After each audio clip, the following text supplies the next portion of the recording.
82, it may not be 3 years before we need to look at that stretch again. So I think having that as needed piece, as conditions change, you also have widening and things like that are happening where you might have a lower speed limit on a road because it doesn't have shoulders, might have bar ditches next to it because today it's a road that maybe not safe to go faster on with a lot of traffic, and development occurs and now you have 38 feet of pavement, curbs and gutters, street lights, those kind of things that maybe you can raise pavement up or the traffic up on that. It isn't always about lowering. It's about efficiency. Yeah, that answers my question. I think I'm good with it as presented with the as needed language in there. Okay. Yeah, no, I'll just say, I think if I'm taking you for your word, I'll call you back. I will. I know. Like he said, as it's actually if warranted. So no, I think if that's the context, then like I said, I'll make a mental note and written note here, and if an issue arises in the community, I'll just kind of hold our staff's feet to the fire if we have to do something like that. I'm okay with that. So appreciate that. Thank you. Okay. Well, thank you for the clarification on that. If I could get a motion, Mayor Pro Tem Grimm. I move to approve resolution number 4640, adopting and approving the city council speed limit setting policy. Second. All right. So we got a motion by Mayor Pro Tem Grimm, a second by Councilman Perales. All those in favor say aye. Aye. All those opposed say nay. Aye. All right. So again, passes unanimously. Let's go on to number E, which is resolution number 4641, adopting a commitment goal to reduce fatal and serious injuries by city roads by 50% by 2040. And again, this is going to be now by Director Maria Serra. Good evening, Mayor and Council members. This is a continuation of a presentation provided 2 weeks ago by DKS consultants.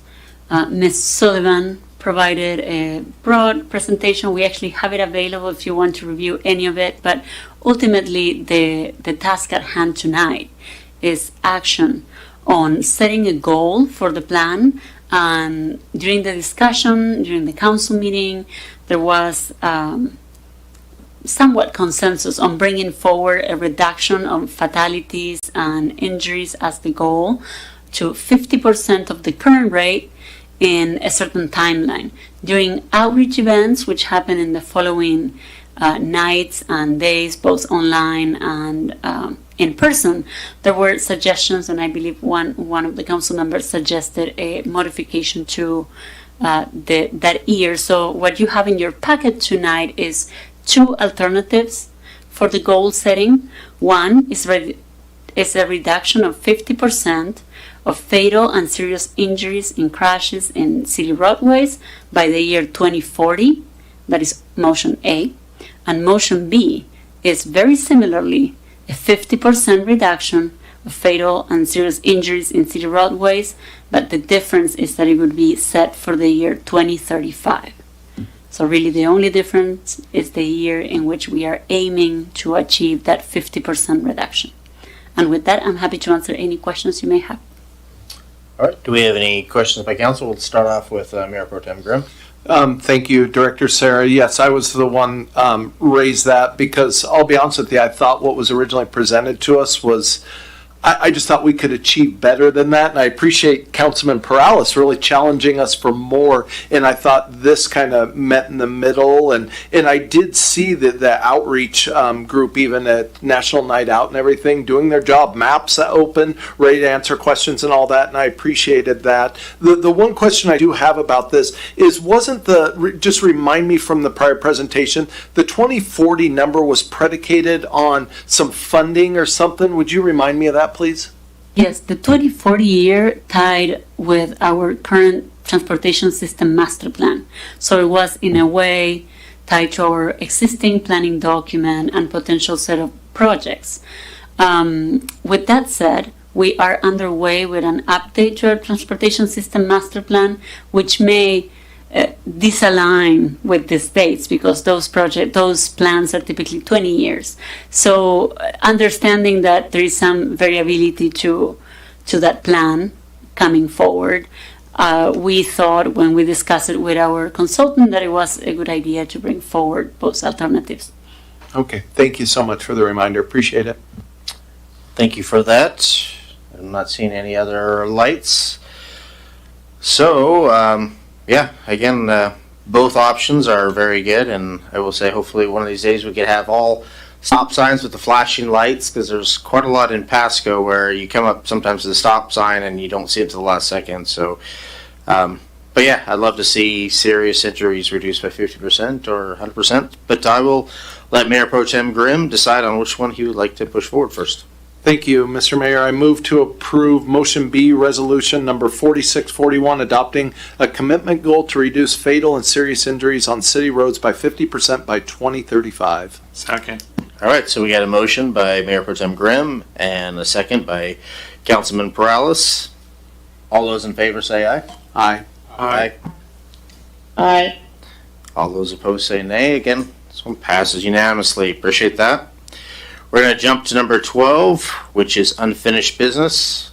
I'm not seeing anything, which should move us on to number 13, which is council appointment process for council position number 4, voting district number 4, and we are going to have a report by Assistant City Manager Angela Pashon. Good evening, Mayor and Council. So before you this evening is a report regarding the appointment process for the council vacancy in District Number 4. The vacancy was created by the recent resignation of Councilmember Pete Serrano on August 10th of 2025. In accordance with Pasco Municipal Code and Washington State law, the responsibility of filling this position is now with you. And the qualifications to be appointed to fill the vacancy are the same as those required to be elected for the position. So one is residency within Pasco and within District 4, and then be a registered voter. As former Councilmember Serrano is the sole candidate on the ballot, and if elected, will need to resign again following the certification process. So this initial process would be for filling his current vacancy until the end of this year.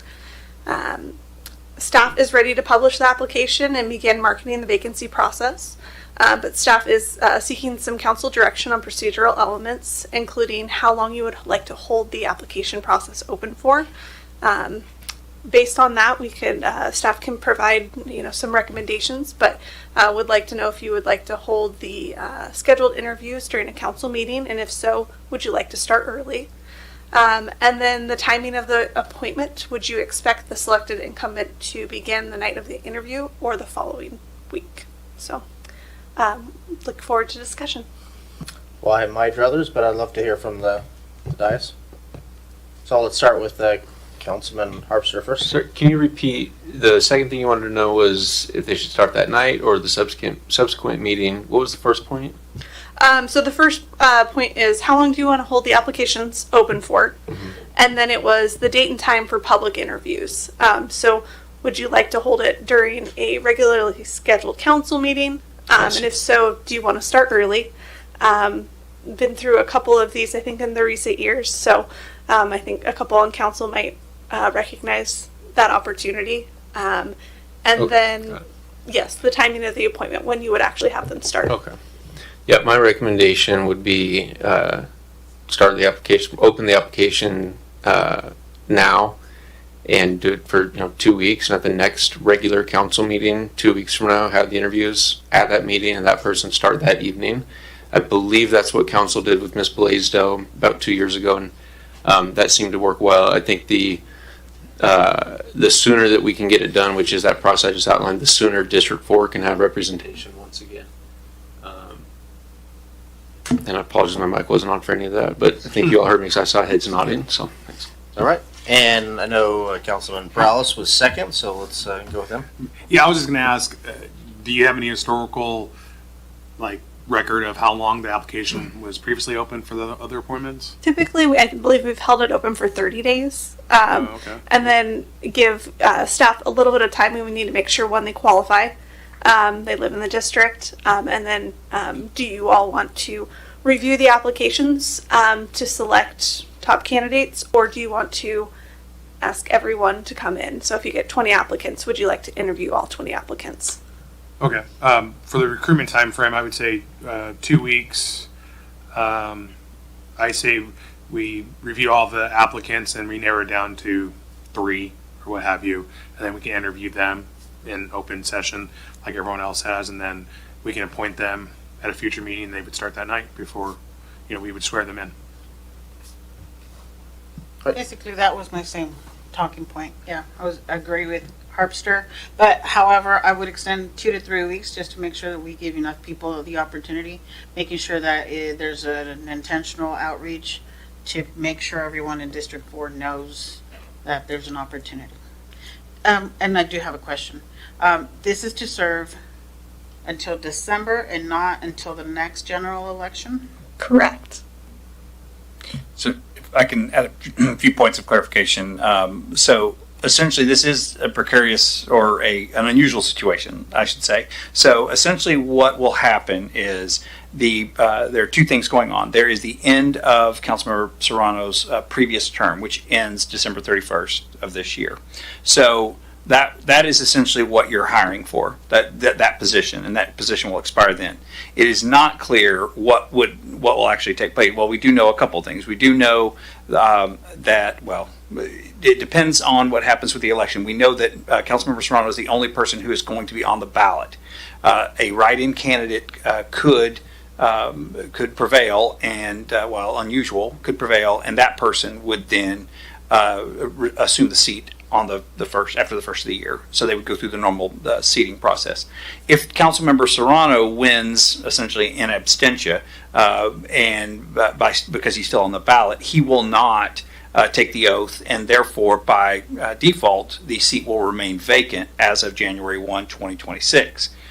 At that point, the council would need to go through the process, the same process that is in your council rules, and you'll need to go through that process for another 30 days and decide if that person, who you select for that position.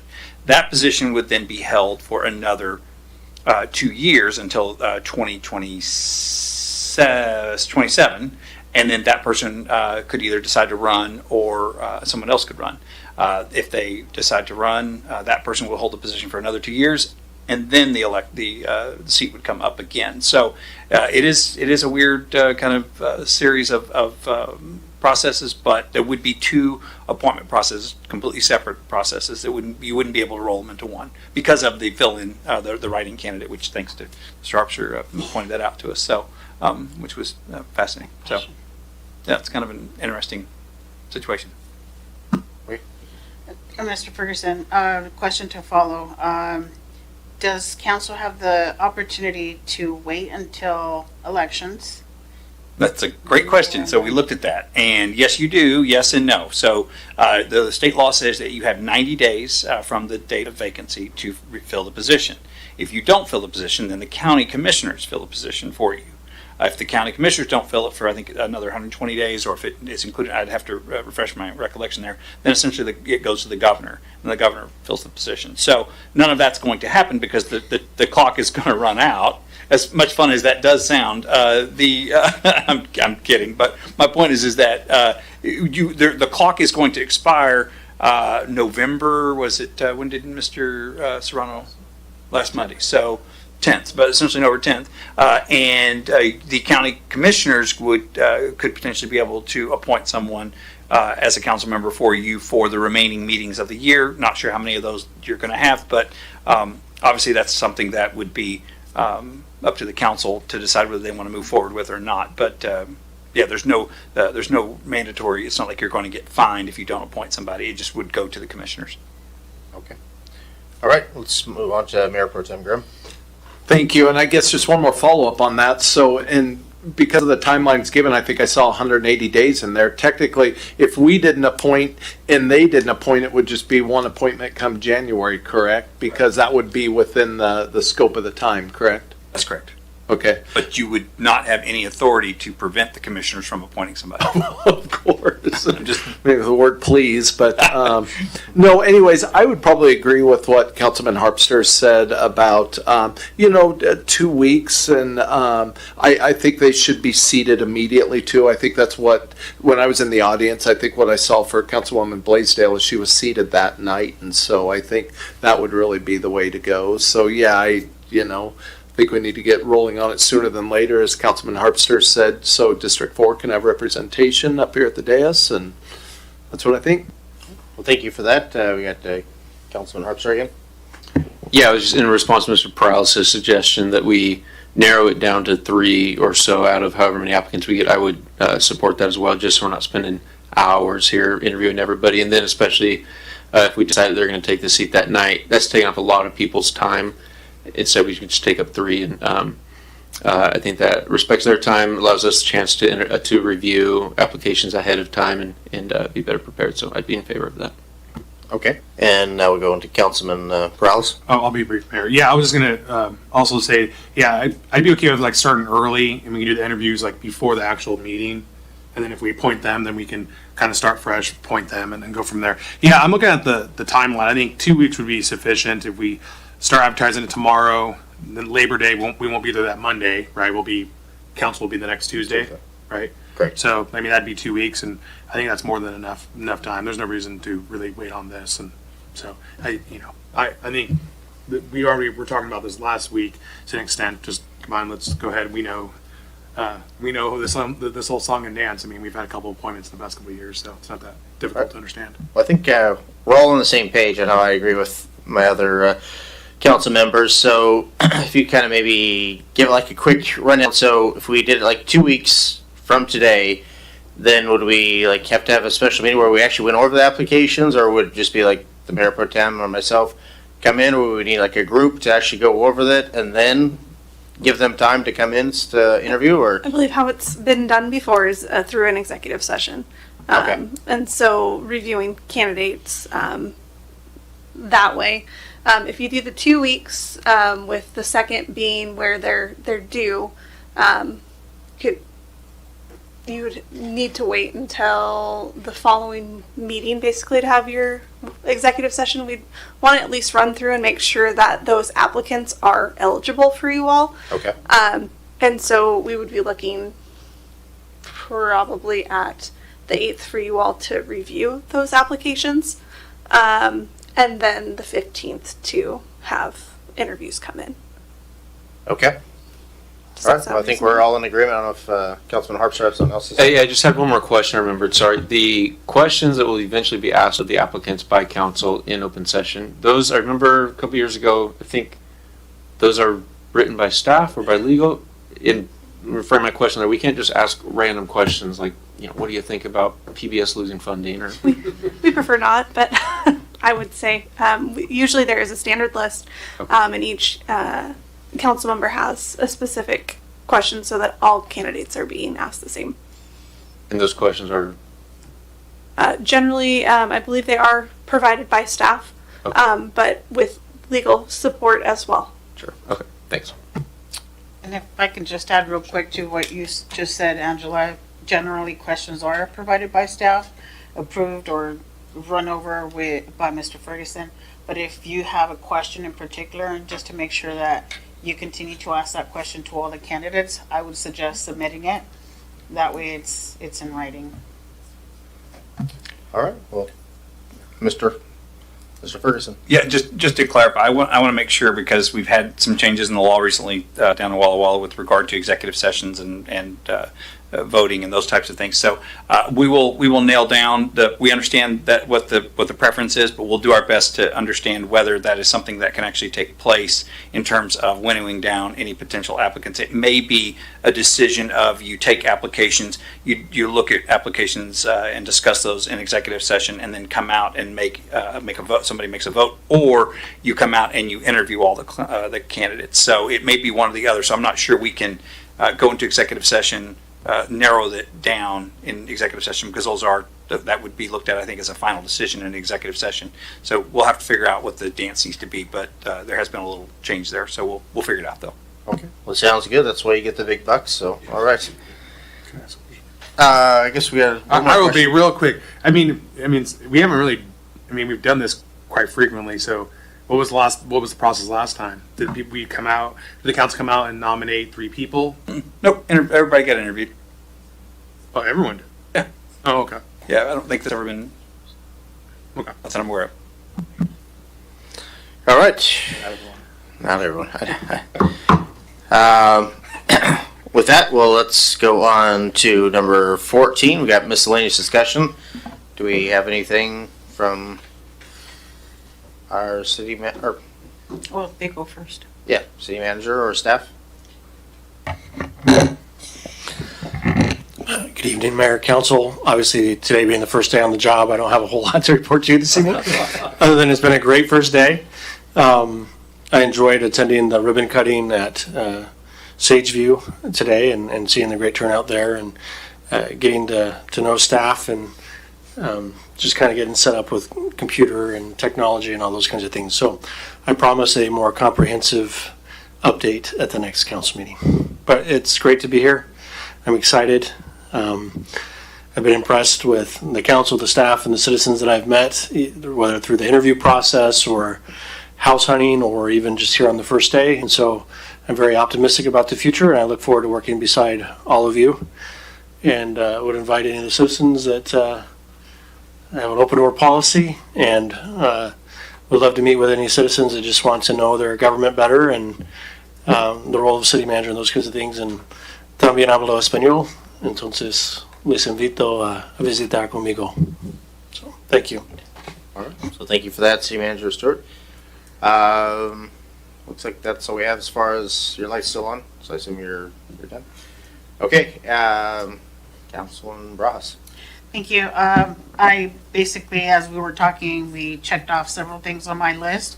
But 2 reminders, Orion ribbon cutting is happening tomorrow, 1901 East Salt Lake. And completely removing my hat off of the city council person, you're going to encounter a lot of social groups.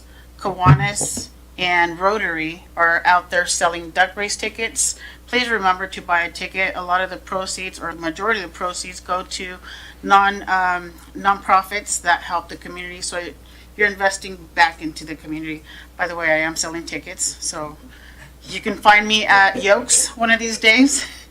But thank you. Just wanted to share that. Well, I appreciate that. I'm selling duck tickets as well. If I don't sell them, I have to buy them all myself, so that part's kind of bad. But anyway, I appreciate you that little plug. Got Councilman Harpster. I did already buy my duck race tickets from Councilman Bras, so I don't know how that bodes for me now that we have a new mayor. I did just want to welcome Mr. Stewart, and was thrilled to learn that he was going to be starting early, and so we go straight from one interim into now having a permanent city manager instead of 2 interims, and just really looking forward to the future. Glad to have you here. And we got one heavy lift out of the way, now another, and then another coming end of year. So it just keeps coming, but we can do it. Thanks. Well, thank you for that, Councilman Harpster. And yeah, so I did want to say a few words for our former city manager and interim, Dave Zabel. He's in the back. He's, again, an amazing individual, a guy that you could always count on. I'm going to be sad to see him go. It was kind of like going back to high school in a way. You meet somebody and then you go back and there he is again. So it was quite the surprise to see you again, but I really appreciate your leadership. I appreciate everything you've done for us. And can't say enough about what a good friend you are, and your work ethic and how you handle yourself is very, very awe-inspiring, put it that way, to put it mildly. So again, thank you for everything you've done. I don't know if anybody else would like to go with Councilwoman Rajas, since she's been on here just as long as I have, for 8 years. So, Dave, I already sent you an email. I'm not going to read the email because then we'll cry. But thank you so much, and we're going to be in touch, so you're not getting rid of me anytime soon. And I forgot, bienvenido a Ciudad de Pasco. all right, thank you for that. So again, thank you for your service. So we're going to move on to 15, and I think the executive session is no longer there, correct? All right, so with that, we'll jump to number 16, which is beautiful words. We are adjourned. Thank you.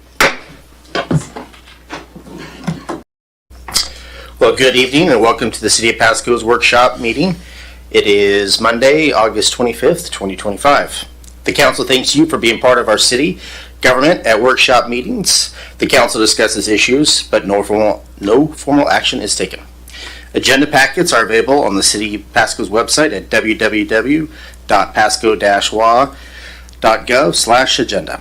This meeting is also being televised live on PSC-TV, channel 191 on Spectrum Cable in Pasco and Richland, and is streamed on the city's Facebook page, website, YouTube channel, and Microsoft Teams webinar. This and previous council meetings video is available on the city's website. Lastly, the public may submit their comments and or questions by contacting the city manager, city clerk, or by asking the Ask Pasco app. With that, let's get the roll call. Thank you. Councilmember Barajas, Present. Councilmember Blaisdell, Present. Councilmember Harpster. Mr. Harpster is excused for tonight. Thank you. Councilmember Perales, Here. Mayor Pro Tem Grimm, Here. and Mayor Milne. I am here. Thank you. So we have 6 present. And with that, let's get the Pledge of Allegiance. 5. I pledge allegiance to the flag of the United States of America and to the republic for which it stands, one nation, under God, indivisible, with liberty and justice for all. Well, yes, with that, my math was off a little second. There's 5 presents. I keep thinking that we're going to get that replacement, but that is in the works. So with that, we are going to jump to number 4, which is verbal reports from council members. Do I have any members of the council that would like to report on what they did this last week? So we're going to start off with Mayor Pro Tem Grimm. Thank you, Mr. Mayor.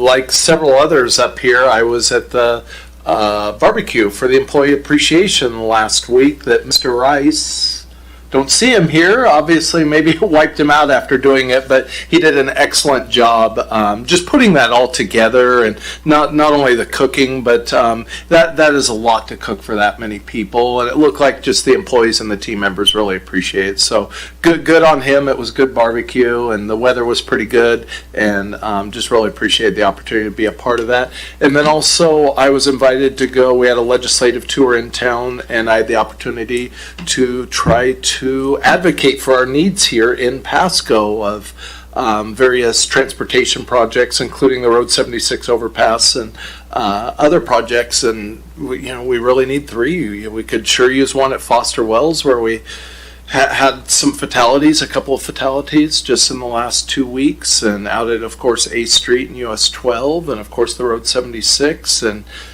even north of here at Crestlock at the Country Mercantile over the weekend, there was another fatality. And I know that's just outside of the Pasco city limits, but I think all the more it just speaks to the need of these safety improvements within our transportation infrastructure, and just hoping we can get some help with that. So thank you.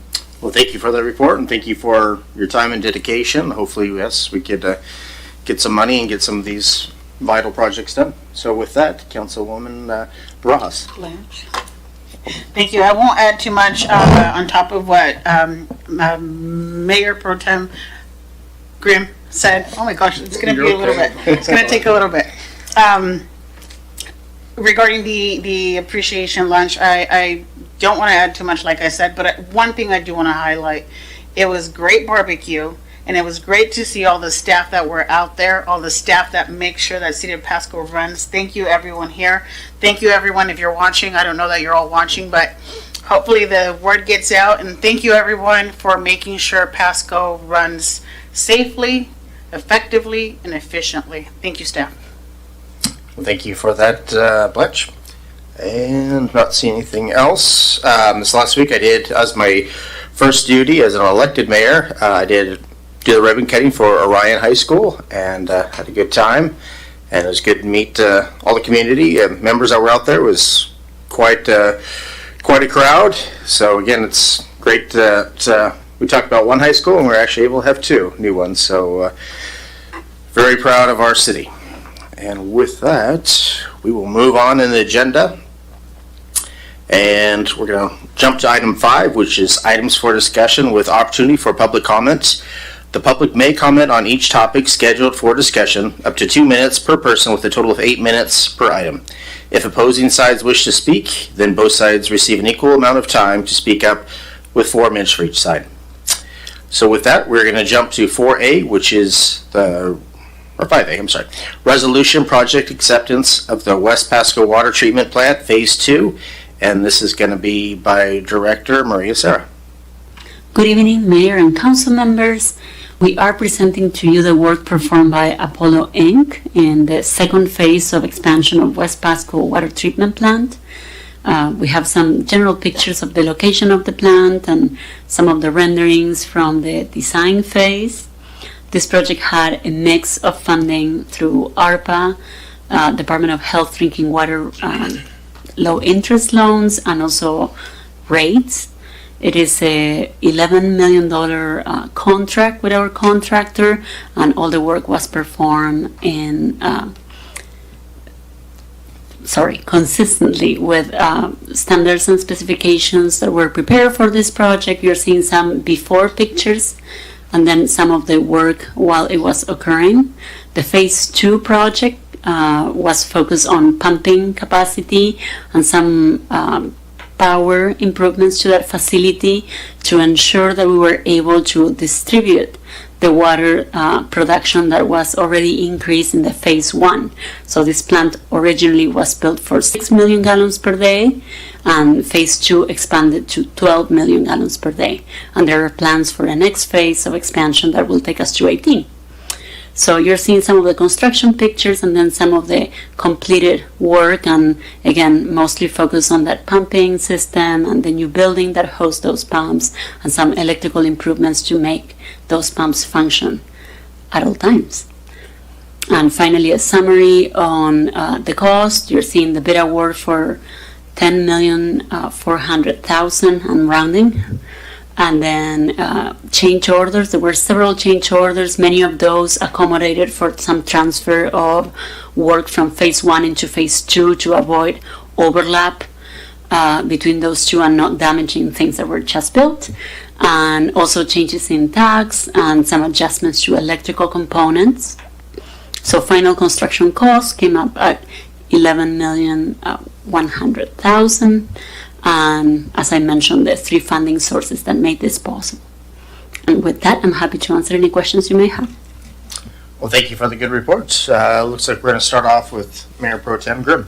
Thank you, Mr. Mayor, and congratulations, Director Sarah. I'm looking at these pictures, and just when you had me out there a year or so ago, it's amazing to see just the progress and just, it coming to completion here. And congratulations on getting so many grants for funding this. Just one question, just still kind of me, just having a learning curve, just being in this first term here. Just at the bottom, I think it would be good for the public to understand this too. So where those funds come from in the project funding, since it came in under the engineer's estimate and the awarded budget, are we allowed to use some of those other funds first and then the utility fund just kind of makes up the difference? Or do we have to kick it out first and then make up the difference with them? Yes, in this case, there was no match requirement, so we're able to use external funds first and then local funds. What I must say is that this total cost for the project was focused on the construction contract, and so there are other costs that are not quite included here, such as the design cost and construction management cost that may have taken up some of that delta, but likely not all of it. So there will be some dollars that will be returned back to the end balance for water. Love that. Great answer. Thank you. Well, thank you for that. Just a clarification, these are low interest loans for the amount. There was no actually just grants where they're giving us the money, correct? Yes, the ARPA funding was a grant, but the low interest loan from the Department of Health is truly just a low interest loan with a repayment period of 20 years. Okay. Just wanted to make sure I'm 100% clear on that. I'm not seeing any other lights, so let's move on to 5B, which is a resolution amended. Oh, I'm sorry, we got to get public comments. So do we have anybody in the audience that would love to talk about this? Going once, going twice. All right, well, now we'll move on to 5B, which is a resolution amended and related restate interlocal cooperative agreement Tri-Cities Home Consortium 2026, 2027, and 2028. And this is going to be by Deputy Director Craig Raymond. Thank you very much, Mayor and council members. Good evening. And I am filling in for Director Miller, who is out of town this week. So I'm happy to be here this evening. This agenda item is a brief update and discussion on an agreement renewal between the cities of Pasco, Richland, and Kennewick, known as the Consortium, Big C, for the cooperation and administration of the HUD Home Program locally. Just for a reminder, HUD stands for United States Department of Housing and Urban Development, and HOME is short for Home Investment Partnerships Program, which aims to create affordable housing for low-income households through grants for states and localities. Since its formation in 1996, the Tri-Cities Home Consortium has facilitated the coordinated use of federal home funds to support housing programs in Richland, Kennewick, and Pasco. The purpose of creating a consortium is to maximize dollar amounts that can be allocated to our communities while spreading certain administrative burdens across the organization. The agreement stipulates who the lead agency is, and in this case, it will remain with the City of Richland for the foreseeable period.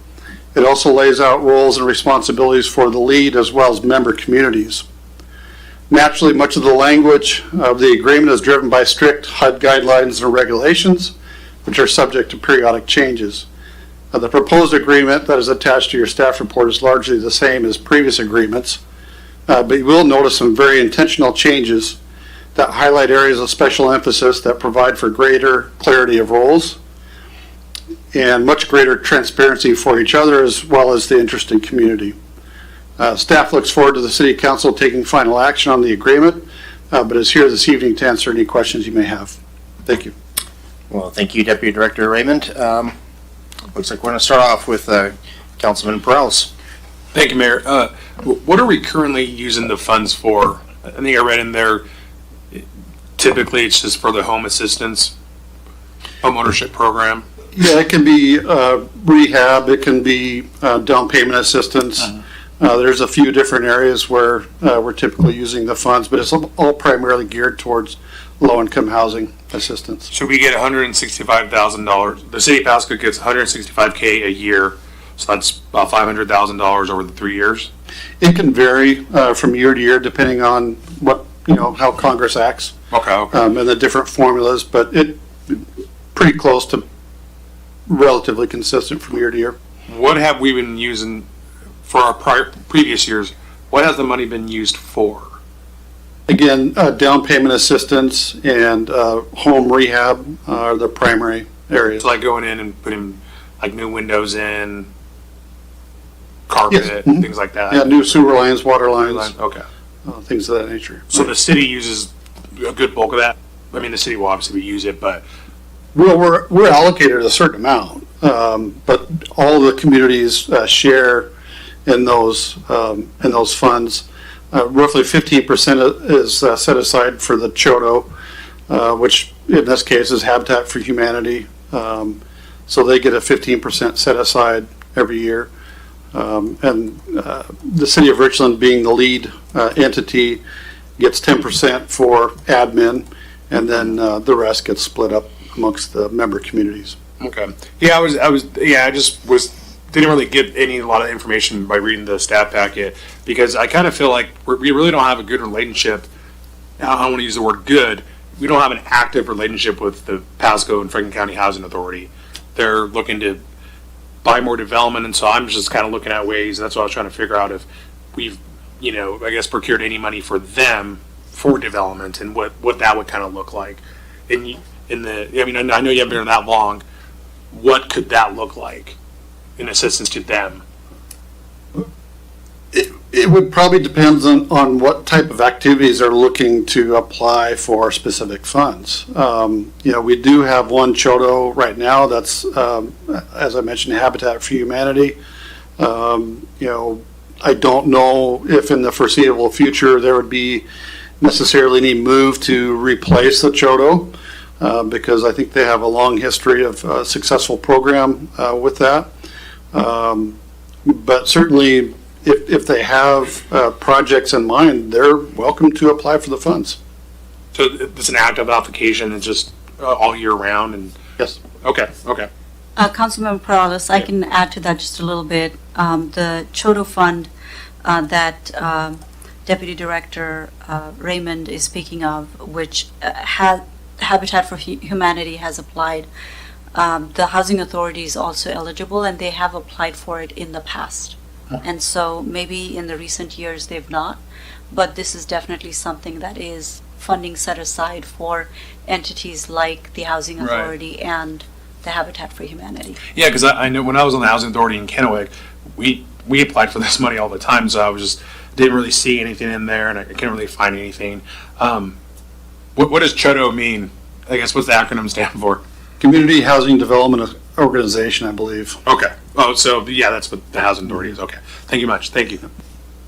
All right, well, thank you for those questions. I'm not seeing any other council lights on, so anybody in the audience, more than welcome to, again, not seeing anybody jump up or raise their hand. Going once, twice, 3 times. Okay, well, let's move on to 5C, which is the process improvements for recruitment and appointment of city boards and commissions. We are going to go with Assistant City Manager Angela Pichon. Good evening, Mayor and Council. So as part of the city's ongoing process improvement efforts, staff reviewed the recruitment and appointment process for the city boards and commissions. These citizen advisory groups are essential for delivering municipal services and supporting city council policy decisions. The Pasco Municipal Code requires the mayor to appoint qualified individuals to boards and commission, subject to council confirmation. The last process amendment was done in 2022 through resolution number 4262. And so tonight, here to propose a couple of changes after going through the process. These are meant to support efficiency as well as bring for applicants a little bit more standard process. So the first proposed change is to move from a continuous application process, which we currently do, to a semi-annual. And we've seen the other communities do this and be successful. With this, it provides an opportunity to focus in on specific boards and commissions that are up, so you can develop marketing plans and you can focus your marketing efforts in those areas. It also provides predictable timelines when we'll open our applications every year for applicants. And then for staff and council looking to actually schedule time ahead of these recruitment processes so that it's easier for you all. The second proposed change is to evaluate eligible reappointments before advertising vacancies. So currently we have all incumbents who reapply when they're eligible and interested in continuing. So we put out for a vacancy that might already be filled with someone who, oftentimes if they're filling a spot that is not a full term. So someone could get on planning commission and only be on there for a year, and then you're looking to fill the vacancy for that next 6 years. So the proposed change here would be that the subcommittee actually determines if an interview is needed for these eligible incumbents before posting that vacancy. And then if they are eligible and are interested, they would go directly to an appointment. So you wouldn't have to go through that process. Benefits: eliminates unnecessary postings and meetings and reduces time for staff, council, and the incumbents themselves. And then the third proposed change is actually to align start dates with a January 1 and a July 1. Based on when these advisory groups were codified, depends on when their terms actually start. So the recommendation would be that we have either the January 1 or the July 1. So that way we can focus efforts again on the marketing efforts and recruitment efforts. So based on staff's experience of who usually applies for specific boards and commissions. So we see a lot of individuals who apply for arts and culture and historic preservation together, and parks and recreation. So what we're recommending or proposing is to align those so that they're a little more predictable. And here's an example schedule. So if we were going to do that every 6 month recruitment process, we'd be looking at identifying vacancies that are going to start January 1 of 2026, determine the reappointment eligibility, confirm with the subcommittee on interview dates. We'd advertise for those vacancies that are going to be left if they're not being filled by the incumbents, and then conduct interviews and make appointments November. And this would actually give us an opportunity to build an onboarding process. So right now with the continuous advertising or continuous recruitment, you may get one person coming in, and then it's a little bit challenging to make that an efficient process. So this would actually allow us to, when we put out for those vacancies, determine some dates that we're going to hold onboarding. It supports the Open Public Meetings Act training, supports being able to get the staff liaisons connected ahead of time. So that's what we're kind of looking to do with some of these process changes. And again, benefits for the recommendations: efficiency, consistency, preparedness, and continuous improvement. With going to more focused recruitment efforts, we can look at what is working to capture these different boards and commissions and change those as we go. So we'll have some more metrics and more information behind those. So request is council direction on the proposed changes. And they're listed on the screen with what would be needed. So for proposed change number 1 and number 2, we would need to bring back a resolution to clarify the process that's currently in place. And then if the alignment of the term start dates is of interest, we would bring back an ordinance to change those start dates. And that is everything, but I will go back a slide. Well, thank you. Again, I appreciate this report. I know all of us on the dais have seen that a lot of times we go to these meetings and there's very few people there, or they get basically elected, appointed, and then they never show up. So anything we could do to make it more streamlined, better, I'm all for it. So again, I just want to see Pasco be represented and be a better place. So with that, we are going to start off with Mayor Pro Tem Grimm. Thank you, Mr. Mayor. I would be for all 3 of these changes, some of which for the reasons you gave already. If we can streamline the process, save staff time, and, let's give it a try. I think it's a great idea. Thank you for bringing this forward. Yeah, thank you. I think it is a great idea as well. So, Councilman Perales. Thank you. I guess my first question, that the mayor creates the subcommittee, correct? So who's currently the subcommittee? We have a new mayor, so. Oh, okay. Thank you bunch. Again, my next question would be, who reviews the applications when they get put in initially?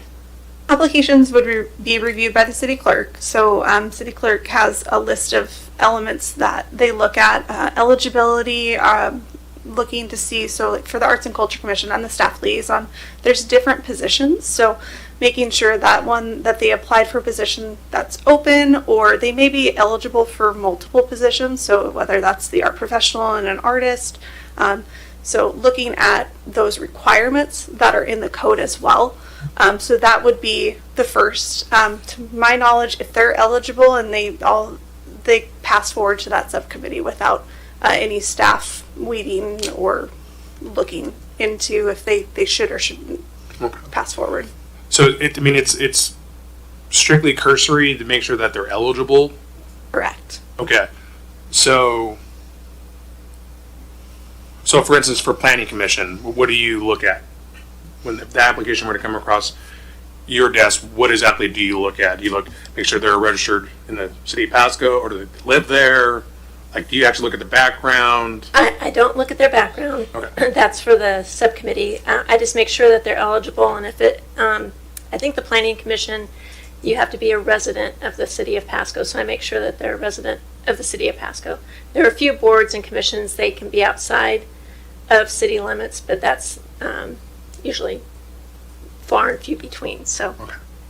Okay. In regards to, okay, I just asked because, I'll say it, when I first moved here, I applied like 5 times, and never got an interview. And I felt like you guys probably felt sad for me after a while.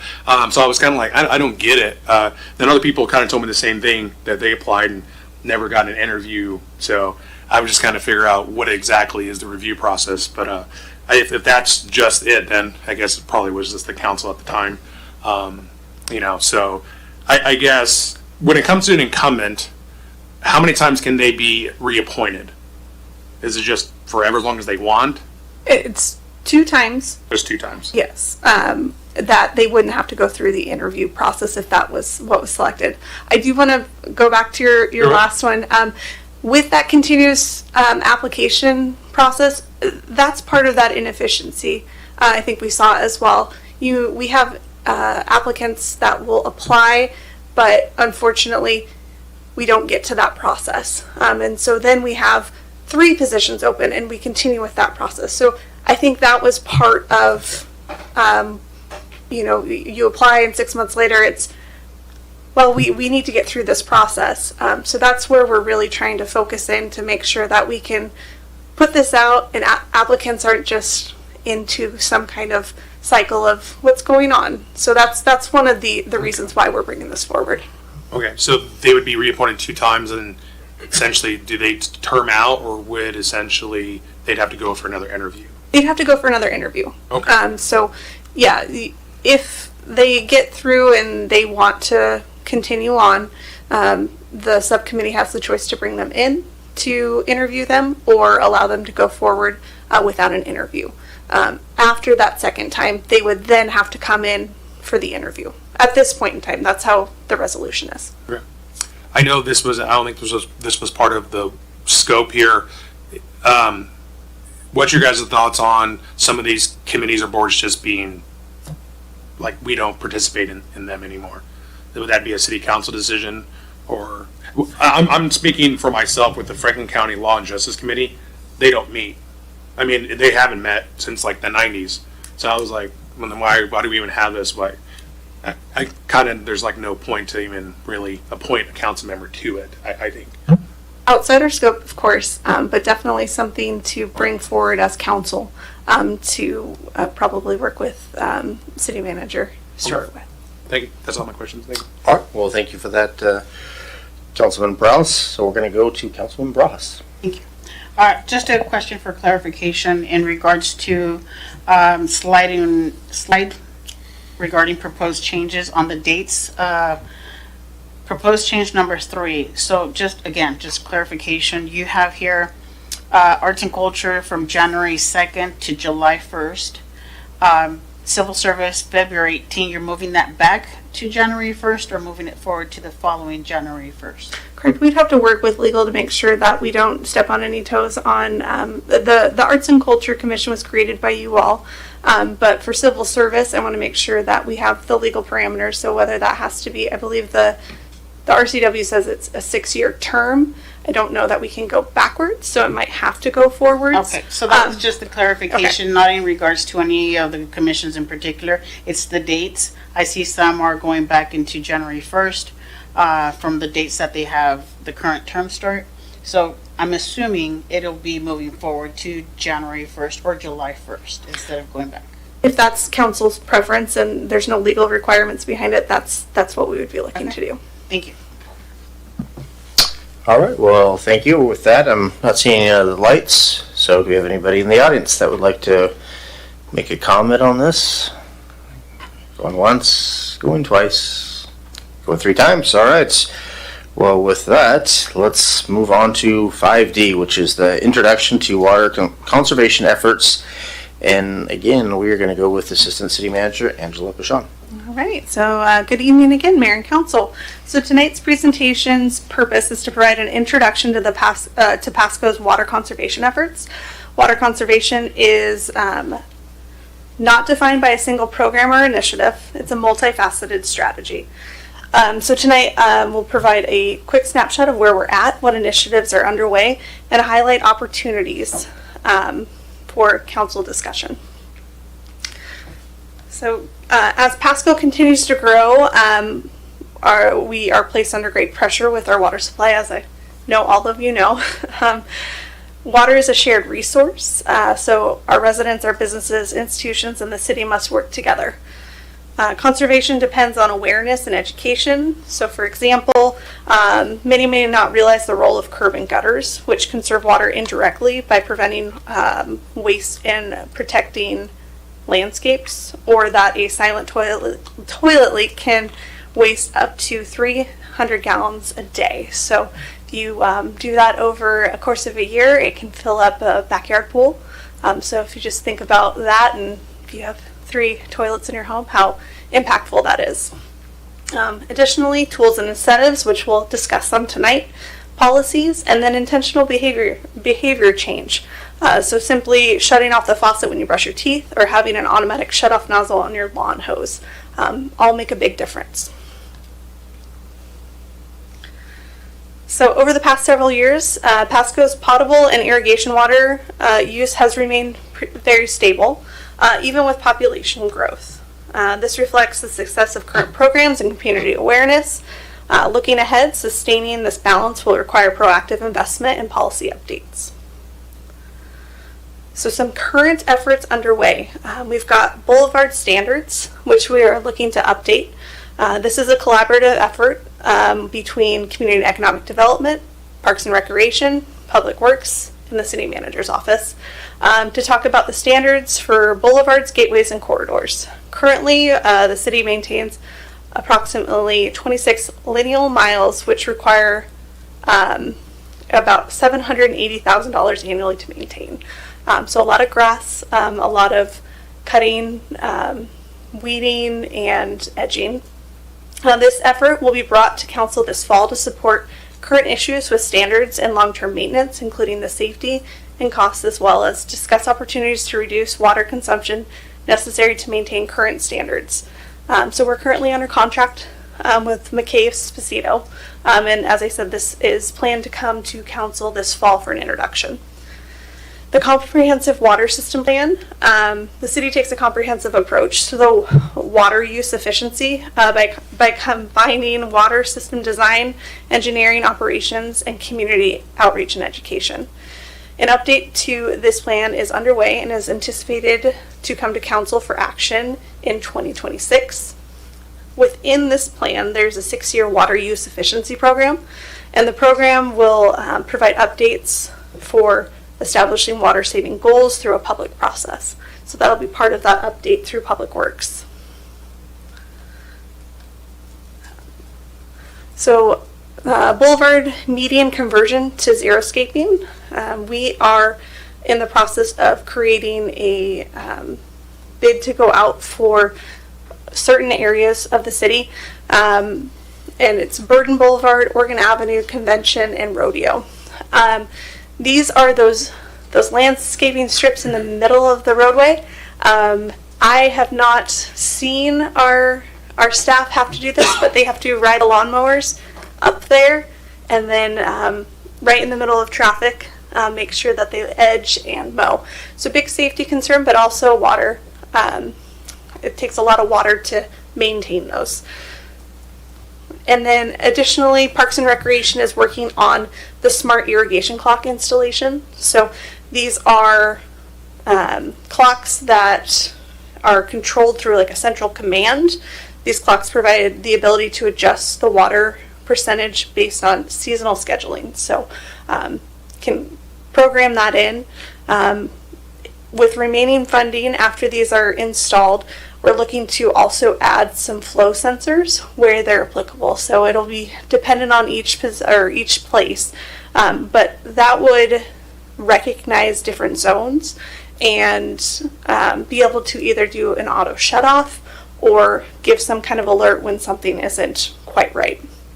And then additionally, the city is really focused on new facilities that we're working on being xeriscapes. So I'm showing our 3 new fire stations here, and instead of having grass, making sure that we have that hardscaping has really been supportive of water conservation.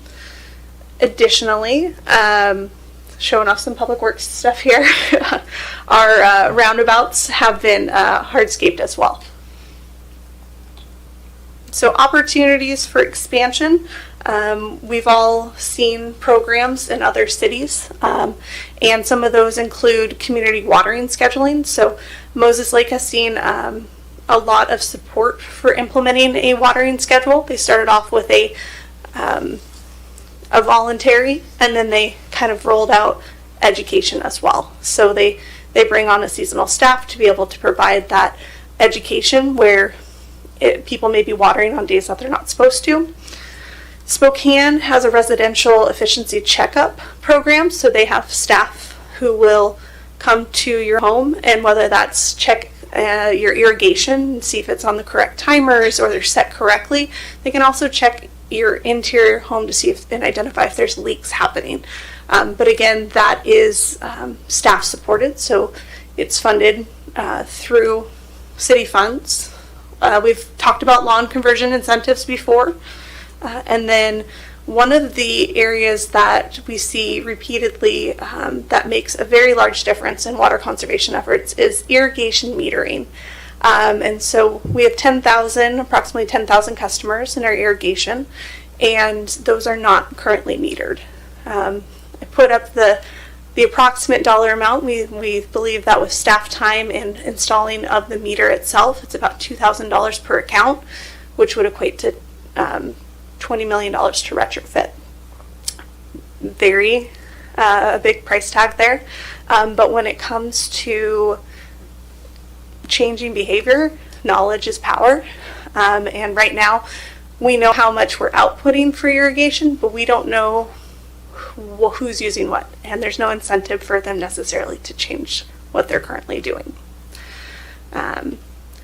We can expand current efforts. So in our city facilities and infrastructure, we can do more water use audits and retrofitting. We can continue the boulevard conversion to zero-scaping beyond the center medians. That will take funding as well. And then continuation of the smart water solutions in our parks. And sorry, going back to that irrigation metering, we need to first meter, we need to, if council wants to consider this, it would be an opportunity to change current standards so that as new homes are put in, that we can be caught up and not have to retrofit those. So a phased approach is what's recommended there. Okay. Summary, Pasco has a strong foundation for water conservation. Continued growth requires intentional action and investment. Council input is critical to shaping the policies, programs, and funding strategies. So staff seeks council discussion and direction on near-term and long-term strategies, guidance on new policies you would like us to consider, and an appetite for a phased irrigation metering investment. And this is multifaceted, so if you ask a question, I may have to pitch it to Deputy City Manager or Public Works Director. And then if it's Parks and Recreation, I may have to come back to you if I don't have that information tonight. All right. Well, thank you for that good presentation. Let's start off with Mayor Pro Tem Grimm.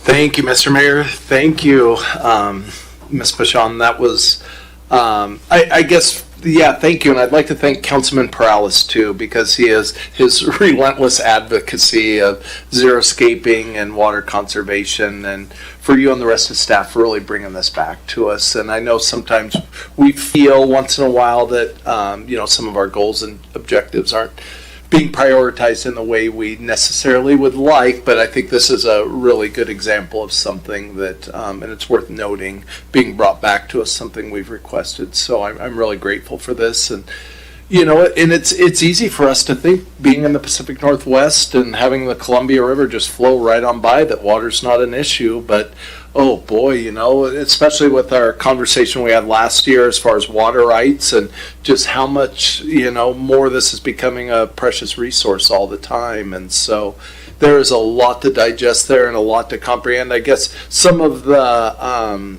things right off the bat that stood out to me were the residential efficiency checkups. And would those be by their request, or are we just going to mosey our way onto their property and tell them it's time to audit? What was the dream there? Definitely not to mosey onto their property. No, how Spokane does it is you actually schedule time. So you go to their website and you can schedule a time that works for you as well as staff. And generally, I think it's like a 30-minute check. But no, we would not be just knocking on doors. It's good to clarify. Thank you. And I think that would be a really good way, because I think there are some people who would be interested in, especially if we were to go to some kind of irrigation metering, to make sure that they aren't just dumping water down the drain or their money down the drain, for, please pardon the pun. But, and I think just the irrigation metering, I mean, a couple of my early thoughts would be, how many other jurisdictions do this? Being metered for not only just the potable water, but the irrigation and just the flow rate. And obviously it's a huge upfront investment, but what's our return on the investment for the community? How long is it going to take us to make that back? Is it, I imagine it would, people get socked with a big bill. People are going to react to that in one way or the other, but, I think at some point people do have to pay for what they use rather than a flat rate. So I totally understand this kind of idea coming up, and just kind of curious to see as we flesh this out where all this goes. But thank you again for bringing this back to us. Well, thank you for that, Mayor Pro Tem Grimm.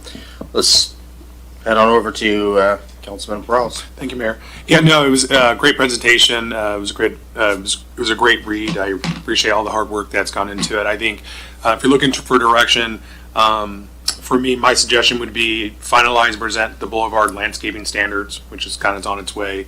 Then I would say bring forward a proposal for new irrigation accounts to require meters. I think that would be more of a short-term goal. And then perhaps look into developing draft incentives for lawn conversions. I know a lot of people, especially in my district, are already doing it. I mean, I see a lot of lawns that just have a little strip in the middle and then just kind of drought resistant stuff. So, we have a lot of individuals who are being considerate of our environments. I did see lots of people watering their lawns yesterday at 3 o'clock in the afternoon, 100 degrees, and then I don't get it. So I think education should obviously be a really big piece of this.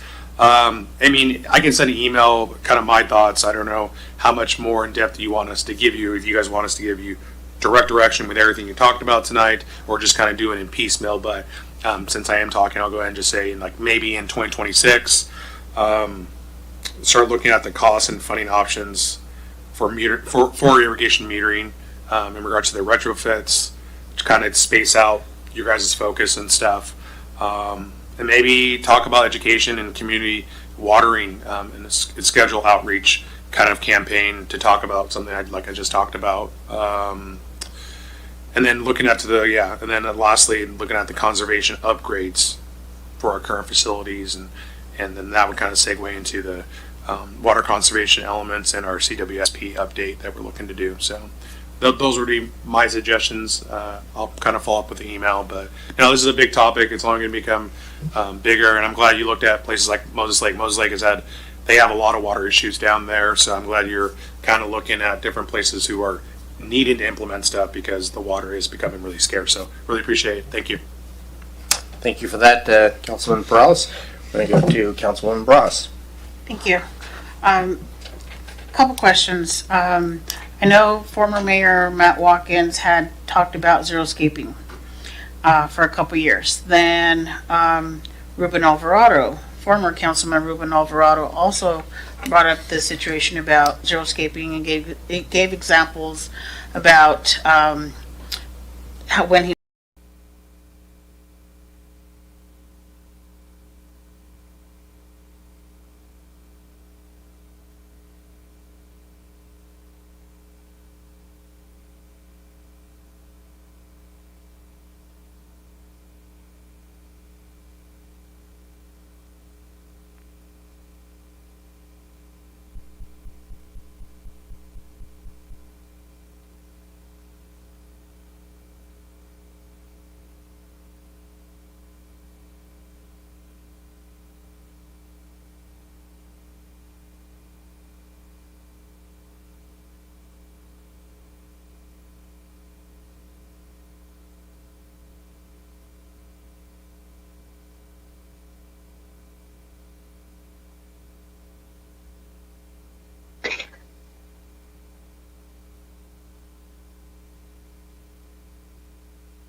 Good evening. Can you all hear us? Great. We can. Great. Should we test our screen sharing capabilities before the meeting gets started? Yeah, we can sure do that. We've got the slides here, but just, I think, yeah, we'll do that.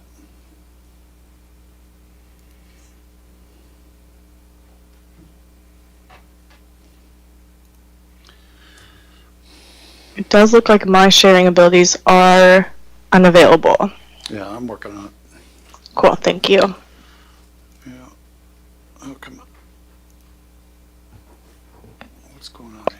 Why is it? And Gretchen, I don't know, this is Haley Miller, the director. We didn't discuss the amount of time you were presenting. Do you know how long you're planning on presenting for?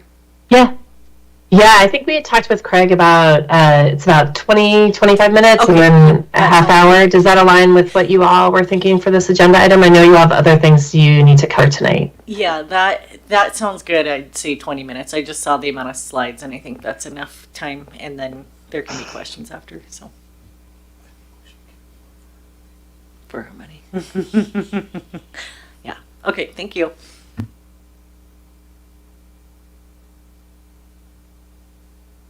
All right, looks like I can share screen now. Thank you so much. And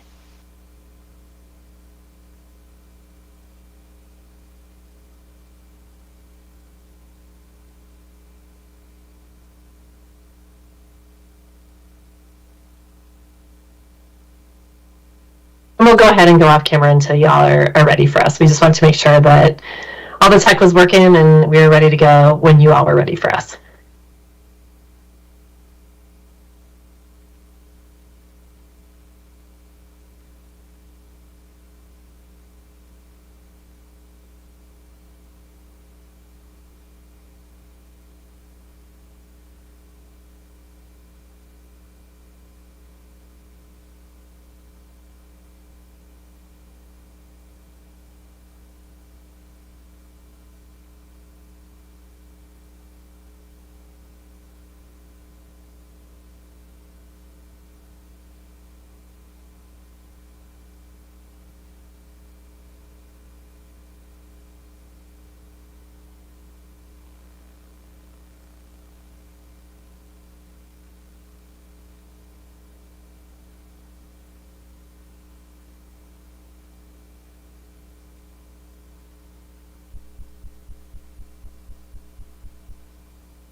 I'd like to welcome all those in attendance this evening and ask you to join me in reciting the Pledge of Allegiance. I pledge allegiance to the flag of the United States of America and to the republic for which it stands, one nation, under God, indivisible, with liberty and justice for all.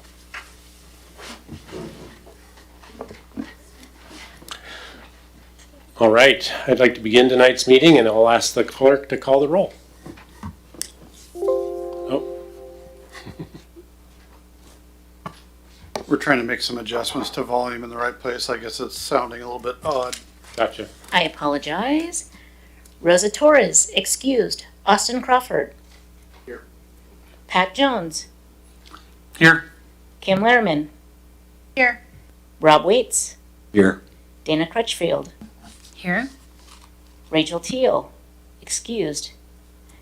Jay Handler, excused. Jerry Cochran. Here. Chair, there are 6 members present. We do have a quorum. Thank you. The Planning Commission is an advisory board made up of volunteers appointed by City Council. The purpose of the Planning Commission is to provide recommendations to City Council regarding changes to the city's comprehensive plan, land use updates, block grant allocations, and zoning code. The Planning Commission is tasked with considering the long-term growth and development of the community, the impact of land use decisions on community, livability, economic opportunity, housing affordability, public services, and the environment. I'd like to remind the audience that tonight's proceedings are being broadcast live on the City of Pasco's Facebook page and on Spectrum Charter Cable PSC Channel 191. It'll be rebroadcast several times during the next month. The meeting is also being recorded so you can watch it on the City of Pasco's website, which is pasco-wa.gov. You click on Video on Demand link and then make your selection there. There are copies of the meeting agenda available on the back table so you may follow along with the meeting. And at this time, I'd like to ask everyone to silence your cell phones to prevent interruptions during our meeting. For those present this evening, when you are given the opportunity to address the commission, please come forward to the podium, speak clearly into the microphone, and state your name and city of address for our records. And before we begin tonight's meeting, I need to remind the audience and the Planning Commission that Washington state law requires public meetings like the one being held this evening not only to be fair, but to appear to be fair. In addition, Washington state law prohibits the Planning Commission members from participating in discussions or decisions in which the member may have a direct interest or may be either benefited or harmed by the Planning Commission's decision. Any objection to any Planning Commission member hearing any matter on tonight's agenda needs to be aired at this time or it will be waived. First, are there any Planning Commission members who have a declaration at this time regarding any of our agenda items? Let the record show there were no declarations. Second, is there anyone in the audience this evening who would object to any Planning Commission member hearing any of the items on the agenda? Let the record show there were also no declarations. We as the Planning Commission need and value your input. It helps us to understand the issues more clearly and make better recommendations to City Council. Furthermore, in many cases, your input here at this Planning Commission meeting is your only opportunity to get your facts and opinions placed into the official record the City Council will use to make its decisions. I encourage you to take full advantage of the opportunity. Our first item on the agenda is the approval of meeting minutes from August 21st, 2025. The minutes were provided ahead of time to commissioners, and I trust you had an opportunity to take a look. Right now, at this time, I'd entertain a motion to approve the minutes or any discussion or corrections or comments about the minutes.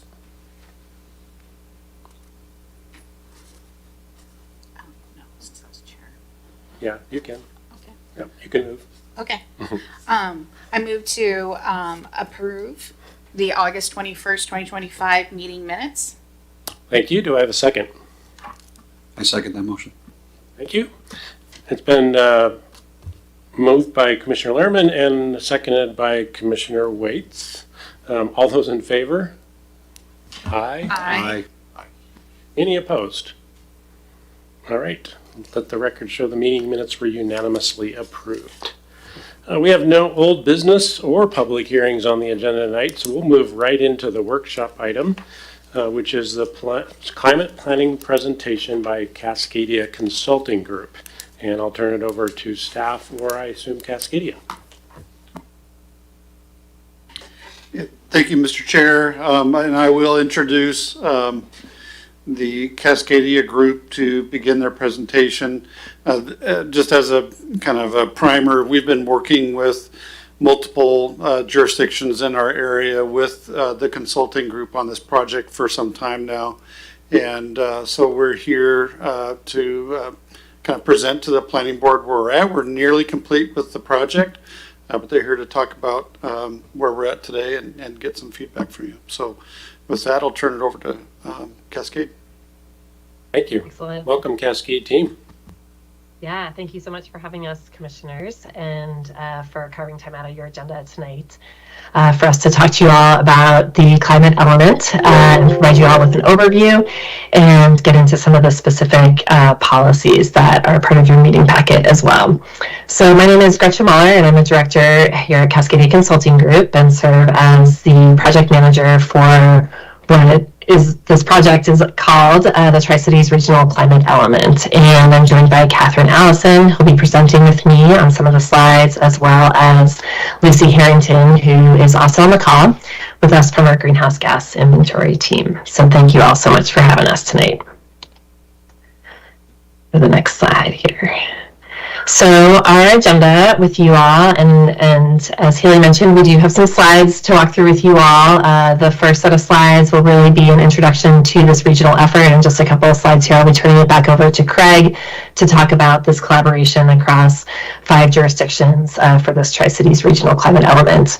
We'll go into some detail related to the state requirements for climate planning and how this effort achieves and meets those state requirements.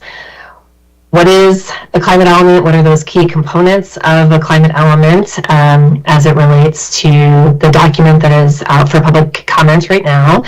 And then I'll turn it over to Catherine at that time, who will dive a little bit more deeply into some of the key findings, high-level key findings, and will provide a snapshot and really an orientation into the draft goals and policies that are part of your meeting packet. And we'll wrap up with next steps. Any questions on our proposed agenda for our time with you all tonight? Thank you. Please proceed. And with that, I will turn it over to you, Craig, for the introduction to the regional effort. So as Gretchen mentioned, and I hinted at earlier, we've been working with Benton County, Kennewick, of course, us, Pasco, Richland, and West Richland on this effort. I think it actually began before I ever got here to Pasco in earnest, and but it was clear to, I think, pretty much everybody that these issues don't stop at the river or across certain avenues. So it just really made sense for all of us to collaborate and to pool our resources on this effort. So that's what we've been doing, since the beginning, and working with the consultant team on the project. There's been a number of community outreach meetings leading up to this point. In addition to what we're doing this evening and next week, there's going to be another public meeting here at City Hall. There's also you can see the Climate Policy Advisory Team, or CPAT as we call it, which is comprised of community members who have been involved with the project at different levels and have provided feedback on some of the product that's been produced to this point. I'll go ahead and go to the next slide. So the goal overall is that we would produce policies that would ideally be selected community across the different communities. Now, that's always difficult to do when you have different city councils and different planning commissions with different sensibilities in some cases, but our effort, our goal is to really make it as universal as we possibly can and to provide some consistency across the jurisdictions. Again, just with the understanding that these issues don't stop at the river or across a specific avenue. So we have a shared concern on how to deal with changes that are happening, and so that's what we've been trying to keep in mind throughout the effort. And I'll send it back to you. Great, thanks so much, Craig. Any questions on the regional approach before I dive into the state requirements? I just had a question. I didn't hear Franklin County or see it on the list. Is Franklin County not participating, or I just missed that? Franklin County is not participating. That's interesting. It is. And then a We follow-up. were invited to participate. Go ahead. Sorry, I jumped in without being addressed. Sorry about that. Follow-up question. I also noticed a couple other cities were not part of it either. Is that correct for like Findlay and Benton City as well? Yeah, and I don't, again, this got started before I came, so I don't know if Gretchen or Catherine has any background on those particular communities and where kind of they came in or decided not to. Yeah, my understanding is, so when we joined as part of this, it was these 5 jurisdictions had already formed an agreement and pursued released an RFQ or RFP that we submitted a proposal for. My understanding is that prior to that, that all the jurisdictions were invited. Thank you. but didn't participate for whatever reason. Thank you. Do we know why Franklin County chose not to participate? I do not. I do They not. made a comment or a public statement as to why they chose not to participate? I don't know if they did or not. I think they just chose to address the state requirements on their own. Thank you. Any other questions before they move on with the presentation? Okay, thanks. Please proceed. Great. So we thought it would be helpful to do an overview of the state requirements and a bit of information about House Bill 1181 and the Growth Management Act and how it got rolled into this, the draft climate element, which is out for public comment right now. So what is the climate element? In 2023, the legislature amended Washington's Growth Management Act through House Bill 1181, and the resulting GMA requirements required newly tasked cities and counties to integrate both climate resilience and greenhouse gas emission reduction policies into the comprehensive plan updates. And the greenhouse gas sub-element required for cities over 6,000 residents in 11 of the largest and fastest growing counties. And Franklin County is one of the counties, and Pasco meets the population threshold. So your all's draft climate element, as it stands with this regional effort, has two sub-elements. It's got the resilience sub-element as well as the greenhouse gas emissions sub-element. Go to the next slide, please. So the comprehensive plans and the associated climate element are currently, as they stand, compliant with both the Growth Management Act as well as House Bill 1181 requirements. The climate element and the two sub-elements that make that climate element were informed by data, community engagement, as Craig mentioned, and we'll get into a little more detail in a couple of slides, as well as integrated with other plans and other comp plan elements as well, and supported by the community, city staff, and decision makers. And then also with an eye always, the North Star of this planning effort has been to provide a path to implementation as well. With that, we can keep going into the key elements, the core elements of the climate elements. We can head to the next slide, Catherine.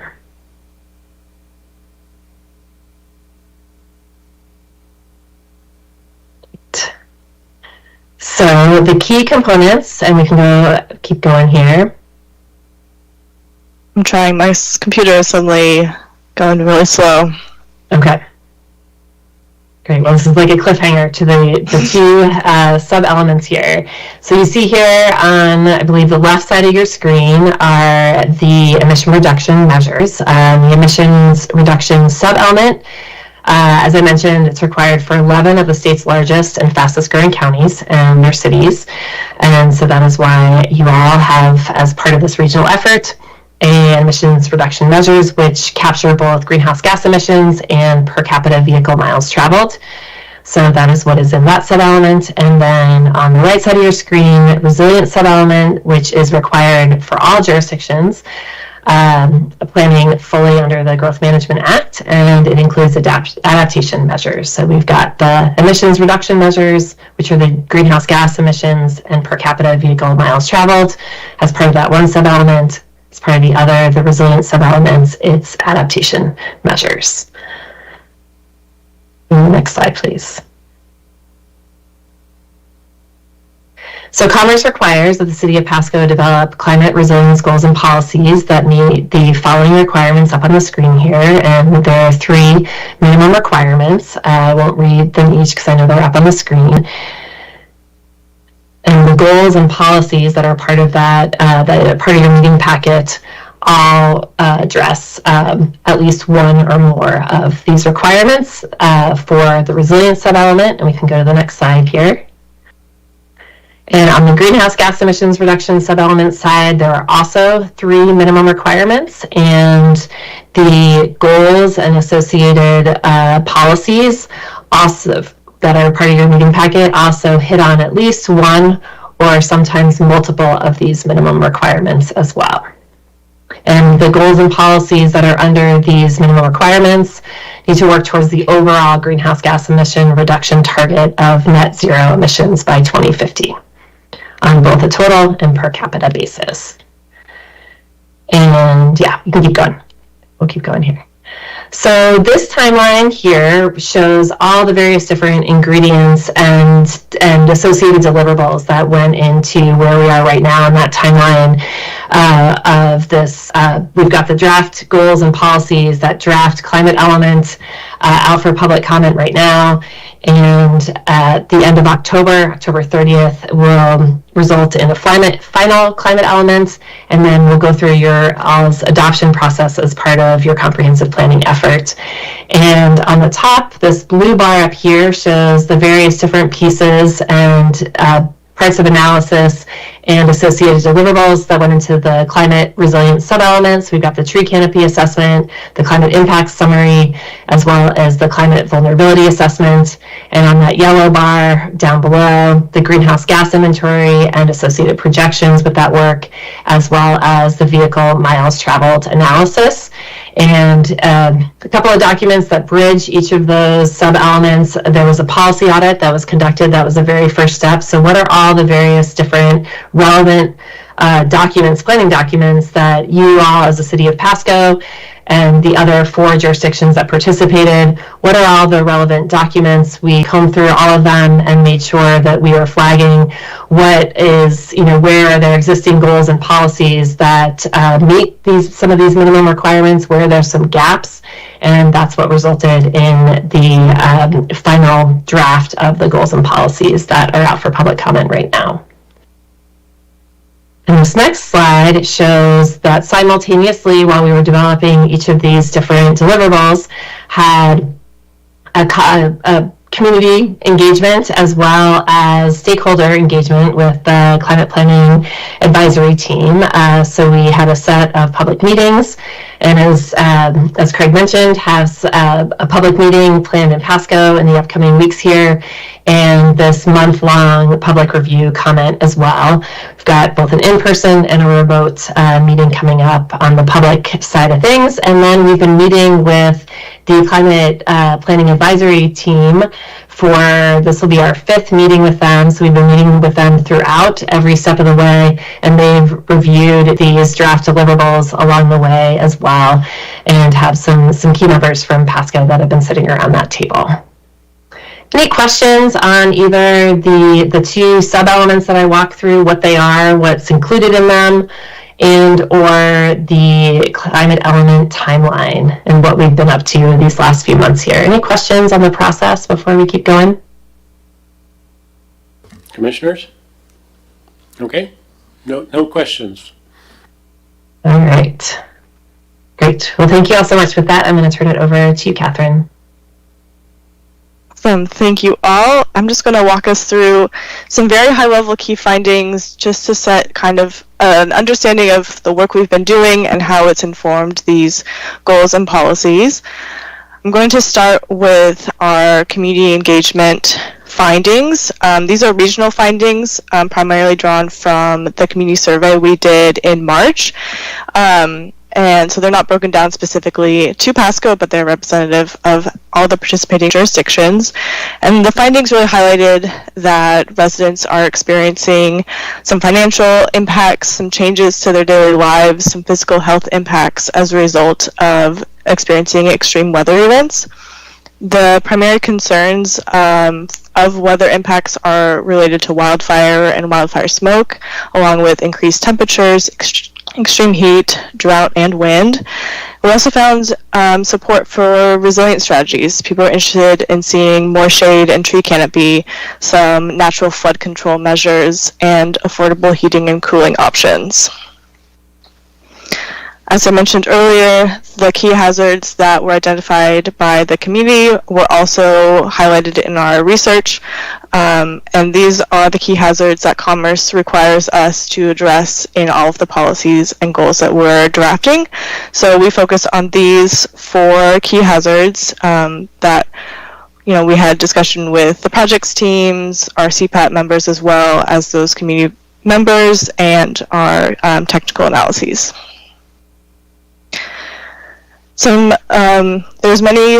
Our vulnerability assessment looks at exposure, sensitivities, and overall vulnerabilities and adaptive capacities for the region as well as each individual jurisdiction.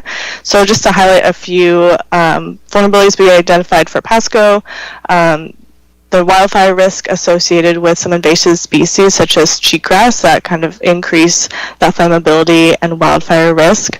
The agricultural lands are also in a high wildfire risk area that has some economic and public health impacts. The Columbia River could be a major flood risk impacting the economy and transportation throughout the region. And some frequently flooded areas include I should have looked at how to pronounce this earlier, but this is over by the airport and some of the agricultural lands, that ravine that kind of frequently flood. Pivoting away from our resilient subelement to our greenhouse gas subelement, this chart is highlighting the largest sources of emissions in the city. The two main ones are on-road passenger vehicles and industrial natural gas, but you'll see that our emissions are really broken into three main categories: transportation, buildings, and solid waste. And there are several different emission sources that go into those calculations. Next, we have our vehicle miles traveled. We know this region is really interconnected, and we're expected to see a 26% increase in VMT by 2045, primarily driven by an increase in jobs and housing, which will increase the number of car trips people are taking. We also saw that 67% of commute trips are less than 25 minutes for residents of the city. Region-wide, it's 69%, so Pasco is pretty much in line with the regional commute trips. And finally, I just wanted to highlight, as Gretchen mentioned, the policy audit was step one for us to understand what is already happening in the city that we can build on when we're making our climate element policies and goals, and then what are some of the gaps that we might be seeking to fill with new policies.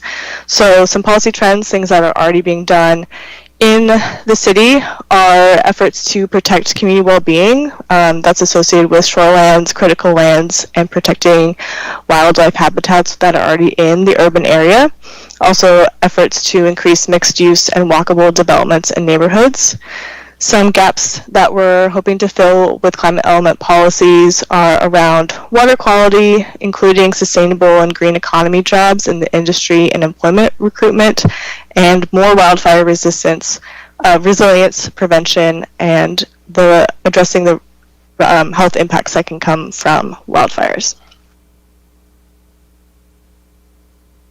Back to you, Gretchen. Excellent. Thank you very much. So we also wanted to orient you all to a little bit more about the goals and associated policies, draft policies that are out for public comment right now. And per the Commerce requirements, goals and policies for the resilient sub-element address climate hazards, they address vulnerable populations, and they address each of the priority sectors that you'll see on the far right of your screen here. So that is how the draft goals and associated policies are organized, the infrastructure within which that document that you have in your meeting packet is structured. And we have, as part of the requirements, developing at least one climate resilience goal and policy as it relates to each of the climate exacerbated hazards and within each of the 11 of the Commerce identified priority sectors. Go to the next slide. So how things are organized on the greenhouse gas emissions reduction sub-element side of things. We've got the requirement around developing goals and policies to both reduce emissions as well as utilize those mitigation strategies to address transportation, to address buildings, energy, zoning, and development. And so on the far right there are the mitigation strategies that you'll also see in your policy document as well. And all of these to support the efforts to reach net zero by 2050. Great. So with that, we are going to go a little bit more in detail into some of those goals and associated policies that you're going to see in the reading packet and potentially spend more time with if you all would like after this meeting as well. And with that, I'll turn it back over to you, Catherine. Before you do that, I think we have a question. Yes.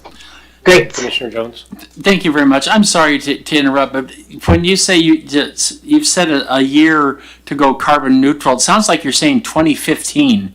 And what actually are you saying? 2050. Yeah, 2050, right? 2050. Yes. Okay. 2050. I'm sorry. It sounded like you're saying 2015, and I thought I missed something because that's then we really missed something, right? 2050, right? Yes, Okay, 2050. Thank you. Thank you very much for making that clarifying question. Any other questions from commissioners? All right, please proceed. Great, thank you all. I'm going to start with our overarching climate element goal. I'm not going to read all the goals, but I want to highlight the themes of each of the goals. So this is a goal over both sub-elements, so both resilience and greenhouse gas reduction. And the policies within that goal are looking to really grow the skills and experience of staff throughout the region to help reach those goals and policies, build in tracking and reporting mechanisms in line with state requirements, and implement these policies that are implement the policies in alignment with defensible science. Our next goal is specific to the resilience sub-element, and so all of the resilience sub-element goals we'll see that follow this one are all kind of building in to this overarching goal. And next we get into some of the sector-specific goals. So this transportation, buildings, energy, and land use goal has policies looking to expand wildfire mitigation practices, specifically working with utilities and fire departments, expanding multimodal and active transportation, and increasing energy efficiency in homes, especially providing some low-cost cooling solutions for residents. I just want to highlight early on that I'm just highlighting, 2 to 3 themes of policies, and you'll see in the list that there are often many more policies, and we're not going to touch on all of them. But if there's questions on any specific ones, we're happy to address that. Next, we have our water resources, ecosystems, agriculture, and food systems goal with policies aimed to promote water storage and conservation practices, especially around agriculture, new developments, and the general public. Looking to expand natural areas to increase shade and flood control. That's something that we heard a lot from in our community survey. Also to protect ecosystems from extreme heat, drought, and wildfire. You'll notice that these policy themes are highlighting both the climate impact that we're addressing per state requirements, and then the water resources is an example of the sector that these policies are addressing. Our next resilience goal is the economic development and cultural resources, looking to expand entry-level job opportunities in low-emissions industries, include climate hazards in multi-jurisdiction hazard mitigation plans, and increase coordination with tribal governments, particularly around climate resilience and adaptation. Next is our health and well-being and emergency management goal. This works to collaborate on the floodplain map updates and any corresponding code updates, expand programs that provide both cooling and warming centers to residents, and expand those public outreach and education programs specifically around emergency preparedness.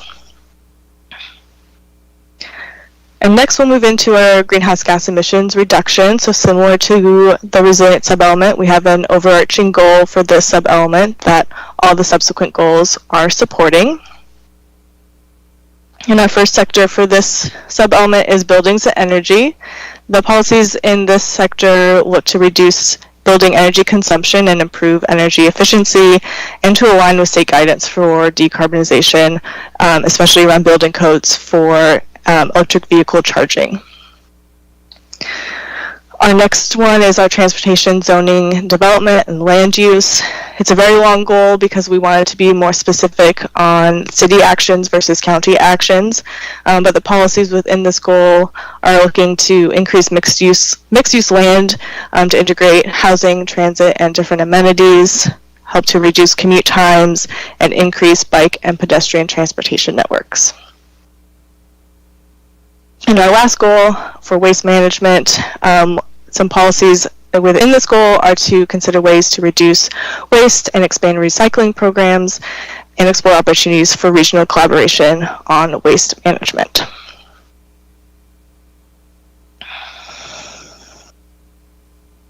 Great.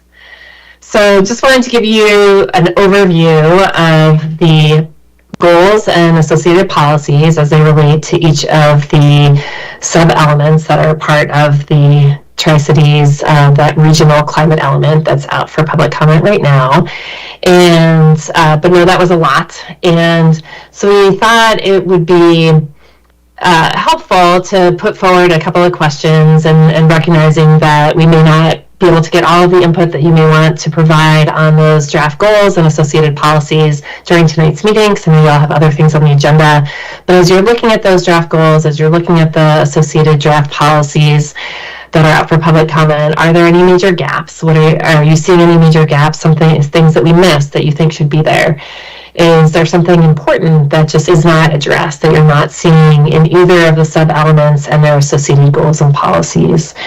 And then are there any groups of people that you all feel like would be either most benefited or most burdened by any particular policy?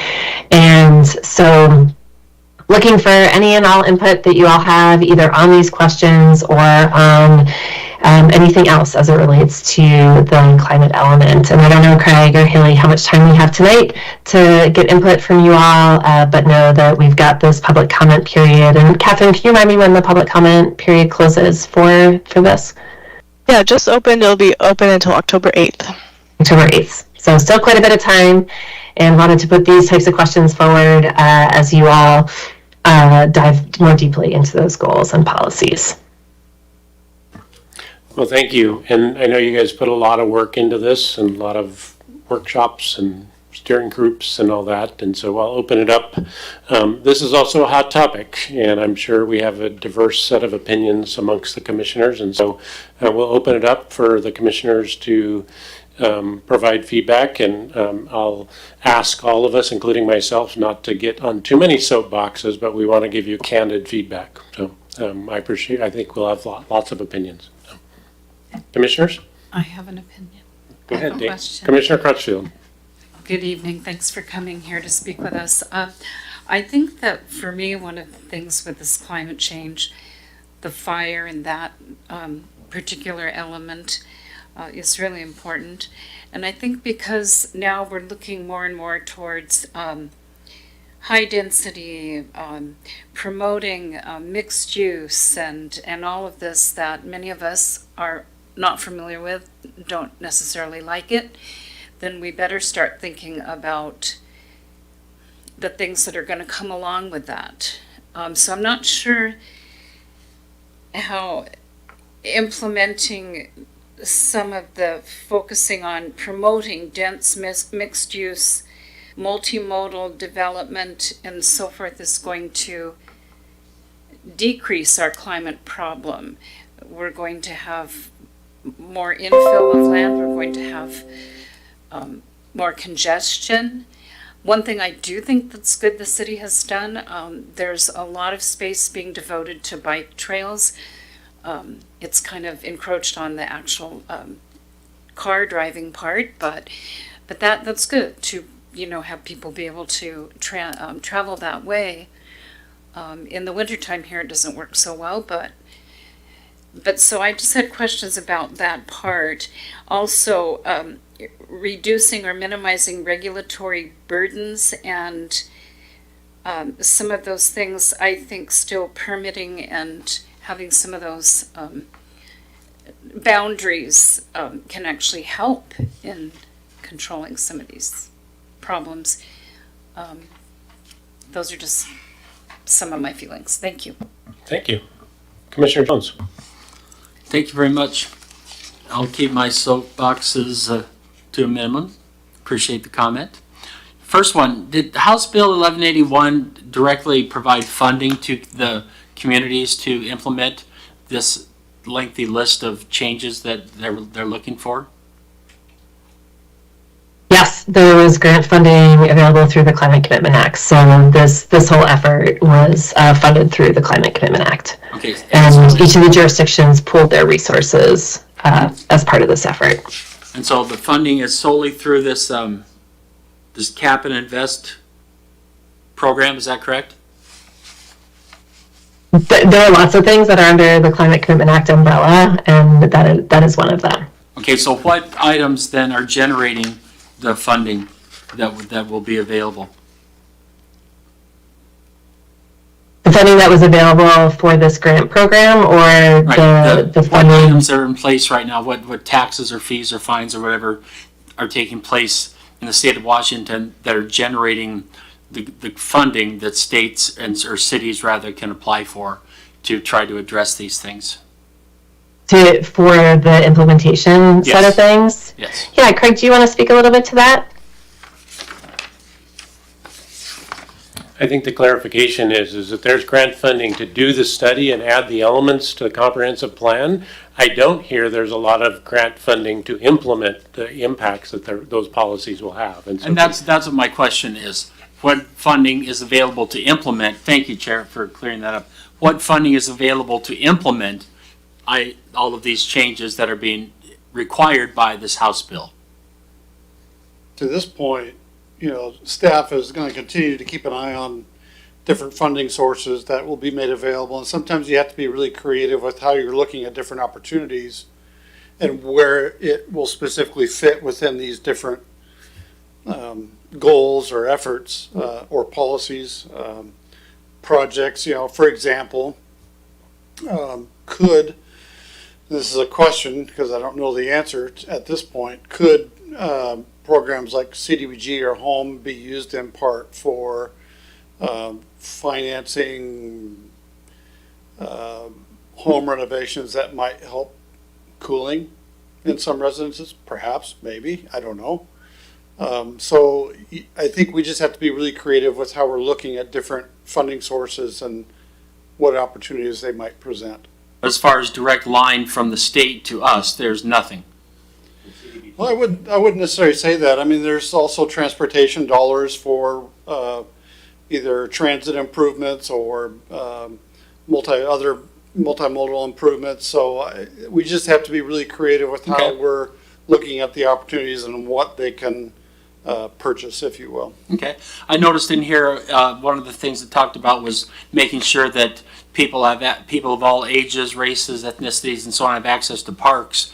And then one of the comments was that that's already a policy of our Parks Department. So that's a great thing that's already in place. So that's a wonderful thing.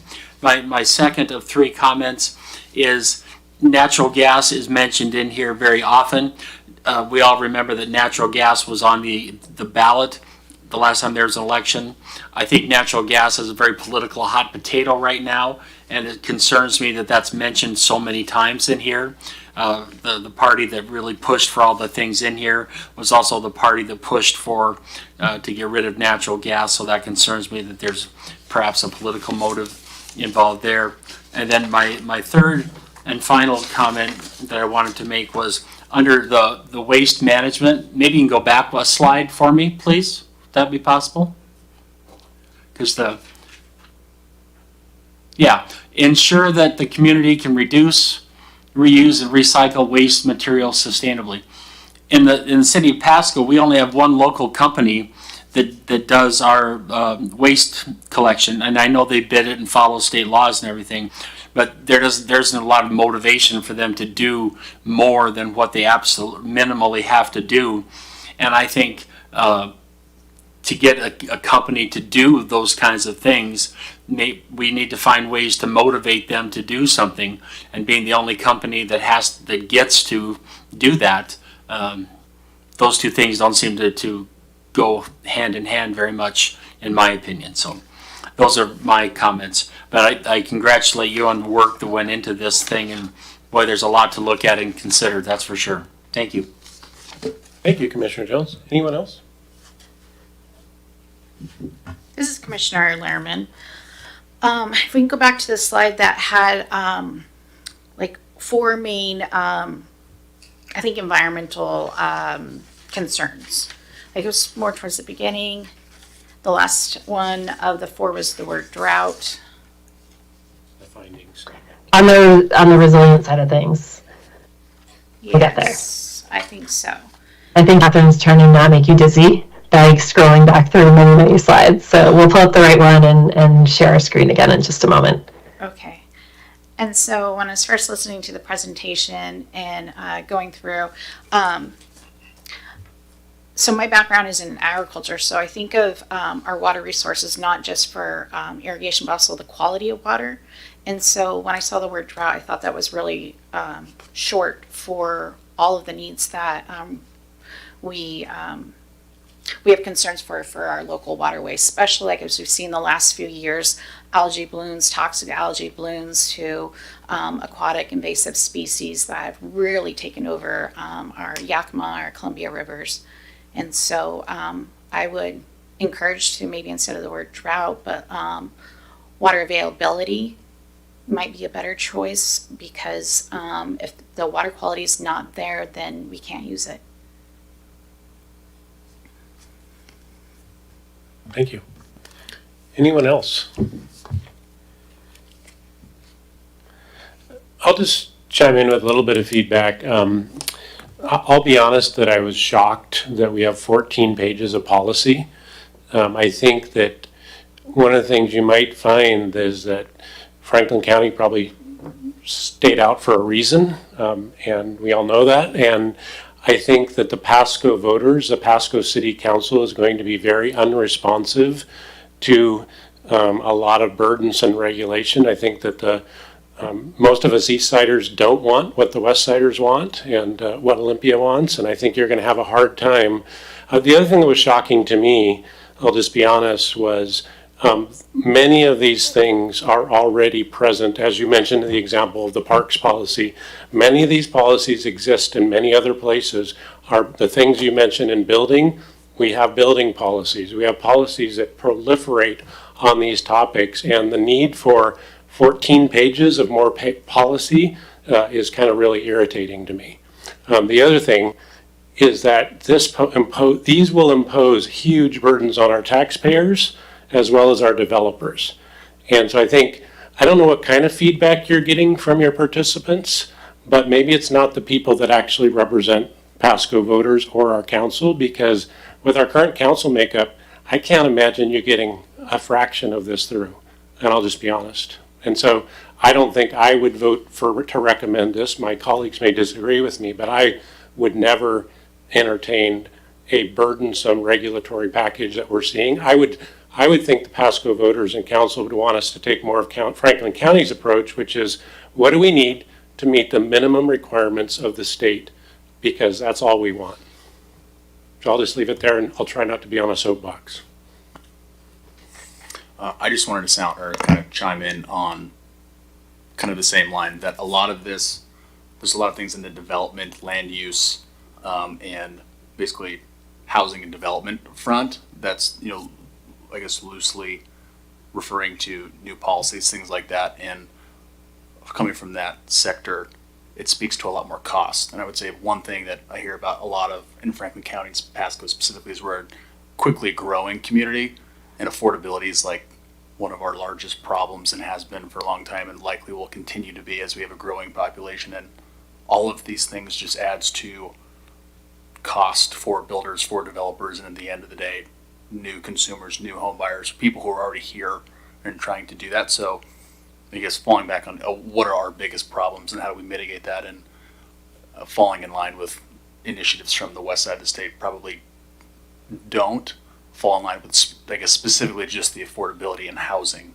initiatives that I think probably are more front and center here in Pasco, would be, I guess, some of my feedback. Jerry. Thank you. Others? Go ahead. Commissioner O'Connor. Yes, just that I wanted to mention, I agree with Chairman Cochran, very much so. And I don't think necessarily that we have to just go by the recommendations or the needs of the west side of the state. We're different, and most of us are very proud of that. We realize we have to change and so forth. We're going to grow.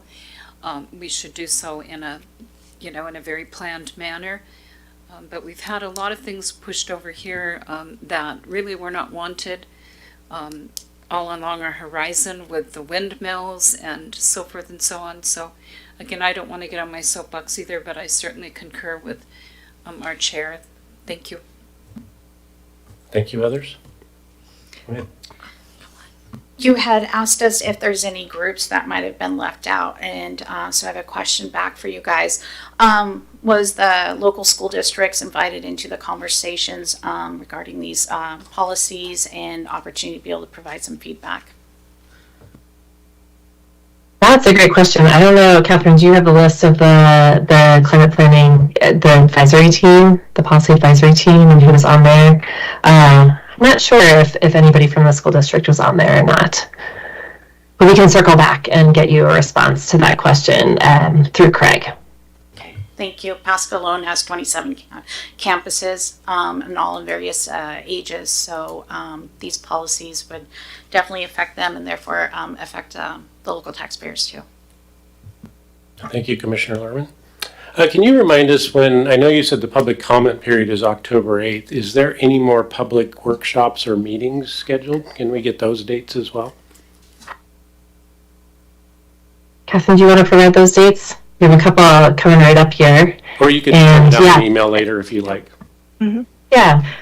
Yeah, we have it as our next slides if we're ready to. If there's any other comments that you'd like to share, we can go to our closing slides here. Yeah, we have one more comment, Commissioner Waits. Yeah.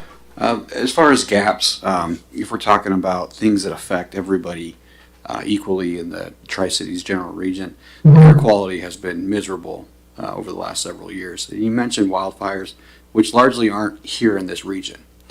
So the wildfires do blow into our region and cause the air quality. But there's other factors that cause poor air quality here in the Tri-Cities region. And I don't see those things being mentioned here other than greenhouse gases caused by vehicle miles traveled. We live in a very rural area. We're going to travel more so than those on the west side of the state. But we spend less time in our vehicle because we don't have the traffic. So addressing the air quality control, air quality probably be, from a different perspective, would probably be helpful. Thank you. Commissioner Lerman? I guess the clarifying question I have for Commissioner Waits. So are you thinking like controlling the particulates in the air, such as dust on gravel roads and things like that? I mean, that could be part of it as well.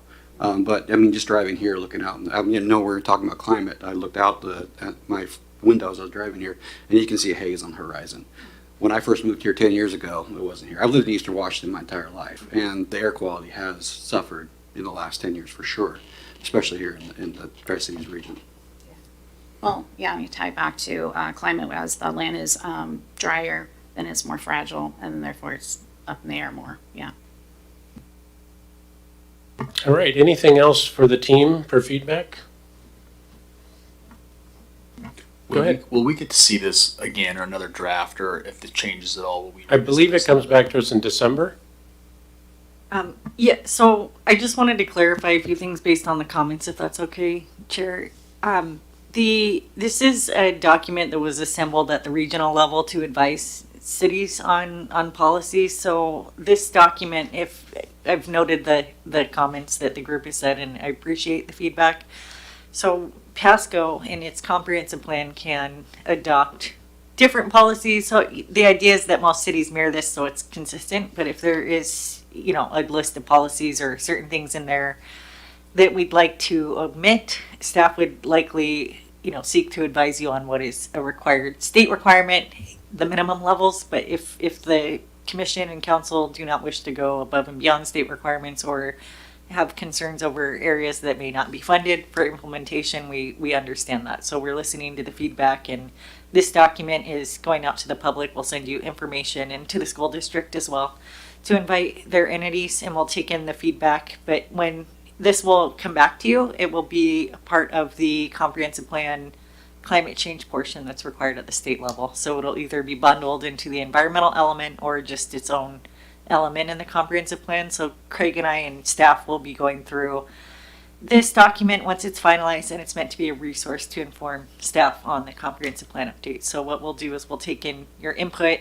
once this is finalized, look it over and then build that into the Pasco comprehensive plan. So that's the extent of what I was envisioning that this group would see next, unless you wanted to see the final version again and discuss it again. But I just assume, you know, you can come to the public meeting or give us feedback, but we'll be going through it, and that's what we'll be coming to with you. If you'd like any other check-ins before that, you can let us know. Otherwise, we'll bring you proposed policies specific to Pasco, gleaning from this document as a resource and incorporating the feedback we've received.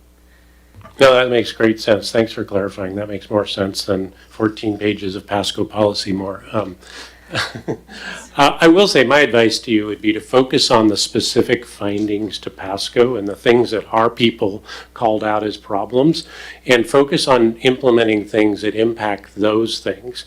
I'll give you an example. Reducing greenhouse gases in Pasco will not affect our weather one bit unless China and India change what they're doing with greenhouse gases, right? And so I would focus on things that some of the commissioners have mentioned, that, hey, with our air quality or our water or our things that are happening or our fires, even as Commissioner Waits meant, our smoke is not from fires in Pasco. It's smoke from fires in Canada and Oregon or in California, right? And so focus on things that are related to our findings that we can do things about and that make a difference here. Because focusing on things like reduced vehicle miles or telling me I can't have a gas stove won't matter a bit if China keeps pumping crap into the atmosphere, right? And so focus on what we can do locally. That would be my advice. Yes, and I did go through this exercise with a similar thought process. The city I worked at before had a similar thought process and sentiment is what I'm hearing from this group. So there are ways we can still meet the state requirements and make it useful for the community. And I agree, tangible things. It does get hot. There are people without air conditioning. Can we help get buildings retrofitted? What can we do to reduce smoke impacts and get people inside, or cooling stations? So I think there's very tangible things that we can address in Pasco that, you know, without really getting into the whole issue itself. We're trying to tackle, you know, greenhouse gas and vehicle trips. We can certainly aim toward that, but if there's not funding at the state level, I'm agreeing with the group on this, or at least with you, Chair, that focusing on tangible items specific to Pasco is the smartest move and is good for the community, in my opinion, to fix these impacts, whether we're calling it climate change, weather change, hot weather. It's just, it doesn't matter. There's hot weather, they're impacting people, or smoke impacting folks in the area. So I think if we can make it tangible and then be clear on which goals and policies we agree on and go through it that way, when we present the plan to you, you can let me know. The group can let us know what they're comfortable with or not comfortable, and we'll be sure and let you know what just really has to be there. Otherwise, we may, you know, have funding issues at the state level. There's some things that we just need to do, or we would advise you to do. Mr. Chairman, if we don't do that at the lowest level of government, it'll never happen. We lose our opportunity to do it.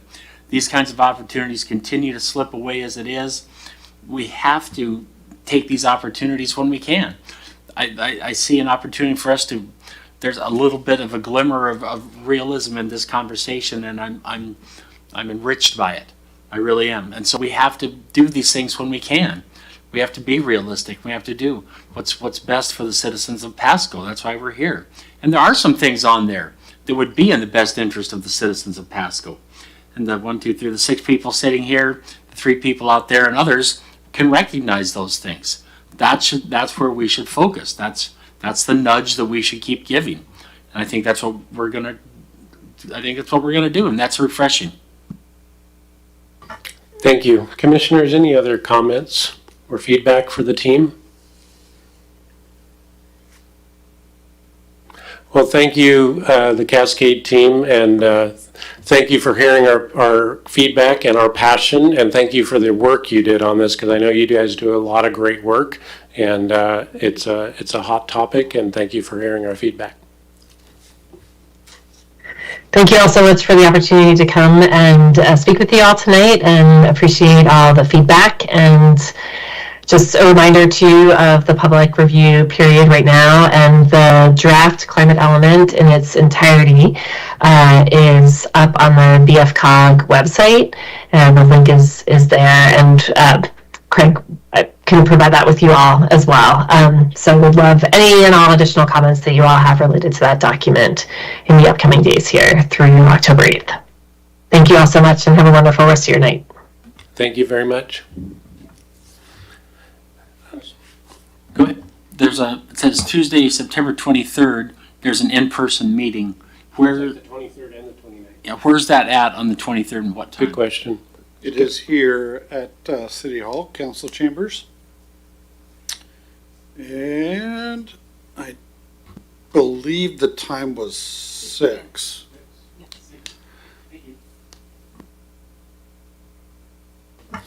All right. Do we have any other unfinished old business for the agenda? Doesn't look like it on the agenda. Okay. Well, with nothing else on the agenda, I would entertain a motion to adjourn. Oh, sorry. Okay, go ahead. Did we want to address the iPads? We can do that. You can do that now if you want. Sorry, I thought we had an item for director's comments on the agenda, so we'll make sure and put that on there next time. It's not on the agenda, but I'm happy to add it to the other business category. Okay, thank you. So I'll just make this quick, just wondering if anybody here by show of hands is interested in getting an iPad to receive materials instead of paper format?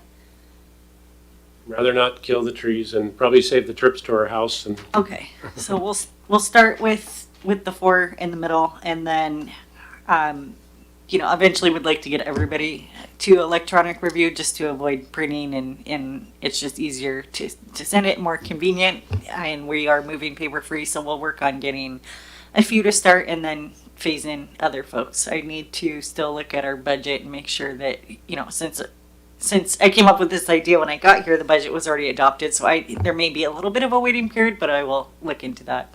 And then the other announcement, you should have received an email from me about some comprehensive plan outreach strategy, and our consultants are doing a fabulous job helping us with outreach and came up with a creative idea that I haven't seen before in comprehensive plan efforts.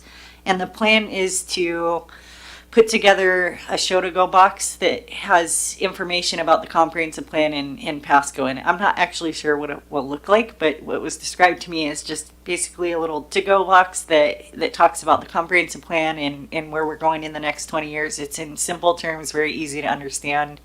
And our plan is to identify community leaders throughout Pasco so that we can infiltrate, the groups that we don't interact with very much. And people are busy. They don't really like coming to night meetings. We don't have a packed house here for council meetings unless there's a controversial issue. So we felt that holding a community meeting with whiteboards and stickies and just would be more to meet, just check a box, and we'd see the same people we see at the public meetings. So what we'd like to do is get a list together of those community leaders and then have a meeting with those folks. And other people can come too. We're not going to screen them at the door and say, are you a leader? If not, walk away. We'll let anybody come in, but we'd like to meet with different organizations of churches, Rotary clubs, just leaders in HOA leaders in different neighborhoods. And we've even started putting a list together of applicants or people in neighborhoods that have reached out to the city in opposition to development.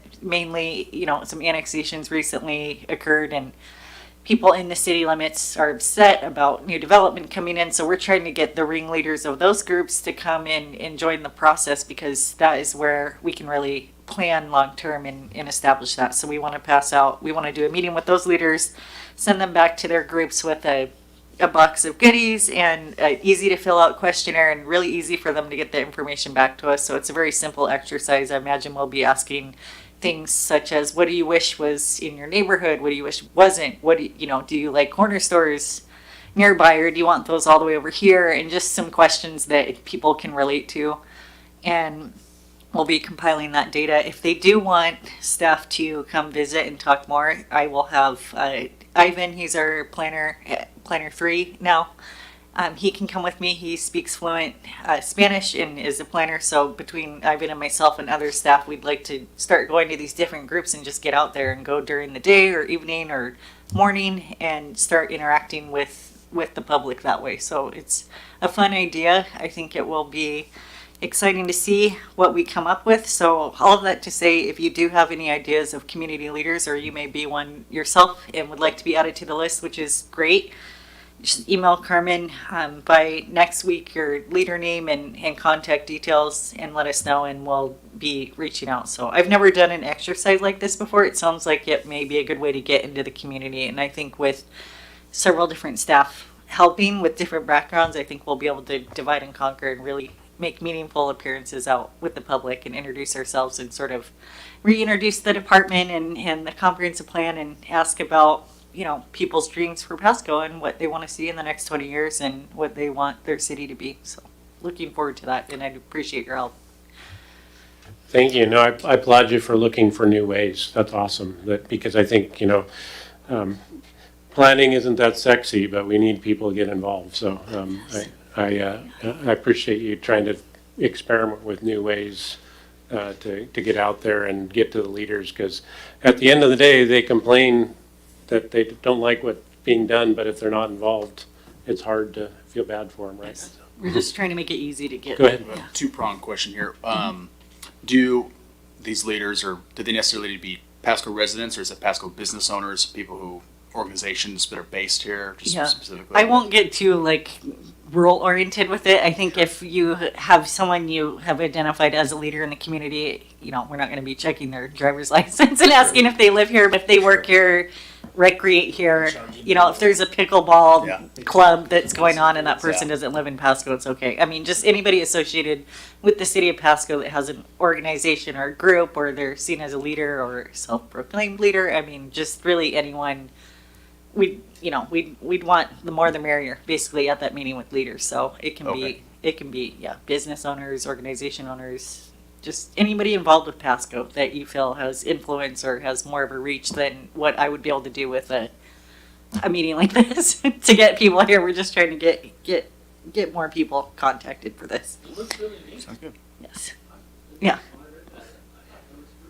Yeah, our consultant team did come up with that. I'm not taking credit, to be clear, but I am excited to try it, and I think it will be more meaningful, and hopefully we can engage more in the community and just explain, that growth is required at the state level, and, the mixed-use developments and apartments, and just, help people understand that if you live in the city limits, you will see growth, and it is a requirement, and that even if the city wanted to slow it down or peel back on some maybe climate change regulations, there's outside sources feeding into it as well. And I don't want it to sound like we're just blaming the state for everything, but it's helpful to educate people, because I think most people who see development just automatically assume we want development and we're making money. Well, we don't make money off residential. They come in and use the roads and use the water, and it's a net loss, actually. So nobody's really making money off of it. So I really like to try and educate people as best as I can and say, this is just the issues with growth, and try and just angle it that way instead of maybe what they're thinking. So anyway, I'm excited about that project. If you have ideas, I'd love to hear it. Other than that, I don't have updates. I just wanted to welcome our new planning commissioners, Commissioner Crawford and Waits. Welcome. I know you were here at the last meeting, but I believe I was attending virtual, and I just appreciate you guys taking your time and coming here this evening and volunteering your time to help Pasco. It's appreciated. So thank you. Thank you, Director Mattson. Well, with that, I will entertain a motion to adjourn. So moved. Second. All right, it's been moved to second, and we're adjourned at 7:35 p.m. Thank you, everybody, for being here.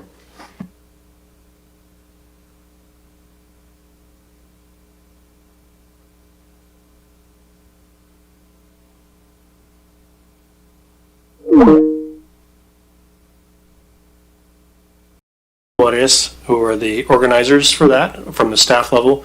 Also appreciate the council members coming out and helping serve food, as well as the other department heads. I also became aware today that due to budget cuts, none of that was funded by the city. It was all funded out of the pockets of our management team and our department heads. So definitely a special thank you to them for opening their personal pockets to pay for that on behalf of the employees. I also wanted to provide a brief update on the open council position for District 4. We've had 4 applicants for that. one of which withdrew when they realized that they didn't reside within the district. So as of right now, you have 3 applicants for that position. All right. Well, thank you for that update. Much appreciated. So with that, we're going to move on to item 7, which is executive session, and I'm not seeing anything listed. So with that, we're going to move to number 8, which is music to my ears, adjournment. Thank you.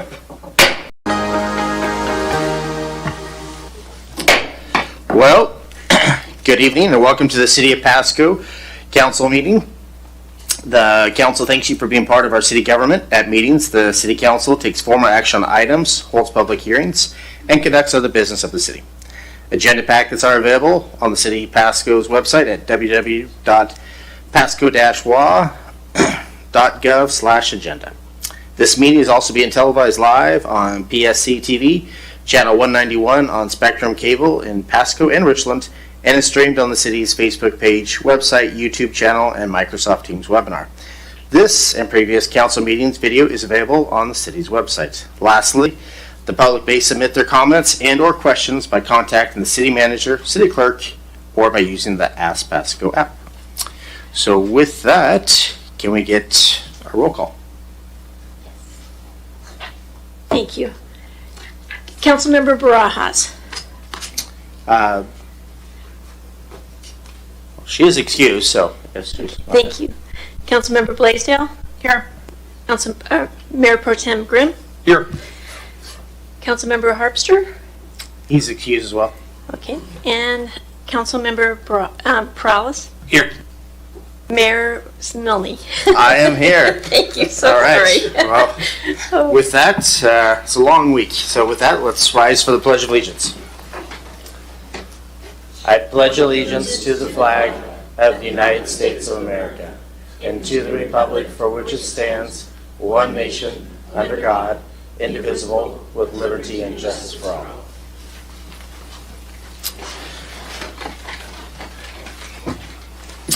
All right, so we're going to move on to 4, which is the consent agenda. All items listed under the consent agenda are considered to be routine by the City Council and will be enacted by roll call vote as one motion.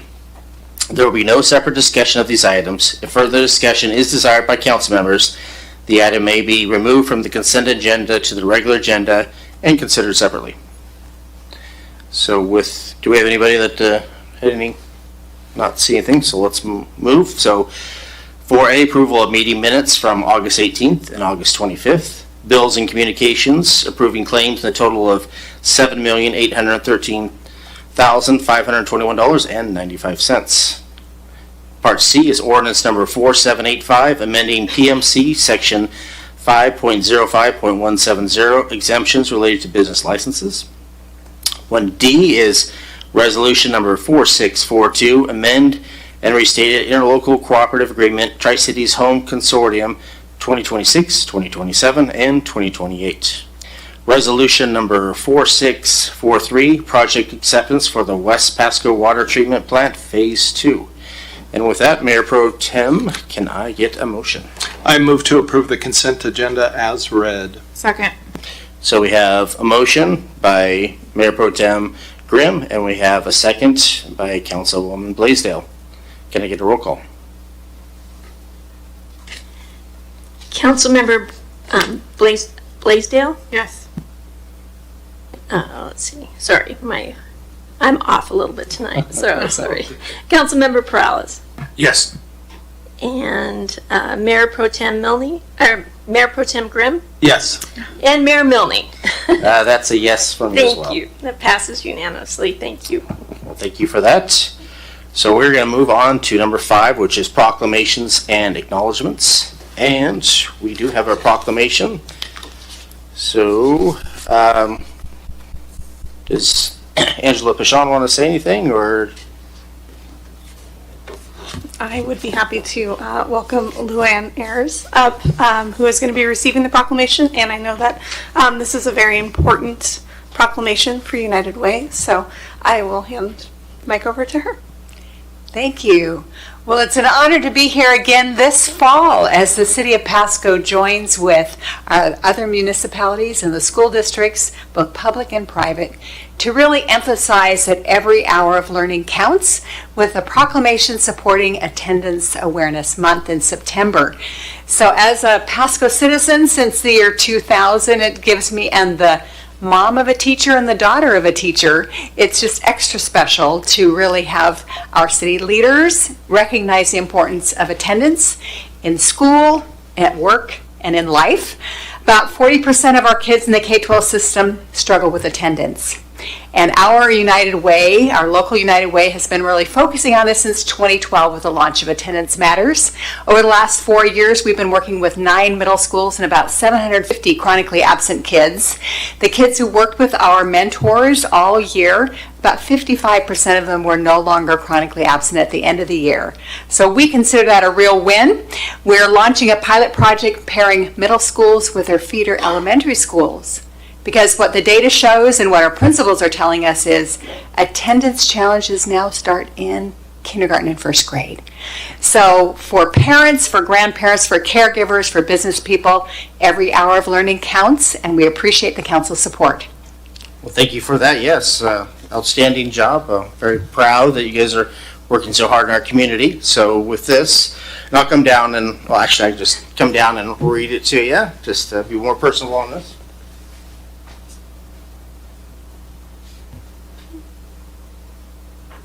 Right. Would you like to come to the microphone so everyone can hear you? Yes, I can speak kind of loud, but yes, proclamation, Attendance Awareness Month, whereas our region is experiencing a school absenteeism crisis, making good attendance more essential than ever to student well-being, achievement, and graduation, thus influencing the career opportunities for the youngest community members as they enter adulthood. And whereas reducing chronic absence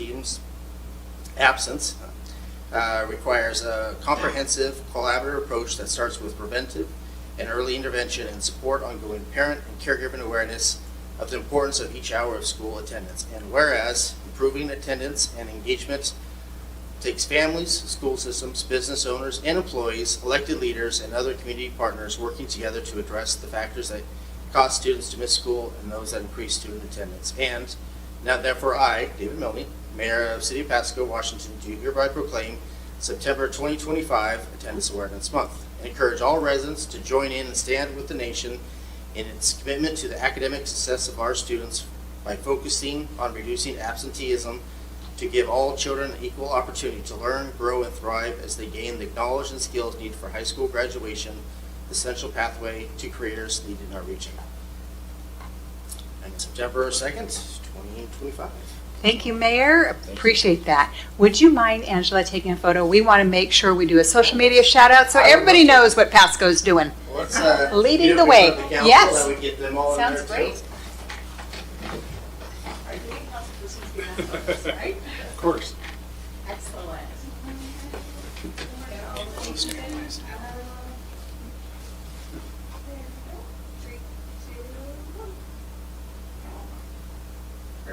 Thank you so much. Thank you, everybody. Thank you.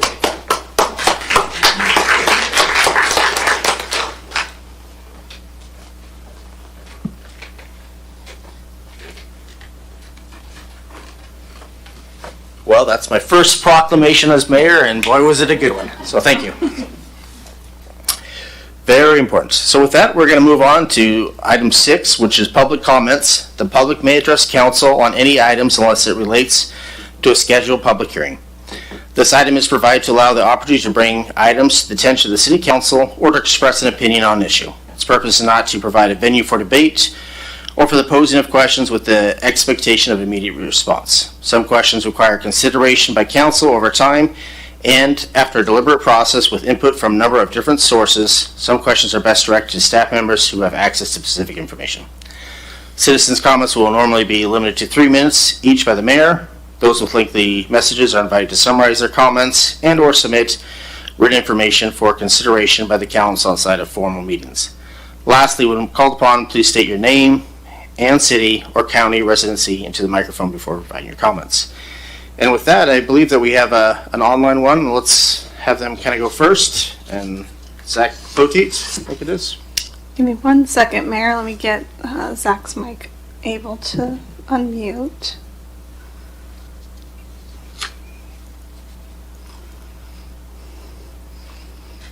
Okay, Zach, you should be able to unmute yourself at this point. Austin, can you guys hear me? Yeah, we can. Okay. Hello, City Council. My name is Zachary Poteet. I'm here today because the Pasco Police Department failed to uphold its duty and uphold lawful orders. In doing so, violated both my constitutional rights and Washington state law. On September 17th, 2024, Benton County Superior Court judged a temporary protection order in my case. The order is not vague. It specifically directed Pasco Police to serve the order and ensure the custody of my child. Instead, carrying out this judicial mandate, officers refused.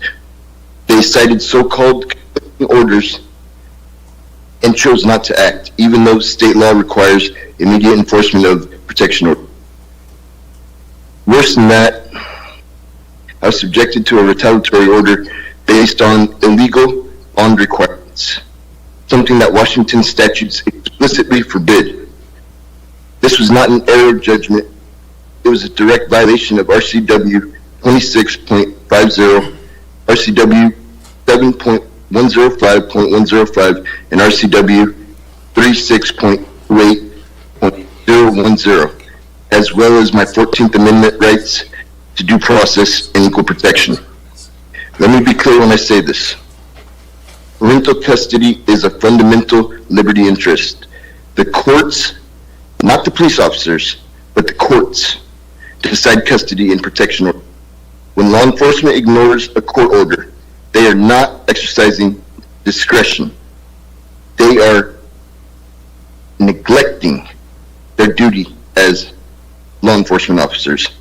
The refusal has caused me serious pain and mental struggle. It stripped, and it not only that, it stripped me of my statutory protections, and it basically I've had to undergo a lot of counseling and therapy because of this.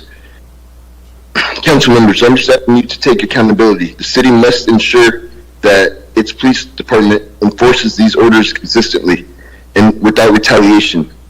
Families in Pasco cannot afford to have their rights subjected to selective enforcement. I want to be very direct. If this matter is not resolved through a settlement outside of court, I will be filing a federal lawsuit against the city of Pasco. It will be for the amount of $1 million.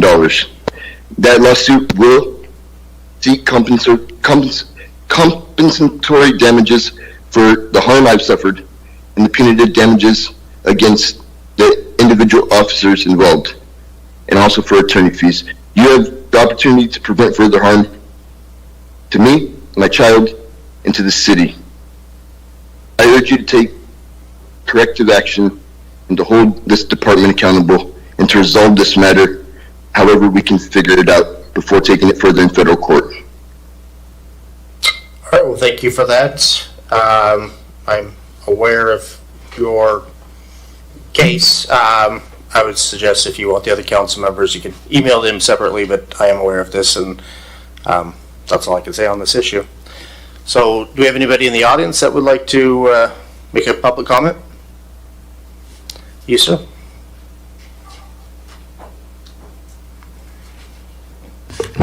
Mr. Mayor, members of council, my name is Roger Wright. I live in Willoway, West Pasco. Been out there for 39 years. I'm also a commissioner for Franklin PUD. Although I'm not on official PUD business this evening, I was invited by Councilmember Perales to come share my opinions about an important issue. First, though, I want to share my thanks for Councilmember Perales. Earlier this year, he reached out to our church service group, justserve.org, to take care of a community service project. He could have left the request right there.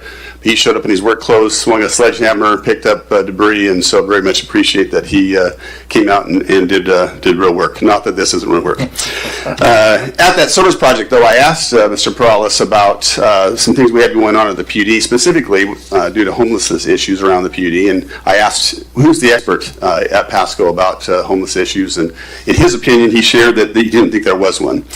For that, the reason I asked that question is we've been discussing at the PUD about our facility at 14th and Clark and some of the issues we have down there with people living under staircases and entryways and things like that. We're looking at what our future building plans are, and I asked the question, can we be here in 10 or 15 years at 14th and Clark? My personal opinion is we can't if it continues to go the way that it has gone. And so I feel like there needs to be more work done on this. In my PUD responsibilities, I travel to Spokane every month, and the homeless issue downtown Spokane is even worse. We used to meet at the US Bank building downtown. Got to the point where we had armed guards in the foyer. So last year we moved out to the valley for safety reasons. Actually, about 3 years ago, I was attacked myself downtown Spokane on the way from the Grand Hotel over to the US Bank building at 7:30 on a Wednesday morning by someone living on the street. It's unacceptable to me. I don't want to see our city get like that. So that's why I think that we need to do more here. I don't see enough happening, and I would encourage the council to show the needed leadership and establish a working group of staff members, citizen volunteers, and housing experts. Let's talk about this and see what we can do to improve it in our city, improve situations in our city. I will say that smarter individuals than us have not been able to do this, but I believe that if we work together that we can make that happen. Doing nothing is unacceptable. Please don't take my comments as cruel or not being insensitive or lack of compassion. I had an uncle who lived his entire adult life on the street, and I currently have a nephew and a cousin living on the streets, one right here in Pasco. All three of them have had the opportunity for housing, and they choose to live on the streets. They need and deserve better, but they have some responsibility in this. In my opinion, the current situation cannot be successful for the community, for businesses, and certainly for not the people living on the street. I hope the city will take the lead in an effort to improve our community, our citizens, our businesses, and the people living on the street demand it. And if you would proceed, I'd be the first one to volunteer on your citizens group to try to work this out and make it better for everybody. So I think our community needs it. Thank you. Well, thank you for that. I would always recommend, again, I know I see your building every day since I'm across the street from you guys. Beautiful building, beautiful landscape and everything. Obviously, we don't want to lose partnership between your building and the city of Pasco, especially that location. I would recommend any other ideas, send things to the council as a whole, and then also you can meet up with our new city manager if you have other ideas and ways that we could collaborate. I mean, everybody of us cares about the city of Pasco very much, and we know the homeless issue is a problem, trying to work around with PD, all that kind of stuff. We, again, want the best for our city, so please send us ideas, and we can go from there. But thanks for your comments. Do we have anybody else in the audience that would like to talk about anything? Got Mary Mahoney, I guess, you're up.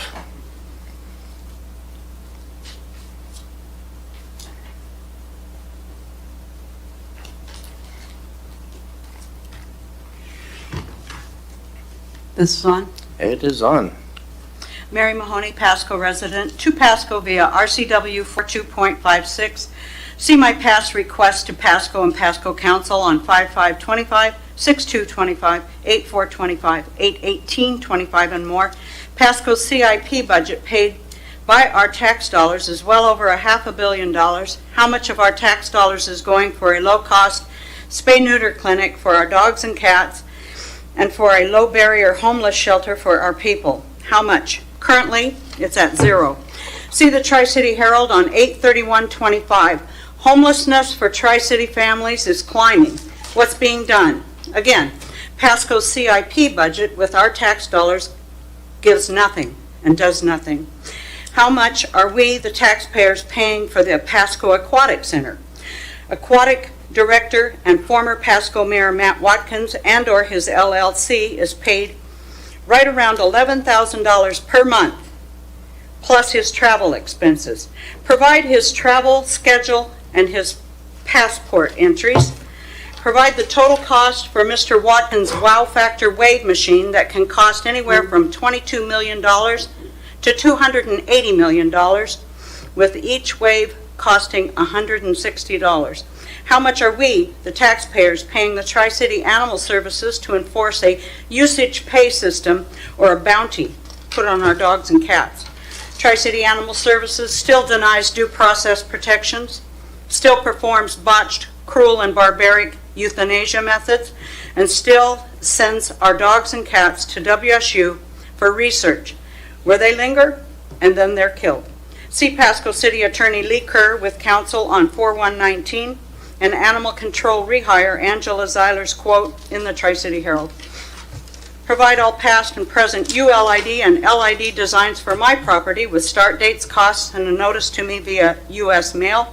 Include all Pasco officials and Pasco employees' communications regarding harassment and retaliation against me and my property. Provide a start date and a permit number 404 for the Road 48 Central Pasco Community Park. Include fecal groundwater contamination reports caused by the floodplain sewer breaks. Include fines paid by spot zoning developers Hayden Homes and Pasco for killing our 8 floodplain American bald eagles and their eaglets. See KNDU News on Earth Day 4/19/22 regarding our floodplain eagles. My comments and my requests are for the record and to put Pasco on notice. All right, well, thank you for that. Do we have any other members of the audience that would like to make a public comment? Going once. All right, well, you're up next then. Sorry. I didn't know you guys were here tonight. Good gravy. Thank goodness I've only lived down the block.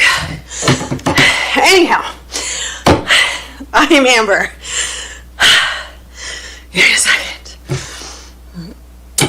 As you know, I have been having water pressure issues for way too long, and now they have not only sent their attorneys after me multiple times, including 2 different law firms. My family has been paying the rent in advance for over a year in advance since the beginning. We do not cause problems. We have brought a lot of good things to the community, but this past week they are now coming after my family. So they are threatening to sue my family because I don't have a penny in my bank account, and if what I was stating was false, then they would want to sue me and get some kind of gag order. But the truth is, year after year, month after month, Becky, the first person that ever moved here, is gone. Another resident is gone. More people are wanting to leave. I have a full-time caregiver. I have had what the family thought was a stroke. I was unable to speak, and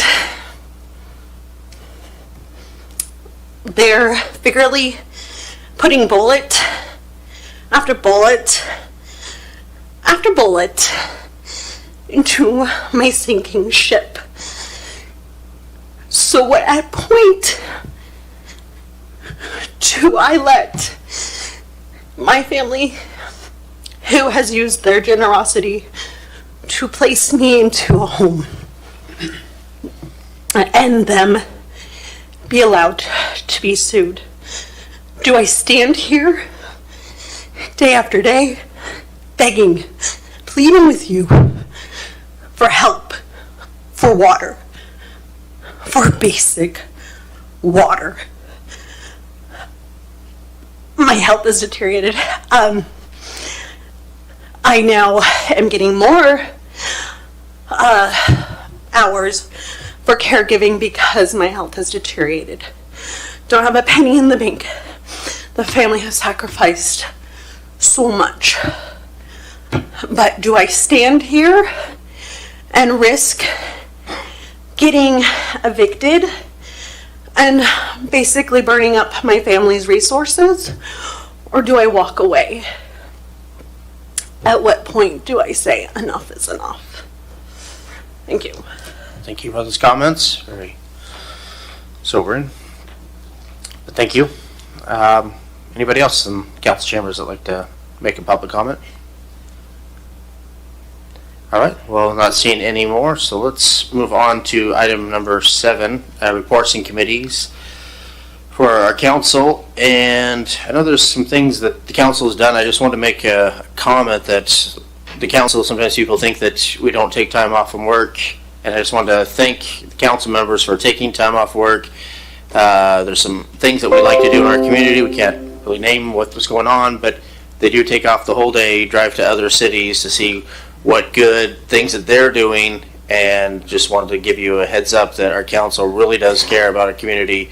They do try. All this is done at no cost. You don't get paid for it. So just giving you a heads up that we got some amazing council members here, and ones that can't be here tonight, but I'm very proud of the council members that I have on the dais with me, and we'd like to talk about what they're doing, but right now I think it's probably best that we don't. But just want to give everybody in the audience that these guys are working really hard, and they really do care, and I don't think we get enough, or they don't get enough kudos for all the hard work they put in to their jobs and the stuff that they want to make our community better. And with that, is there anybody did anything outside of that they'd like to share, or not see anything? So let's move on to number 8, which is hearings and council action on ordinance and resolutions related to thereto. So we're going to go from 8A, which is public hearing ordinance number 4786, SG Land Management LLC and Desert Bloom LLC annexation, including a portion of Burns Road right away. And we have Director Haley Matson. Thank you, Mayor and Council. Tonight before you is an annexation proposal that was submitted to the city, and all the procedural requirements were met. And for those of you that don't know, an annexation is when a piece of property, usually bordering the city limits, is brought in formally to the city limits outside of the county area. So this is a large piece of land. I believe there's a map. I'll skip ahead a little bit. This is over on the west side of city limits. They're just south of Burns Road, and there are 2 parcels here that are proposed to be annexed in to the city as shown, and this area does fall within the city's pre-plan Broadmoor master plan area, which did extend into the unannexed areas of the city. And I did want to point out a procedural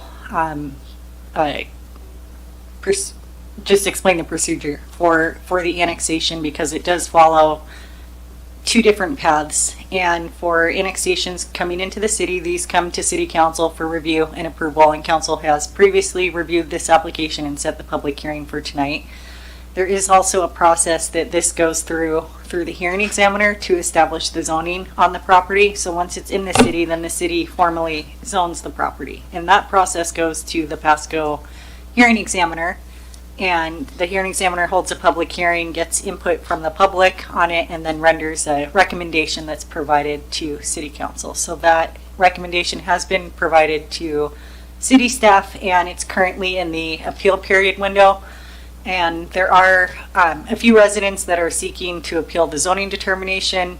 If that happens, it'll follow the process outlined in code, which is bringing it forward to council. But I did want to note that in case we did get public comments, that the purpose of the public hearing tonight is specifically for this area of land being pulled into the city. So that's the purpose of this hearing. If there's issues with the zoning that's applied to this later, we'll bring it either to council for approval of the hearing examiner recommendation, or we'd follow the process as advised by legal. I believe it's a closed record hearing to consider an appeal. So tonight we are discussing this area as I described, and the applicant did meet the procedural requirements and submitted the notice of intent to the city on April 2nd.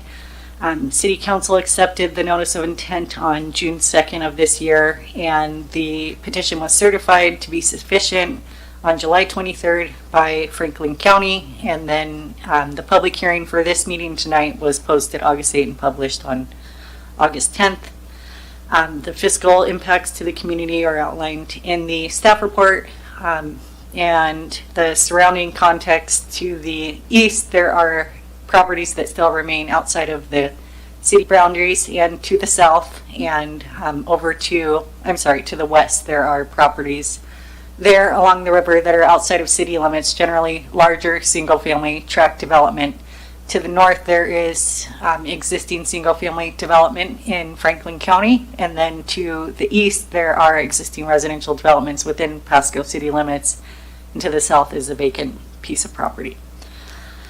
So staff is recommending approval of this annexation request. We believe that all the procedures have been met for this application, and I'm happy to answer any questions, technical questions that you have prior to opening the public hearing, if you'd like.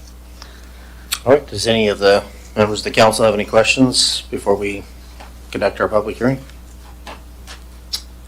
I'm not seeing any, but I do appreciate you mentioning that this is just about the annexation, not about the density, which I have seen things online about this. But yeah, so I appreciate you making a clarification on that. So with that, I'm going to open up a public hearing. And do we have members of the audience that would like to talk about this? You, sir, in the green shirt. Is it gray or green? Sorry. Looks green to me, but maybe I'm going colorblind. All right. I'm Andrew Libbert. I am one of the applicants and part of Desert Bloom LLC for the annexation. Can I state my address? No, we're good. No? Okay.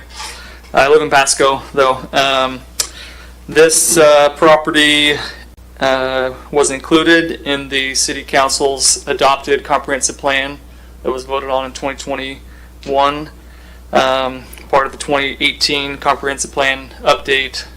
So it's was within the UGA urban growth boundary that this city council approved, and so we're just asking for annexation so that we can help meet council's agenda to provide affordable housing. You can't do that without increasing the supply. It's a simple supply and demand economic aspect that you can't keep or help housing get affordable without increasing the supply. And so we're striving to do that. And like Haley said, we've gone through and met all the procedural things, and so we're in favor of having this property annexed. All right. Well, thank you for that testimony. Do we have anybody else in the council chambers that would like to make a comment on this public hearing? Good. Second, third? Well, I'm not seeing anybody, so let's close the public hearing. And with that, I'd like to have Mayor Pro Tem Grimm do a motion. I move to adopt ordinance number 4786 relating to annexation and annexing certain real property to the city of Pasco and further authorize publication by summary only. Second. So we have a motion by Mayor Pro Tem Grimm and a second by Councilwoman Blaisdell. So all in favor, say aye. Aye. All opposed, say nay. Looks like that passes unanimously. So thank you for that. Let's go on to item B, which is public hearing ordinance number 4787. Mr. Mayor, just to clarify, I didn't actually hear you say, did you? Oh, I said aye, yeah. Did you? Okay, great. Okay, thank you. Just want to make sure for the record. I was a little sad. Like, well, there's only four of you, so I need all four. No, it was definitely aye on that, so. Sorry about that. I will say it louder next time. So public hearing ordinance number 4787, amendment to the Pasco Municipal Code, section 25.85.0.020 related to car washes. And this is also by Director Haley Matson.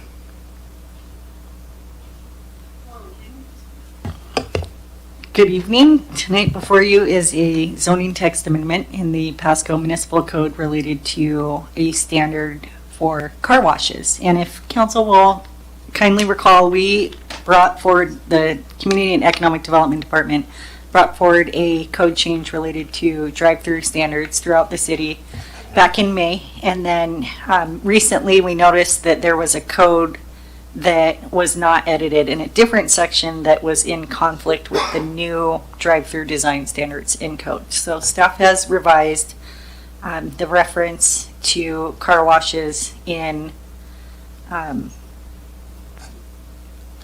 me, one moment please.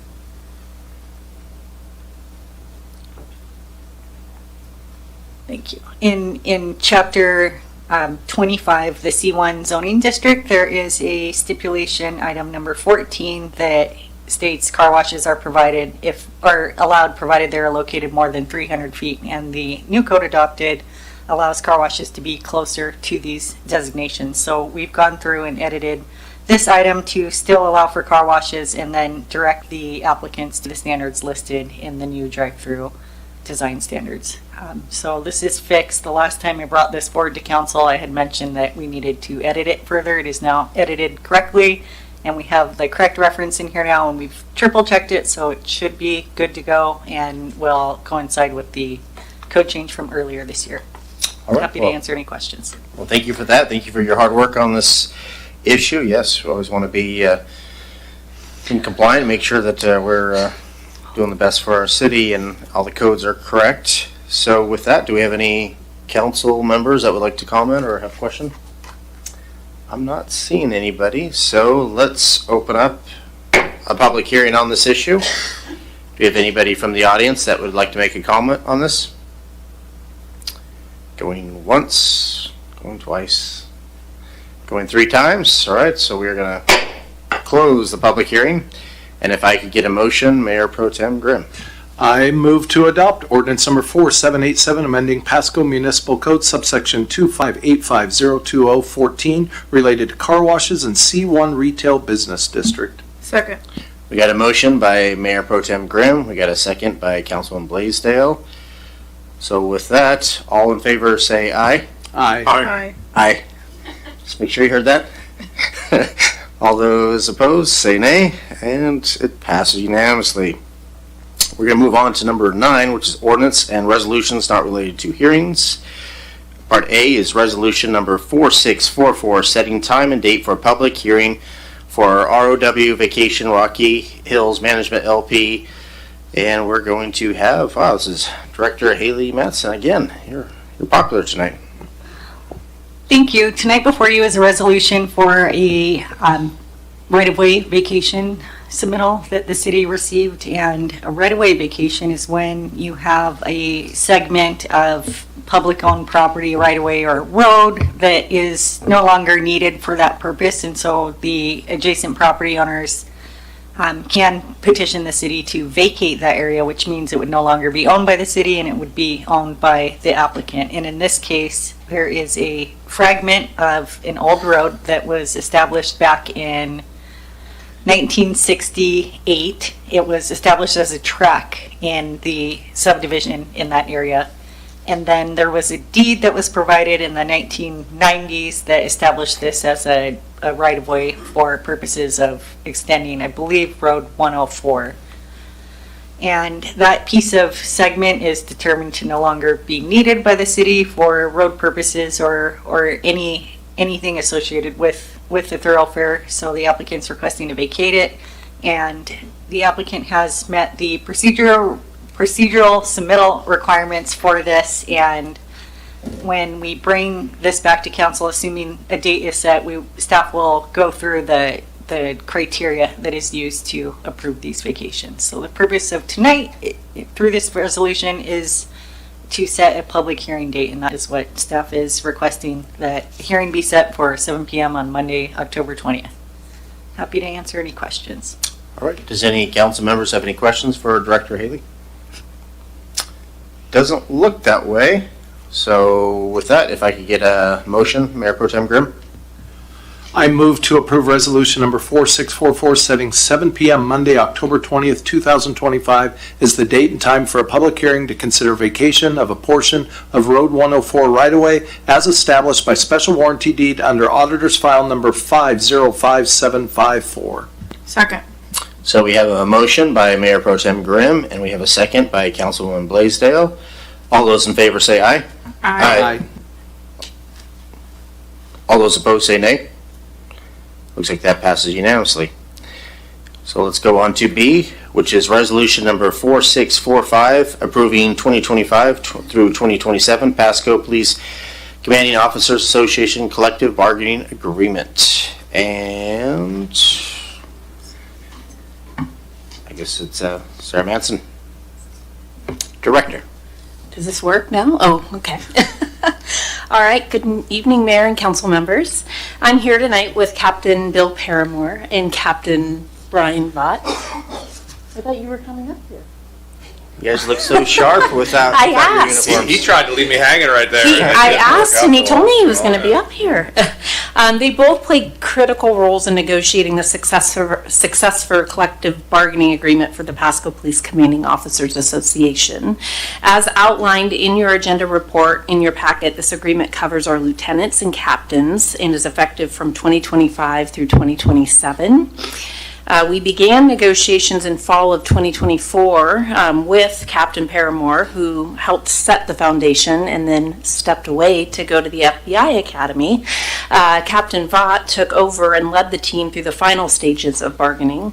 The association ratified the tentative agreement on 2 weeks ago, right? Yeah, 2 weeks ago. The contract was bargained in good faith and reflects a fair, responsible outcome that supports both operational stability and leadership retention. It directly aligns with the city's goals of community safety and financial sustainability. With that, I respectfully recommend council approve of resolution number 4645, and I'd like to hand it over to Captain Paramore and Vaught. If you can bite our names, it's Vautamore, if you would like to do so. So just on behalf of the Commanding Officer Association with the Police Department, I'd like to thank council for giving us this opportunity to come before you.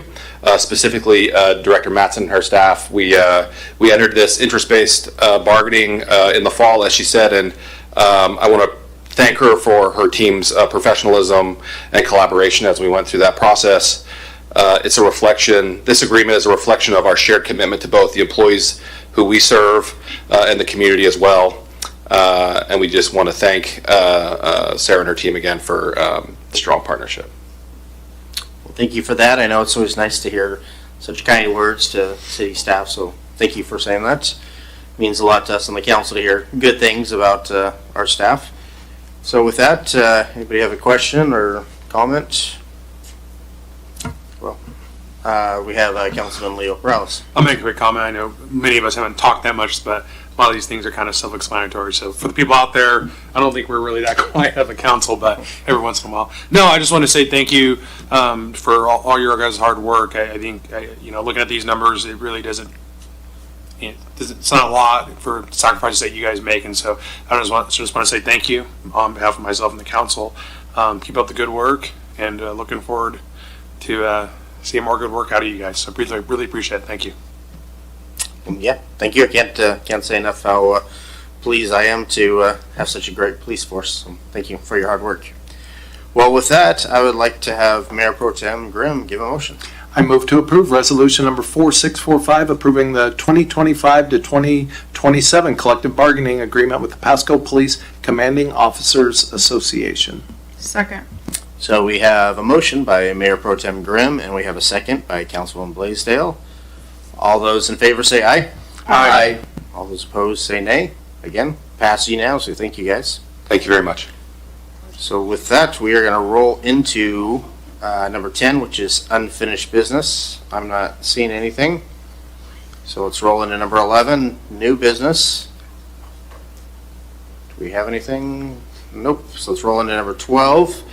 Miscellaneous discussion. Is anybody on the council? We'll start off with Councilman Leo Morales. I will be quick. As you know, it's football season. So our high school football sports start on Thursday.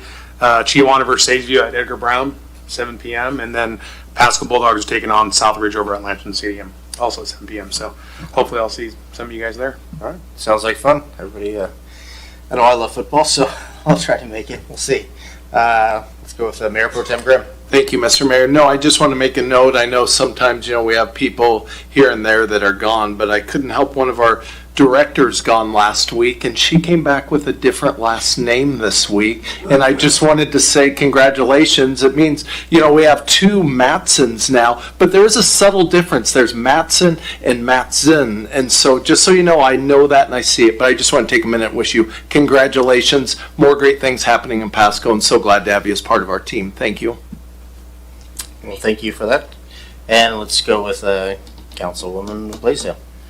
Okay, I just wanted to mention Pasco High dance team coach Becca has visited our chambers, I think 3 or 4 times in the last couple of years, but she retired from Pasco High dance, and I believe she could be possibly going on to better ventures. I don't know if it'll be in the Tri-Cities or elsewhere, but that is a huge loss to Pasco High.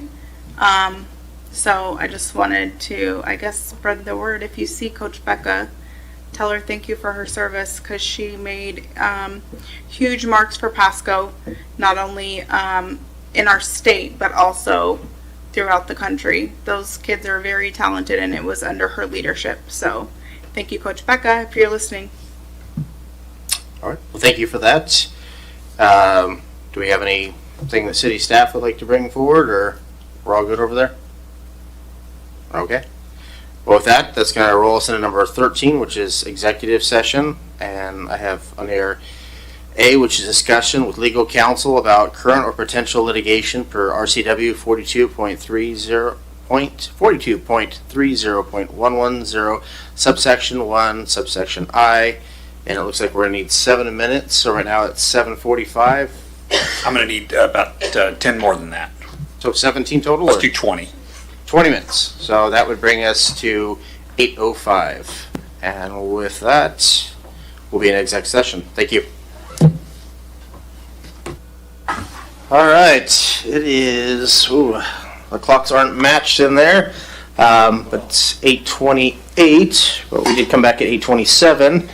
And with that, we are done with the exec session. And so I close this meeting. Have a good evening, everybody.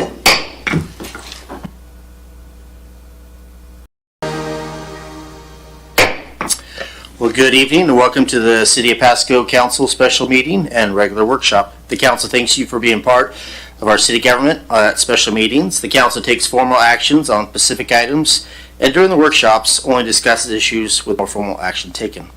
Agenda packets are available at the City of Pasco's website at www.pasco-wa.gov/agenda.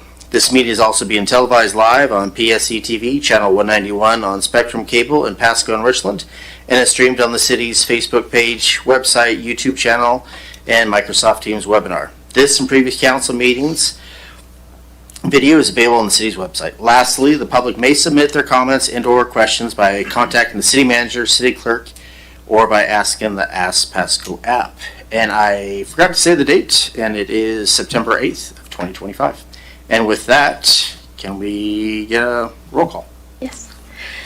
Councilmember Barajas? Present. Blaisdell? Present. Harpster? Present. Perales? Here. Mayor Pro Tem Grimm? Here. And Mayor Milne? I am present. Thank you. Well, with that, let's say the Pledge of Allegiance. I pledge allegiance to the flag of the United States of America and to the republic for which it stands, one nation, under God, indivisible, with liberty and justice for all. All right, well, with that, we are moving right along. We are now on 4, so we are going to move into exec session, and it looks like we're going to need, I thought I saw somewhere 20 minutes. Is that what we're still looking at? All right, so we should be back at 7:22. See you then.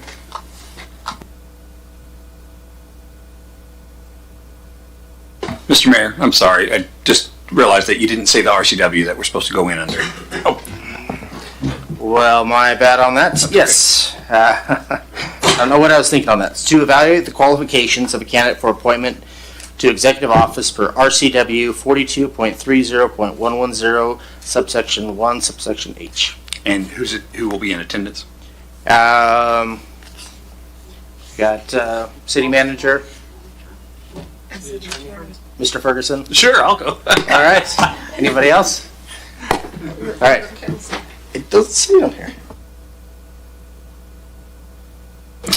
All right, we are back from exec session, right on time. Imagine that. Anyway, we are going to move on to number 5, which is the council position number 4, vacancy. We have number 5A, which is selection of finalists for interviews for City Council District 4 vacancy. Since we're still waiting on Harold Stewart.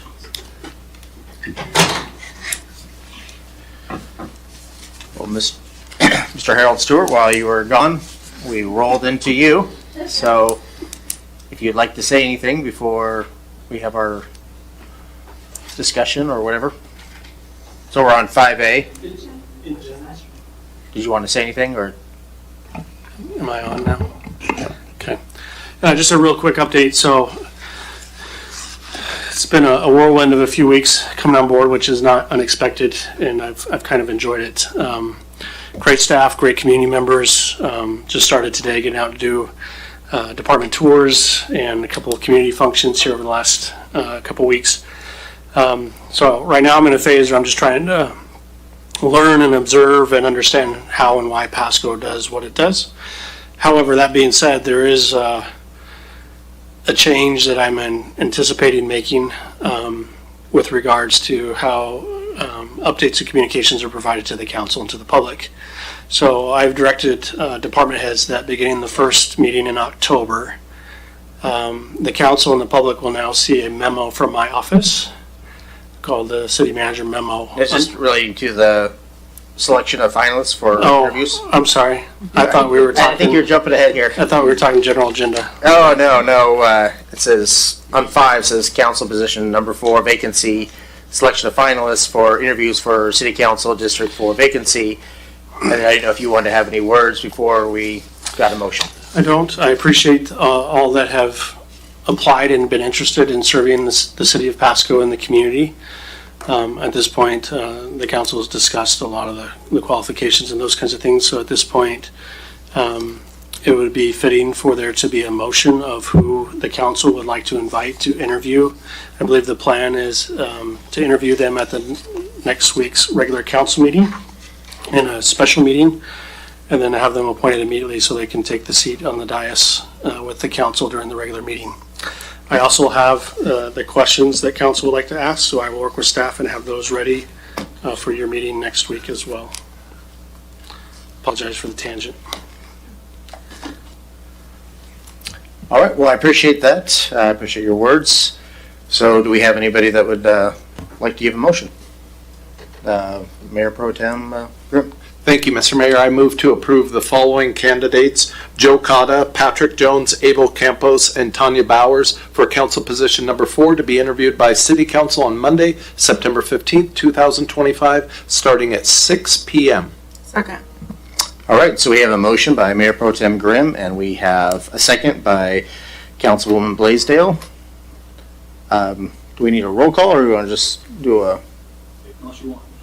Let's just do a roll call, just make sure we're doing it legit. Councilmember Barajas? Yes. Councilmember Blaisdell? Yes. Councilmember, no, darn it. Councilmember Harpster? Yes. Councilmember Prowlis? Yes. Mayor Pro Tem Grimm? Yes. And Mayor Milne? That would be a yes for me as well. Thank you. It passes unanimously. All right, so with that, we are finished with the special session, and we are going to move on to our regular City Council workshop meeting. So we've already done 2 and 3, and so we're going to move on to 4, which is verbal reports from council members. So let's, I think Councilman Harpster was first, so let's. Thank you.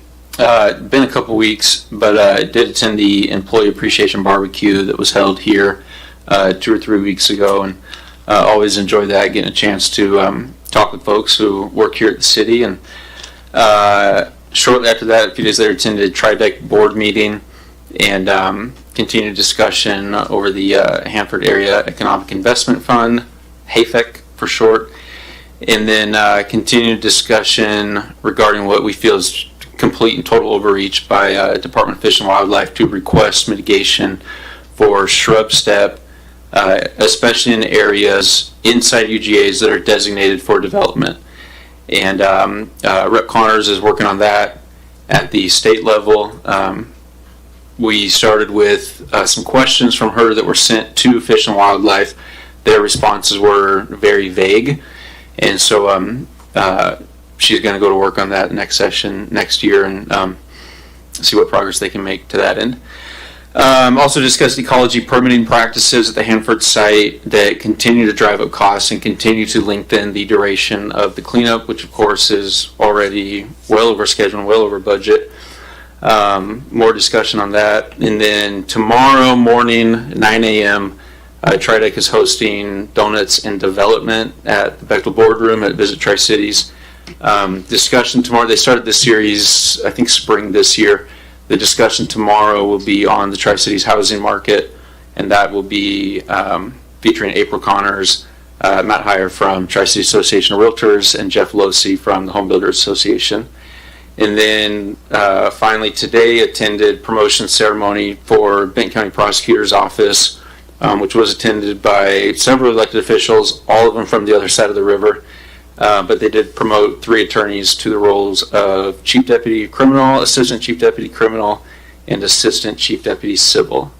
And that's all I got. Thank you. All right, well, thank you for that informative report. I appreciate it. We're just going to move down the way here, so let's go with Councilwoman Bras.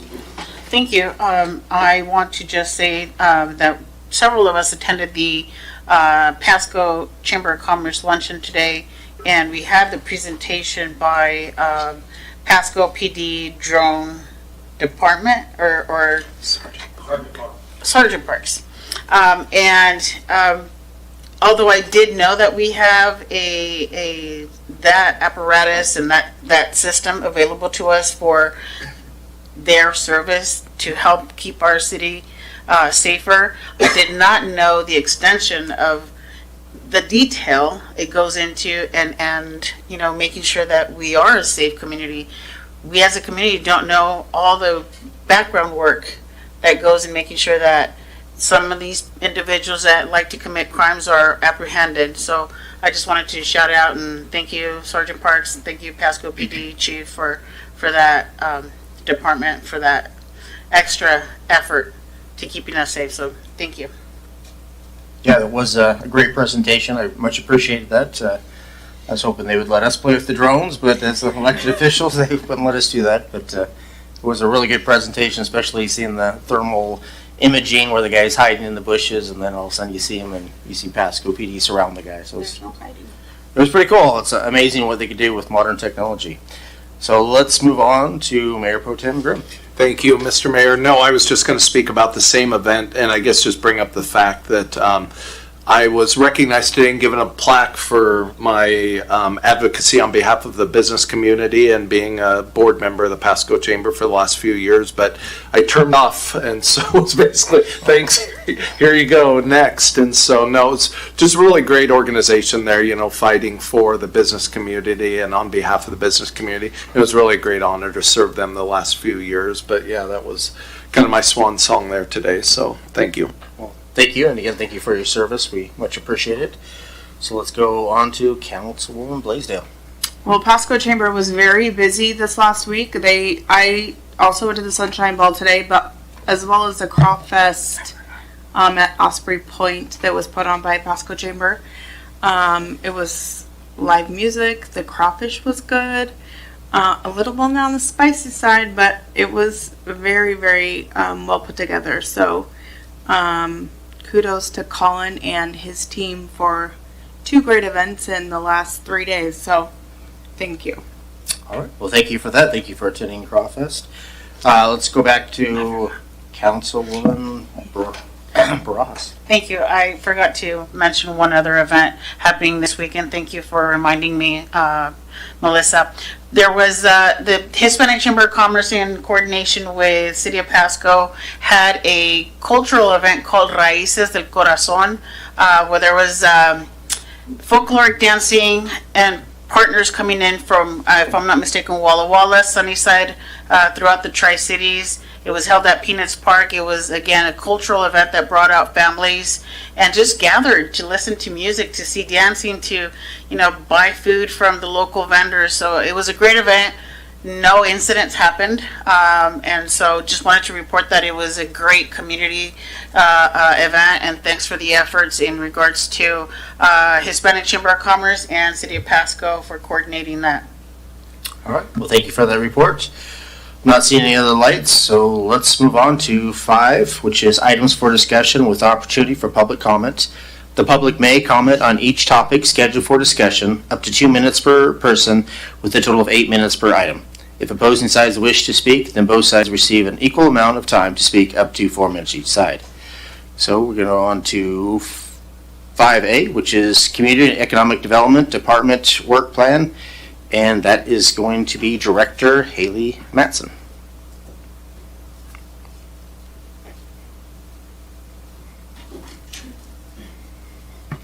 Thank you, Mayor. Good evening, Council. I am very pleased to present the Community and Economic Development Work Plan to the group tonight. And tonight's format is going to be a presentation, and I'll stop at certain points and ask if you have questions since there's a lot of data to go through.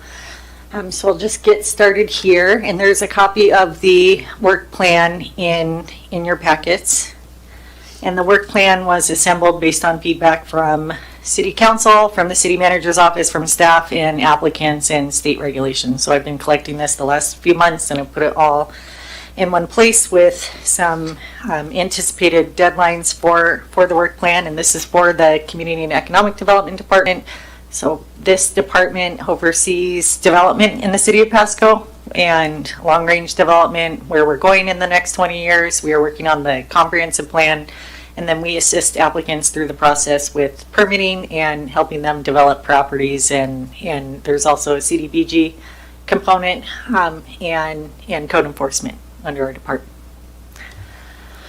And I'm happy for any input on these mission and vision statements. The department did not have this previously, and this is the first draft of it. So if council has input, happy to hear it either now or if you'd like to shoot us emails after this with ideas. I think it can be shortened a bit, but we have a vision statement for the department and then a mission statement as well for the department. And what we're after is delivering transparent customer service to the community, that is the public, the residents, and our applicants in the department, and make the experience as good as we can.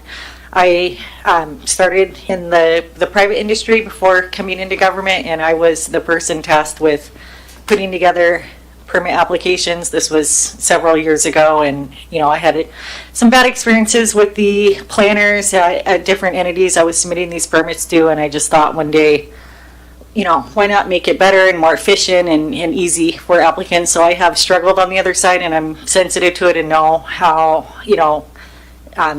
time is money for these customers, and these customers do not have a choice. They come to the City of Pasco to get permits. They can't go to Kennewick and get permits. They have to go to the city that they're building in.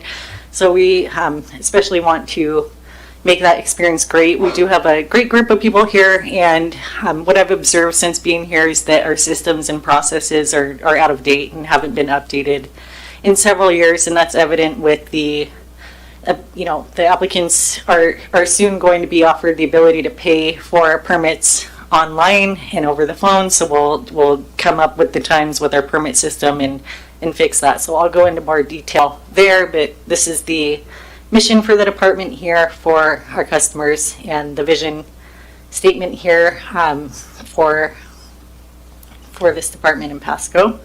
And then I have some preliminary goals. I like to look ahead and shoot for metrics that we can measure along the way to show improvement. So the first goal is to reduce permit processing times by 20% by the end of 2026. And I believe with some of the improvements to the system, we can do this and cut down our time. Right now, it's hard to measure exactly where we're at with some staffing shortages. So we'll start tracking the timelines now, and the goal is to get this posted online and then show customers before they submit a permit what our target timelines are, but what our actual timelines are, so that they can see. And ideally, you want both of those to match over time, but to be transparent, we'll show what we're hitting now and what our targets are, and then over time, hopefully get those to mesh together so that people can have a real sense of what our timelines are. And then support growth in a responsible way.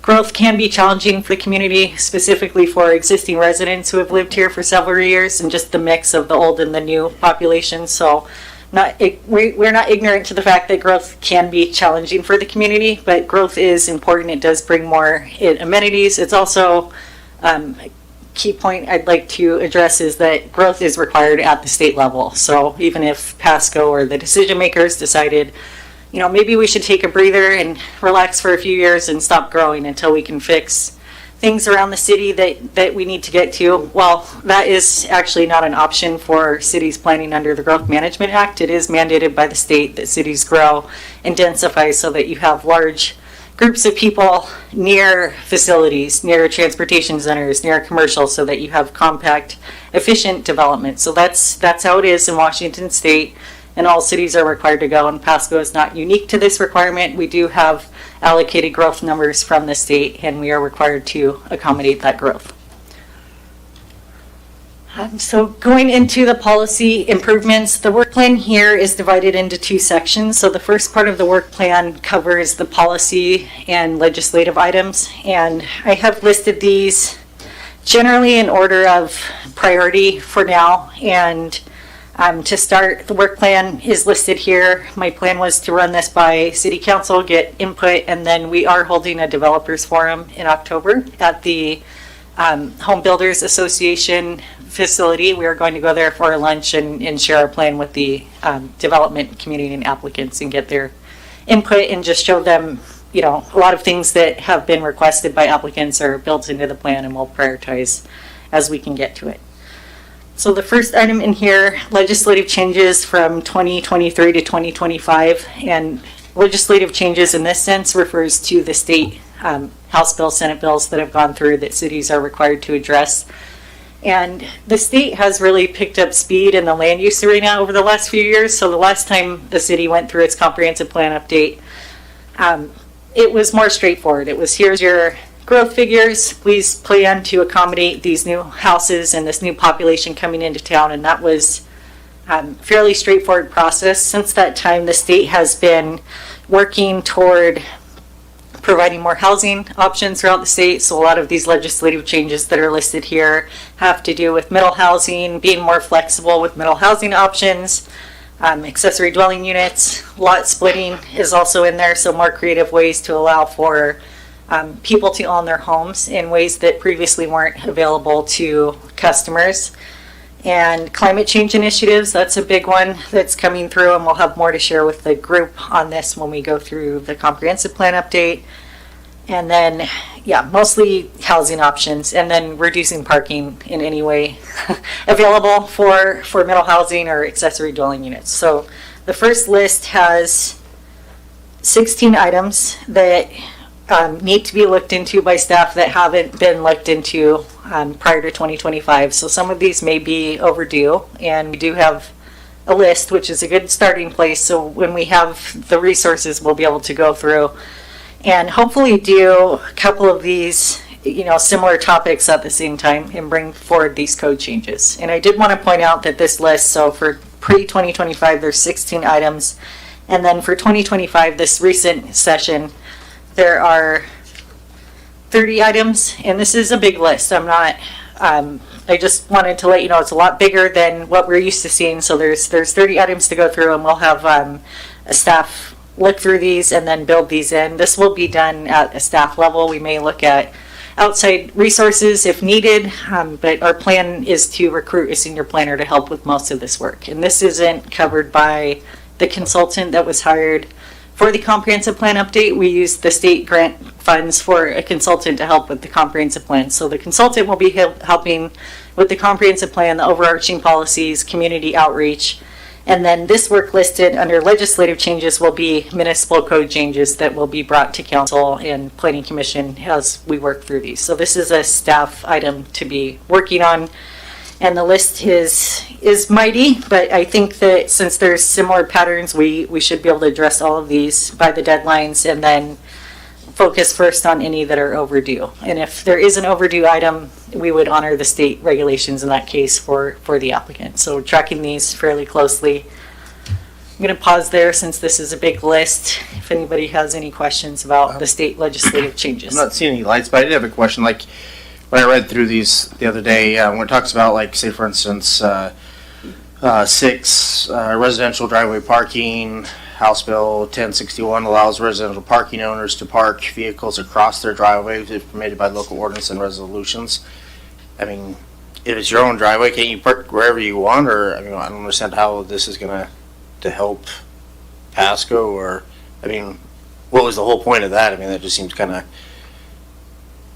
Yeah, I have not looked into this one in great detail yet, or this whole list, to be honest. I Okay. mean, I'm familiar with the themes, so that one is interesting how it's worded, so I'd be curious to look into it. So that is the first task, is to go through all of these, figure out what is being asked, and then draft a code and bring it forward, so. okay. Not actually sure what that one means, but it is definitely interesting how it's worded. Yeah, there's a couple other ones that were, you know, I don't know, they just seemed odd to me, but again, I don't want to get into the weeds on this. I guess we got a lot going on, so, Yep. I guess if I have other issues, like, again, the child care zoning, I mean, I don't know, some of it just seemed, I don't know, really ticky-tacky, but, I'm not seeing any light, so I guess, oh, I guess we do have one with Councilman Perales. Yeah, I've mentioned this before, and it has to do more with BF COG, but we don't have a building code board of appeals that's current right now. It's aside from this, I mean, you're talking more about planning, but you do oversee the building department. So I think we should be driving that. At one point, I believe the city of Pasco was administering, or a big part of that appeals board. So if someone has a problem with their building and they have an issue with the building official, they could go towards that board to find a resolution. We don't have that. It's not currently happening. So on a list that I created a long time ago, a lot of this stuff, almost everything is on this work plan, except that piece. Sure. And I can add that to the work plan. I'm not sure how Pasco does it currently. Like, most cities either have a board of appeals for building code matters, and it's like an elected 3 people, one with architectural background and whatnot. A lot of cities have shifted from that in recent years and have gone to the hearing examiner to handle building code appeals and land use appeals. And we actually made that switch in the city I was working at before I came here, and it seemed to work better just because building code appeals are so far and few between. By the time you get one, it's like your group that you put together 10 years ago is, disbanded, or people have moved away. So having it under the hearing examiner authority worked really well for Marysville and other cities that I talked to. So I can add that to the list, see what our current process is now for appeals, that it's not, getting appealed to the same person, or, there's got to be some sort of a separation, but I'll look into that. Okay. Yeah, I think that would be appropriate. I mean, if that's the route we want to go. I know that essentially this entity had to go out and find like a fire engineer, or fire engineering, architect, and all different types of disciplines, and they were a part of the board. And so they would hear stuff. I mean, we haven't had one since 2018, I think, something like that. So I know it's part of the National Building Code. We should have one, but yet we don't. So and everything else that I see on there, you're really big on customer improvement, customer service. So like, that's good. That was something I had on my list, which was about 15 bullet points. A lot of it was just kind of comments, but increasing the building permit timeframes. You have the trip generation letters on there, going over the traffic impact analysis. We're doing the SEPA review, thresholds, parking impact fee credits, city's concurrency review process. I think you kind of hit everything, and you even had all those state legislation with all the changes we've had. So I guess the point of that is to make sure that our policies are in line with all of those that are currently changed everything, but then we'll have another legislative session that will change more. So when it says TBD, I guess, can you shed a line on that? I mean, yes, because I see these a lot. For council, so that's under council goals here for legislative changes. This could fall, since there's 50 items here, I mean, I guess I could just list all council goals here. I think that those would hit most of them. I had that there as a placeholder. Once we start looking into these, I think we'll divide them into groups and put them on the work plan. And this work plan is meant to be live too, so updated, I would say at least monthly, bi-monthly, so we'll always have an updated plan as we peel it off. But I just put that there as a placeholder because I wasn't sure. I didn't want to insinuate that the state regulations matched exactly with council goals, so I just put to be determined as we go through it, and I can note that on the work plan. My follow-up would be, you say you don't want to use an outside consultant agency. This being so robust, why do you want to you go ahead and use the staff currently?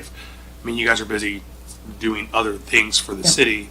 So how do we know that this is going to get done in a Yes, timely manner, I guess, without additional help? Yes, and I think my first preference would be no help. That's just how I've always been trained at, the cities I've worked at prior. I think that's not reality here. So that just might be a little bit of me coming out in that statement. So if we do need help, we will certainly get it to finish this on time as long as we're in budget and have the funds for it.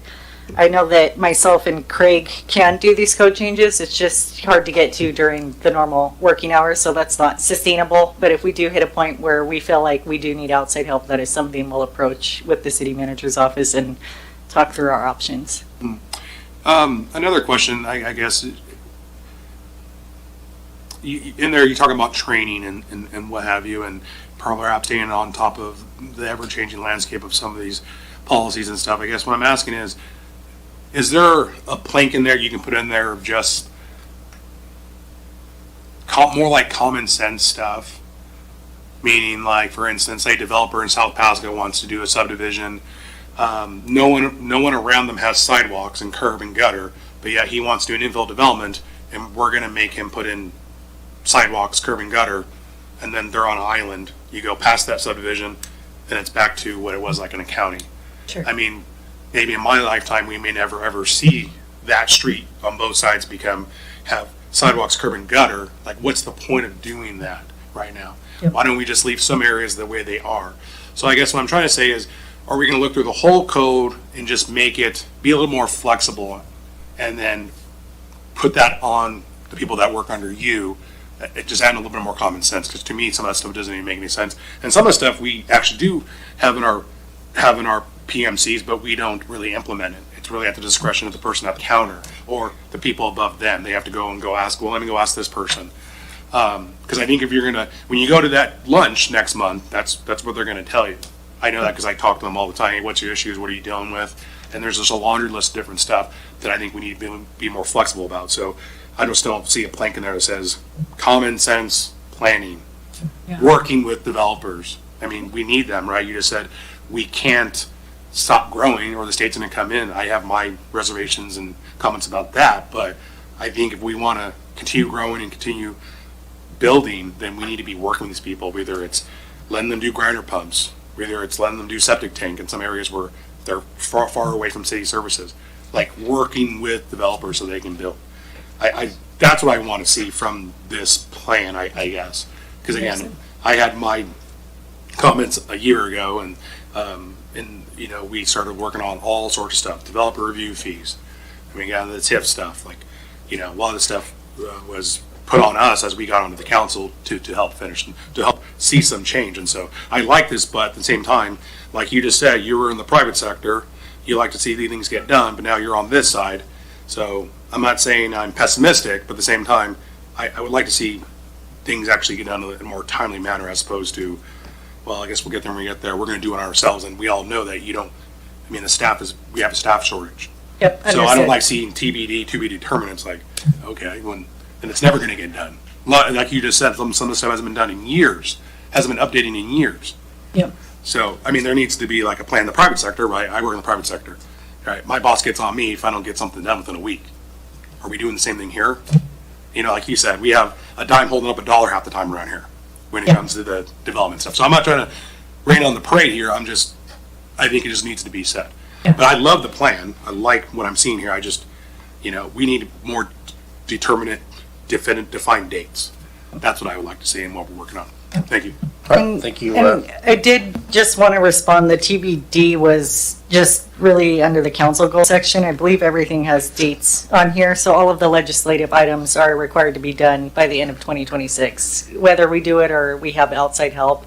And then just on your comment about training, I think that I know that our staff has common sense. They're all fully capable. They're working with codes that just haven't been updated, so I wouldn't really necessarily say that we're not using common sense. We're just using codes that are extremely hard to use in some cases. I was working on the SEPA threshold changes a few days ago and noticed there was a code reference from like 1938 or something in the code. So there's just, it's not as easy. I have heard that from applicants too. Why can't staff just use common sense? And I appreciate that, but the same time, it's not them, it's the codes. So the code does say you have to put in these sidewalks in these remote areas. That is an item that's on the work plan, by the way, to look into more to see where we can use common sense, but the code has to be a common sense approach for staff to be able to use it correctly, or else, they are coming to the director for interpretations each time. And ideally, you have the codes so clear that you don't need that. Right now, we need that with most of the codes we're using outside of the new TIF program adopted. So I would say it's not so much as a staff issue. I think that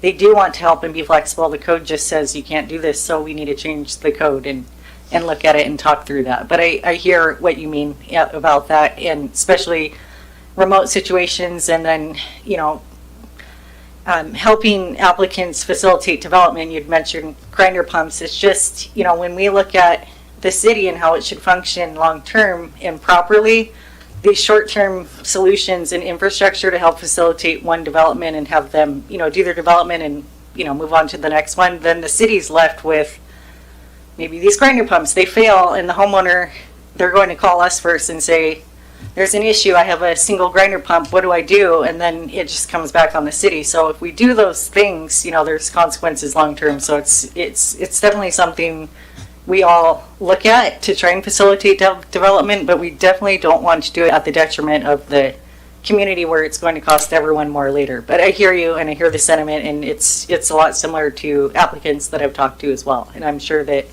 they'll say the same thing at the developer forum, which was the point, and I'm planning on bringing multiple staff to that so that we can just have a good conversation and hear input on the plan. So appreciate your input. Okay, well, thank you for that, and it's quite an explanation.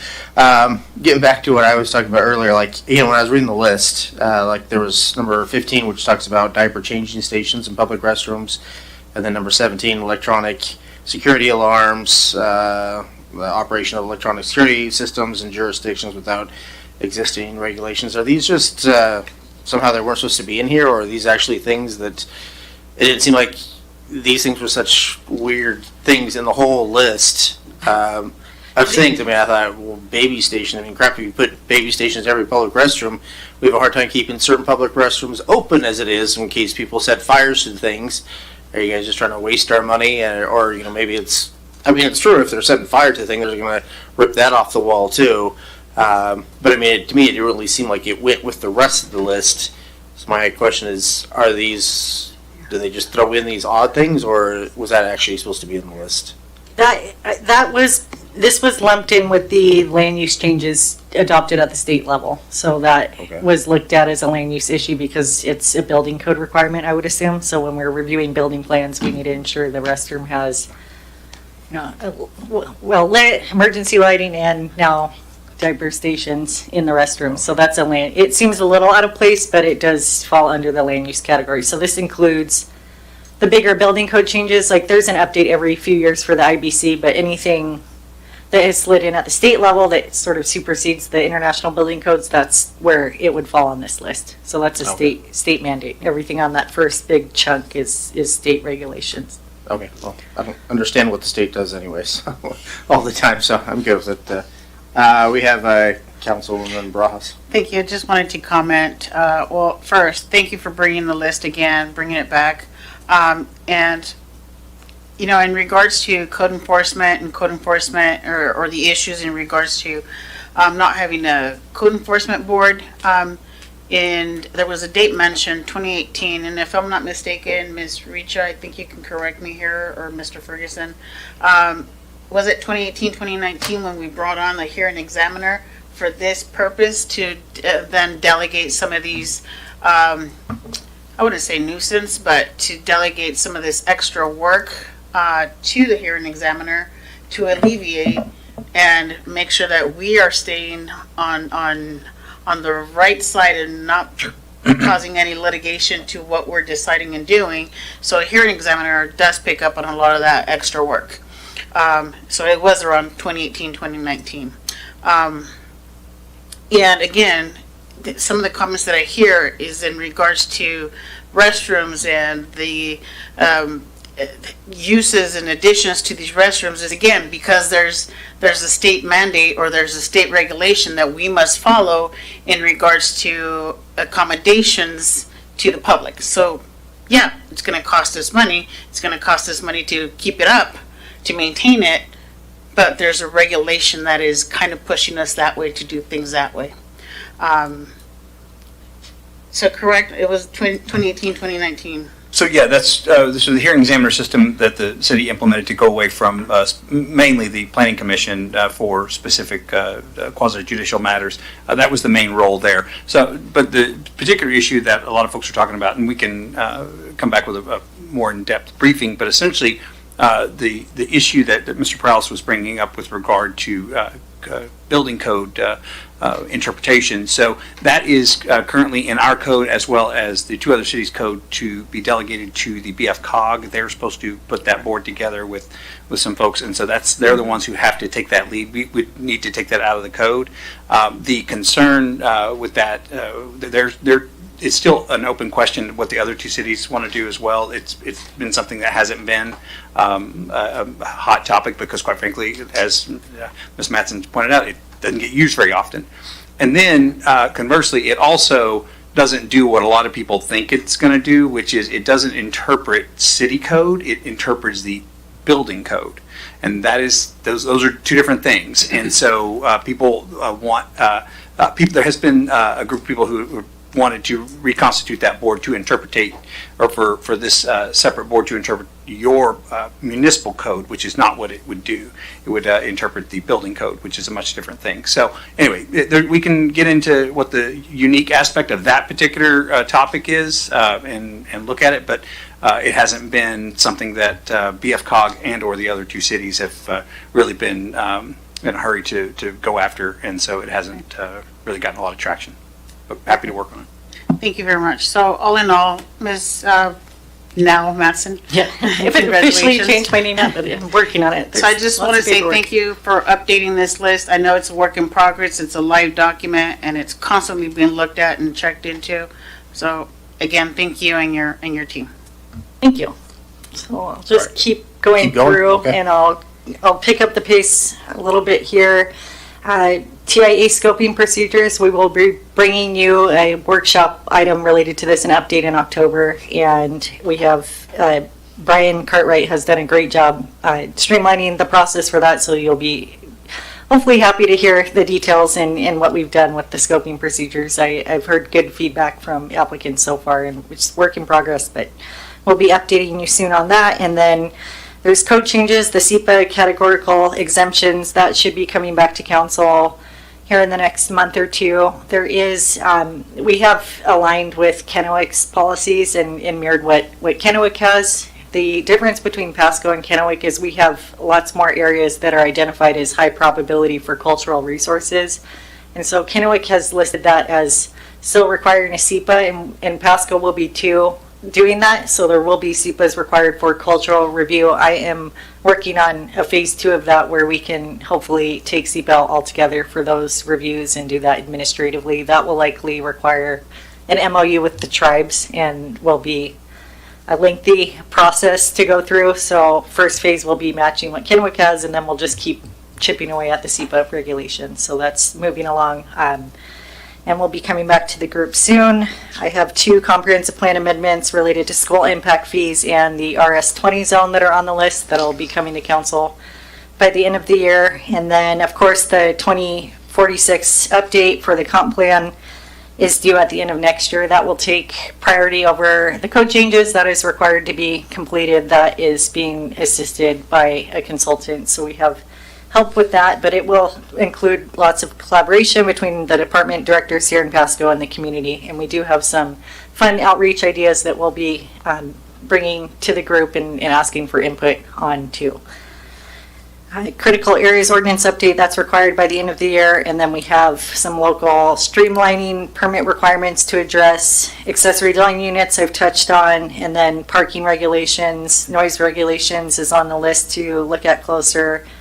And then some other code changes, and many of these items, like I said, were either requested by council or applicants or identified by staff. So I've listed there who requested the item, I believe, in this version. Yes, requested by. So you can see who requested the changes.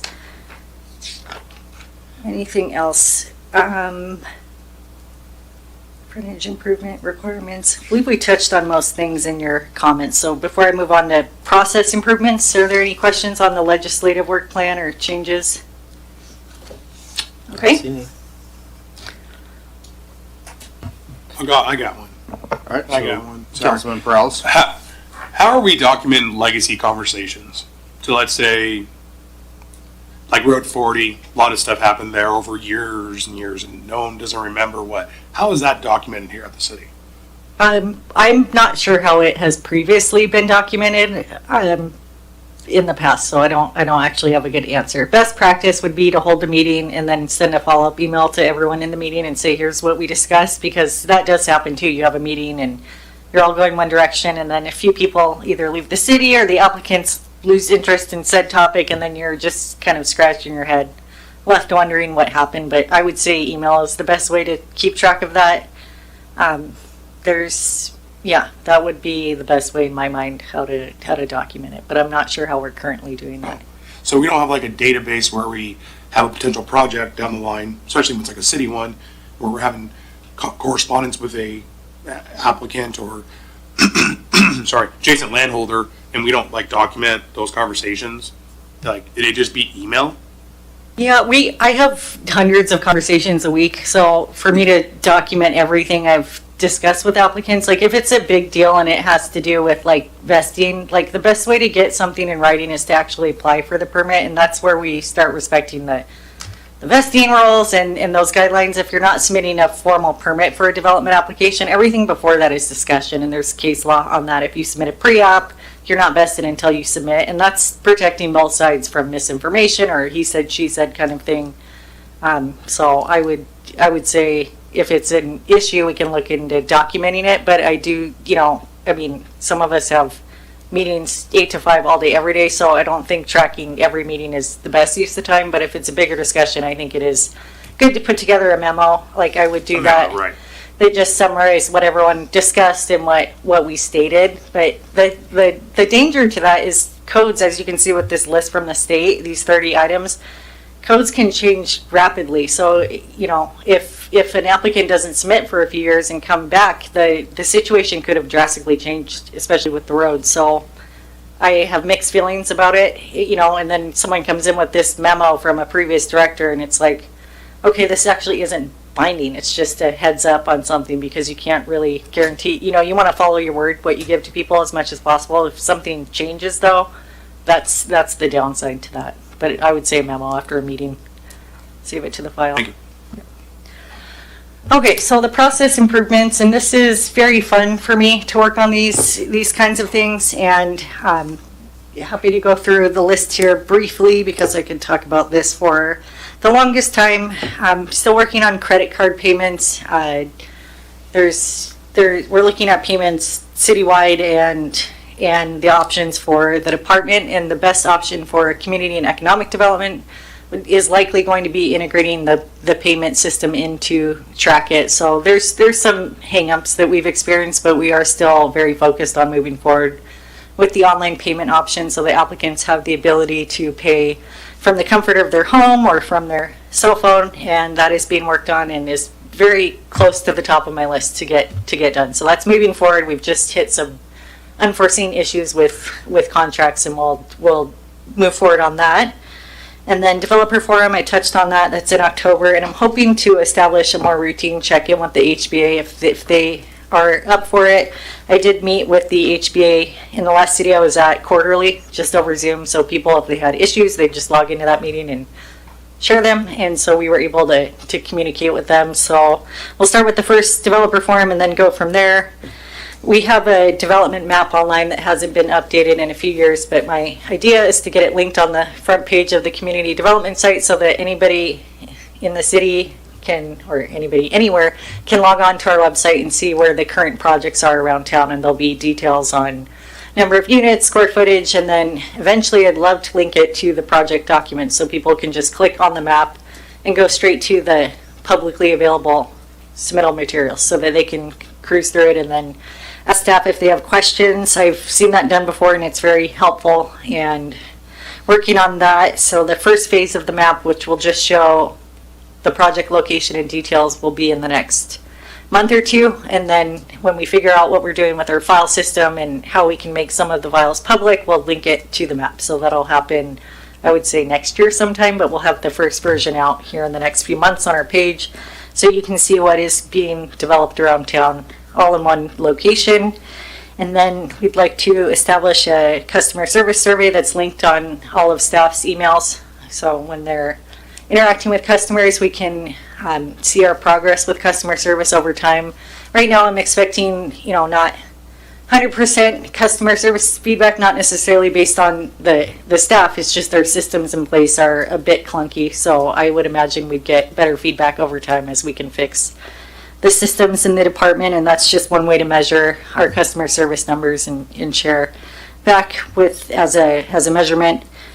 And then I have a fee study on here where we would be looking at fees to cover the cost of staff. Haven't really, I just have it on here as a place item for when we're ready to discuss that. But a fee study, I've just noticed the fees we're charging are very low and not covering a fraction of the staff cost at this point for development. And a fee study can be used to cover full cost or a portion of the cost depending on the policy direction there on that.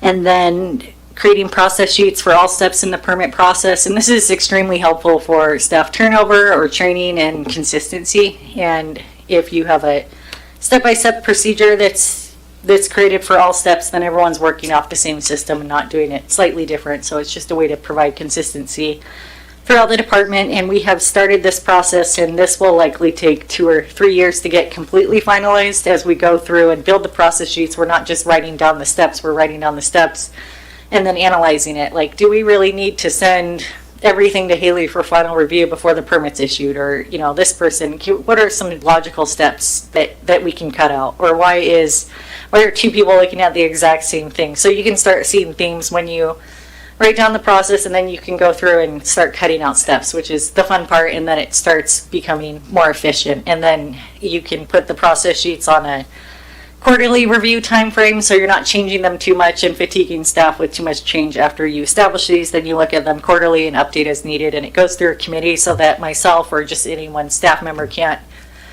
walk up to the process sheet and rewrite it and do something different. It just needs to go through a little mini process internally to change it. So I've done that in the past. It's worked really great. That's on the list. And then just updating our permit system to become current with the times and allow for applicants to log in online, apply for their permits online, pay for their permits online, receive their permits online. So we still would love to see customers come in and say hello to us in person, but when we did a similar fix in a similar size city that I worked at before, the customers just stopped coming in altogether, and it sort of freaked us out, but they were really happy with the change and they were able to apply online, and it went really well. So still would love to see people in person, but also allow for an option online to be ideally as easy as shopping on Amazon or, fun things that you like to do online. We want permits to be fun, or at least, just easy to do and follow. And we do have a staff person hired to help with this and fix the system, and we're moving forward on that. I have a kickoff meeting with the company that owns Trackit this week, and we're going to make a plan to start moving into the portal and make the forms easy online. So instead of filling out a PDF and submitting it to us via email, there's no PDFs. You just go online and fill out an interactive form. So the information is going in one time, and then it goes into the system, so it reduces error for staff and for applicants throughout the process. And then permit turnaround information, I've cited that already earlier in the presentation. We want to post our actual review times and target timelines online, and those get adjusted frequently if we are short-staffed. Let's say maybe the timelines go up by 2 weeks, but at least people know when they come in, hey, here's our current timelines. So that will be online. Working on that currently. And let's see here. Have temporary occupancy and final occupancy procedures. Like to look into that. It's usually a bit of a panic at the end when a business is looking to move in by a certain date and maybe hasn't finished all of their items. It's usually the paperwork or the as-built or backup documentation that seems to sneak up on applicants the most, and they're eager to move into the building, and we're eager to get the rest of our items that we need, because once you issue occupancy, you really don't have a way to get it, unless you do compliance or code enforcement. So I'd like to work on that process to make it smoother for staff and applicants. Website updates, training program. This was mainly just for staff, like if they would like more training on certain items. Okay. I want to interrupt real quick, just real quick. Taking it back to the Track It, making sure that individuals make use of Track It. So what happens then if there's not enough information in there, or they just put wrong information? Is there a potential for the Track It to not go through? Yes. Okay. Yes, it's designed to, so before a permit application is routed to the reviewers, it needs to be deemed complete. So the system, you can build it to force good submittals, and just say you can't hit submit until you have at least 10 items uploaded under site plan, archaeological report, and all these items. They could just upload a piece of paper with a big smiley face on it and, get through that step, but then the permit techs will review the documents, and if it's not deemed complete, we would give them a notice. We're required to within 28 days, but we do that much sooner, and say it's not complete, please resubmit. So it doesn't really move until it's complete. Yeah.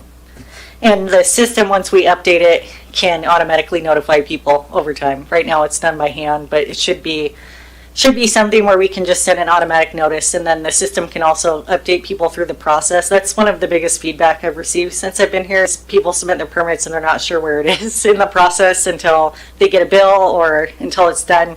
So the system can update them. It's been routed to planning, it's been routed here, and give them timelines so you can follow it more in a live sense. Then just a couple more items and I'll be done talking and let you ask questions. We have other initiatives on here to organize the business license process and make that more streamlined. It's working good now. We've switched to the state system, but we're trying to figure out a way to process these quicker, and currently working on process sheets for that. And then I have one-stop permit center signage. That's a pretty minor detail, but I did want to emphasize that we do have a one-stop permit center now down on the first floor. That happened before I got here, but we have most of our staff, and it's worked great so far for customers. And we've added a sign at the bottom of the stairs, so people don't need to go upstairs anymore. They just need to go to one spot in the permit center. So those are the items on the list. I'm happy to answer any questions that you may have. I plan to fine-tune this a little bit, maybe tighten up the vision and mission statement to be a little more concise, and my plan is to roll this out to the development community and get their input. And I've told the development community, since we do get a lot of requests, that when they do ask for a code change, I will be putting it on the list and then working with my managers basically to prioritize it, because there's so many things to do at once. But we will at least add it on here and identify if it's applicant request. That way everything's in one spot, and whether or not we act on it, that's a different thing. But I'd like to keep this list, pretty comprehensive of what our department's doing. All right, well, thank you for that great CED work plan presentation. Looks like we're going to start off with Mayor Pro Tem Grimm. Thank you, Mr. Mayor. Thank you, Ms. Mattson. I appreciate you setting goals. It keeps challenging your team and gives transparency to the public and the development community. Your goals of streamlining and process changes are many of the same goals that I had when I ran for office. You are a complete breath of fresh air. I want you to know that. And I'm excited to continue to see your work as it benefits ratepayers and those who do business with the city. I do have a couple of questions, or at least comments, regarding just kind of the philosophy behind all this, though. You mentioned, I think quite well, not everyone is crazy about growth, especially if they're long-term residents, and growth causes ratepayers higher rates and sometimes fees. You use that word, the state requiring us to add density, and I think there's a lot of public, at least that I interact with, who think density is a pretty dirty word over here. And I was just wondering, for the sake of the public, if you would flesh that out a little further, for several reasons. Because I know, some people hear density and the first thing that goes to their mind are these 15-minute cities, which is very concerning for those with families who are alarmed about the loss of open spaces that can be injurious to a child's development. And also, not to mention that if the rat race ever happens, you'll have lots of people in small places. So I'm wondering, just to restate that a little bit, just for the sake of the public, if you would, just flesh that out a little bit more, because I think there's a lot of concerns that we hear about growth and density. Thank you. And we will be sharing that message, as long as everyone's okay with that message, with the community during the comp plan outreach, and just explain that it is a requirement, because we do hear that a lot. And I don't want to speak for council, but I do. When we do present about growth, we always add in, this is a state mandate, because people say, well, can't you just slow down if you wanted to? And we can't. So if it's just not, it's out of our hands, and the state is not slowing down on these statewide mandates related to zoning for cities, so I don't see it slowing down anytime soon. But yes. Can I ask just a little follow-up on that? Are we unique in that way, or is this other states? Do you know, and I don't mean to put you on the spot, are we at like one end of the spectrum where we have, like extreme growth? We are all the way, we are on one side of the spectrum, and probably the most progressive state with land use regulations that I've seen. I would say close second would be California, maybe third is Oregon.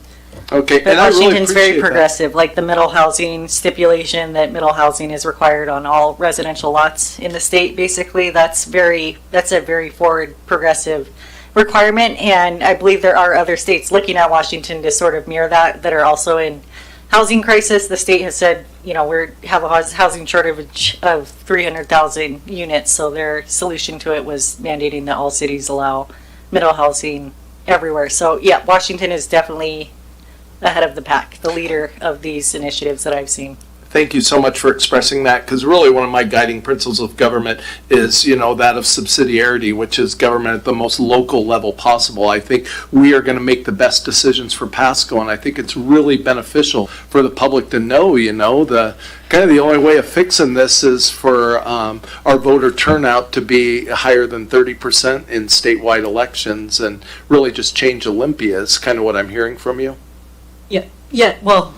Yeah, based on your question, the growth, the mandates here are at the state, and it's definitely unique compared to other states. So, Okay. yes. And I think it's worth, just mentioning again for the sake of the public, and I know it was in your notes there or whatever, but just some of the wins that we've already had that you brought up as far as some of the deregulation of permits and fees of common home improvement projects like re-roofing, re-siding, fences shorter than 7 feet, and the retaining walls shorter than 4 feet, I believe. And that's just a huge win for the city of Pasco. And I know Deputy City Manager Sigdell kind of started a lot of this in the interim, but I really appreciate you taking it and running with it. And again, I'm excited to see where you go with all this. So thank you so much. Well, thank you for that, Mayor Pro Tem Grimm. Let's go with Councilman Harpster. Thank you for the presentation. Similar to Mr. Grimm's comments, appreciate in the 4 or 5, 6 months you've been here, you've come up with this work plan, which tells me, and I hope the rest of us, that you understand the work that needs to be done. And one thing I definitely appreciate is the switch to track it and developer forums and things like that. One part I wanted to mention that, again, Mr. Grimm brought up was, the work plan was divided into 2 parts. In part 1, I like that you put, requested by those applicant or council or whatever. There's 37 total changes or requests or mandates from the state compared to 4 from council. And so those lead to, as you mentioned, wait times.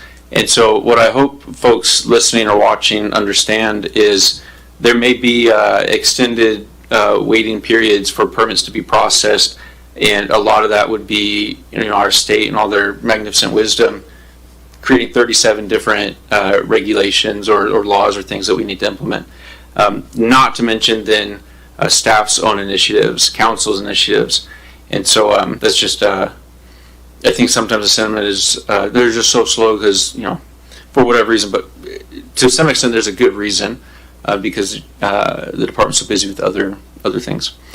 And then one thing that I would maybe recommend adding to the work plan, not to totally shoot all my last argument.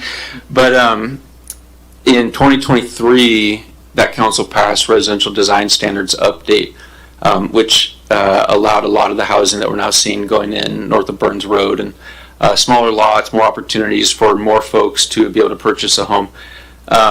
Some of those updates, though, that have been in place for two and a half years now, have presented some issues. One example that I know of is in 21-20-010, there's a sentence that states that streets, alleys, and bikeways shall be designed to provide continuous, efficient, economical travel ways, including pedestrian and bicycle travel, and create a safe and pleasant environment. So continuous and safe. And in some instances, that's been interpreted to mean that every single road in Pasco from its existing terminus will be continued in a straight manner to the urban growth boundary. And the council at the time, staff at the time, wanted a grid system. I think what some folks would rather see is that language has been interpreted to basically prohibit T intersections. And so what I think some developers have done in the past all over the city and would still like to do is allow those T intersections, and once you're in a plat, then have the continuous streets. And I had so many examples I looked at in our city right now that they're not even worth mentioning because they're everywhere. But essentially, you come off a collector road like Sandifer, make a right or left turn into a neighborhood, and then from there you make a left or right, and then in that neighborhood you've got your grid system, and that in some instances could be safer. In other instances, maybe it is safer for the continuous roads. But some kind of a hey, let's go back and look at this update that took place 2.5 years ago and see how it's working. Are there any other updates we need to make? Do we need to peel back portions of the code that maybe were implemented? Just sort of a, how is it going? Check-in. And then two more comments. I think this plan could be helpful to have on the department's website. May prohibit people from calling and complaining about something if they see, oh, it's on the work plan, they're working on it. I'm sure people will still call and complain, but could be helpful. And then lastly, we keep talking about the state, and go figure, I love growth. But at the prosecutor's promotion ceremony today, one thing that all the attorneys kept bringing up was we can't control what the state does, but we can control how we work together in response. And so I think it's important that we recognize that, realize that, and just remember that, not to say Olympia is our collective enemy, but we are all not each other's enemy. Staff, council, developers, we can all work together to continue to make this a great place to live and develop. So thanks. All right, thank you with that. I'm not seeing any other council questions or comments, so do we have a public comment? Anybody from the audience that would like to comment on this? Going once, going twice, going 3 times. Well, thank you, Director Mattson, and I really appreciate it. Yeah, thank you. All right, well, let's move on to number 5B, which is the adjustment of utility tax rate for city-owned utilities. And we are going to go with our Deputy City Manager, Regis Siddell. Thank you, Mayor, and evening council. Today, what you have in front of you is a discussion on utility tax rates for city-owned utilities. Overall, for within state of Washington, next slide. Oh, thank you. Within state of Washington, a maximum tax rate for utility services like electric, gas, steam, telephone services, and water, sewer, solid waste can be at 6%, unless additional amount is voted in by taxpayers or the residents of the city. And I apologize, I made a mistake. Only for electric, gas, steam, and telephone services, it can be up to 6%. And anything additional to that needs to be voted in by people. There are other utilities beside those categories, like water, sewer, and solid waste, that have no limit, and they can be councilmanic in nature. So, for example, the city provides utilities like water and sewer, reuse facility, irrigation, and all of those can be taxed at any rate that the council finds feasible. At this time, all of our I'm going to go right here. All of our tax rates, the utility tax rates for the utilities are 8.5%, and you will see that some of the utilities that I mentioned who are capped to 6%, you'll see 8.5% here, like telephone and electric, and that is because the city of Pasco residents at one point voted in to increase that tax by 2.5%, making it an 8.5% tax rate. The city of Pasco, as I mentioned, has the water and sewer, irrigation, and stormwater. Additionally, we contract with basin disposal for our solid waste. Today, we're here to talk about the utility tax overall in context of need for more revenues as we are looking at a budget deficit for our general fund and also inflation and all of the impacts that we've experienced in the last 5 years and how we provide services while we're facing some of those challenges. And with that, what we have in front of you is a grid of how much of a 1% increase in utility tax would result for some of the city-owned utilities. So you're looking at about $600,000 per year if you increase the utility tax for just the city-owned utilities by 1%. At 1.5, you're looking at $900,000, and at 3%, you're looking at 1.8. Overall impact of these increases to the utility rates is not one-on-one, as in 1% increase in utility tax rate does not mean that it will increase the rate by about 1%. The ratio for some of our major utilities like water and sewer is about an increase of 0.25% on the utility rates. So this time, what we're asking council is if you'd like for us to come back to you with any increases to the utility tax and a discussion from council so we can understand what your policy choices are and at what rate you would like for us to come back with if the answer is yes.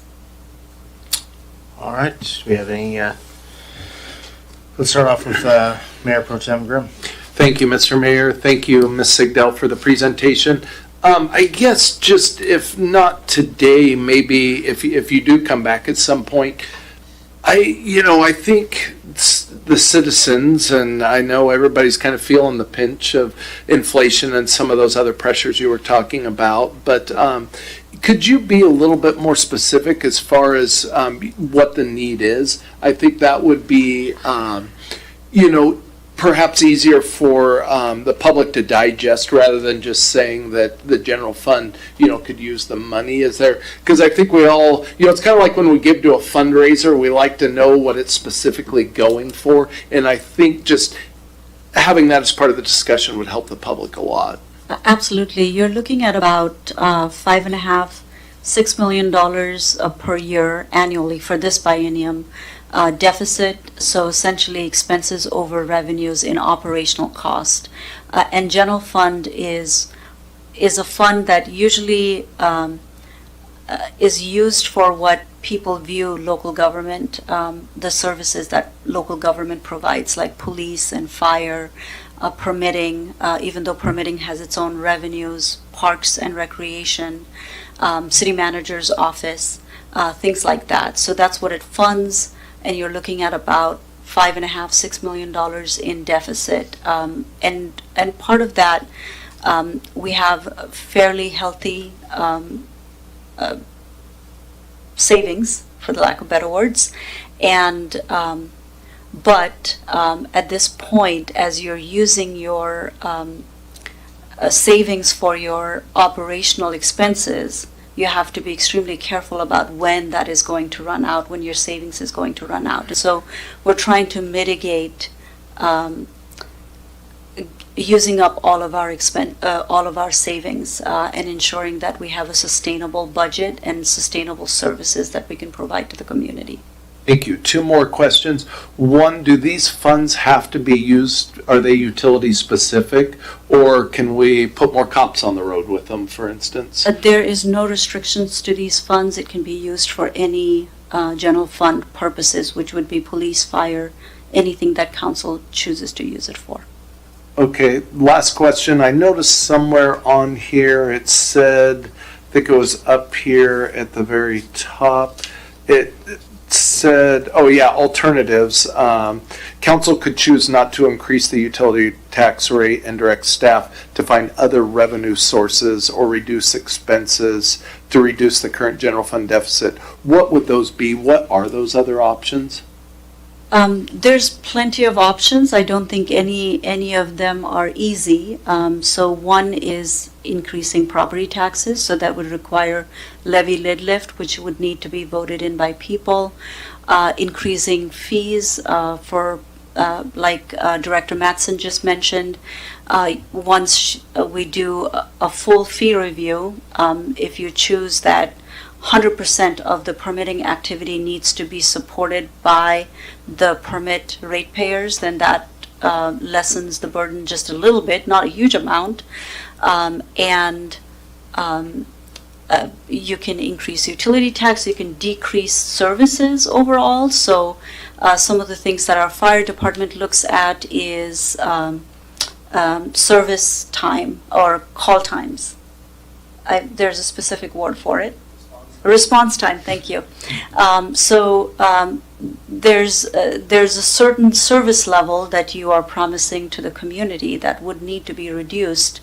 And what that means is essentially maybe instead of 7-minute response time, you're looking at 8 minutes, 9 minutes, 10 minutes. There's many ways of reducing expenses by reducing services. And in terms of revenues, there's just as many, but not as palatable as well.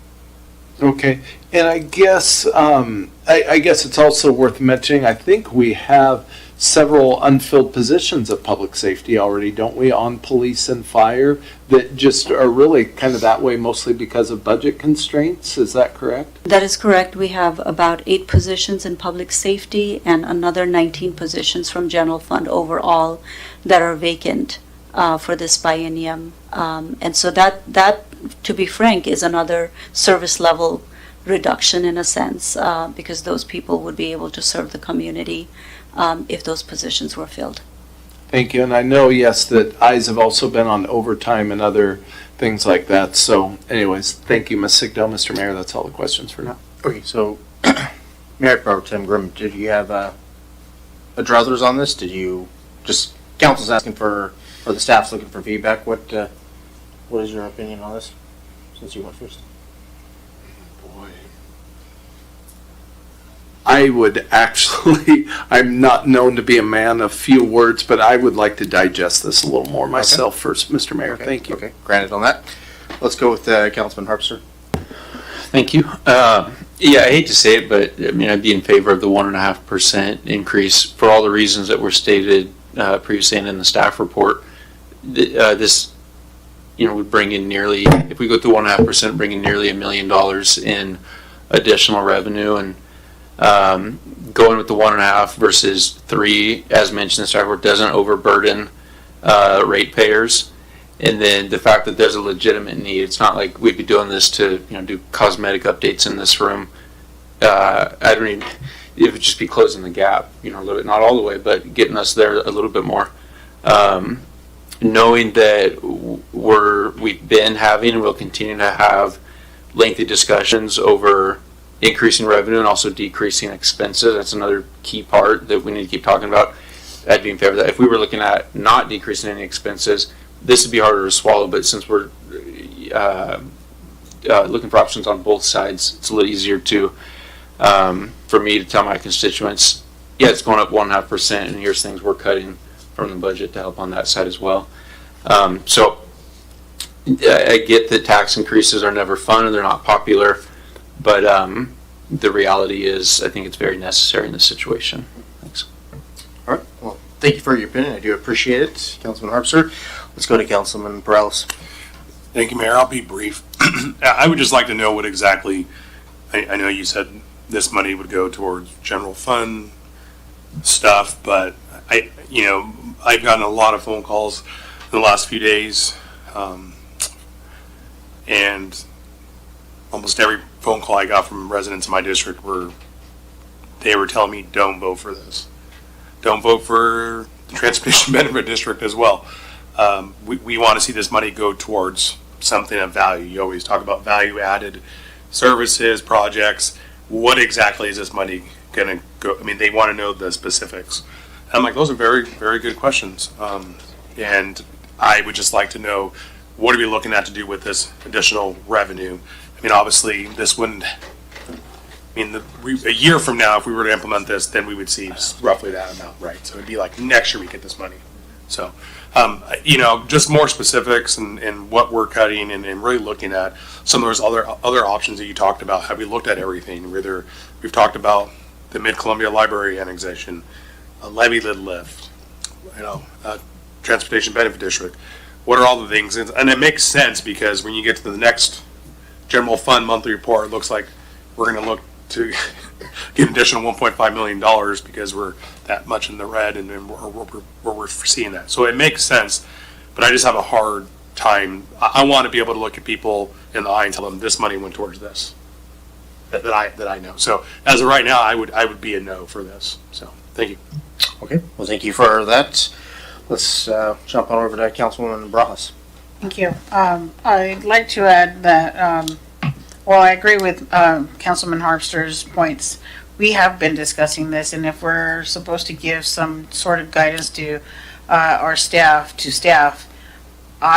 from discussions we've had, meetings that we've all attended, based on what we've been informed and the need for the city, I think a 1.5 rate increase is our best route.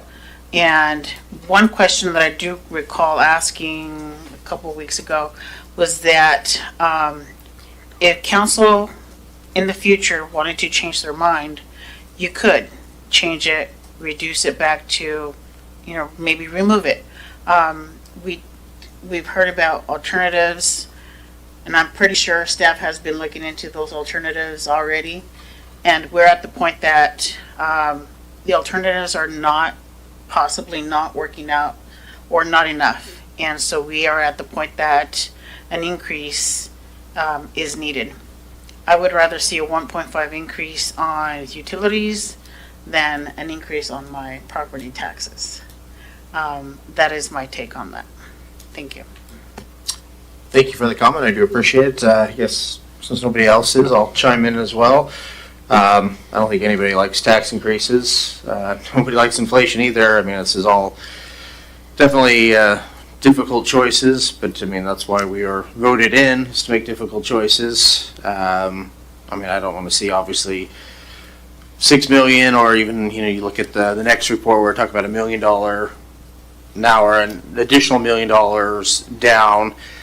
And it needs to come from somewhere. And again, if you were in an accident or had a heart attack, you don't want the fire department taking 7 minutes. You want them, or 9 minutes, you want them in 7, 6, or hopefully a lot less than that. So when your life is on the line, you're thinking, okay, I'd rather the city pay a little bit more on utility taxes if it's going to mean saving the life of my brother, husband, daughter, wife. Again, I do not like taxes. I really actually hate taxes because it seems like that's all I ever do is pay taxes. But on the other hand, I'm willing to throw this out there. I'm willing to make sacrifice. I do believe the city staff has our best interest at heart. I don't think you guys come with us just to line people's pockets. You are actually wanting us to break even and not pull into our reserves. You don't know what's going to happen down the line. So at this particular moment, I am for a utility tax increase of 1.5%. I would vote on that if it was put up for a vote. So I don't think it's staff enough. Looks like we have 3, and then we have 1 no and 2 of them that were, I think, going to think about it. So I don't know if that gives you enough direction, or if you're asking for anything more. It does, thank you. Okay. Well, with that, let me. Oh, Harold, and then I'll go to public comment. Just a couple of points here, kind of coming in a little bit as an outsider. Maybe a little bit of different perspective here. Maybe you can go back a slide that shows the rates for, that one. So the last two columns there, cable television and telephone. As you can imagine, as our technology changes, those are becoming less and less in demand. We're actually seeing decreases in revenues on that. So, for example, how many people listening to me right now still have a landline in their home? I would say it's in the minority, where it used to be common in every home, right? And so there used to be a revenue stream that came from that. The premise being that a lot of times their infrastructure goes through public right-of-way. It's land owned by the citizens, the public, so they need to, quote-unquote, pay their rent for access to that right-of-way for their infrastructure. But we're seeing that, particularly on the telephone side, as everyone converts to cell phones, those revenues are disappearing. When it comes to cable television, how many people have cut their cable bills to go to streaming services, Disney Plus, YouTube, Netflix, those kinds of things? By federal law, as I understand it, we are not allowed to tax internet service. So that's a revenue stream that local governments have relied on for decades that is drying up and going away. So while it's easy, if you advance to your slide after this on the revenue projections, while it's easy to look at this as a revenue increase, what we're really trying to do is, one, increase revenues because the status quo is becoming more and more expensive year by year, right? Trust me, I've been shopping for houses for the last few months. The house prices today are not the same as what I was paying 10, 15, or even 5 years ago. It has increased significantly. We as a city organization see that as well, whether it's through construction projects, buying equipment, vehicles. The price on all of that is going up. And so we have to have revenues that either match that, or we have to begin cutting expenses, which means we begin to cannibalize ourselves of decreasing staff, personnel, vehicles. Not saying that there isn't room to do that, but having done this in several communities over almost 2 decades, I continue to hear we want to pay less taxes and those kinds of things, but anytime I propose any cuts anywhere, there's a strong defense to come out to say, no, we need that and we need to keep paying that. And in some cases, we need to pay more for that because you're not doing enough in that area of service that meets our expectations. And so we just need to balance. We need to balance those needs in our community, and that's what makes this difficult, right? Going forward, is that our cost of operation continues to go up, and if we're going to hold the line on taxes and fees, that means we have to begin cutting services, which comes with a decrease in expectation of local government service. Which, if that's where the community wants us to go, we can do that. But you can't hold us to continue to offer a certain level of services to the community because we just can't afford to do it, right? And anyway, I just did want to make a point here too that not all of this is just a revenue grab and an increase, because we're trying to counterbalance the decrease in revenues in other areas that as technology and the habits of our citizenry change, these old models don't work anymore. Couldn't agree with you more. All right. So with that, let's open it up for public comment. Is there anybody in the audience that would like to talk on this issue? Going once, going twice, going 3 times. All right. So with that, we are done with 5B, and I think it would be best, I don't know if there's any other questions. So with that, I think it would be best to take a 5-minute recess. I think the council probably could use that. So right now it's 9:02, so let's come back at 9:07. Thanks.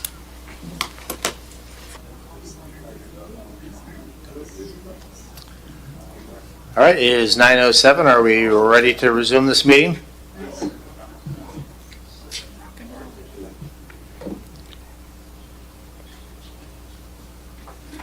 All right, okay, well, let's resume. So we're going to jump to 5C, the General Fund Monthly Report for July 2025, and we got Interim Director Garcia. Good evening, council. So tonight we have the budget to actual for general fund through the end of July. Because we have a 2-year budget, essentially July represents about 29% of the biennium. So 29% is essentially like the target for the actuals.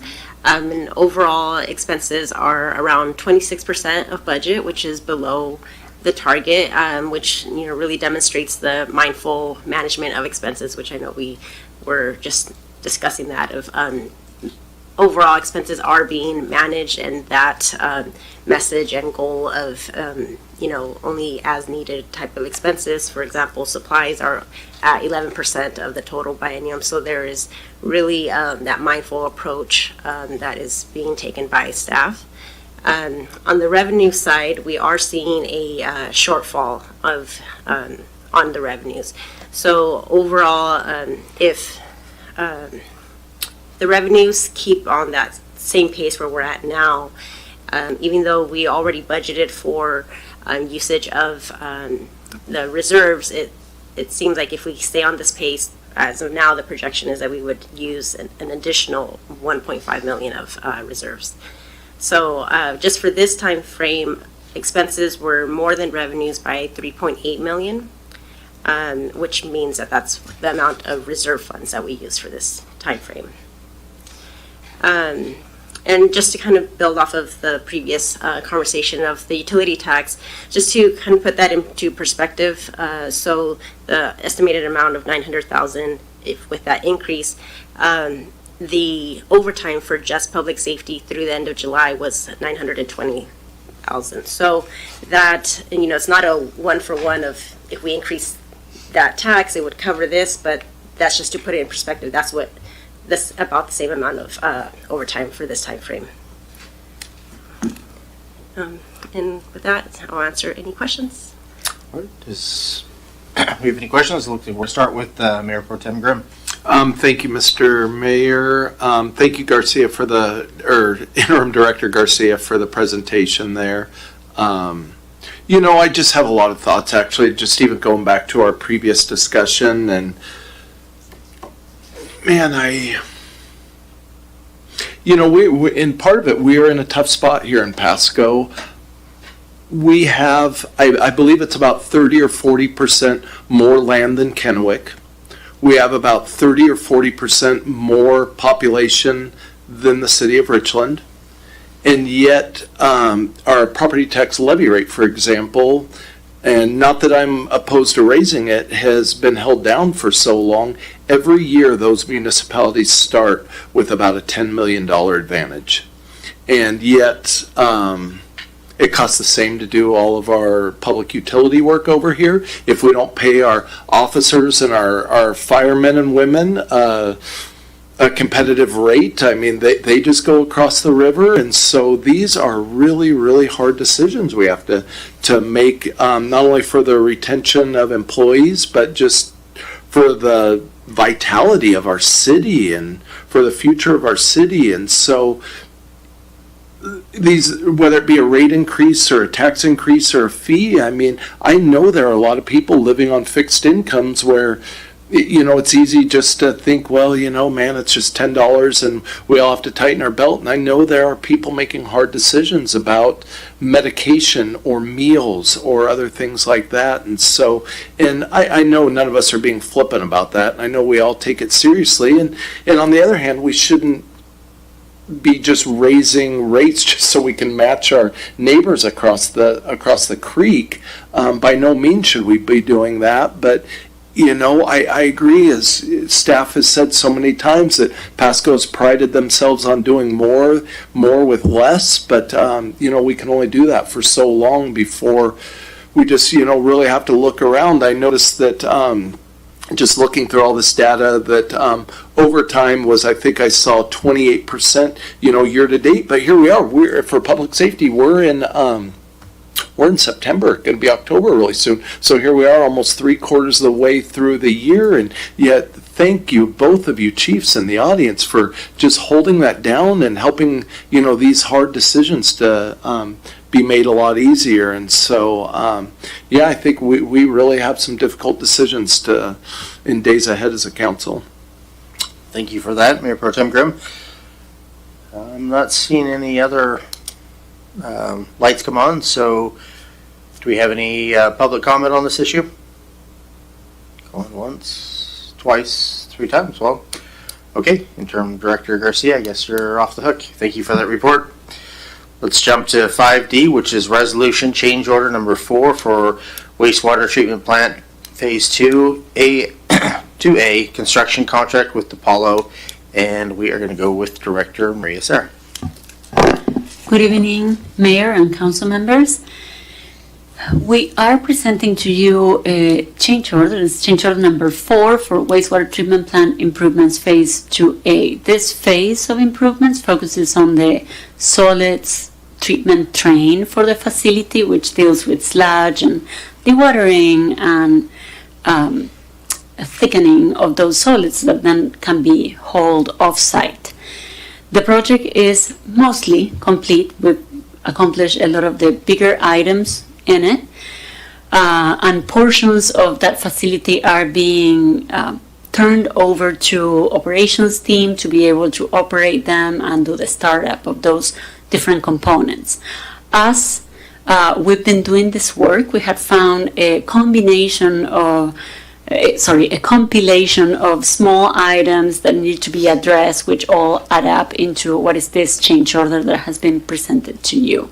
And you are seeing in the screen that our anticipated completion for the project is in the first quarter of 2026, and that is because there is integration of the different components and work within the system so that each system talks to each other, and that process is a bit of a long process, although it's not a huge dollar amount left to be spent. With that, just an overview of what the project looked like. This is a big project in our wastewater treatment facility. That's where the sewer discharges are treated before that cleaner water gets put back into the water. And again, the solids, which is what this project focuses on, we've removed all the liquid component, or as much as we can, off of it, and the solids are then hauled off-site. So the project was awarded to bid for just under $14 million. We had 3 change orders that added up to about $350,000, and the current change order proposed is for just over $314,000. Those components, they're here.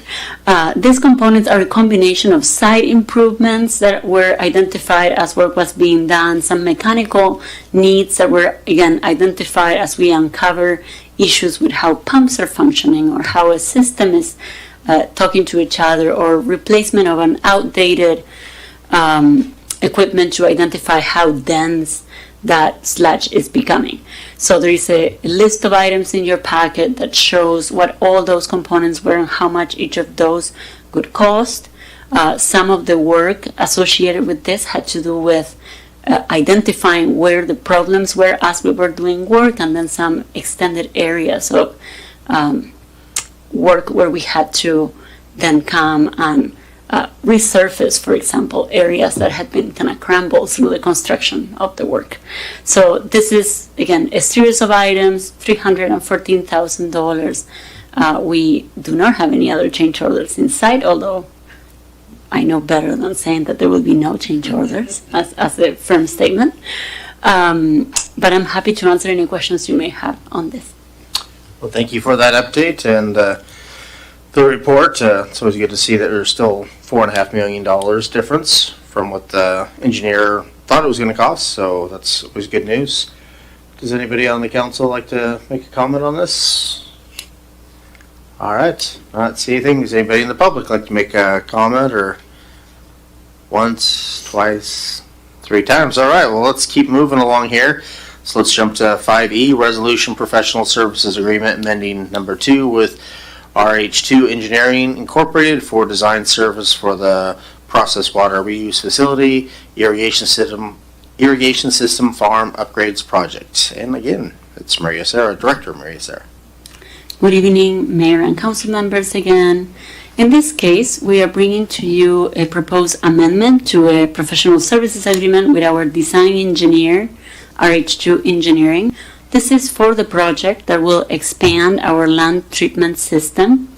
As you know, our PWRF utility serves industrial processors. The way the system works is there is conveyance systems that come from each of our service areas into a treatment area. It's a plant where treatment occurs to a certain level, but final treatment and disposal actually happens as we land apply that pre-treated wastewater into farm fields that have engineered crop rotation. So that means the crops uptake nitrogen and other constituents. And as you've heard a lot from me, that facility has been expanded. So now this last phase of expansion involves that last component of treatment, which is the land itself. So allowing to incorporate 2 new locations for land application is critical to have compliance with Department of Ecology limits in our permit and be compliant with our engineering report, which shows how much land we need to not contaminate groundwater as we are land applying that pre-treated wastewater. So you're seeing in the screen 2 new parcels that we have already acquired as part of the phase 2 project, and we are proposing an extension of our irrigation system to be able to get to those and land apply that wastewater. Okay, so this project has gone through a couple of iterations in the design needs. We had various engineering reports that have happened throughout the design process of the treatment plant itself.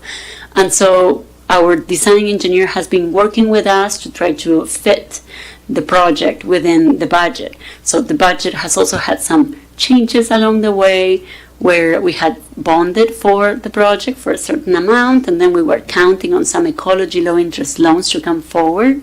That low interest loan from ecology has not been received, and so we had to tailor our scope to fit closer within our existing budget and look for other funding revenues to be able to make the project whole, as we absolutely need this land operational by the beginning of 2026.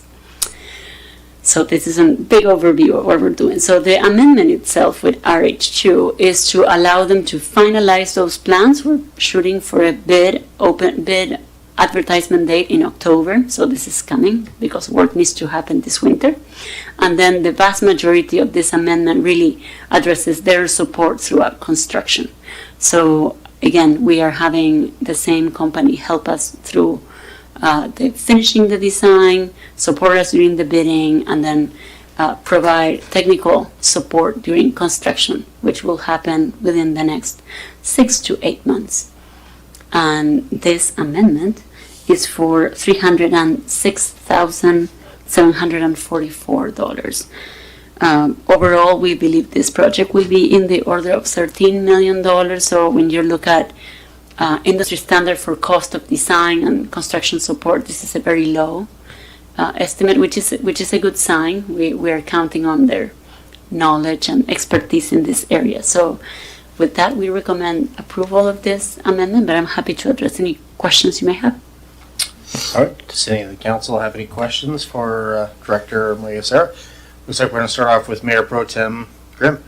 Thank you, Mr. Mayor. Just one small question. That parcel up at the very top where we are adding there, it looks like it's kind of got a windshield wiper on it now. Is that going to be a full circle? Is that going to be converted to a full pivot? Are you going to move the center of that over or just add another windshield wiper on the other side? So actually, and I should have made this clearer in my slide, City of Pasco does not own the parcel adjacent to it. Oh, to the right. To the right. That little windshield wiper there? Right. Okay. So at this point... So that's a no. we're only installing infrastructure to place the pivot in the eastern end. Okay. In the center, right? But Gotcha, just like the adjacent property. Yes. Okay, no, perfect. I didn't realize that. Thank you, ma'am. Thank you. All right, let's roll on to Councilman Prowse. Thank you, Mayor. One question I had was, so how is the design being funded? The design is funded with bond revenue currently. So that is local funds through a bond revenue through the utility. Okay. But the project itself, the $13 million will be funded by, There is a component that is bond revenue, and then the remainder was planned to be funded through a low-interest loan, but that opportunity has not come through. So we are working between other departments of finance and public works to identify a funding source, potentially an interloan fund, or pursue some other allocation before we award bids. So that would be something that would come in front of you. okay. What fund is this one? Is it the sewer fund? It's PWRF. PWRF, its own fund? Okay. Okay, thank you. All right, with that, I'm not seeing any other council lights on, so we'll roll on to the public comment section. Anybody in the chambers like to comment on this? Once, twice, 3 times, all right. Well, that gets us through that, so let's jump on to section 6 and miscellaneous council discussion. Do we have anything we want to talk about? Mayor Pro Tem Grimm. Thank you. Since the Director of Fun isn't here, it's Fiery Foods this weekend, right? Yeah, hoping to see everybody in downtown Pasco for all the festivities on Saturday. I believe starting at 11 a.m., right? Oh, thank you. Yes, that's correct. Let me get my notes. A lot of fun going to be had, as Jesse always brings. I know there's a wing eating contest, lots of spicy food. I hope you all enjoy that. And we will have a lot of cultural performances, music. It's going to be a great time. So 11 to 7 down in Peanuts Park. All right. Well, thank you for that. Not seeing the lights. Did our new city manager, do you want to make a comment? You were talking about some other stuff that you had. Yeah, I kind of let a cat out of the bag earlier, so let me follow up and finish that out. Apologize for that. Anyway, as I was saying, I've directed the department heads we're going to make a change on trying to improve communication and transparency to the council and the public on updates of projects and things that the different departments are working on. So starting October, the first meeting, regular council meeting in October, every regular council meeting will have a city manager memo to the council that'll be available to the council and the public in the council packet. That will outline an update for me on some key highlights and priorities that have happened over the last couple of weeks. And each department head will provide an update in one of those memos once a month. So those memos will be split 50-50 between the departments. Half of them reporting at the first council meeting, the second half reporting at the second council meeting, consistently month to month. So let's say fire department is on the first regular council meeting, the first regular council meeting memo, you always have an update from the fire department on that memo. That's an effort to try and keep you up to date on projects and things we're working on, key items and issues that we're facing. So you have that as an ongoing basis. That will replace what we call the hot sheet, so to speak. But we do want to give you regular updates of what's going on, but try to do that in a way that balances our staff workload as well. And two is I just wanted to make it open and available to the public as well, that it's in the packet and any of the public can go read that memo and get an update of what's going on. If there's things that are not outlined in the memo that you would like to see, please let me know, and I will make sure that staff works on that to get that in there. It'll be a balance between regular projects versus just some generalized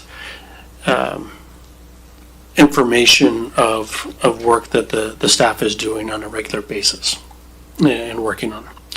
We'll also be working on probably changing the format of the agenda item memos so that we have more consistency from all the departments on how these agenda items help achieve council goals, maybe even provide some financial background on things, so that way, questions like we heard this evening, like how's that getting paid for, is that under budget, is that over budget, those kinds of things are clearly outlined within that memo going forward as well. So that'll be a quick change that we'll be making, and staff is excited to work on that.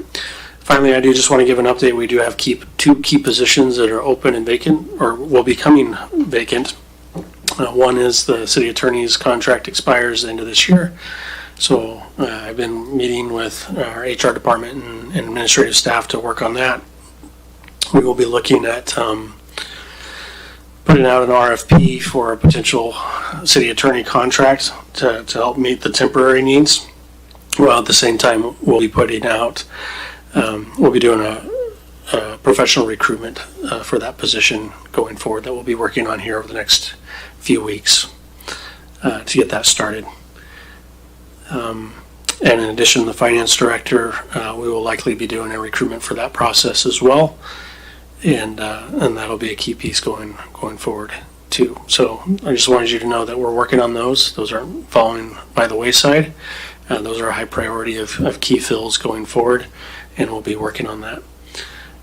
Given that both of these, traditionally in my past, I do like to have at least the mayor and maybe one council member sit on an interview panel for these key director level positions.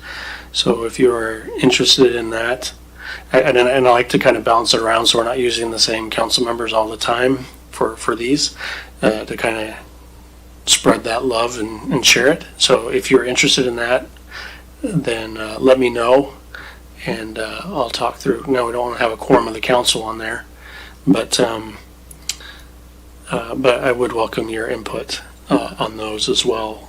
And I usually also invite some community partners that are also impacted by these departments and their services to participate as well. So it's usually a mix of elected officials, staff, and some community partners that I usually put together on these panels for these director level positions to make sure that we're getting people in place that will do a good job for the city of Pasco. So anyway, there's some updates. All right, I appreciate that. Not seeing anything else. So it moves us on to 7, which is exec session, and nothing is listed. I'm sorry, I know I'm going to make myself extremely popular, but I need 10 minutes tonight to discuss potential litigation under 4230 110 1I. Okay. So Is that okay, Mr. Prowlis? You seem to not be agreeable to that. This is one time, just tonight. All right. So that just to be clear, legally, the city council can call an executive session at any time under the statute. That's what I'm asking you to do tonight. Okay. Well, I'm fine with having an exec session. So right now it is 9:30. So let's 10 minutes. That would make it 9:40 when we're done.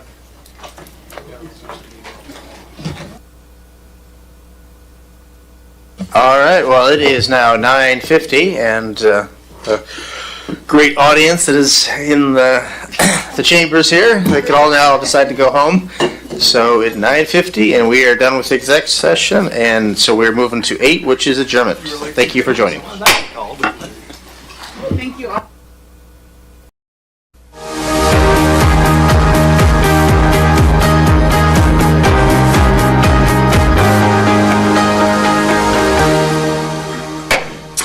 Well, good evening, and welcome to the City of Pasco's Council Special Meeting, followed by our regular meeting. Today is September 15th, 2025. The Council thanks you for being a part of our city government. At meetings, the City Council takes formal action on items, holds public hearings, and conducts other business of the city. Agenda packets for both meetings are available at the City of Pasco's website at www.pasco-wa.gov/agenda. These meetings are also being televised live on PSC-TV, channel 191, on Spectrum Cable in Pasco and Richland, and is streamed on the city's Facebook page, website, YouTube channel, and Microsoft Teams webinar. This and previous council meeting video is available at the city's website. Lastly, the public may submit their comments and or questions by contacting the city manager, city clerk, or by asking the Ask Pasco app. With that, let's get a roll call. Councilmember Barajas. Present. Councilmember Blaisdell. Present.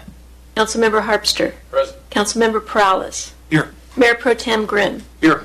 Mayor Milne. I am present. Thank you. With that, let's rise for the Pledge of Allegiance.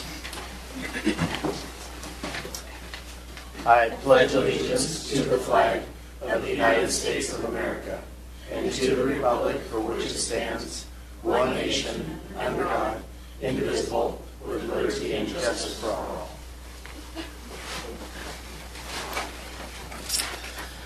All right, so that brings us to 4, which is interviews for our vacant council position number 4.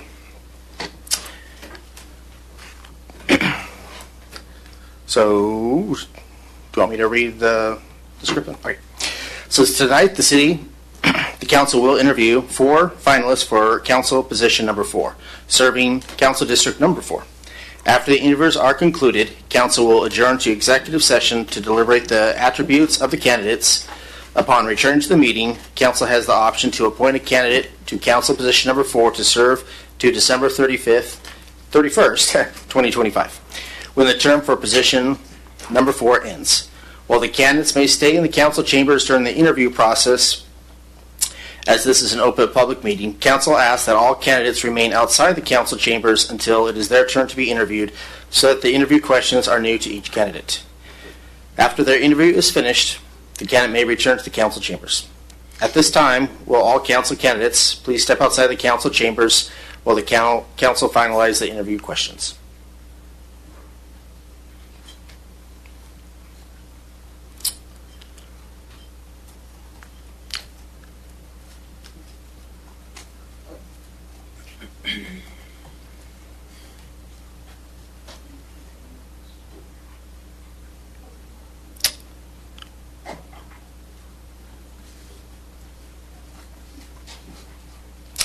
All right, we're moving forward. I'd like to do number 1 and 1A. So start with Mayor Pro Tem Grimm. Which one would you like? Thank you, Mr. Mayor. I'll just go right down the line and take number 2. Thank you. Okay. Let's keep moving to our right here. And we're doing 1 each, right? Yes. I will do question number 3. We'll just go down the line. Okay. I'll do number 6. Okay. And I'll do number 5. okay.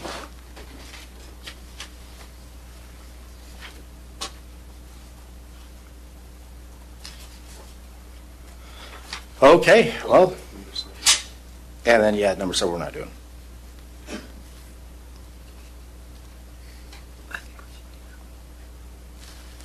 Want to do number 7? So, I guess we'll have Grimm do 2 and 7. Okay, I think we're good. Grimm's doing 2 and 7.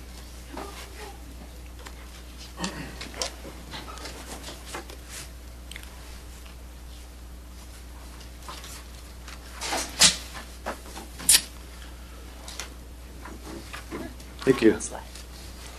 All right. Well, thank you for taking time out of your day to come down here. Thank you.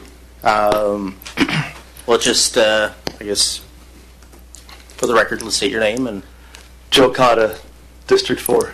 All right. Sounds great. So, we'll get right into the questions. Based on your research, what is your impression of the primary duty of a city council member? The primary duty? Yeah, the city councilman. I think probably it has to do with listening to the constituents. You need to be a good listener. You need to figure out what's on their minds. You know, they're going to really have their hand on the heartbeat of the city, especially if they're heavily involved one way or the other. Usually the people that are involved are the ones that are talking to you, and there's some offense one way or the other. And we want to make sure that we're running the city right. We need to make sure that the people involved are approving of us in some way and that we do our business. Okay. And then 1A is, what are your thoughts on balancing the interest of your district and the overall interest of the city as a council member? Well, typically their interests are going to be my interests, but there's, maybe 2 constituents want a couple different things. And so, I'm going to listen to them. I'm going to explain where we stand, why we stand, where we stand, where I stand, where the council stands, and how we got there, and help them understand the practice that we applied to come to that decision. All right. Well, thank you. That's the end of my questions. And then Mayor Pro Tem Grimm.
Testing, 1, 2. It's still crackling? Is it better? It's yes, no.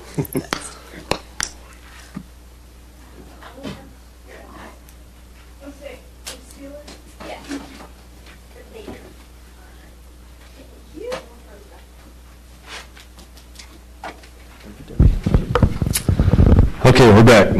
All right, well, let's pass it on to Mayor Pro Tem Grimm for the next set of questions. Thank you, Mr. Mayor. Thank you, Mr. Cotta, for applying for the position. What do you believe are the highest priority projects in the community of Pasco? I was encouraged to see the position you hold of trying to reduce traffic deaths by half. I mean, I don't know if you can talk about an issue that's more important than life or death. And so I think that's probably a pretty significant issue. When you're talking about lives, you want to, so I guess in a general category, you could just say safety. And so there's a lot of things involved in safety, less crime, less drugs, supporting law enforcement. I know there's some priorities to ensure that we have district attorneys available and public defenders, and supporting public safety. If we don't have safety, people aren't going to want to come here. They're not going to want to build their businesses here. They're not going to want to live here. And so safety is obviously a big one. Thank you. Thank you. All right, let's move down to Councilwoman Ross. Thank you. Thank you for being here, and thank you for participating, taking interest in being more involved in the community. So my question to you is, what have you observed as areas of improvement for the city of Pasco? What do you think we're not doing correctly or we need to do better? Well, I think we're all struggling as a culture in a lot of cities with homelessness and behavioral health. And I'll be encouraged to, if I'm appointed, to help with solutions to those problems. In my experience with the Turn for Christ and substance abuse recovery, it's just something that's important to me, dear to my heart. I know a lot of guys who have gone through those programs, who have been homeless, who have suffered from behavioral health issues, and helping those guys get better. And so I think that's something that, it's in a general sense, but, we can always be better there. We need more resources for those guys. All right, so we're going to jump to, what's that? Well, let's jump to question number 4, and Councilwoman Blaisdell. How would you handle a citizen contacting you with concerns about the actions of a city employee or a policy decision of the city council? Well, you listen. They need to be heard. And there's probably a proper channel and a process that you want to take them go through a grievance process. And whoever that contact person is for that situation, you're going to want to help them. You want to have kind of a kind handoff, introduce them to the person they need to talk to or something in those regards if it's appropriate. And then there's a confidentiality that you want to maintain, and that's probably about it. It's just passing them off kindly. Because I guess in a negative sense, you don't want to start doing an investigation on your own. There's a proper channel for those things. Thank you. All right, well, thank you. Let's jump to question number 5, and we're going to go with Councilman Leo Prowse. Thank you, Mayor. What special skills or insights do you believe you could bring to the city council? What sets you apart from the other candidates? Probably my background in agriculture. I'm also a pastor. I think about 20% of the city's land use is situated in agriculture. And so I can bring some things to the table there. I managed a 1,000-acre vineyard, and so I have general management experience in the sense that you're managing assets and employees and capital budgets and operating budgets. and I have union negotiation experience. I have my chemical applicator's license, my commercial applicator's license. I know about chemicals, I know about safety and those kinds of things, process and procedure. As a pastor, I'm going to be experienced with the needs of the community. I'm going to be experienced with managing a nonprofit, those kinds of things. All right, thank you for that. So we're going to jump to question number 6, which is Councilman Peter Harpster. Thanks for being here this evening and for applying for the position. Thank you. After thorough discussion at a public meeting on a controversial issue, you find yourself on the other side of a majority decision of the council. Tell us how you might react. I mean, if I'm really dug in on the position, and all of you guys are on the other side of that, you handle that professionally. You got to support the ruling of the council, and so there needs to be some support there. If I want to dissent, there's a professional way to do that. There's a process for that. There's a timing involved in that. Personally, I would like to strive to have good working relationships with all of you, and you don't do that by behaving immaturely when things don't go your way. So the relationships are important to me. Working with all of you is important to me. And then, on the other side of that, if somebody dissents from my position and I have the majority, the person who dissents still has a different perspective on things, and it's good to pay careful attention to those things, especially when the issue comes up again. It's like, well, you were against this before, what do you think now? What do you think we could have done differently here? Those kinds of things. And so there are times when it's important to dissent and bring the issue up again, but it needs to be done in a professional way. All right, well, thank you for that. So the final question for your interview is by Mayor Pro Tem Charles Grimm. Thank you. What is your vision for the city of Pasco in the next 10 to 15 years, and what changes will need to be made to make it a better place to live and work? Well, it looks like our projections over the next 10 to 15 years, we're expecting 40, 50,000 more people. And so it looks like 121,000, in 2046. Anyway, 2046, and 19,000 more housing units, 16,000 more jobs we anticipate. And so really, we're looking at a situation where we just need to be prepared to have the infrastructure for the city to grow that way. And where we're going to do that, I talked about safety already. A lot of the reasons I think people are interested in moving into Pasco, or the reason a lot of people live here, is regarding the transportation resources. We have an airport. The railway is obviously huge. The port. And agriculture is a big reason that people live here. They're supporting agriculture in some way. So as far as things I would do to change it, I like the city. We're doing things with the projects, the Martin Luther King Community Center, the downtown project, the development on Broadmoor, the neighborhood parks, all those kinds of things are really great. And I think a lot of that stuff is going to be coming into fruition during this next term. It's just a wonderful thing to be a part of. I just like leadership. I like working with the team. And I think it'd just be a neat opportunity to do that with you guys.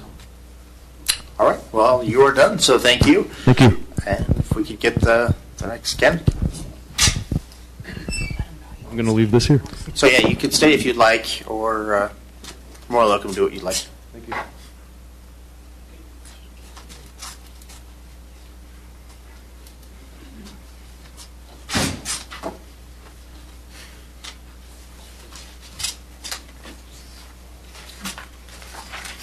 So this is not working well, so you'll have to.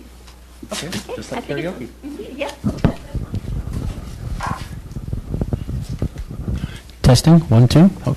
Well, we could hear you, so you state your name and we could proceed. Good evening, Pat Jones. All right. Well, thank you, Pat Jones, for taking time out of your day to be here. Do appreciate it. So we're going to jump right into the questions. And so based on your research, what is your impression of the primary duty of a city council member?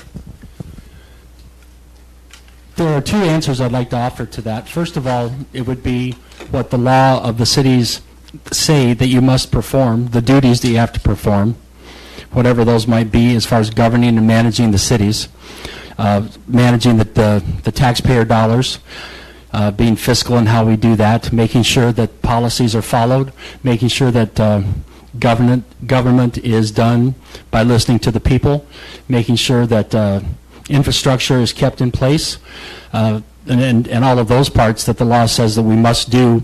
I have a set of bulleted items that I have followed as an elected city official for over 14 years myself that I'd like to share with you that specifically answer that question that I have followed for years. I believe firmly in a balanced pattern of growth, a vibrant, livable community, a safe, healthy, inclusive, skilled community, efficient transportation, infrastructure systems that are safe and ongoing, economic stability and growth, outstanding recreational and cultural opportunities, and responsive, accessible, and effective government.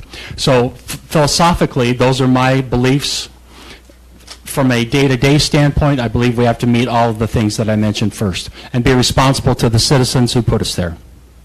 All right. Well, thank you for that answer. Part A of that is, what are your thoughts on balancing the interest of your district and the overall interest of the city as a council member? It's important to know what the needs and the wants are of the people in the area that we represent. We are elected by an area, and it's important to know what the needs and wants are of those folks. Are those needs recreation? Are those needs streets? Are those needs public safety? And to know what they are and bring those to the full council so everyone knows what's going on. There are times when it will be my job to bring those forward and push those from a stronger level. There will be times when I will need to work with the other council members and understand where those fit into the full picture of the city. It's impossible to say at which point those will be pushed more forward, or I will back off and work together to meet the needs of the full city versus my area that I represent. Each and every decision, each and every plan, each and every budgeted item is a discussion that needs to take place. And so it would be short-sighted to say, this is time I will do this, and this time I will do this. Each one needs a fair look and a fair discussion, and then I would make my determination based on my background, experience, and training, and determine how I would push or back off at that point. All right. Well, thank you for those answers. We're going to be moving to question number 2, which is Mayor Pro Tem Charles Grimm. What do you believe are the highest priority projects in the community of Pasco?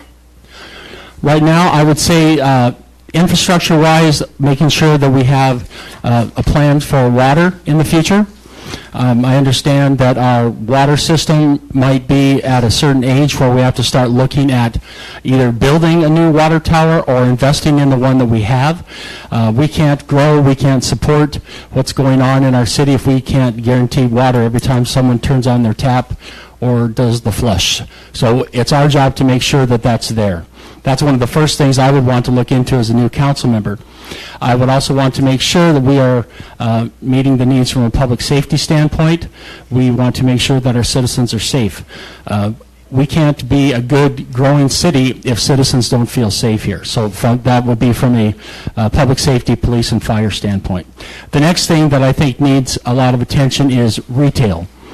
It appears to me, as a fairly new member to the community, my wife and I have lived here 2 years now, that a lot of retail exists in Kennewick and Richland, but there's not a lot of solid retail in Pasco in a comparison of the three. That's looking at it from a new person standpoint.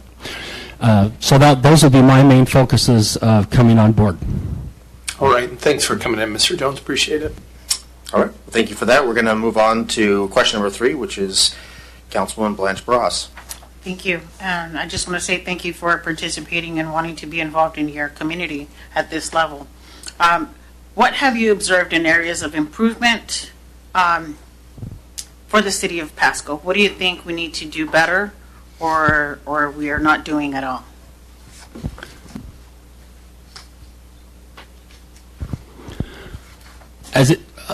Can I get the question rephrased, ma'am? Are you asking me what do I think right now needs to be done better in the city of Pasco? Is that the question? Correct. What is it that we're doing or not doing for the city of Pasco? Or if you feel that there's something that we could do better? Okay, thank you. I understand. Again, from a new person standpoint, lived here 2 years. One of the things I think we need to do more of is take a look at our speeding that's going on throughout the community. It seems like we have a tremendous amount of traffic going on, and it seems like a lot of those people like to drive really fast. And I think we we need to take a closer look at that, and I'm sure that's being done. I'm sure that's not a aha moment for anybody, but that is certainly something that I see as a new person living here for 2 years. I believe that's something that certainly needs to be looked at to be done better. I would also say that providing opportunities for the fine arts in our community. We have tremendous recreational opportunities for athletics, but we have little to none in the fine arts, and I think that's something that we need to look at as well. Thank you. All right. Well, thank you. Let's move on to question number 5, which is done by Councilman Leo Perales. Oh, I'm sorry. I skipped. My bad. Question number 4. Yes, Councilwoman Blaisdell. Thank you. How would you handle a citizen contacting you with concerns about the actions of a city employee or a policy decision for the city council? The first thing I would do is listen to what they have to say until they were done talking. I want to make sure that they had a chance to clear their mind and clear their heart of what they have to say. Then I would encourage them to follow the proper procedure that we have. I'm sure there's a complaint policy that the city of Pasco has, and I would ask them to follow that. It's not my job as a city council member to reprimand, to jump into policy or the day-to-day operations of how our departments do their job. We have managers and other things in place to do those things, so I would ask that person to get a hold of the person's manager or however the structure is in that department and ask them to share their concern and follow the process that's in place. I am not elected to be a micromanager of a department, nor would I ever act in that way. Thank you. All right. Thank you. Now we'll jump to number 5 with Councilman Leo Perales. Thank you, Mayor. What special skills or insights do you believe you could bring to the city council? What sets you apart from the other candidates? I have 14 years of elected experience as a city council member from South Dakota. I served 11 years on the city council in Leeds, South Dakota, and then just recently before we moved here, 3 years on the city council in Rapid City, South Dakota. Rapid City and Pasco are amazingly similar, both 80,000 people, both have very similar growth situations, both have ethnicity issues and things that go on within their community, both have growth issues, and so it's rather amazing to move here to this wonderful community and have them be so similar. So we have addressed a lot of the same things.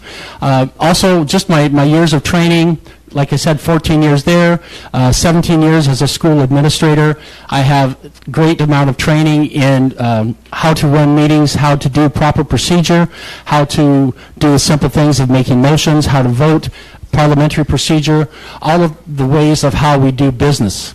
A lot of times for new council members, that can be a large learning curve, which inhibits their ability to be effective. I bring a turnkey operation to the council and will be an effective member almost right off the bat. I've sat on many dioceses, I know how to do the job, and will be able to be effective almost immediately. I have a bachelor's degree in music education, I have a master's degree in education and administration, and a doctorate degree in education and administration. I know how administration works, and I am ready to bring those skills and talents to the city of Pasco. All right. Well, thank you for that. Let's jump to question number 6, which is done by Councilman Peter Harpster. Thank you, Mr. Jones, for being here this evening. After thorough discussion at a public meeting on a controversial issue, you find yourself on the other side of a majority decision of the council. Tell us how you might react. I've always taken a stand that once the debate is done and once the vote is done, it's done. If I've put my best into it, and I believe that my fellow council members have put their best into it, and we've taken the vote, then we have to be grown up enough, we have to be adult enough, and we have to be professional enough to move forward. I don't believe in parking lot meetings. I don't believe in talking behind people's back. I believe that we have to be able to move forward. I've seen many organizations that when something like that happens, Councilman Harpster, the people who are on the losing side of it, all they do is complain for the next day, week, month, or year, and it hurts the organization. It poisons the organization. And I've been on the losing side of votes before. Many of us have if we've been in this business. And we just have to realize that that one is done, and it's time to move forward to the next one, and not waste our energy on one that is done. All right, well, thank you for that. So your final question is going to be done by Mayor Pro Tem Charles Grimm. Thank you, Mr. Mayor. Thank you again, Mr. Jones. What is your vision for the city of Pasco in the next 10 to 15 years, and what changes will need to be made to make it a better place to live and work? I believe to make Pasco a better place the next 10 to 15 years, we need to make sure that we have infrastructure for our water distribution and supply to be securely in place. We need to make sure that we've addressed retail, to have more and better retail in place, to have ongoing sales tax base to take care of the needs of the city, because those things go on well after we are gone. We need to make sure that the public safety needs have been met, properly funded, that there's enough fire and police officers in place, and that there's enough structures in place, police and fire departments, to meet those needs. And that there's enough recreational facilities, both athletic and fine arts, to meet the needs of our vast, diverse communities. If we address those things and do them well, we will have taken this wonderful community and made it even better for the people that come behind us. All right, well, thank you. Thank you for your answer. Thank you for your time. So you're more than welcome to sit in the chambers and listen to the other candidates, or whatever you'd like to do. Thank you all very much. I really appreciate the opportunity to be here tonight. Thank you. Thank you.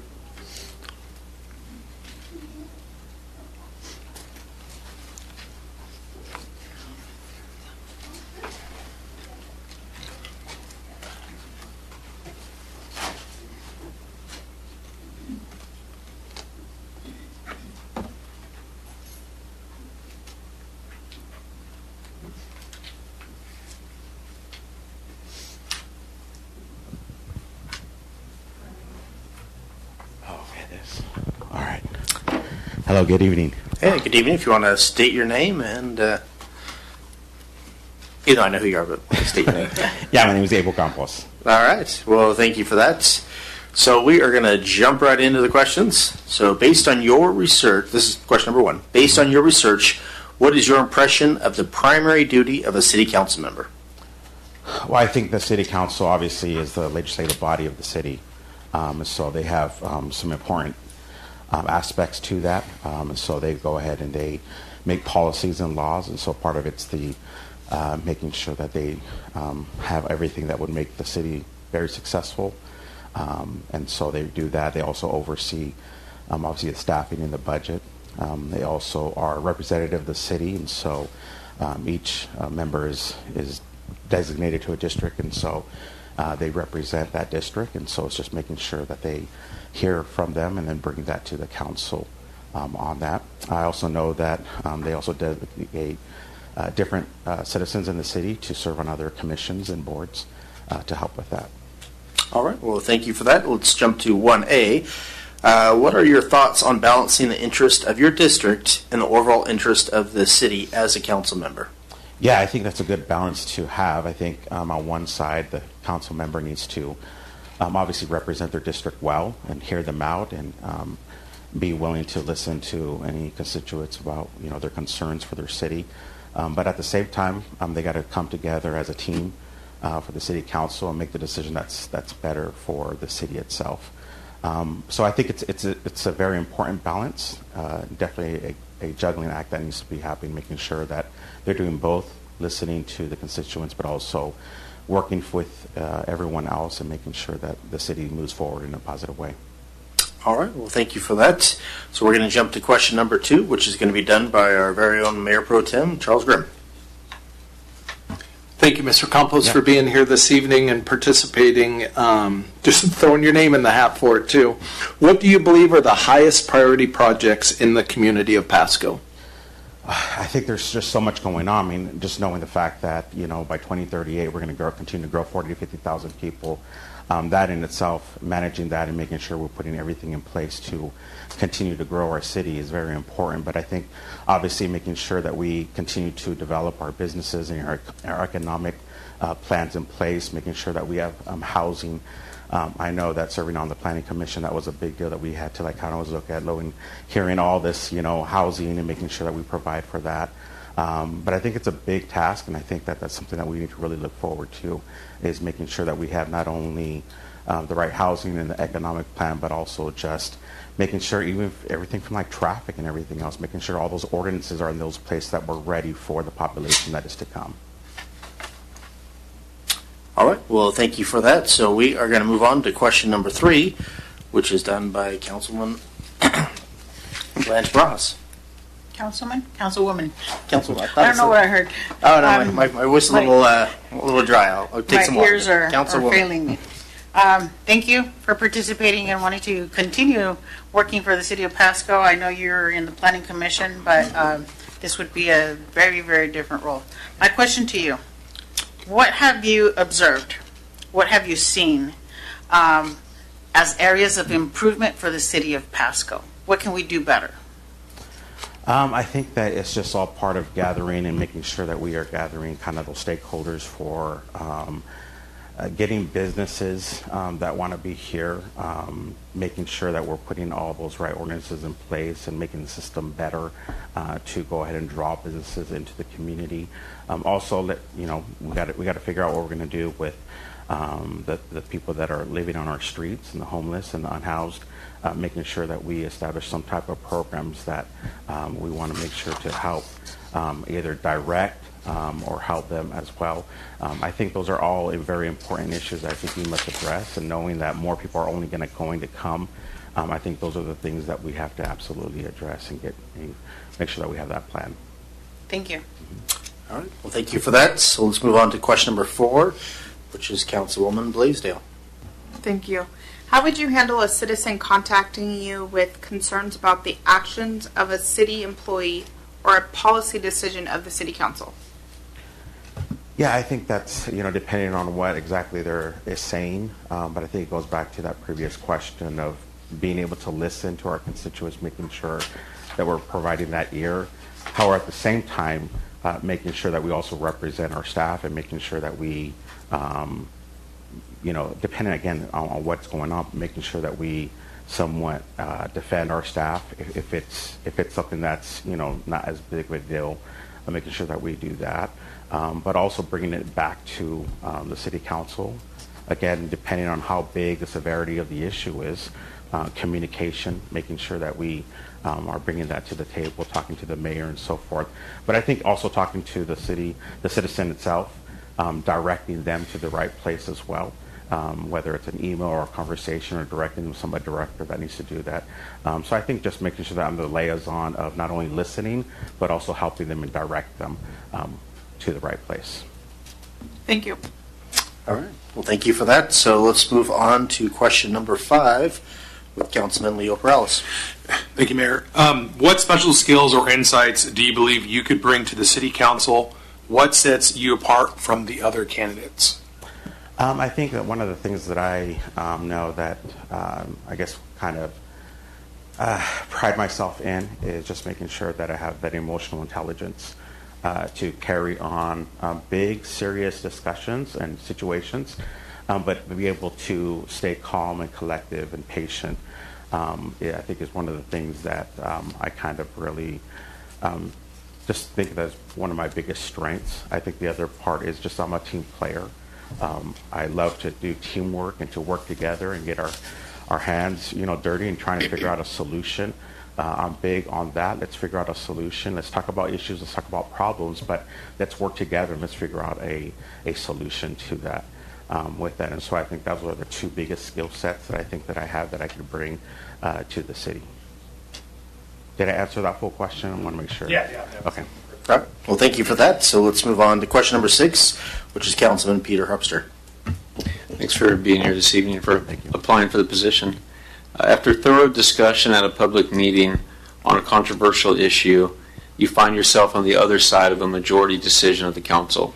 Tell us how you might react.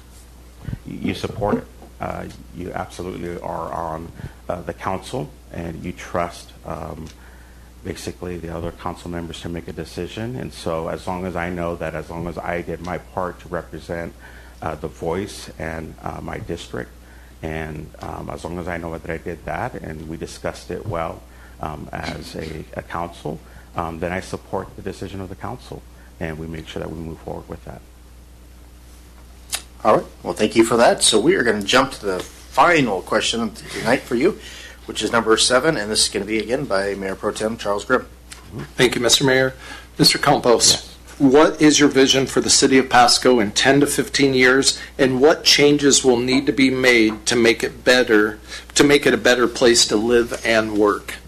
Well, I think at 10 to 15 years, we'll be at the 120,000 mark as a city, or maybe even more. And so just making sure that we have a productive community where people are feel like they are being connected, and doing that by making sure that we have some economic policies that people can find jobs, find a house, and also have gatherings for families to just make sure that support. I think those are going to be the 3 main things that we want. We want people, and I think we already have it, but we definitely want to continue it, is that people love Pasco, we're Pasco, and let's continue to do that. And so I think the 3 things that we need to focus on is making sure that businesses are provided opportunities so jobs can continue to come in, housing affordability, making sure to do that, and also people are proud of Pasco by just having events and different stuff in the community to be a part of that.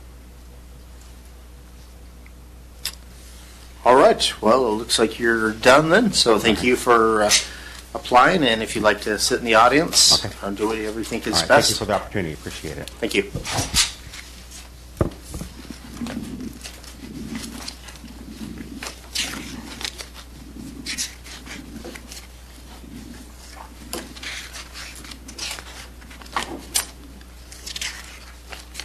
Well, good evening. Good evening. Well, we know you're the 4th person to present, but please say your name just for the record.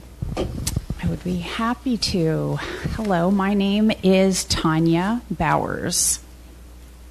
All right. Well, thank you again for taking time out of your evening. Thank you for applying for this position. So we're going to dig right in. So question number 1 is, based on your research, what is your impression of the primary duty of a city council member? A city council member has to be accountable to their particular district. They have to balance the interests of their particular stakeholders with those of the larger city.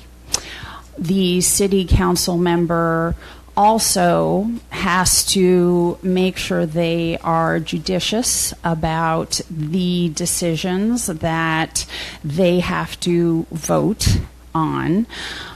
Most of the decisions that they make, of course, have to be things that they have listened to multiple parties within their particular district.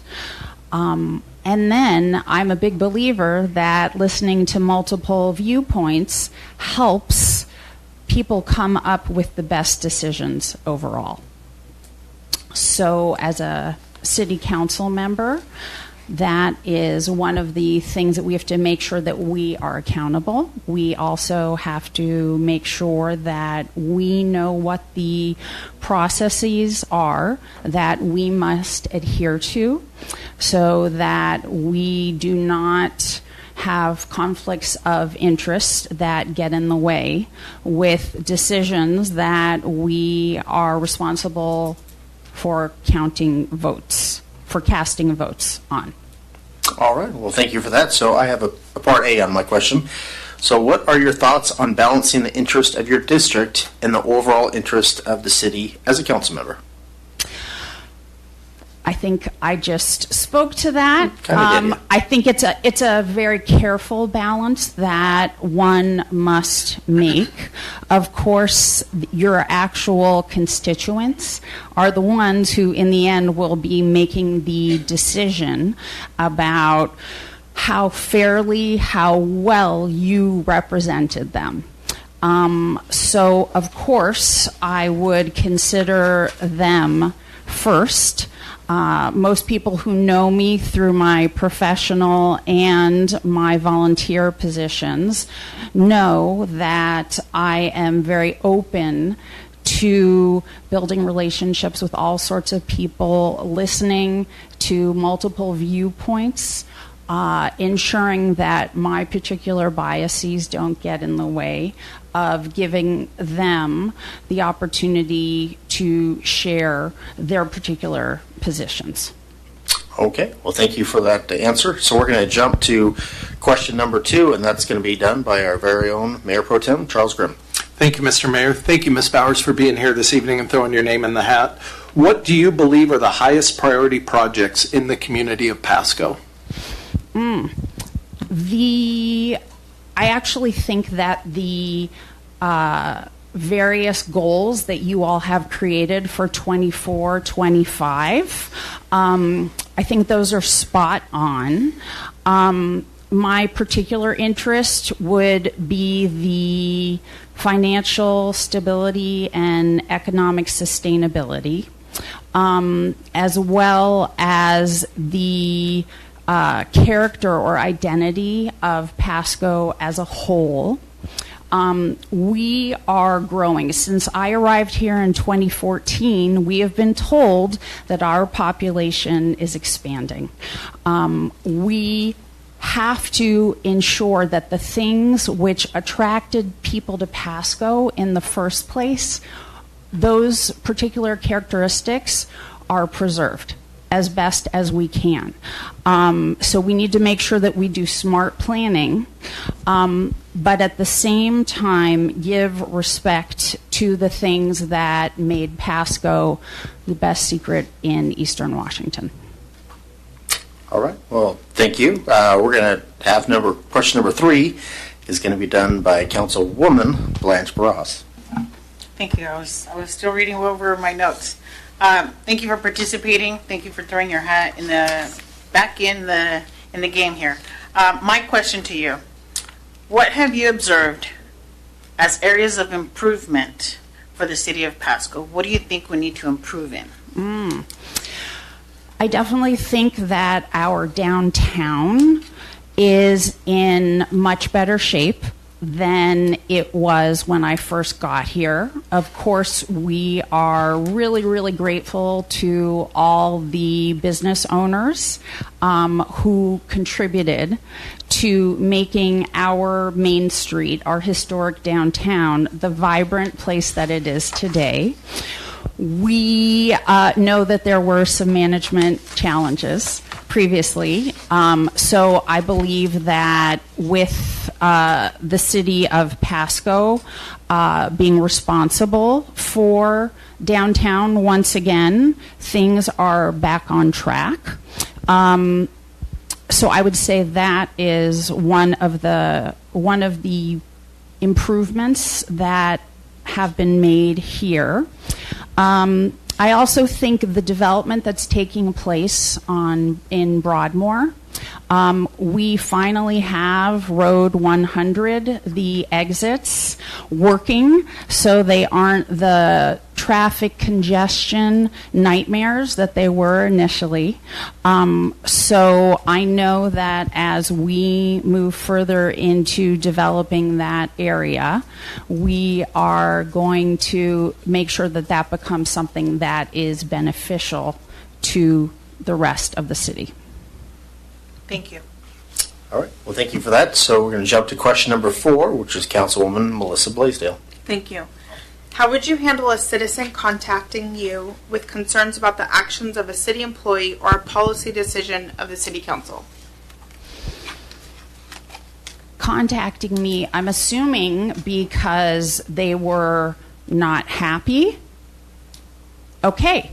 I would want to make sure that if this were the level of conflict of interest being violated or ethically that council member doing something that was untoward or against our responsibilities, our role as city council, that individual had brought that concern of theirs to the correct authorities, whether it was something that required something to be reported to the police commission or to the city manager, or to the city council at large.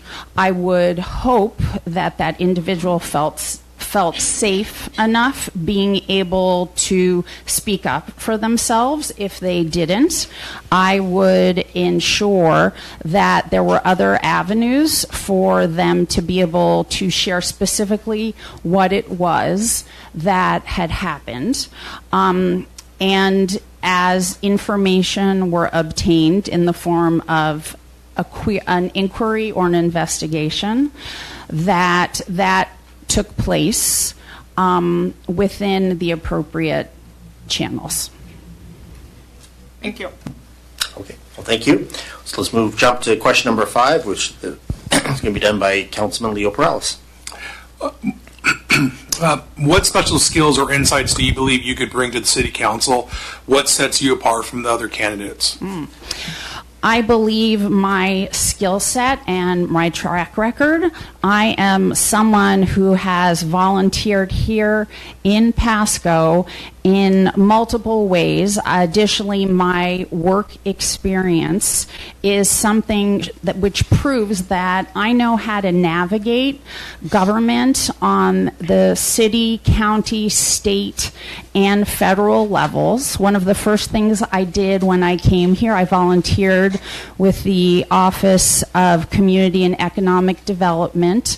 I wrote 2 successful grant applications, one for a survey and 2 for 2 properties in East Pasco, which are now on the National Register of Historic Places. So I believe those are some of the things, in addition to the time I served as commissioner of the Planning Commission, chair rather, of the Planning Commission, which overlapped with us going into the pandemic. We got through it. We got through stronger. And I believe that those things, in addition to information I helped obtain for the MLK Community Center, which is also one of the legislative priorities that you all have named, to recognize those who contributed to the development of East Pasco.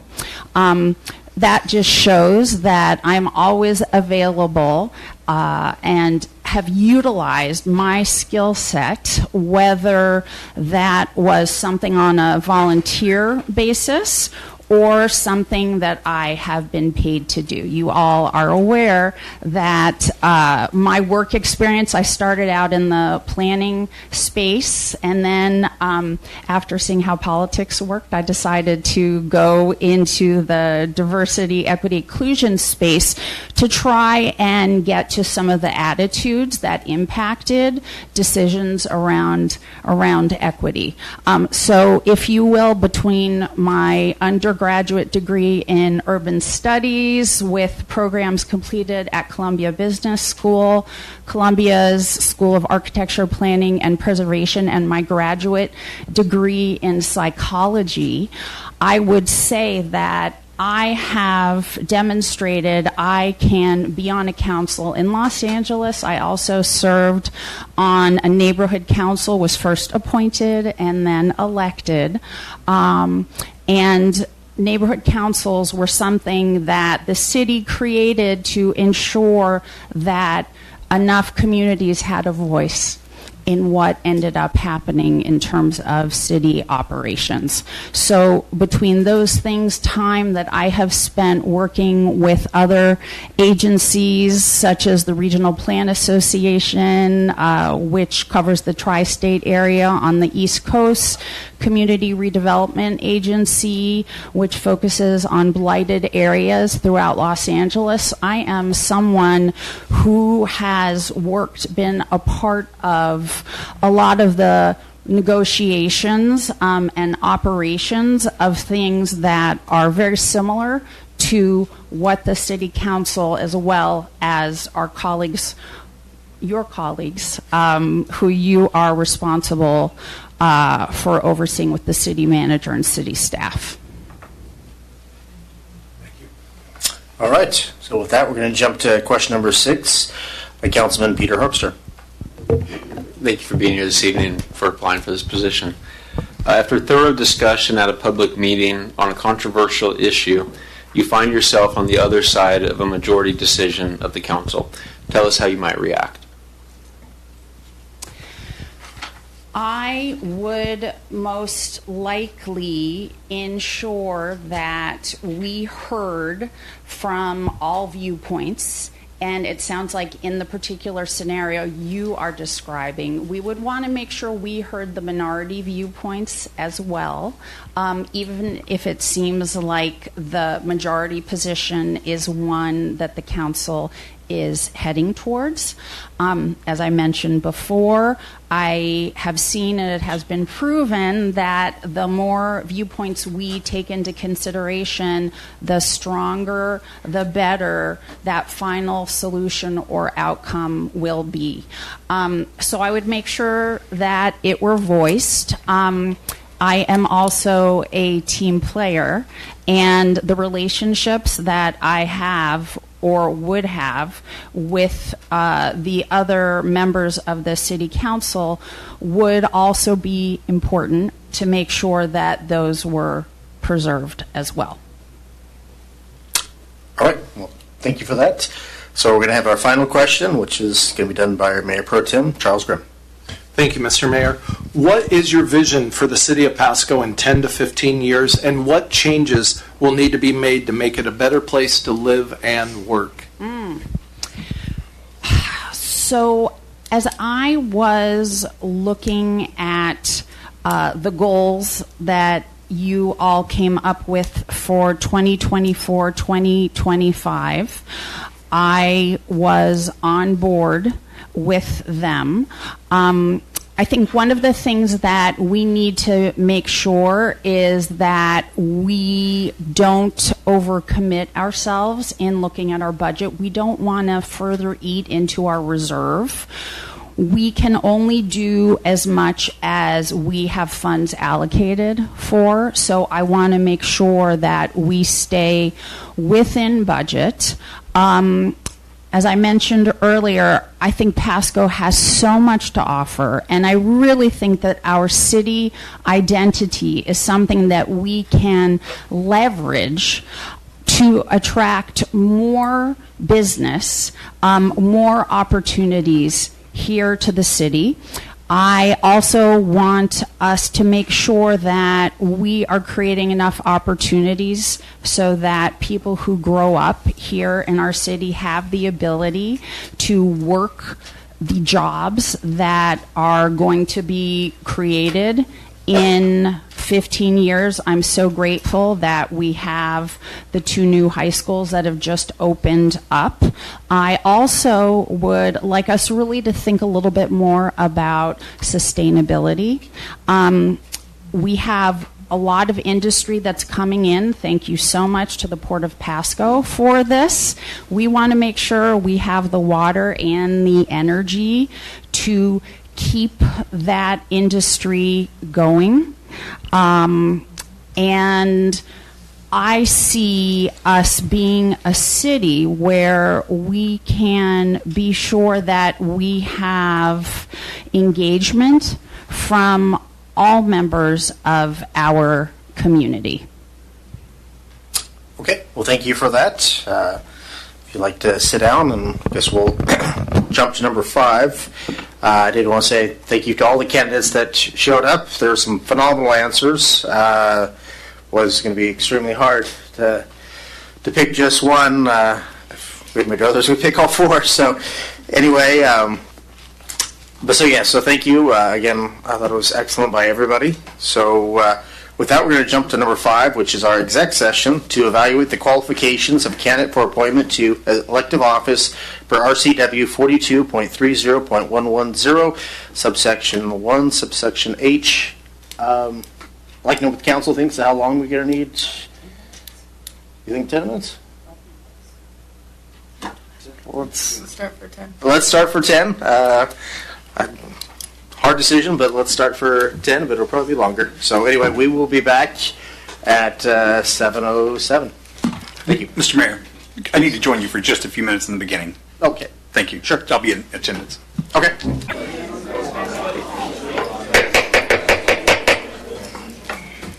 All right, if we can have it quiet, thank you.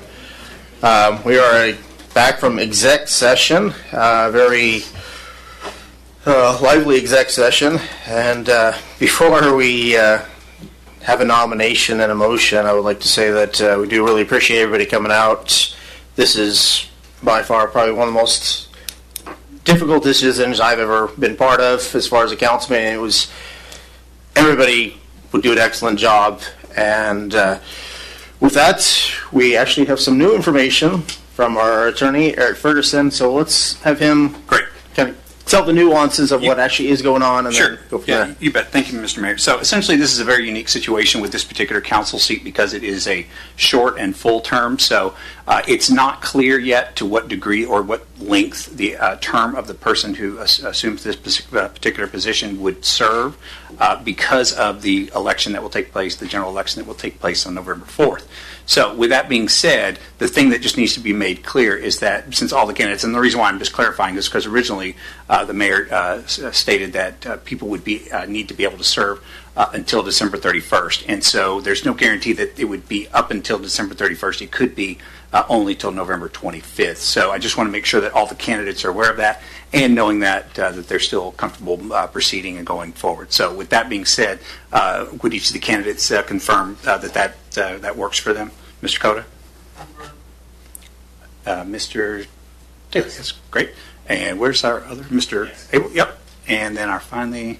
Yes. Okay, sounds great. Okay, sounds like we're good to go. And yeah, thank you, Mr. Mayor. All right, well, thank you. So with that, I would like to get a motion by Mayor Pro Tem Grimm. Thank you, Mr. Mayor. I move to appoint Joe Cotta to council position number 4, effective from September 15th, 2025 through potentially December 31st, 2025. Second.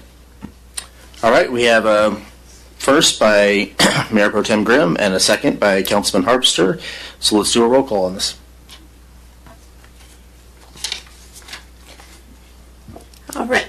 Councilmember Barajas. Yes. Councilmember Blaisdell. Yes. Councilmember Harpster. Yes. Councilmember Prowlis. No. Mayor Pro Tem Grimm. Yes. And Mayor Milne. Yes. So that passes 5-1.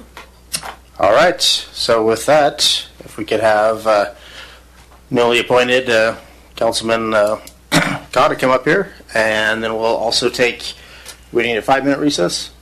Oh, let's, well, I guess I need, what's that? Okay, well, I guess let me come down there and I'll read you that with the process. Again, this is my first time on this, so.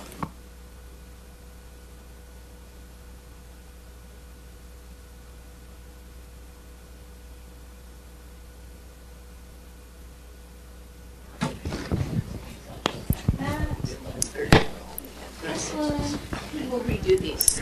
Thank you. All right, so repeat after me. I, Joe Cotta, do solemnly swear that I will support the Constitution of the United States of America and the Constitution and laws of the state of Washington. I, Joe Cotta, do solemnly swear that I will support the Constitution of the United States of America and the Constitution and laws of the state of Washington. And all local ordinances, and that I faithfully and impartially perform and discharge the duties of the office of Council Member District 4, position number 4, for the city of Pasco, according to law, to the best of my ability, so help me God. And all local ordinances, and that I will faithfully and impartially perform and discharge the duties of the office of Council Member, District Number 4, Position Number 4, for the City of Pasco, according to law, to the best of my ability, so help me God. All right. Well, thank you. Thank you. Welcome aboard.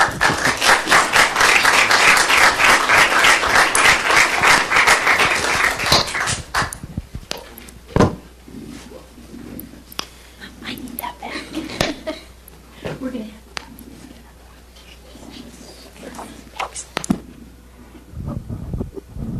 All right, and with that, let's take an 8-minute recess, so we can be back here at 7:30. That would give anybody who want to take pictures or anything else. So, yeah. Take a seat. All right, thank you.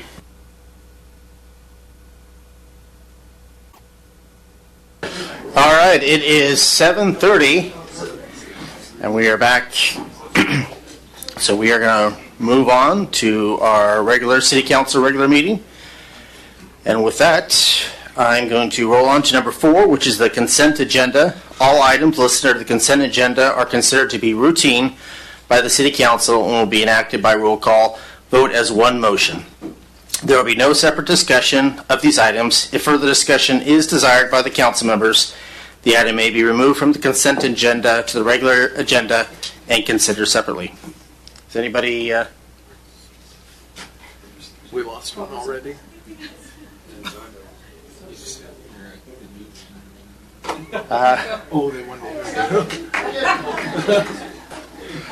Looks like he's late to his first meeting already.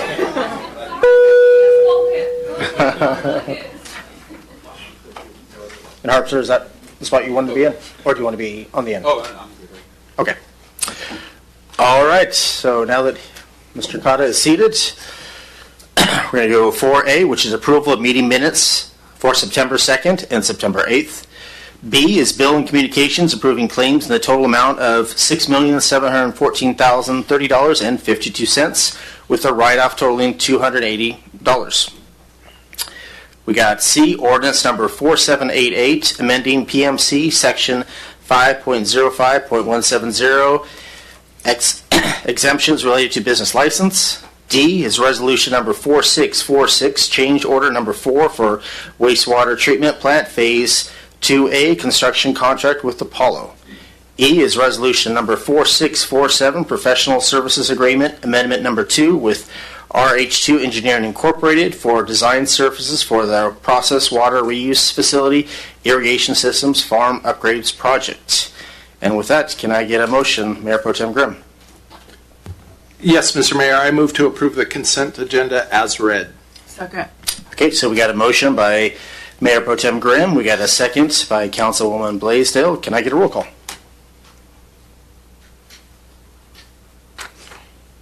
Councilmember Barajas? Yes. Councilmember Blaisdell? Yes. Councilmember Cotta? Yes. Councilmember Harpster? Yes. Councilmember Perales? Yes. Mayor Pro Tem Grimm? Yes. And Mayor Milne? That would be a yes from me as well. Thank you. It passes unanimous. Thank you. We're going to move on to 5, which is proclamation and acknowledgements. And the first one is 5A, which is, I know, a little controversial, which is a proclamation honoring the life of Charlie Kirk. And now usually as a council, we don't really do this. I was contacted by other members of the council.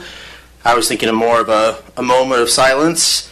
But we got basically one of the council members thought it'd be a great idea to have a proclamation, and I did agree with him. And I guess my choice on that, just because I have got emails about this, is that I love the fact that Charlie Kirk was for free speech.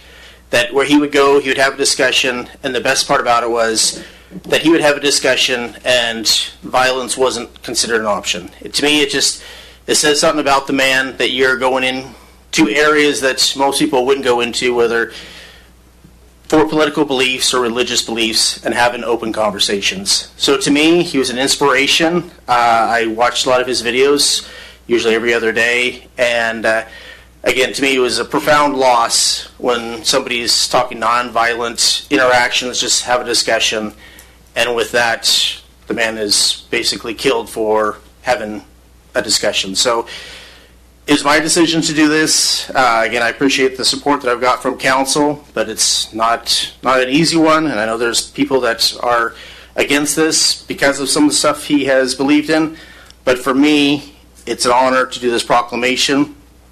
So with that, I'm going to read the proclamation.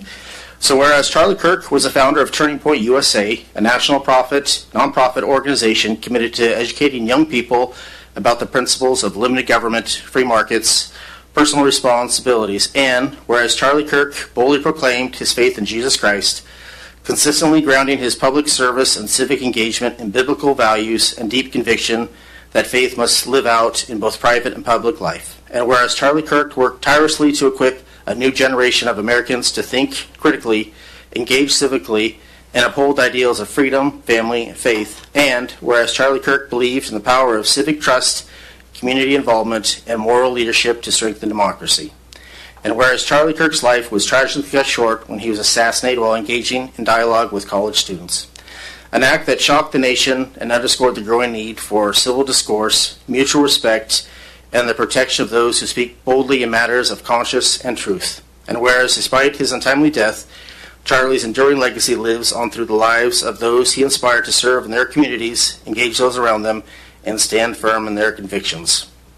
And whereas the City of Pasco joins communities across the country in mourning this profound loss and recognize the impact of Charlie's voice, leadership, and unwavering devotion to truth.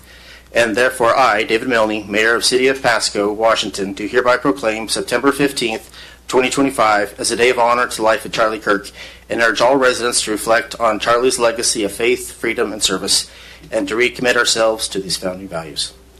Thank you.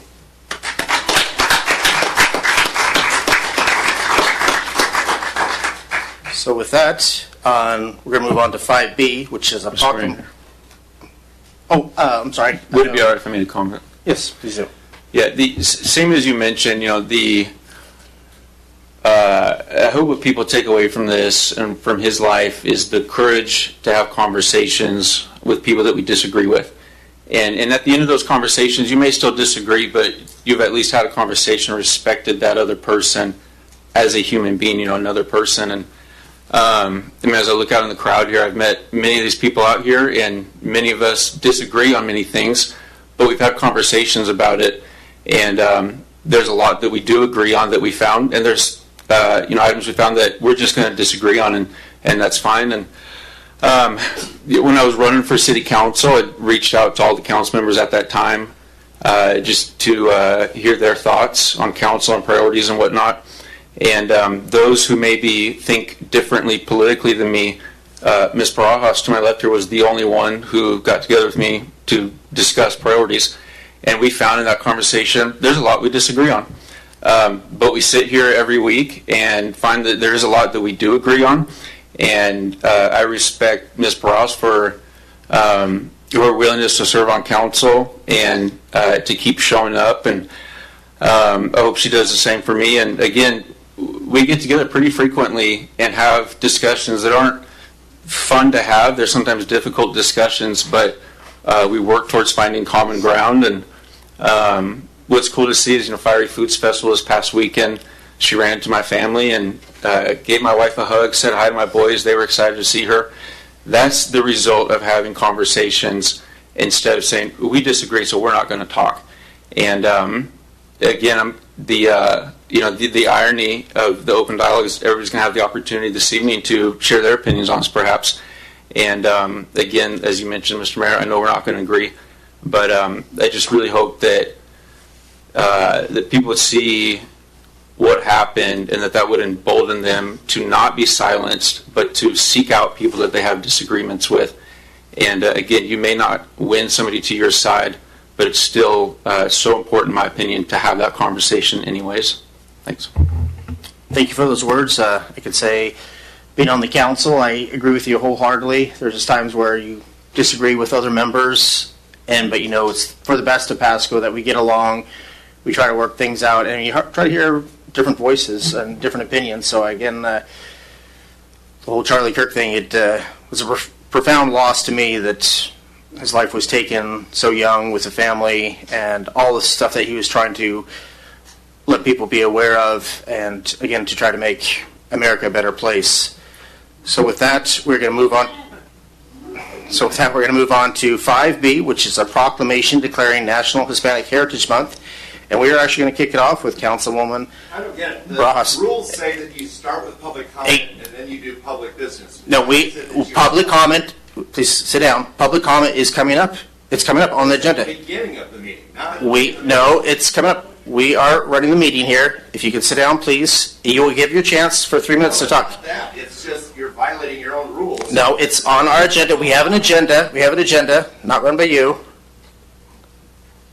With that, Councilwoman Bras, can you please do your proclamation? I'm not sure if you have the proclamation in English. Someone should read it in English first. Let's go with Councilman Leo Perales for the English version. Thank you much. This is a proclamation on National Hispanic Heritage Month, September 15th through October 15th, 2025. Whereas America's cultural diversity has helped strengthen and define our country for hundreds of years, and whereas during National Hispanic Heritage Month, we recognize the millions of Hispanic Americans whose love of family, hard work, and community have helped unite us as a people and sustain us as a nation, and whereas we remember also those proud Hispanic American patriots who fought and died for our country in every war and conflict since our founding, and whereas as entrepreneurs and public servants, scholars, and artists, Hispanic Americans have provided wisdom, energy, and leadership in both small and large communities across the country, and whereas while many Hispanic Americans today are thriving, others are still struggling to overcome obstacles, including language and cultural barriers, and whereas we renew our commitment to ensuring that all Hispanic Americans have access to the opportunities needed to pursue and realize their dreams, and whereas the 2025 theme, Collective Heritage, Honoring the Past, Inspiring the Future, encourages us to recognize the spirit of innovation, resilience, and unity that define the Hispanic experience, and honors the visionary leaders within the Hispanic community whose trailblazing efforts have paved the way for more inclusive and prosperous society, and now therefore Mayor Pasco, David Milne, and the rest of the council do hereby proclaim September 15th through October 15th, 2025 as Hispanic Heritage Month. Thank you.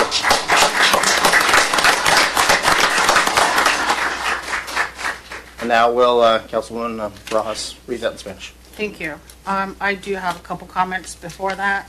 I will be reading the proclamation in Spanish. It's very important for our viewers, our Spanish viewers, every Mexican American in the city of Pasco, in recognition that there's 56% of the population in Pasco are Latino or Hispanic natives. We are a proud group. Tomorrow, September 16th, is Mexican Independence Day, making Mexico's liberation from Spain in 1810. Not sure if anybody knew that, but I'm just throwing out that little tidbit. So to my fellow Mexican Americans, to Chicanos, however you want to identify yourselves, Feliz Día de la Independencia Mexicana. And I will proceed to read the proclamation. We were just talking about proclamations, and I want to recognize that we just read a proclamation, right? In regards to the life of an individual that was unfortunately a victim of a crime. However, we should also recognize Senator Melissa Hortman and her husband for being killed.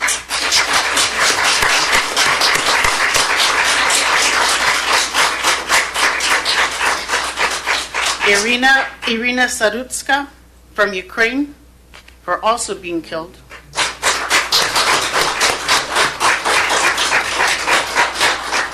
The students at Evergreen High School and the students at the Annunciation Catholic School, in those shootings, there was not many killings, but there were killings of young people, children, unnecessary killings, just like Mr. Kirk's. However,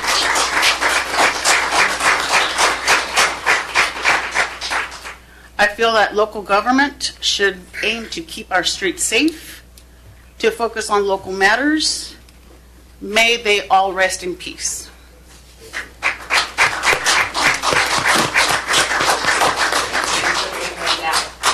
And with that, I will follow through with the proclamation for Hispanic Heritage Month in Spanish. For all of you listening, todos los que están escuchando, el Mes Nacional de la Herencia Hispana, 15 de septiembre a 15 de octubre del 2025. Considerando que la diversidad cultural de América ha ayudado a fortalecer y a definir nuestro país por cientos de años. Considerando durante el Mes Nacional de la Herencia Hispana, reconocemos a los millones de hispanoamericanos cuyo amor por la familia, el trabajo duro y la comunidad han ayudado a unirnos como pueblo y sostenernos como una nación. Y considerando que también recordamos a aquellos orgullosos patriotas hispanoamericanos quienes lucharon y murieron por nuestro país en cada guerra y conflicto desde nuestra fundación.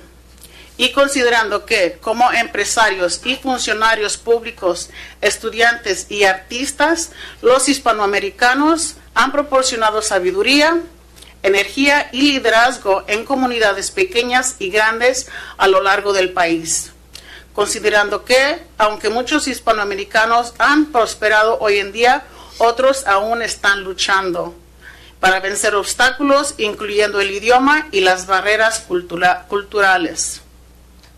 Considerando que renovamos nuestro compromiso para asegurarnos que todos los hispanoamericanos tengan acceso a las oportunidades necesarias para perseguir y realizar sus sueños, y considerando el tema del 2025, herencia colectiva, honrando el país, inspirando el futuro, nos alienta a reconocer el espíritu de la innovación, resiliencia y unidad que definen la experiencia hispana, y honra a los líderes visionarios dentro de la comunidad hispana, cuyos esfuerzos pioneros han abierto el camino hacia la sociedad más inclusiva y próspera.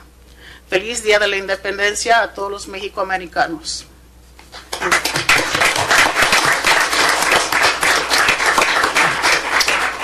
All right, and thank you, Councilwoman Ross.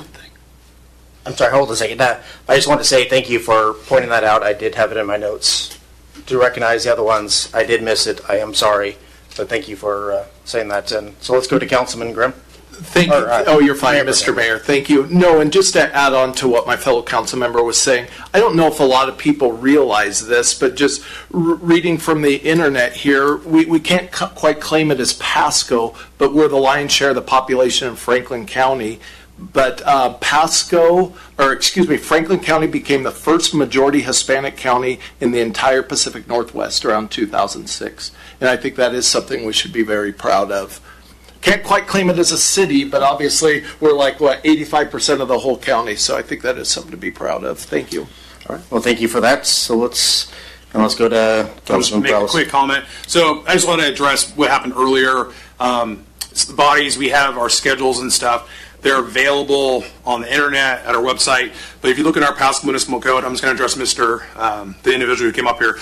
We have it on our website here. You can see right here. It lays out our agenda, our order of business. And so we weren't skipping over anything. It says right here, meeting instructions for remote access, goes call to order, roll call, pledge of allegiance, consent agenda, proclamations, acknowledgements, and after that is public comment. So I just want to make sure that I don't want anyone making comments or posts that we're not following our own rules and stuff. But that clears it laid out right there. Thank you.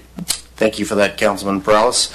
So now we're going to move on to public comments. The public may address council on any items unless it relates to a scheduled public hearing.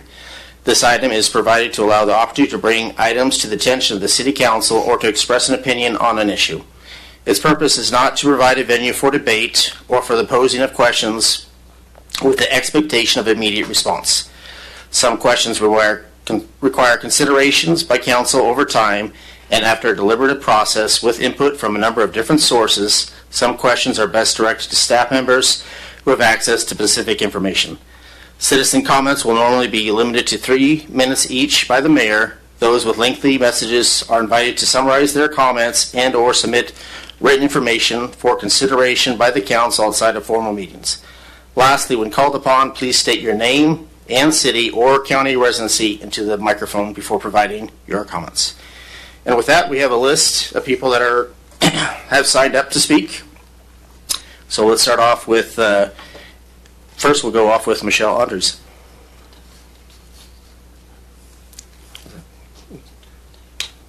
And again, we're going to go 3 minutes. Make sure the timer is on.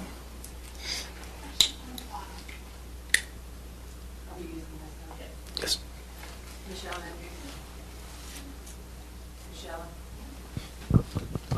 Michelle? Okay. Hello. Michelle Andrews, Pasco, Washington. Congratulations, Mr. Cotta. I hope you do well. I do want to address that all of us have strong emotions, and emotions are real. They're not always reality. If you miss someone and you said, hey, I missed you, I didn't hear from you, why didn't you write? That person doesn't know if you're saying that in a sad manner or in an angry manner. I do want to give people the room to grieve. a beautiful life. It was not worth taking his life. It wasn't worth taking the Ukrainian girl's life. I used to be an admissions counselor for a college and a teacher. Students are very impressionable, and every single adult needs to lead those emotions in a positive direction as much as possible. And I call on my city because I came here 17 years ago and I felt like I moved back to Boise, Idaho. I had not felt at home in such a long time.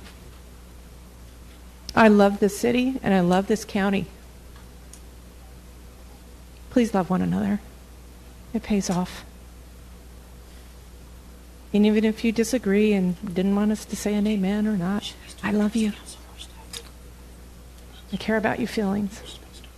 Hey, Michelle, can you? Thank you. We can't hear you, so, okay. Okay, thank you. That's all I wanted to say. Thank you. All right, thank you.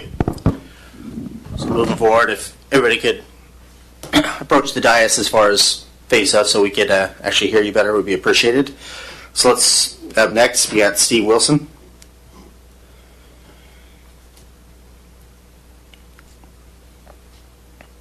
Thanks for having me up here today. Can you hear me? Yep. Thank you. My name's Steve Wilson from Pasco. Congratulations to the new guy. Pasco was created as a city manager form of government. This was after World War I. That actually started in the United States in Ohio around 1913. This was set up to stop the political machines from setting up governments for one political party as an abuse of a spoils system from the war and related industries. And it requires an impartial city manager. We have one, right, Mr. Stewart? Thank you. It has proven to be an effective system of local government by restricting partisan government and offering more equitable and fair representation. Now, let me explain to you what partisan influence has done to my area here, my city, my county. Right now, we have a county commissioner system that's overloaded with right-wing extremists. They have done as much to run out their peers and professionals from from their department. They disgraced an honorable sheriff. They can't manage HAPO. That's been around since it was 80s, came in the 80s as Tritech. It was to be proud of. People would come from the region, all around the region, to come to our ag facility. Who lives here and will build an ag facility without air conditioning and then put themselves in a situation where they can't afford it and then work with people from out of state and owe them money and yet have the grapes to turn around and belittle a sheriff for a lunch bill or to tell him that he's got hidden cameras looking in secret areas of the courthouse. If you could face us, I appreciate Sorry it. about that. I get a little fired up about that. What I recommend is we do not interact with them regarding HAPO Center. Let them dig their hole. My dad and I talked yesterday. He said, my big brother called me. They're in their 70s, freaking out about this news about the liberals are going to get all shot or something. They're freaking out. I'm like, I don't know what's going on with that. So I looked into it. I see this guy's an influencer. I'm not connected. I can only assume, since you're a municipality that deals with our local people, that he's from Pasco. That must be the case. Or he has influence in Pasco. Or he's helped anything with the municipality of Pasco. That would make sense. So I'm assuming that's the case. I'm going to look into this and see if it is the case. Thank you. All right. Thank you for your comments. We're going to jump down to Eileen Crawford.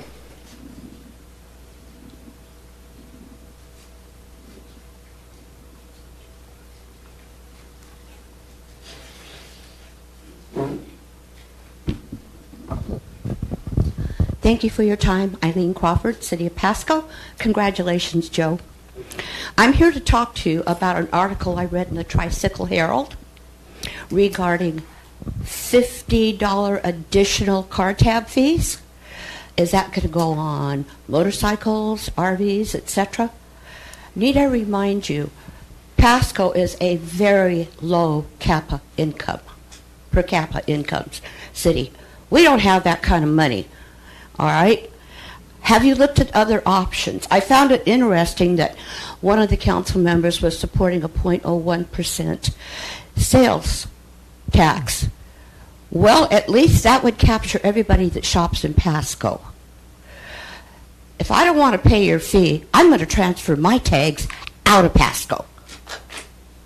All right? Are you going to charge everybody that drives across the city limits and uses our streets, which are in bad need of attention, I'll admit, a fee for driving on them?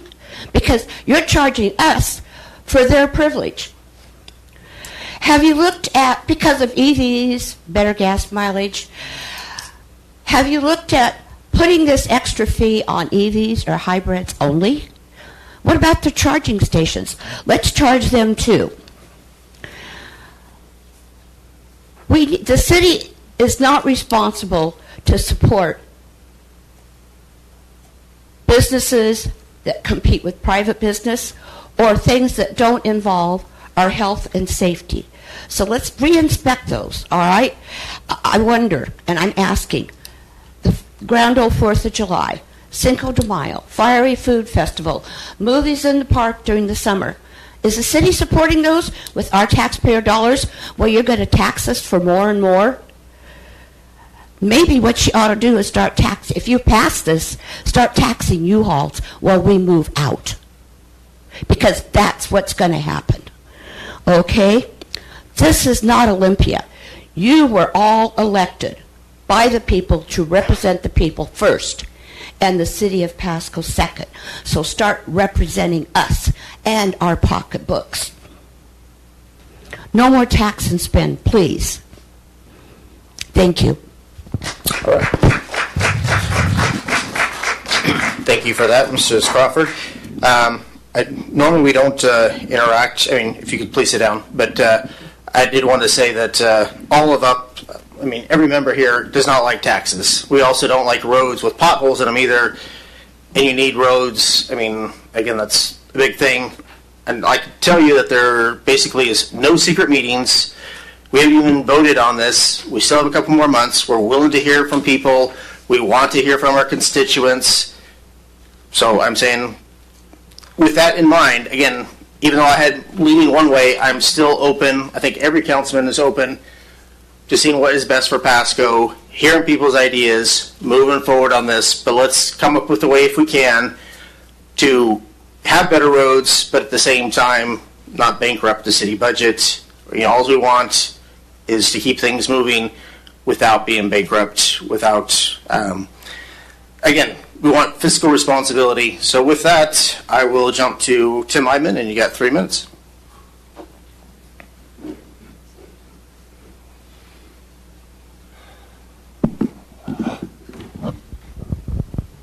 On? Is this on? Yep. All right. Tim Eidman, born and raised in Yakima. Ferguson and the Democrats raised taxes $40 billion this last legislative session. And this mayor and this city council thinks that's not enough. You got to go on top of that. The voters in Franklin County, 72% of them, said, we don't want taxes or fees above $30. Jay Inslee said voters were confused by that. The mayor and the city council agree with them, because here you are doing exactly the same thing that he did, not respecting the will of the people. When you say you're going to have a meeting starting at 7, and I tell 60,000 people to tune in to watch, and you don't start listening to people until 7:50, you're not even following your own rules. When I did this in front of the Seattle City Council, they were just as bad. But that's Seattle. You're acting exactly like the Seattle mayor, exactly like the Seattle City Council, where you put it off as long as you could. You had already made your decision, and all they were doing is just biding time, hoping that people would get tired and walk out. On August 25th, you guys had a secret meeting that nobody knew about, that it took the Tri-City Herald a week and a half to eventually write a story about. And here it is 21 days later, and this is the first chance where regular citizens can actually comment on it. But at that meeting, you all weren't debating whether or not to do it. You all decided you're going to do it. We only want to know, are you going to raise sales taxes? Are you going to raise car tab taxes? You weren't debating whether or not to do it. You just said we're doing it, but which one should we do? And you all expressed which ones you wanted. You skipped the whole part about when you normally make decisions, you're supposed to actually listen to citizens, make an announcement, let the Tri-City Herald do a story before the meeting about it. You didn't do that here. It was so maddening to hear you skipping past the whole citizen comment portion. But let's talk about how that's a joke too. Because you already know the voters don't want this. You already know they can't afford it, but you're doing it anyway. Now you say that you're only going to make final decisions later. That's not what happened on August 25th. And it infuriated me because I was watching you skip past everything, supposedly a conservative city council, supposedly a conservative mayor, acting exactly the way Seattle does. Now, $40 billion in one legislative session from Democrats. We come to expect that. But when we have supposed conservatives saying $40 billion isn't enough, let's go above that. Let's go higher than that. Let me close with this. 25 years ago, when we passed this one just a couple of years ago, 72% of them voted for it. This was the sign in 1999, 26 years ago. The slogan was, because politicians will never limit taxes. True today, 26 years later, as it was back then, you will never limit taxes. It is infuriating that you're doing this, and you're doing it before you've even listened to the people. It infuriates me. I hate it, and I'm really pissed off about it. Thank you. All right. So the next one is, we have a, usually we don't do it, but in this case we'll have Mayor Pro Tem Grimm. Thank you, Mr. Mayor. I just want to make a point of clarification that in that meeting, from what I understand, you don't comment. You don't actually go back and forth. The whole idea of public comment is we get a talk, and then you guys listen. We are on the council. You need to sit down or you'll be removed. Thank you, Mayor. Just wanted to make a point of a clarification. On YouTube, at the 1:55:30 mark, the public is indeed asked to provide input, and it is, and then Councilwoman Barajas asks a follow-up question, and then our deputy city manager actually even goes through the process and explains the process, how there has to be public hearings and all of this, and then you again go back and ask a second and a third time for public comment. So to come up and say that public comment wasn't taken that night is factually untrue, or that public comment hasn't happened at these meetings since then is factually untrue, and it's outrageous to even suggest that. Thank you. Thank you. So let's move on to Anna Roos Kennedy.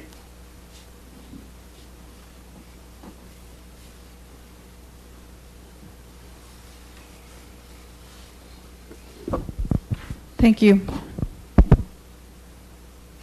Good evening, Council. My name is Anna Ruiz Kennedy, and I'm here as the chair of Franklin County Democrats. I want to begin. We just witnessed a congratulations for your appointment. We just witnessed your swearing-in ceremony, and we also just witnessed not following your own process. You have a proclamation process. It says here that you have to have a request submitted 30 days prior, and you didn't follow that.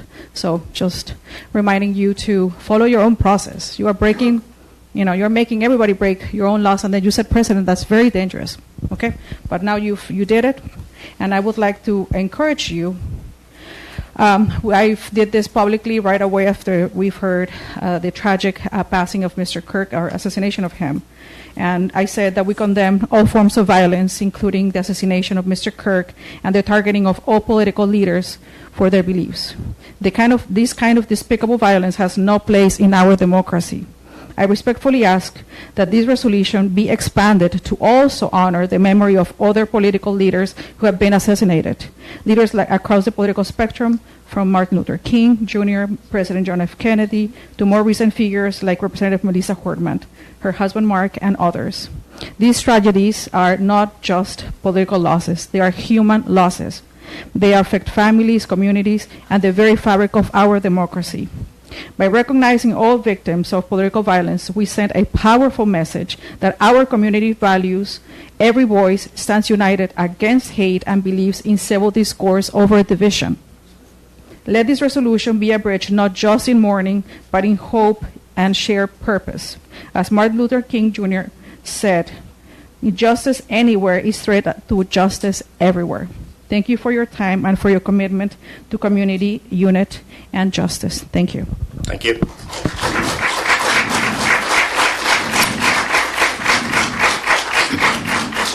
All right, next up we have Jennifer Henley.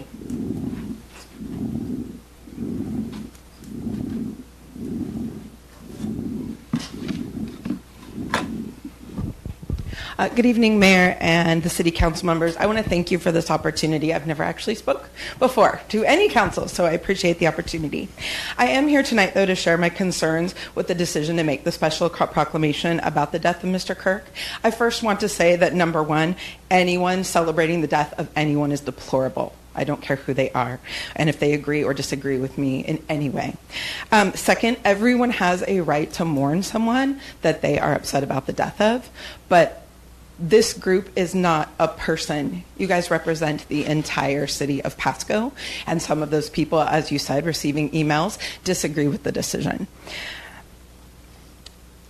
By making a specific proclamation about a podcaster, when only today, and due to the outreach of your community, did you recognize federal government officials who were assassinated actually 3 months and 1 day ago?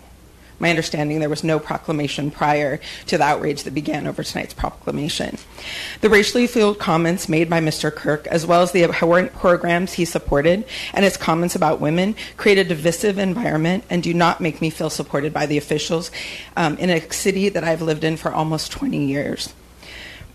I hope in the future the council will be more cautious and more inclusive with these proclamations. And lastly, as public comment was not made available prior to the proclamation, and the fact that in the proclamation mutual respect was cited and should be gleaned from Mr. Kirk, I do feel it's important, and I do apologize ahead of time to anyone this might offend, but I do want to actually share some of his words. This is from a July 13th, 2023 Charlie Kirk show. "Black women do not have the brain processing power to otherwise be taken really seriously. You had to go steal a white person's slot to be taken somewhat seriously." I do not see how that shows mutual respect and does not create divisiveness. I hope in the future, again, that more thought will be put into these proclamations, like the one that was made tonight, and that all those who live in Pasco feel supported. Thank you. Thank you for your words.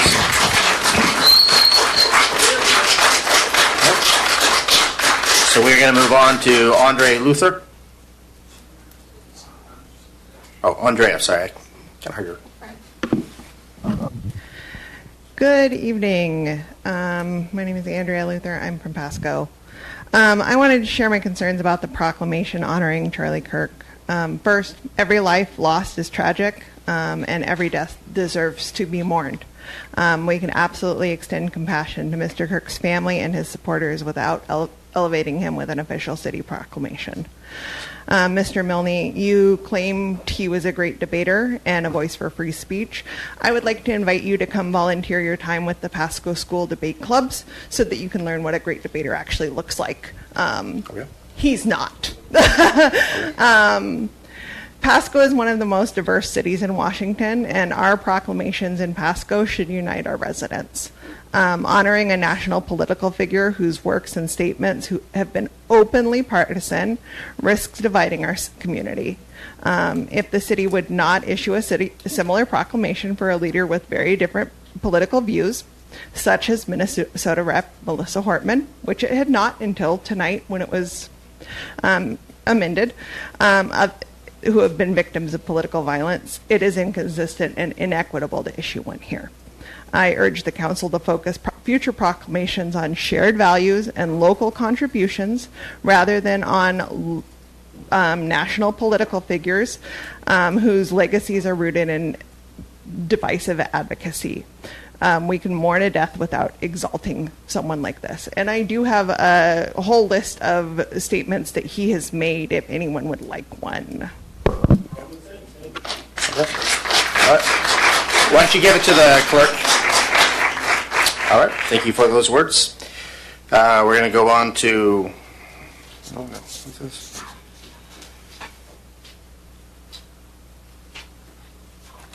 Turillo?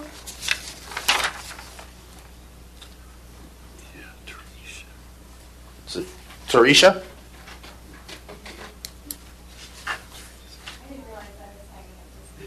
Okay, all right. All right, well, we will move on to Steve Simmons.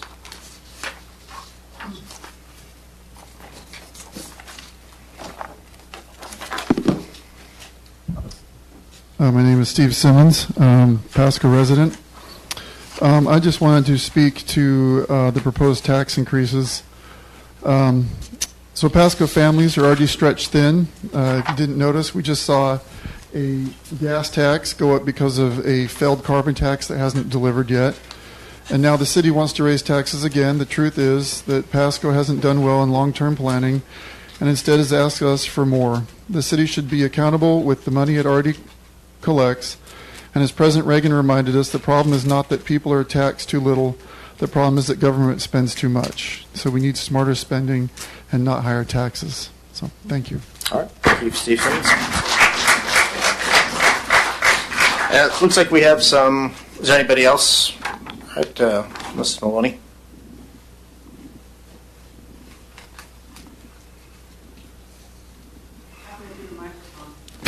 I think it's already on. It's on? Mm-hmm. Yeah. I'll speak loud. Mary Mahoney, Pasco resident, to Pasco via RCW 42.56. How much are we, the taxpayers, paying for the Pasco Aquatic Center? See Aquatic Director and former Pasco Mayor Matt Watkins and/or his LLC for his wow factor wave machine that can cost anywhere from $22 million to $280 million, with each wave costing as much as $12.75 per second. Who can afford that? Include a total for Mr. Watkins' salary of nearly $11,000 per month, plus his travel expenses. Include passport entries, anticipated expenses, and complication costs. Pasco taxpayer-funded CIP budget is well over $500 million. How much is going for a low-barrier homeless shelter for our people and for a low-cost spay-neuter clinic for our dogs and cats? Currently it's at $0. See the spokesman review on 9/9/25. Quote, from 1975, the Spokane City Council was taking more heat over its policy to sell stray dogs to Washington State University Veterinary School, end quote. Tri-City Animal Services, TCACS, or Animal Control, has had a contract with WSU to send our dogs and cats for research since April 16th of 2003. Tri-City Animal Services has no spay-neuter services and still denies due process protections, still performs botched, cruel, and barbaric euthanasia methods, and now issues fines with the usage pay system, which puts a bounty on our dogs and cats. Which neighborhoods do they attack there? And still, for over 22 years, continues to send our dogs and cats to WSU for research where they linger and then are killed. Tri-City Animal Services is catch and kill or send them to WSU. Horrendous. This authorized by Pasco City Attorney Lee Kerr and approved by council. See Pasco City Council meeting 4/1/19. Provide the video.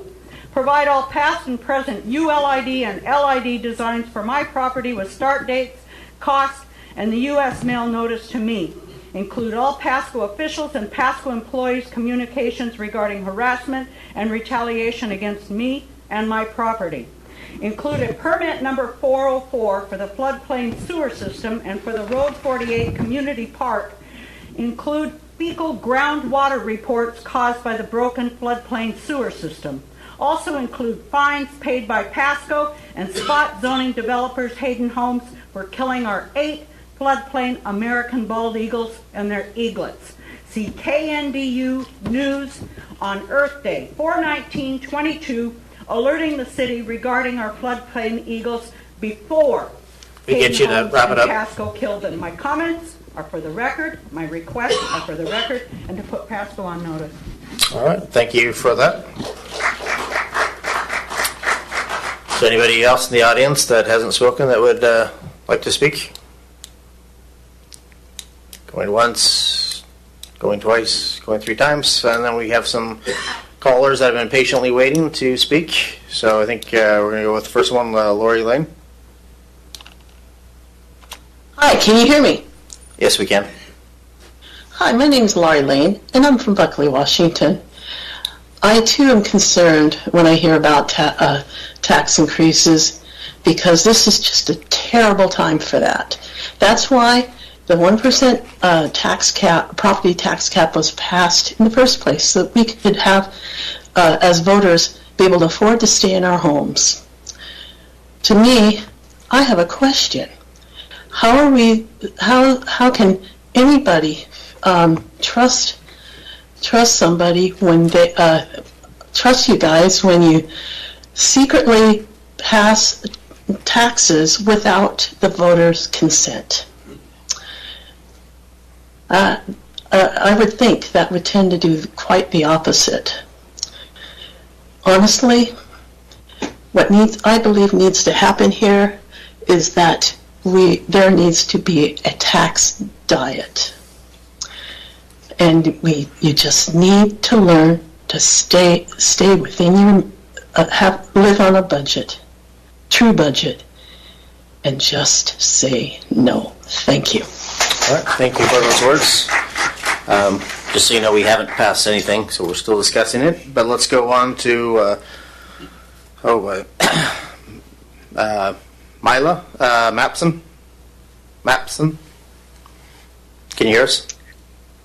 Yes, can you hear me? Yeah, you might want to speak up a little bit more, but we could hear you. Okay, I'll try to talk loud. Hello, thank you for having me tonight. My name is Malia Mapston, and I am a resident of Pasco, Washington.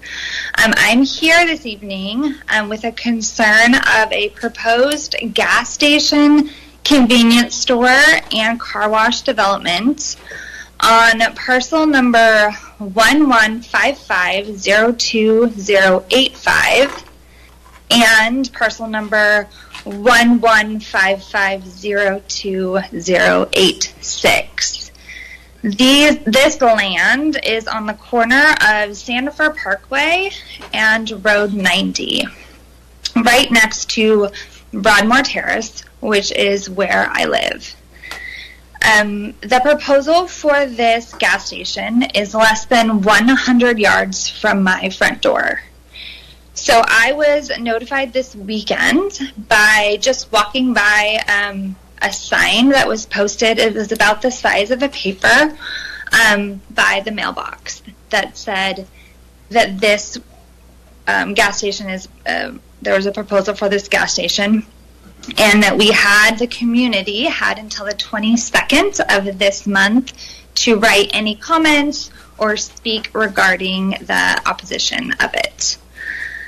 I have a few points. So I think I'm concerned because of the increased traffic, that this will worsen congestion, make crossings dangerous, especially for our children and for our families walking, biking. The safety of our children and our family from the gas station noise, the light pollution, the fuel leaks, chemical runoffs that could threaten our soil and our groundwater. A huge concern of mine is possible loitering and homeless around our children, and our property value. Decrease in our property value, which I believe is improper taking of property value. We have 4 other gas stations within 1 mile of my home.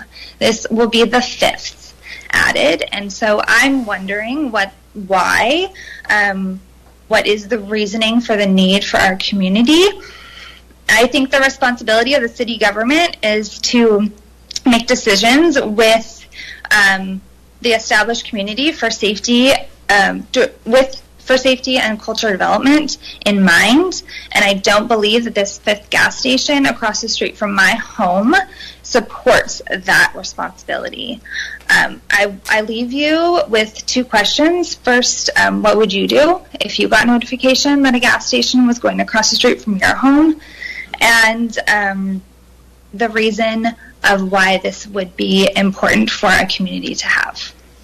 Thank you. Thank you for your comments. We much appreciate it. Do we have anybody else online that... All right. So with that, we're going to move on to number 7, which is reports from committees and or offices. So do we have any... Let's start off with Councilwoman Melissa Blaisdell. Well, I'm going to change the atmosphere in here because this weekend we had a really good Fiery Food Festival. We had a really good turnout. There was some amazing food, amazing entertainment. It seemed like everyone in Pasco was there. We had the pepper challenge. We had the wing challenge. Brian, I think, won the wing challenge. And Sergeant Park participated in the wing challenge. He had some tacos before the wing challenge, so he didn't get through all 20 of his wings. But it was a really, really fun event. I stayed pretty much all day. The weather was good. And then today, I also went to the recovery graduation. September is recovery month, and today they had a gentleman that I believe has been clean for over a year, and he graduated from recovery graduation, and it was a really neat experience to listen to his story. There was other community elected officials there. Commissioner Bauman was there. Detective Lee was there, and she presented him with a challenge coin. And it's just really a good feeling to watch someone change their life after basically being addicted to drugs after a long road. So it was really, I guess, it's a good feeling to see someone turn their life around. So I appreciated that today.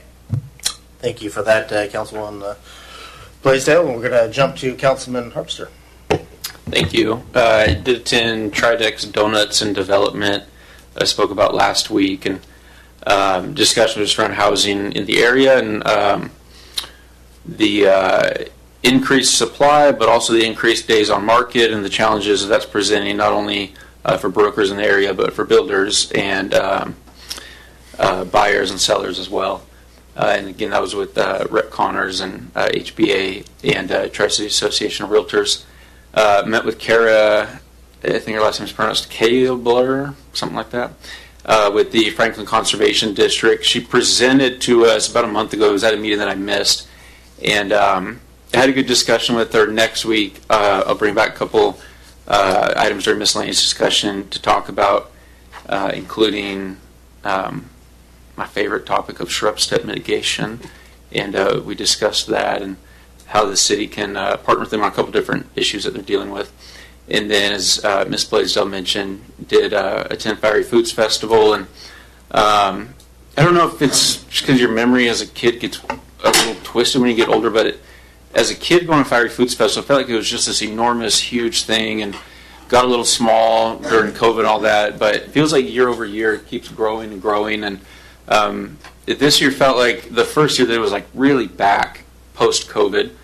And so thanks to Mr. Rice and his team, and really a lot of staff that spent a lot of their weekend time there. I know that Ms. Igdell and Mr. Stewart were both there, and so appreciate you guys doing that. And my family and I had a great time, so that was it. Thanks. All right. Well, thank you for that report. Let's go to Mayor Pro Tem Grimm. Thank you, Mr. Mayor. I attended the new Vintage Church elected official ribbon cutting. I had to be there a little early because of another obligation to go watch a kid play a soccer game, but I was able to get there half an hour early.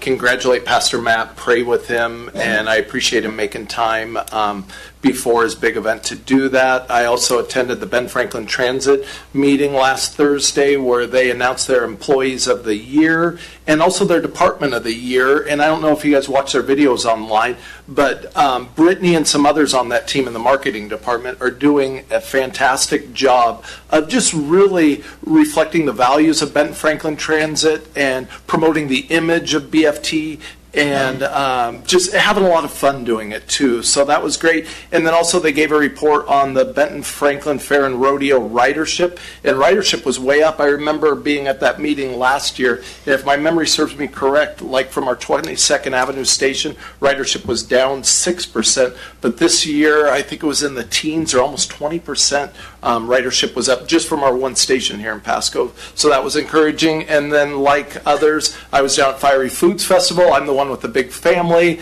so got to bless one of our local vendors by walking up and asking for 21 tacos, to which they were like, "Are you serious?" And I kind of turned around and pointed to my group that I love very much. And so yeah, had a great time down there and supporting our vendors and just being a part of the community. So thank you. Thank you for that report, Mayor Pro Tem Grimm. Let's go back to Councilwoman Blaisdell. Sorry, I forgot one more thing. I also filled in for the mayor at the Kohler Estates Phase 2 ribbon cutting. It is in the middle of the, I want to say country, but technically it's not the country anymore, but it's so quiet and peaceful out there. So there is some, I believe there's about 20 lots available for purchase. So it's definitely worth driving out there to look at the lots available if you're thinking about buying a house. Well, thank you for filling in for me. I do appreciate it.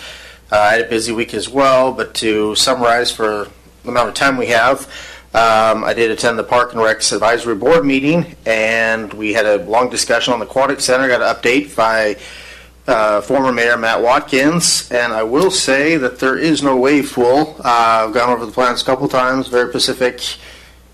So maybe at one time it was a discussion, but there is no $22 million wave pool with $100,000 per wave. And I did attend the Fiery Foods along with the rest of the council, and it was really cool to see everybody there.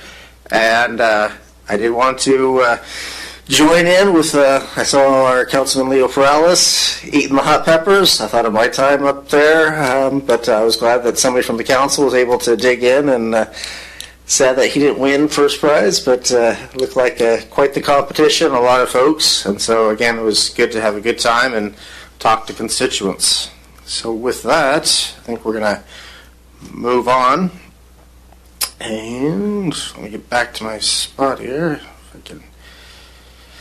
All right, so we're going to move on to 8, which is hearing and council action on ordinance and resolutions related thereto. I'm not seeing anything, so we're going to move on to number 9, ordinance and resolutions not related to hearings. We got number A, which is resolution number 4649, setting a public hearing to consider Fat Beam franchise extension, and this is going to be by Director Maria Serra. Good evening, Mayor and Council members. This item proposes to set the public hearing for the renewal of this fiber optic franchise for Fat Beam for October 6th at 7 p.m. during a regular council meeting. This is a renewal. Again, this is governed by Municipal Code Title 1540, and that's qualified under general components of that title. And with that, a requirement for this renewal is to have the public hearing. No action is anticipated on that night. It's just the public hearing. And I'm happy to answer any questions you may have. Okay. Does any of the council have questions for Director Maria Serra? Or Councilwoman Barajas? Quick question. This is, as I'm reading this, down at the discussion portion, it says, before considering franchise renewal. So we are considering, the hearing is to consider continuation of a contract to a franchise for $1,000. Yes, the franchise is for that private utility to utilize the right-of-way, and it's a non-exclusive franchise. That means that they have equipment, in this case is underground, fiber optic underground, install and maintain within our right-of-way. So $1,000 is the cost to renew that franchise, and considering this renewal requires a public hearing to occur first before council can actually act on it. And so for October 6th at 7 p.m., the intent is to have the public hearing, and then action would be scheduled for a following meeting. Thank you. And just one last question. The agreement is for how long? I believe it is 5 years, but I can check. Thank you. All right, thank you for that. I'm not seeing any other questions. So Mayor Pro Tem Grimm, can I get a motion? Thank you, Mr. Mayor. I move to approve resolution number 4649, setting 7 p.m. October 6, 2025 as the time and date for a public hearing to consider a fiber optic franchise with Fat Beam LLC. Second. All right, so I have a motion by Mayor Pro Tem Grimm, and I have a second by Councilwoman Blaisdell.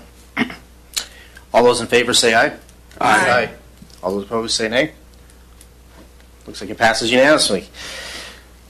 Let's go on to B. Resolution number 4650, application for ascent easement driveway for 2001 West Lewis Street. And it's going to be by Deputy City Manager Richa Siddell. Thank you, Mr. Mayor and Evening Council. There was an application that was submitted earlier this year for an access easement on West Lewis Street, and thank you. You can see that on the location there. Lewis Street is designated as a limited access facility, which means that an abutting property does not get an automatic access to the street. It also is a fairly high-speed arterial of the city. On September 15th, regular council meeting, you directed staff to explore the appropriate process for staff to consider granting this easement. And we've worked with the city attorney and the applicant on this process. At first, the applicant had considered a de-acceleration lane. However, in discussion with staff, what we've found is the current use does not require a de-acceleration lane, and it would be essentially an overbuild. So we discussed that with the applicant. They're okay with just a clear cut, I believe that's the right word here, a standard driveway cut rather than adding a de-acceleration lane. So that is the process that we are recommending here. You have three options, essentially. You can deny the request to access easement altogether. You can direct staff to revise our recommendations if you feel like we need to reconsider the designs and the conditions, or approve the access of easement as we have recommended. And with that, I'm open to any questions that you might have. Is there any questions from the dais as far as on this issue? I got one. Okay, so Councilman Leo Brels. Thank you, Mayor. So what's the reasoning behind no de-acceleration lane? There is just not enough traffic count from what the applicant has given us where it really requires that level of build to the street because you're not having that many cars go by that you require a lane that would need to turn right there. Well, I mean, we want, I mean, if we're trying to be proactive and looking forward, we want more traffic coming in to the city of Pasco. So I guess it's kind of short-sighted to not do that now, just to get it done. And they're going to pay for it, right? They would pay to do the improvements. Yes, and in future, if there is a use for it, then the applicant would have to build it, and we would have to come to council and probably have similar discussion. But at this time, the applicant did not have a project that, I believe it was maybe 10 cars a day, so it was a very low count that did not justify such an investment and also impact to the street itself. So is the applicant happy about that? Or are they just like, okay, if you guys are going to approve this, fine, the way it is? Because I know that I think they had submitted a design that had a deceleration lane. And they did submit a design that excluded the de-acceleration lane after our discussions as well. I cannot account for the happiness or sadness of the applicant itself, but what I can say is that they understood our questions, and they recognize that there might be a need in the future, but right now that need is not bore out. Okay. Then I'm fine with what's presented. I just would think, if we want to make our roads safer and stuff, it would just be more prudent to do it now. But if people are happy with what's been presented, or meaning the applicant and everyone up here, I'd be happy with that. Thank you, and thank you for your work on this. All right. Well, with that, I'm not seeing any other. Oh, you got Mayor Pro Tem Grimm. Do you have a question? Yeah, thank you, Mr. Mayor. No, I just wanted to start off where Mr. Perales finished. And thank you. It sounds like there was a lot of back and forth, a lot of communication. I know that takes a lot of staff time, but I appreciate the customer service. That's what we should be doing for our public. And just so I do remember the presentation on this earlier in the year, but just so basically they were just asking for curb cuts off of Lewis Street, and our concern was because it's 45 miles an hour, the speed of possible rear-ending collisions and that kind of stuff. That is correct. Thank you. All right. Well, now I don't see any other ones, so now. Mr. Mayor, if I could just real quick. So one of the concerns that I'm just want to make sure we're all talking about the same thing, because I'm not sure the connections being made there. But it sounds, based on the easement that we drafted, it says specifically that the benefit of the real property described above, and then it talks about how it would be specific location thereof determined by the development review process for the city of Pasco. So, and that's really the whole point. The original concern that we had, and I don't know if folks remember that, was would this be even possible? Because there's two steps to this, right? There's the actual granting of the exception to your code, which says no driveways on this portion of Lewis, which is what you're doing tonight, and then there's the development review process. Now, I don't know if you don't reserve that with regard to this particular easement in terms of future improvement. If something changes, it might be difficult to then go back and then require them to make additional improvements. I don't know that we would be able to do that through this document. So I just want to be clear. I'm not sure on what the question was to be able to potentially do that going forward with this document, because I don't think this one is going to be able to do that at this point, and I'd have to defer to staff and their ability to ensure that would be the case through other things. I just didn't want to give the impression that was in this document, the reservation of additional improvements should a deacceleration lane be required. So anyway, just with that, I don't mean to make more discussion out of something, but I just want to make sure we're all on the same page about what this document does. It just gives an exception to the code. Okay, let's jump to Councilwoman Barajas. Thank you.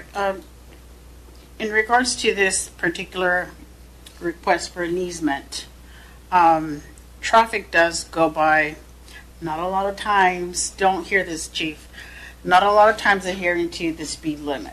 So my view, because I've driven by there several times and almost hit, seeing the speed going through there, I think it's a high-risk area to allow an easement, potentially causing some type of accident in that area in particular. Now we're talking about development. How soon are they developing? This is a commercial area, but it's not a very active commercial area, as some of the businesses in this strip are closed. As we mentioned in the staff report, as we add more driveways, as with any street, and we have Director Sarah here, who's the expert at this, we will have to look at speed overall. And so as you get more driveways, as you get maybe more traffic, we would have to look into that. So probably in future, 45 miles per hour is not a speed that you will see, but that time is not right now. Well, and for clarification, just to recall, so this is a very, very old ordinance that started this. So just so that it's clear about what the original, I guess, goal of the council was at the time, was that the policy declaration in 1085-010 was unrestricted access to and from public streets has resulted in congestion and peril for the traveler. It has caused undue slowing of all traffic in certain areas. It's therefore declared the policy of the city to limit access to certain streets within the city in the interest of safety and for the preservation of the public's investment in its streets. So that was, to kind of frame the question, that was the original goal of the ordinance, and this is you granting an exception to that policy. All right, thank you for that. Let's go with Councilman Harpster. No, I was just going to refresh everybody's memory that when we last discussed this, one of the items that I brought up, or points of discussion rather, was that I think, I'm trying to remember exactly, but I think it was within a quarter mile of this section on Lewis Street, there's something like 15 driveway entrances. And so, this isn't some cutting edge thing. And if in the future we need to adjust the speed limit, then that's why we've got a speed limit policy. All right, I agree with that. 45 is quite fast if you're trying to turn, if there's a turn lane there.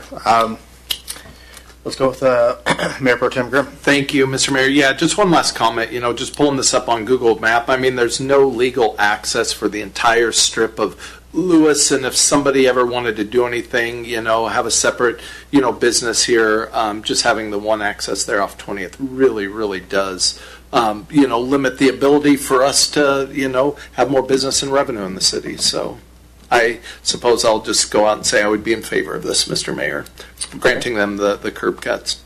All right, thank you for that. I'm not seeing any other questions, so Mayor Pro Tem Grimm, can I get a motion? Thank you, Mr. Mayor. You may. I move to approve resolution number 4650, authorizing the mayor to execute the access easement deed for 2001 Lewis LLC. Second. So we got a motion by Mayor Pro Tem Grimm and a second by Councilman Perales. All those in favor say aye. Aye. All those opposed say nay. No. All right. So 6-1. All right, so let's move on to number 10, unfinished business. I'm not seeing anything. So we're going to move on to 11, which is new business. So we have 11A, which is Lodging Tax Advisory Committee, LTAC, recommendations for the 2026. And we have Assistant City Manager Angela Pichon. Good evening, Mayor and Council. So the item before you is the 2026 recommendations for the use of lodging tax funds. So this is an annual allocation process and is funded through the collection of 4% local lodging tax on short-term accommodations such as hotels and motels. To be eligible for funding, an application must be received and be either for tourism marketing operations of special events designed to attract individuals from 50 or more miles away, operations and capital for tourism-related facilities owned or operated by municipalities or a PFD, and operations for tourism-related facilities owned or operated by a nonprofit organization. Annually, the city's Lodging Tax Advisory Committee, or LTAC, meets to develop recommendations based on available funding and applications received. For 2026, projected revenue is $850,000. We received 22 funding requests, which totaled over $1.5 million. Additionally, over the past several years, the repayment of the Giza Stadium improvement bond debt has been included as an annual allocation through this program. However, we've been using fund balance in the stadium fund, and this utilizing these funds has led to a collection of fund balance within the lodging tax fund. This was done as a recommendation in conjunction with finance for basically there was a fund balance prior to, we used to have 2% and 2% that were put into different funds. So this 2% for the stadium fund was really us drawing that down to make it so that it was zero. With that temporary increase, our fund balance in the lodging tax fund has increased to about $2.3 million. So I say that because we will be recommending, one of the recommendations is to use some of that fund balance in 2026. In tonight's packet, you have all the applications. I think there's about 130 30 some pages, so I figured you guys might want to go through those yourself. But the requests, let me get here. The requests or the recommendations from lodging tax who met last week are on your screen. And as I said, just over 135,000 is included in the recommendation to be used for fund balance. And that's primarily for, if you look to the bottom right, a portion of adding a fence at the Pasco soccer complex, which the city took over operation in the fall of 2024. So we've seen increased interest in that facility over the last year for tournaments. This fence would improve and enhance safety and security, but it also continues to invest in the property itself, which will be helpful to attract more tournaments in the future. Let's see here. So tonight, staff is requesting council to consider the following alternatives for the 2026 lodging tax recommendations. One is either to accept the recommendations as presented. Two is you can send the recommendations in their entirety back to the committee itself for further consideration. You can also line item strike activities and leave the rest as is. So you can't change funding amounts of activities, but you could take out actual specific activities. Or you can strike individual activities and then remand everything back to the lodging tax committee for further consideration. I am available for any questions. All right. I will say before I get to you, Councilwoman Blaisdell, that it was a long meeting. We did go over all this stuff. There was people online that wanted us to go for their particular event or their ideas. We didn't go for it. We tried to be very fiscally responsible. We only had, I think, $110,000 to work with, so we had to axe. And just so you know, a lot of the stuff that was on here was the bare minimum that these different organizations were asking for. So we didn't jump anybody over what they asked for. It was, we had to really trim, cut things, and really make sure that we were getting people in hotels. So that was our main point of this. Nothing extra. Stick with the budget. And again, some heated conversations, but I thought we did a good job. But let's hear what you have to say, Councilwoman Blaisdell. Well, I like the hotel part. My question is on the mural program. Was that part of this?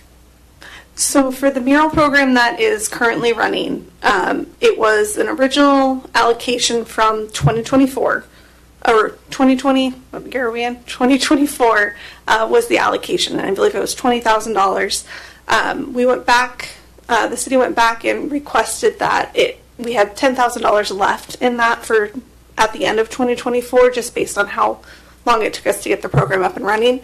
That rolled over to 2025. So it's not included. We didn't include it in a request for 2026 funding. However, I'm working to see if I can find a local sponsor for that program.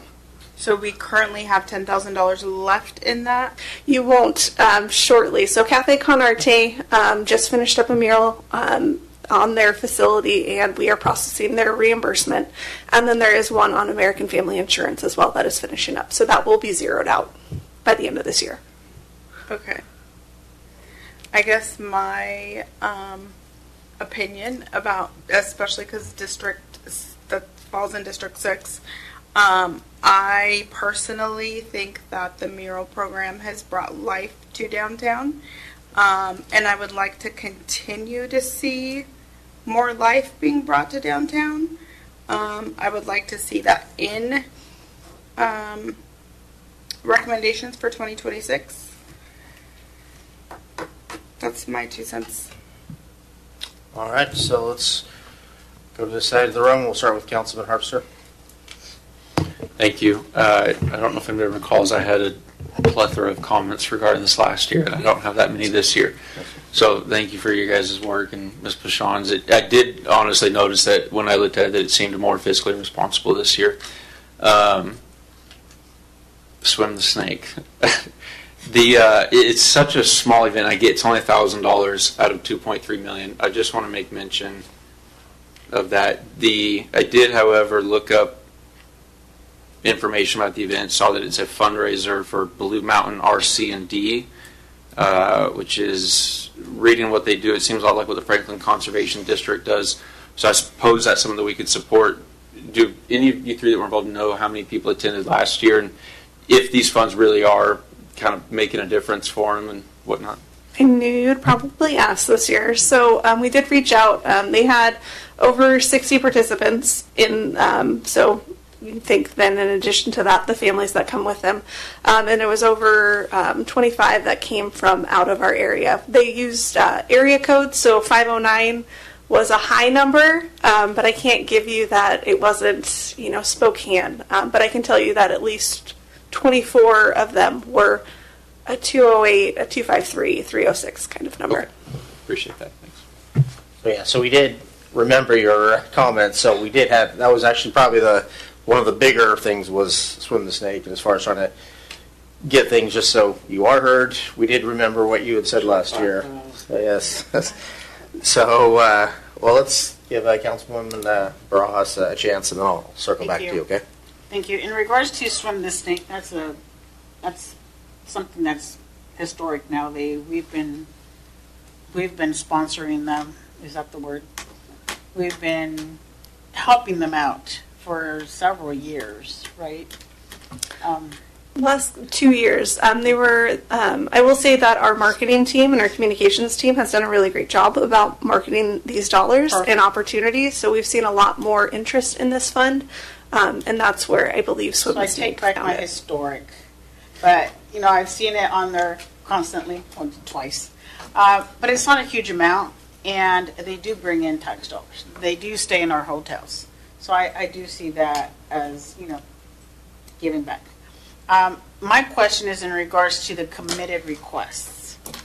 Are we able to send back a portion, and if you could go back to what we could remand?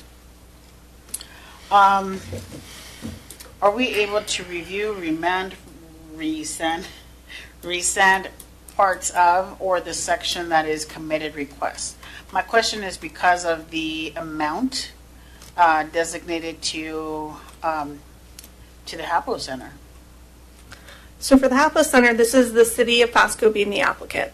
And this is knowing that the ILA expires at the end of this year and not knowing where that's going to land. This is a more of a security for the city, because if something were to continue and we didn't have these funds available, you would have to look for another opportunity or go through another fund to be able to do that. Perfect. You answered my question perfectly. So that goes back to the community in case there's more questions into why we continue supporting HAPO. But other than that, I do want to recognize that it looks lean. I appreciate that because there was just a lot of stuff that was from out of town or didn't pertain. So I do appreciate what I'm looking at now. Thank you. Thank you for that. And let's go to Mayor Pro Tem Grimm. Thank you, Mr. Mayor. Just wanted to ask if the only one of these that I cannot connect to something local is the Northwest Rainbow Conference. I mean, I get it's for the Rainbow Girls of the Eastern Stars and all that, but is that an event actually here in Pasco? I think Yeah, so Visit Tri-Cities is on the Lodging Tax Committee, and I can tell you that Hector, as well as Monica, who is the representative for the hotels, we're very excited about this. It's a 3-year commitment, and they said it's, I think, 600 rooms. Oh, that's fantastic. Yeah, I just couldn't connect it to an actual event here, so perfect. And our number one priority is heads in bed, so I love it. Thank you so much. And I think if I heard right, it was in Yakima, so this is meant to move from Yakima to Pasco. So blessing on that. So let's go back. Did you want to? Okay. Well, I guess we don't have any comments on that. So if I could get a motion, Mayor Pro Tem Grimm.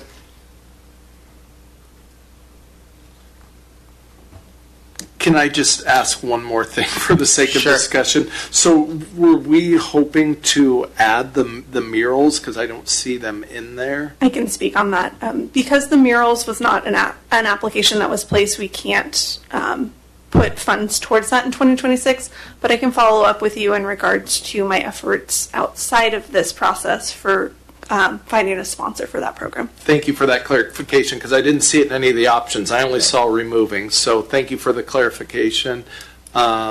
With that, I move to approve the Lodging Tax Advisory Committee recommendations for the 2026 funding allocations as presented. Second. All right, so we have a motion, option 1 by Mayor Pro Tem Grimm, and we have a second by Councilman Blaisdell. All those in favor say aye. Aye. All those opposed say nay. All right, looks like we've got a unanimous decision on that. Love that. And we're going to move to item B, which is payment processors, and we're going to have Interim Director Garcia.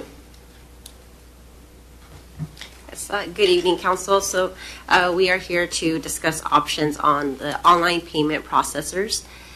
So currently we have Paymentus, which is mainly used by utility billing and some cemetery and miscellaneous payments. So currently the contract expires towards the end of November. So we are at an opportunity to explore some options of either staying with that contract or moving to a different one. So at the overall, we are seeking guidance on selecting the new vendor and just reviewing our different options here. Part of also of potentially changing the online service that we offer for payments, we'd also like to implement a fair fee structure. I think earlier this year during the summer it was discussed to explore options for passing on credit card fees to customers. So that is being factored into this, just since it's a good time. If we move to a different contract, it'd be a good time to implement that as well. So overall, just where we're at activity-wise, we have about 5,000 customers who have who use the ACH service, which is when they enter in their routing and bank account information, and that typically has a flat fee as opposed to credit card services that has a more complex fee structure. And the fees that are directly tied to ACH processing is about $90,000 a year just for ACH. The total cost for our Paymentus contract is a little over $500,000, which includes for all card processing and online payment services. And if we move forward with changing the fee structure, we would expect that there'd be some change in behavior. So if we offer a free option for ACH payments, we would expect that that process would change and we'd have more users of that method. So we have here the comparison fee schedule for the two. So for Paymentus, which is our current provider, and Tyler Payments. And Tyler Payments is the native online processor for our utility billing system and our overall financial system. So there is a lot of integration that comes along with that new provider because it's the same company that we use for the majority of our system. So our utility billing, our financial system is with that same company. So right now with Paymentus, it's a third party, so there's a lot of manual processes of exporting information, importing, and a lot of manual just workload that goes along with that. With Tyler Payments, there is a lot of just automatic benefits with having it integrated and having it be the same company. So this fee schedule, I know there's a lot of information here, kind of hard to see, sorry. But overall, and I know it's not a very apples to apples comparison just because they have different fee structures. But here we have we use July's data, and this is actual activity that went through our online processor. And we have, on Tyler Payments, what we did is we used our actual activity for July and applied the current fee schedule that Tyler Payments is offering. And the Paymentus column is what we were actually charged. So as you can see, in every category, Tyler Payments is the less expensive option. And on top of that, with the proposal of passing on the credit card fees, that's an additional savings to the city. If those fees are passed on, so that first line there with the credit, the proposal is, along with changing our provider, would be to also change the fee structures so the city absorbs debit and ACH processing fees, but any credit card processing fees would be passed on to customers. So they're, by offering the ACH and debit as a free option, we are still allowing that and allowing those different methods to customers. And if customers choose to use a credit card, then they would pay that convenience fee and that processing fee. So, and on top of the fees themselves being lower, that top line would also be passed on to customers.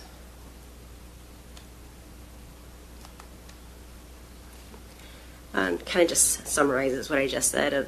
Overall, it's a savings, and on top of the fact that the fees are lower, there's also a lot of indirect savings with a lot of efficiencies within the processes themselves with having it all integrated. And there's a lot of additional enhancements as well that are for the customers. There's more options for the customers to be able to submit requests and set up information. They can see their information live when their bills are updated. So there's a lot of enhancements to the features that are currently being offered, and on top of it being more efficient internally. So as I mentioned, it's integrated. There's a lot of automation that would come with this new software provider. There's also a lot of support that is being available right now with that provider. So for example, they are waiving implementation fees right now because of our relationship that we have with our financial system. So those fees are all being waived, and they have the support available to get this implemented to go live in November. So here's just the overall timeline. So if council provides approval to move forward with the Tyler Payments, we are available to start the implementation process within the next week or two, and have the go live to be in late November.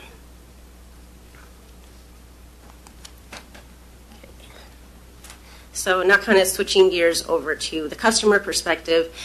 So if a customer does decide or chooses to use a credit card to pay their bills online, we just kind of provided some examples of what that would look like for their payment. So the average utility payment is around $140, $150. So that would essentially be a $225 fee. And that fee is clearly displayed online, so they know that they would be charged that fee, and it would be clearly outlined on their receipt. So it's very transparent of passing that fee on to the customers. So just kind of some examples of what that would look like depending on the payment amount.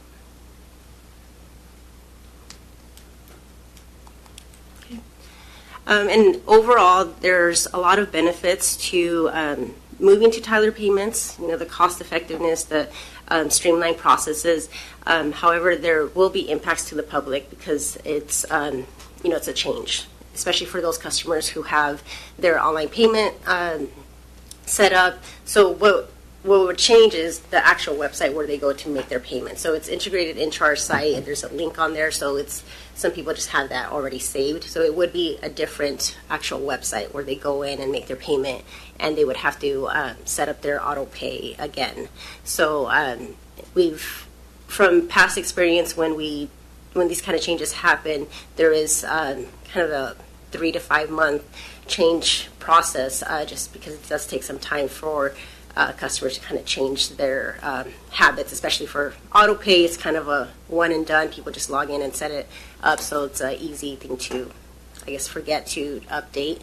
But to try to mitigate those impacts, we have been working with our communications team to come up with a variety of communication methods to, go online, of course, social media, presentations here at council to update on the implementation process, and our website. We also have inserts that we can have on that bill itself. So there's a variety of, which I can go, there's listed here, which we can go into detail if you would like, but we also can do automated calls and hangers on doors. So there's a lot of communication efforts that we can implement to try to mitigate that impact to customers.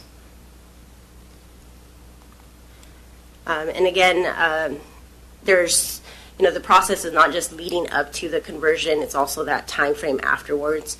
So there's there's many things that we can do. So one is we can waive late fees for that first couple months in case people are, forget to change over to that new site and that type of thing. We also have staff available that can help. In the past, when we had our utility billing conversion in 23, that impacted customers quite a bit, and we had staff out with tablets and helping them set up their account online. So we are available to do that similar process.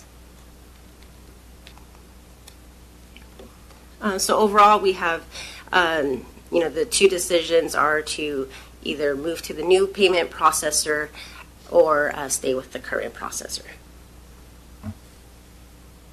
With that, I'm happy to answer any questions. All right. Well, thank you for that presentation. Looks like we're going to start off with Councilwoman Barajas. Thank you. Per what I'm reading, thank you for your presentation. Per what I'm reading, this is going to be replacing the current billing system. And is this going to be fully automated?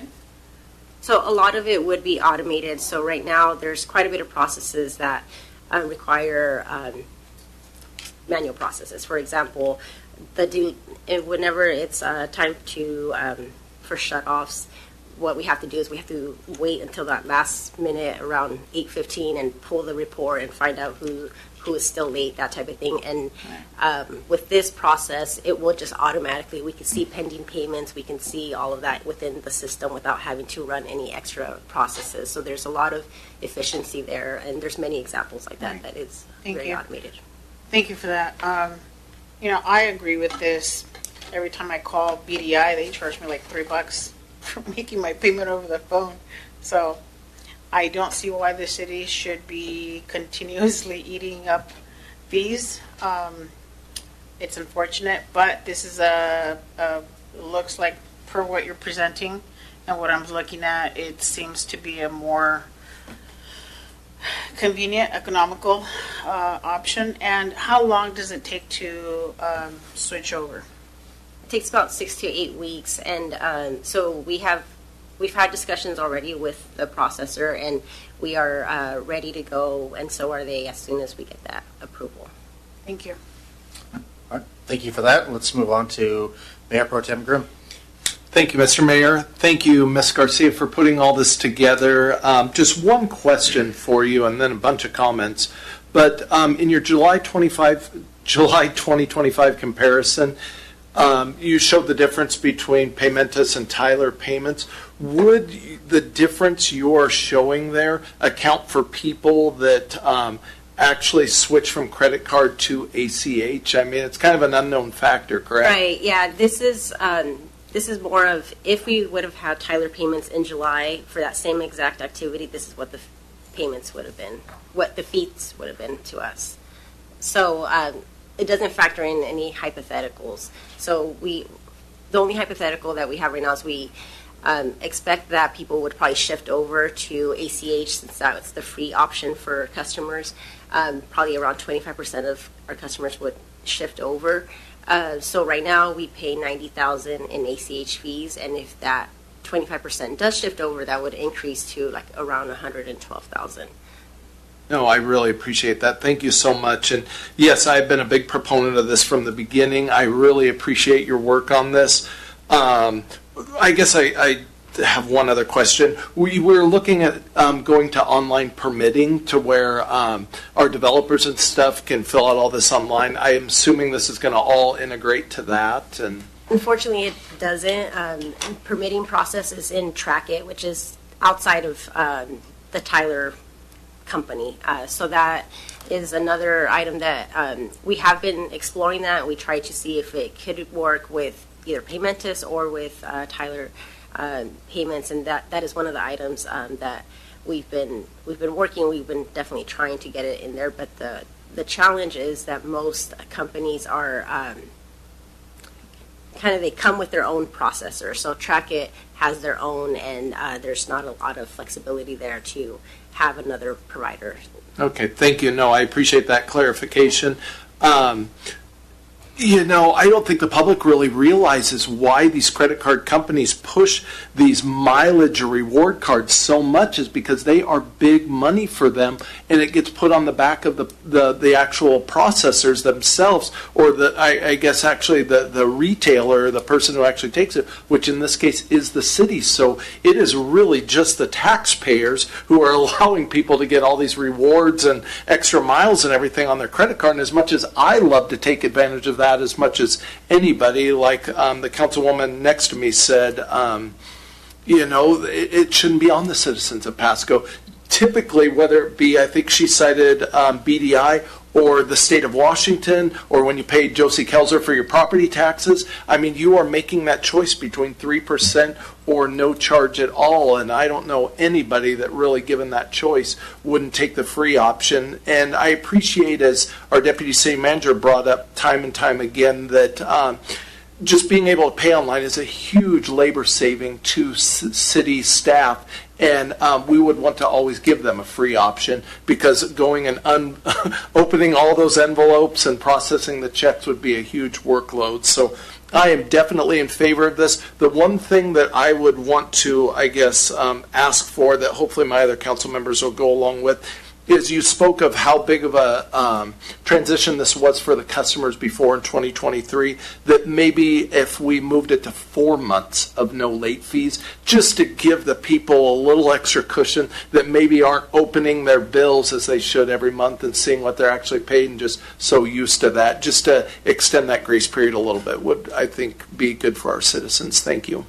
Thank you for that. If I could add a couple of things to Interim Director, there is an issue with the current Paymentus contract, which is that it is exclusive to all payment processing. And it used to be fine because prior softwares used to integrate with a third-party payment processors fairly easily. They had their roster of what they integrated with, what they called them preferred partners. But now what we're seeing more and more is that each software comes with its own payment processor. It's kind of a turnkey. They're partners, and they will not take anybody else. If they do take someone else, there's a really high risk that they're going to stop supporting you at a certain point. Either they kick you out, very likely the support just gets eroded to such a level that you just can't have this integration. And what we're finding with Trackit, which is our permitting system, is that the system that we have itself is so old that it doesn't have its own payment provider. And we have this exclusive contract with Paymentus, so we can't use it legally anyway. But to get to the next stage and allow for people to be able to pay for permits online, what we actually need to do is upgrade that system to a newer version, which is long overdue.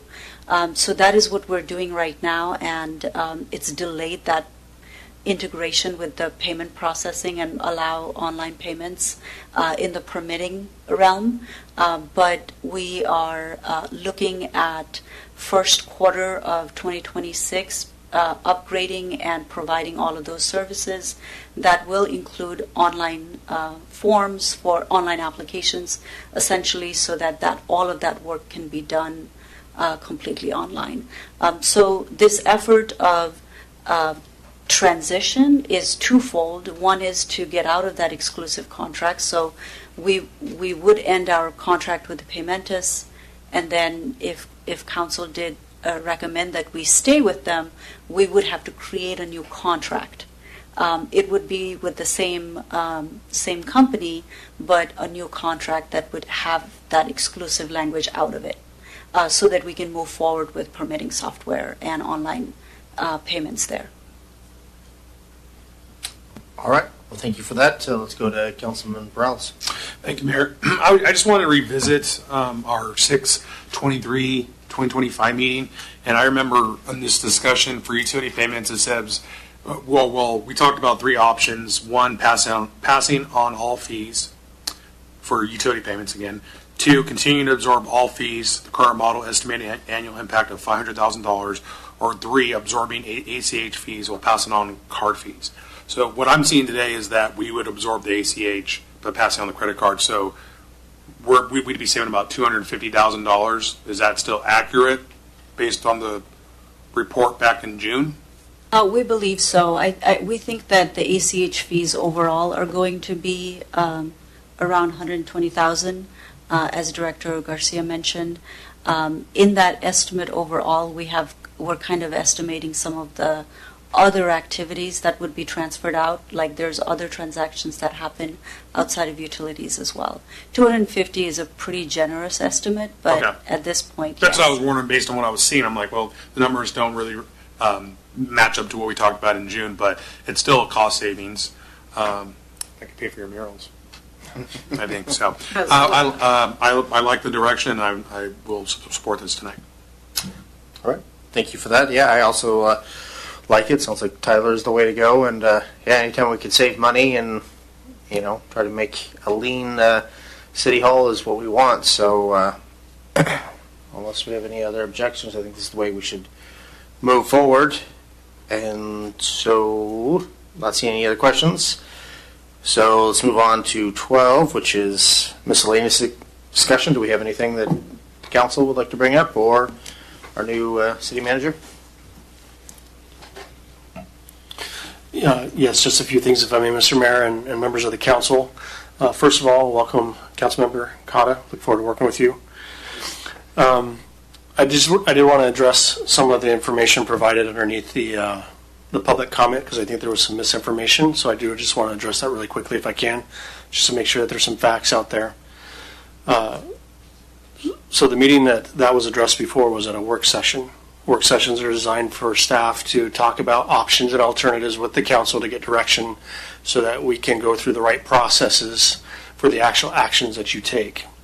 So during that meeting, council did give staff direction to move forward with the tab fees potentially. There was either some misunderstanding, I think, that I want to clarify here too. There were some references to the tab fees being $50. That is incorrect. The city of Pasco is the only city in the Tri-Cities that actually does not currently charge any fees. So under state law, the council has two options.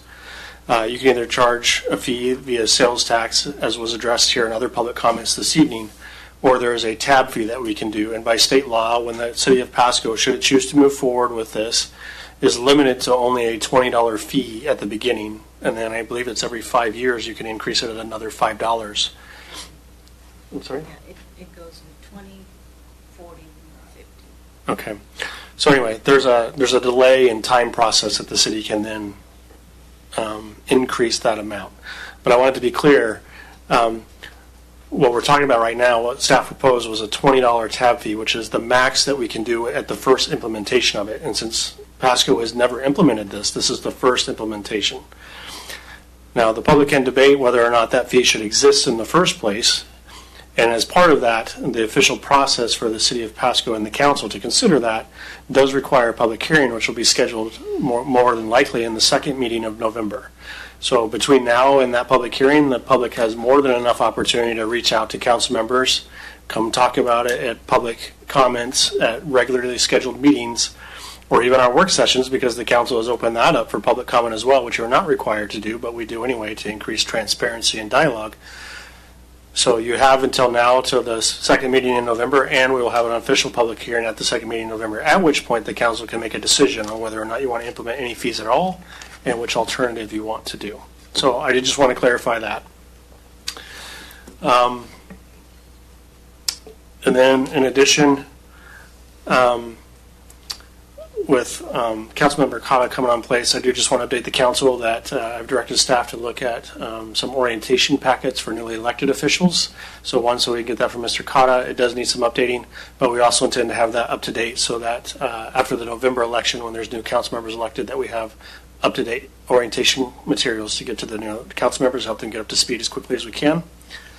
And then finally, I just had a couple of updates for the public for some opportunities of participation with city staff and important pieces of some processes that council will have coming before them here in the near future.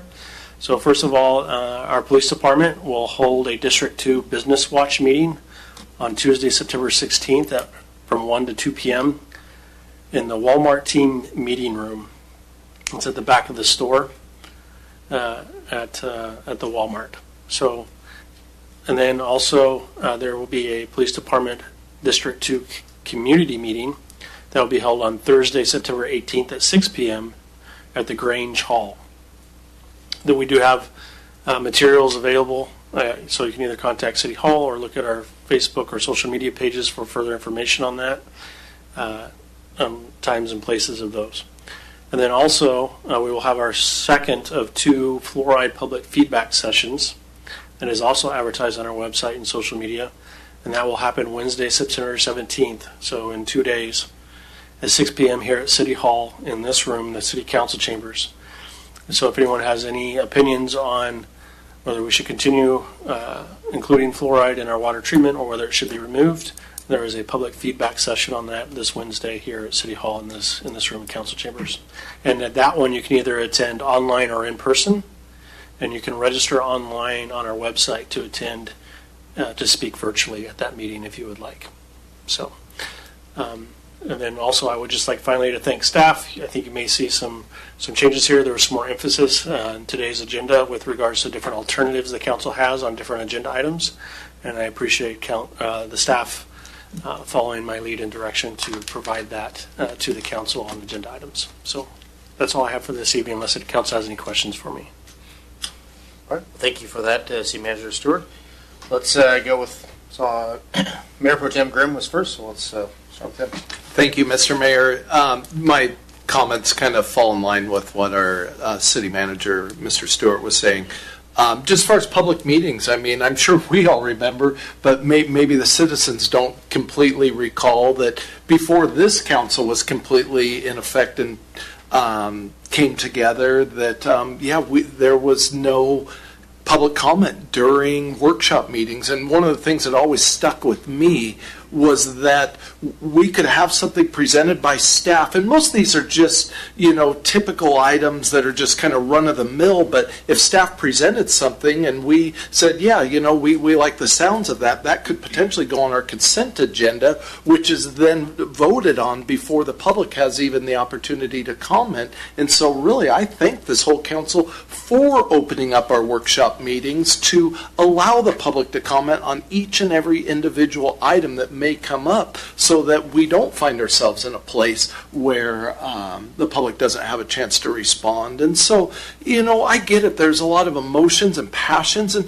appreciate people wanting to get involved, especially like somebody like Mr. Iman, who has really just kind of, been a good fighter for the public for a long time. But some of those things that were claimed tonight were just factually untrue, and there's time and date stamps to prove otherwise. And so, again, I appreciate anybody that comes out and wants to be a part of local government. But, yeah, we have to make sure all of our facts are right. So thank you, Mr. Mayor. Well, thank you for that, Mayor Pro Tem Grimm. I know we try hard. Everybody up here on the dais has tried hard to be transparent, and especially when it comes to taxes. Again, I could reiterate, nobody wants taxes. I mean, I don't know anybody up here that's saying, hey, let's tax them.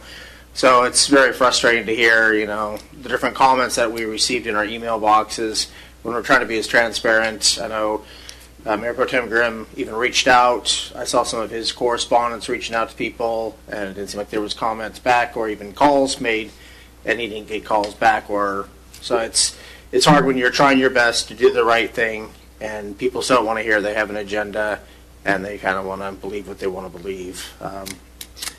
And with that, I will go to Councilwoman. It's a long night. Blanche. Let's go with Councilwoman Blanche. Her. I won't say her. Oh my gosh, thank you. I do have some comments, and I want to address these comments with the utmost respect for everyone's views, religious views, political views, and however and wherever you stand on that. But one of the things that we talked about today, comments that we heard from the community today, people that visited, was in regards to we have a conservative city council, we have a conservative mayor, but I want to remind the community-wide, we're on camera, we want to remind you all that we as council members might be part of a political party, but this position is nonpartisan. Every single council member here must run as a nonpartisan candidate. So I hope even those that are currently up for running for a position in city council, please take that to heart, because you represent the whole community. You cannot be biased on views based on what your party or a party wants. You are representing a community that thinks differently than you, than us, and so we need to be very much on the fence when it comes to picking sides. So with that said, and again, with full and utmost respect, we read a proclamation that the majority of the crowd that was here was upset about. And rightfully so. There was comments made, there was documentation passed out regarding why they feel it shouldn't have followed through. And I agree, actually. I agree with that. Because again, it comes back to if that proclamation stated several things that align with picking a side, with picking a party, picking a religion. And, you know, many, many years ago, there was a separation of church and state. It's actually established in the U.S. Constitution. So, although everybody thinks different and everybody has their opinions, this is not, my words are not in regards to the person that was killed. But I also want to mention that there has been so many other killings in the U.S. up until today. How many mass shootings has there been in the U.S.? We did not recognize those individuals. But I'll take it back to, again, you know, you can practice your personal beliefs, your personal thoughts, your personal stance on a political side outside of this council. We were elected as nonpartisan individuals to represent the city as a whole. We do have a policy, though, a proclamation policy that I want to read through, because maybe we forgot. It says, proclamations are issued by the mayor of the city of Pasco, ideally provided an opportunity for the city to recognize exceptional events. The goal of a proclamation is to recognize and celebrate the extraordinary achievements of Pasco citizens and nonprofit organizations on our occasions of importance and significance, and increase public awareness of issues to improve the well-being of people in this city. And then it gives you a link on where to file and request a proclamation. But the policy also says, we ask that requests be submitted 30 days prior to the date needed. I don't think that was followed in this situation, but there may have been reasons, extraordinary reasons for that, that again, we did not follow our own policy. Our request should clearly include contact information, affiliation, all of that.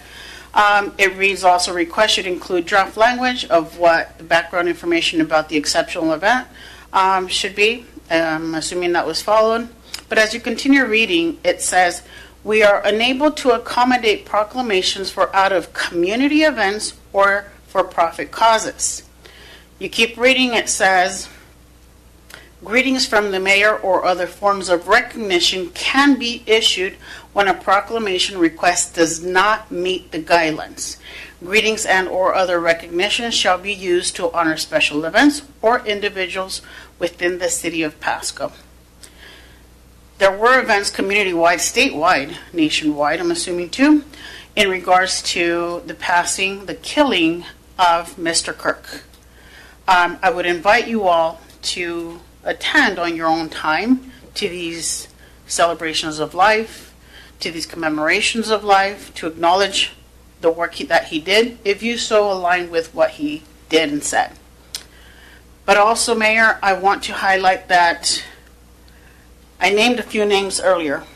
I would like for you to please add it to your agenda to issue out proclamations for these individuals that were mentioned before, to also recognize them and show the community that we're not biased, that we are for the community of Pasco, and we acknowledge everyone that has suffered or been killed or been a victim of a heinous crime, like these other individuals as well. Okay. Well, again, I did apologize. I apologize again. I meant to, in my notes, I did have that down there. I do appreciate you bringing that up. I would recommend that you do a proclamation, send it to me. I'll read it, go over it, and we'll go from there. So again, I appreciate you working on that.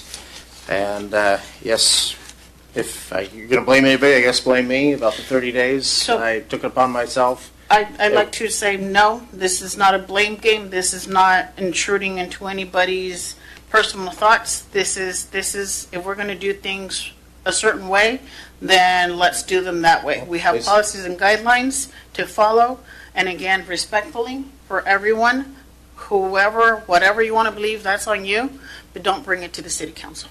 Okay, I appreciate your viewpoint. That's the great thing about America. Everybody has an opinion. So again, I'm going to take blame for this if that's what we want. That's my point of view. But please put that together. I will go over it. And I guess we got a couple lights on. So Councilman Harpster, did you want to say something? Yeah, I do, but I'm going to not. Okay. Well, thank you for that. And City Manager Stewart, did you want to comment on something as well? Well, while we're talking on the subject of proclamations, and it's somewhat related, but not completely. So, staff in the preparation of the agenda and those kinds of things, obviously we had our recognition of Hispanic Month, and so that proclamation was originally prepared in Spanish, so we had it requested to be provided in English as well. Given some comments earlier about the makeup of our community, is this something that council would like to be done for all proclamations, where it's prepared in both Spanish and English and provided in the council packets when you're doing those proclamations in both languages? So don't necessarily need an answer tonight, but something to think about of whether we make that a common practice that we provide that in both Spanish and English for all proclamations. All right. Well, that is something to consider. So definitely give that some thought. So luckily I'm not seeing any lights on. So let's move on to number 13. We have an exec session on my list here, and I assume we're still going to move forward with that, correct? So discussion with legal counsel about current or potential litigation per RCW 42.30.110, subchapter 1, subchapter I, and it looks like we're asking for 15 minutes, so that would be 9:47. Thank you, and I do appreciate everybody that came out and stayed till the end. Long meeting. Thank you. All right, so it is 10:01. We are back from exec session, and with no other things on the agenda, I now call this meeting adjourned. Thank you.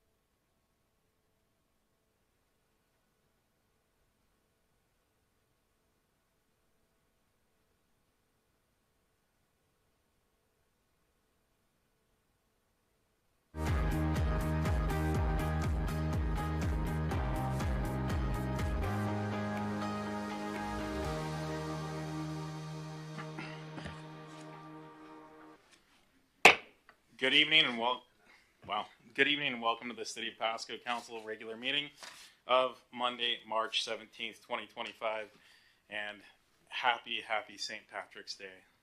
It's good to see a lot of young faces in the audience. I think you brought us down to a median age of less than 80, so welcome and thank you. We do thank you for being part of your City Council, for attending this meeting. The agenda packets are available on the small table to the right as you enter under the sign that says agenda. For anyone that's following along online in the ether, www.pasco-wa.gov/agenda. This meeting's televised on TV, PSC-TV, channel 191 in Pasco, in Richland on Spectrum Cable. It's also on the city's Facebook page, website, YouTube channel, and via Microsoft Teams. This and previous council meetings, videos available on the city's website. The public may submit their comments, other than outside of the comment time, via the Ask Pasco app, through the city clerk, or through the city manager. With that, Ms. Clerk, if you'll read the roll call. Certainly. Council members: Barajas, Blaisdell, Grimm, Here. Harpster, Present. Perales, Mayor Pro Tem Milne, and Mayor Serrano. I am present. Thank you. Leaves us all here. If you'll please join me and stand and join me in the Pledge of Allegiance. I pledge allegiance to the flag of the United States of America and to the republic for which it stands, one nation, under God, indivisible, with liberty and justice for all. Thank you. So with that, we do have a consent agenda. That's item number 4 for anyone following along. The consent agenda, all items listed on the consent agenda are considered to be routine. They're adopted by the City Council in the one roll call motion. There will be no separate discussion for any of these items unless a council member desires to remove and place further along in the agenda. So with that, we have a handful of items on the consent agenda. Item A, approval of meeting minutes for February 28th, March 3rd, and March 7th, and March 10th.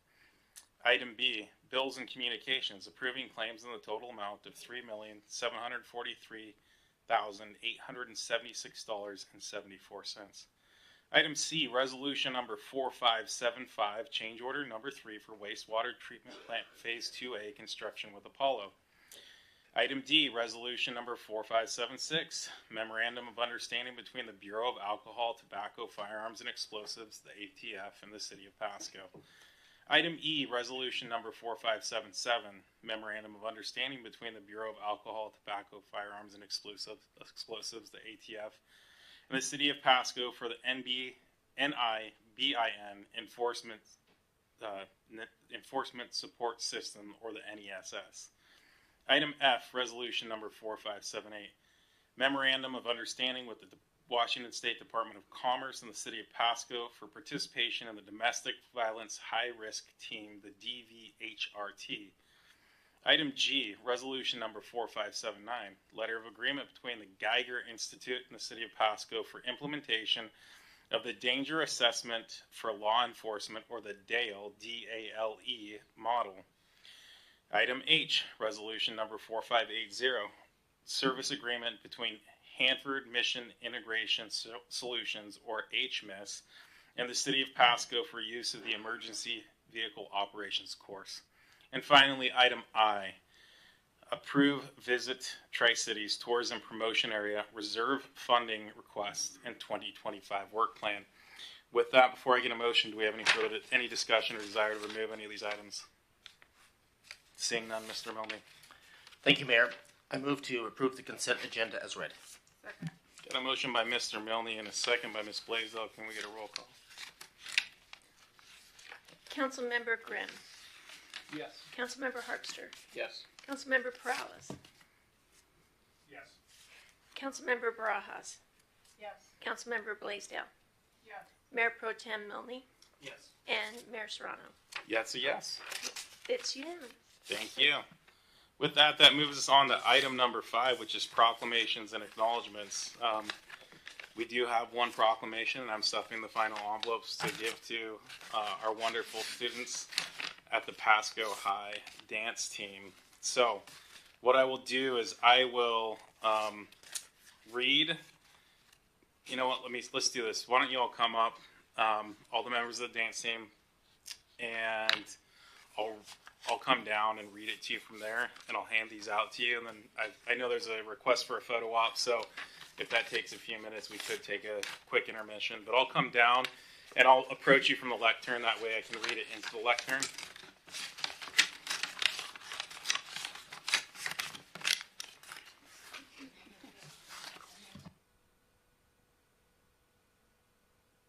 I'll stay here, and then I'll hand it over to you.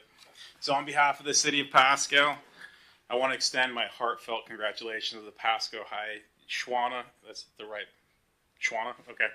I just want to make sure it's a different word.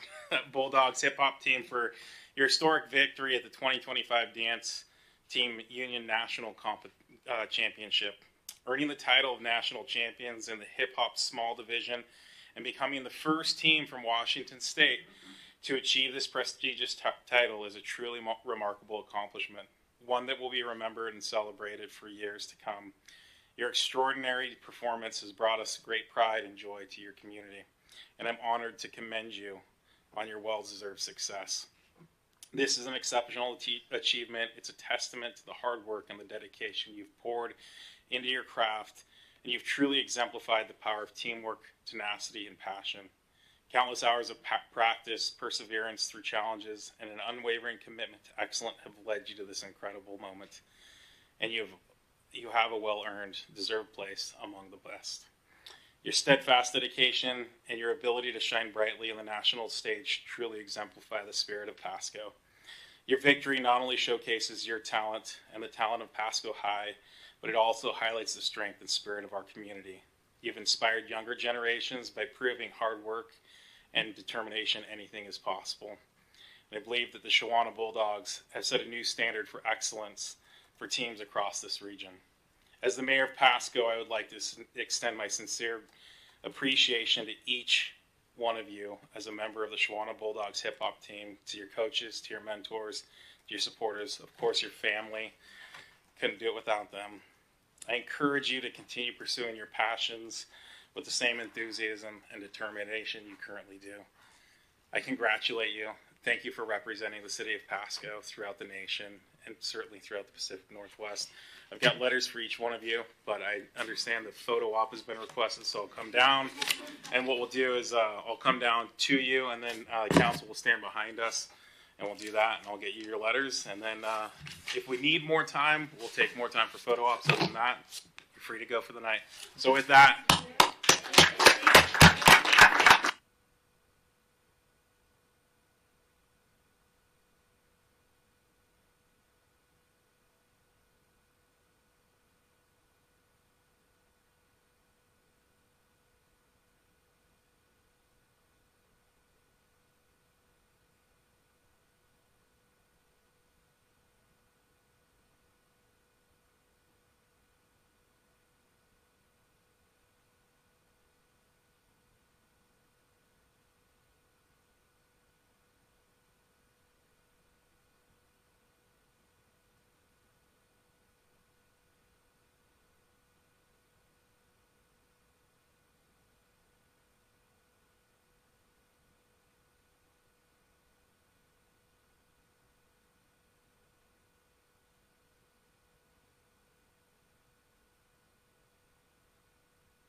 Well, that was awesome. It's great to see young people, and as I've always said, it's nice to celebrate success in our community, especially when we get to do it with the youth. So we appreciate them representing us, and we wish them the best over the next few weeks at the state competition. With that rolls us into item number 6, which is public comments. The public may address council on any item unless it relates to a scheduled public hearing. This item is provided to allow the opportunity to bring items to the attention of city council, or to express an issue on an opinion. Its purpose is not to provide a forum for debate. Some questions may require consideration by council, or may require some additional input from staff. So there's no expectation to have an immediate response. Citizen comments are limited to 3 minutes by myself. You got a timer here to my right. And as you run kind of low, we ask you to summarize your comment. Certainly you can submit a written comment subsequently. So with that, do we have any public comment?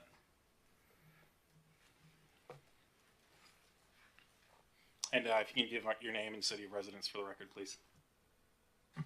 Good evening, Mayor, Council, and staff. Thomas Grandbois, Big Maple Properties, 108 North 4th Avenue in Pasco. I wanted to highlight a couple of things tonight. I wanted to highlight some positive things, some positive staff interactions that I've had that I know you guys probably get a lot of, you don't always get a chance to hear positive things. So I wanted to highlight Chad from the graffiti abatement program. The other day there was some graffiti in our alley, and we got a hair up our, you know what, and we decided to go through the Ask Pasco app, which is amazing, and we tagged, I believe, 30 pieces of graffiti within our immediate area, and within 3 to 4 days, Chad had knocked them all out. So I really want to recommend everybody, to all the people watching at home, if you do have graffiti, please just use the Ask Pasco app. It's fantastic, and the turnaround time is incredible. The other person is Park Ranger Steve. He's one man, and he does a great job covering our parks in the downtown. I don't know what we did without him there. His presence is really, really vital to our success. And then the final thing, I know there have been some requests for public records in the past from folks here, and I went and I submitted a public record request for what was provided to them. So Ms. Mahoney, I just wanted to give this to you. This is a print up of what was provided to you, so you don't have to worry about that. So I'll just leave this here for her to pick up in case she has any other comments. So thank you all very much. That's for you.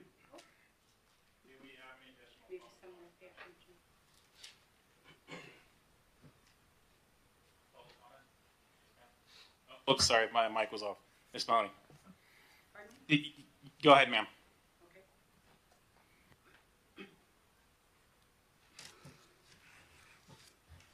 Mary Mahoney, Pasco resident, to Pasco via RCW 42.56, provide permits for Pasco and Hayden Homes to kill our 8 floodplain American bald eagles, provide a 404 permit for Pasco's floodplain sewer station, give a start date for the floodplain Road 48 Park and for the floodplain LID on Pearl Street, indicate which plan, LID plan or design.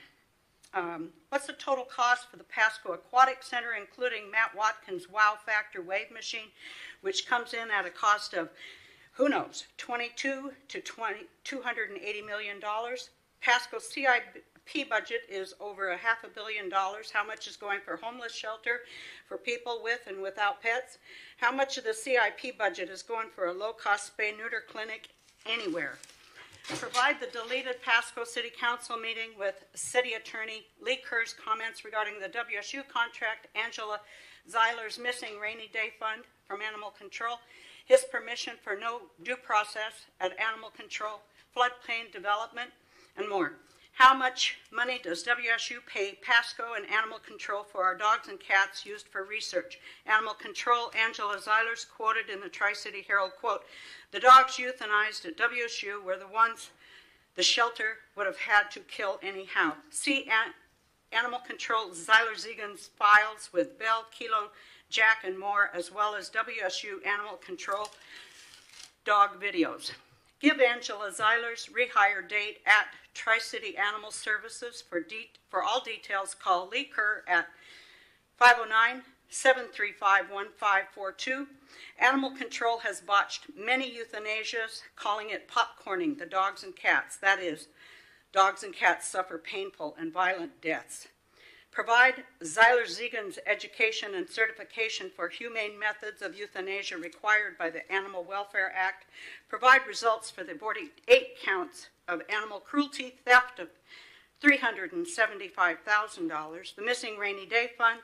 See Chambers, Hernandez, Howard, and Angela Zeiler, respectively. Provide insurance policies for Tri-City Animal Services and cat bonds for Pasco. For a list of all WSU dog and cat research providers, call the WSU president at 509-335-4200 and WSU's Dr. Guy Palmer, also of the Paul Allen School of Global Animal Health. He can be reached at 509-432-3385. My comments are for the record and to put Pasco on notice. Thank you. Do we have any additional public comment?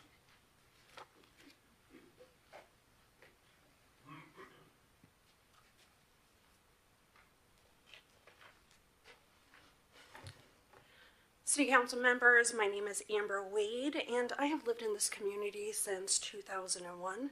I'm here today to again address the ongoing water issues in our mobile home park at the Sands Mobile Home Park located on 1st and Court Street.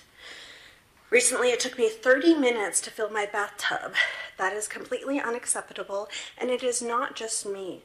Other residents have experienced low and inconsistent water pressures, and we have taken measurements to confirm this issue at multiple homes.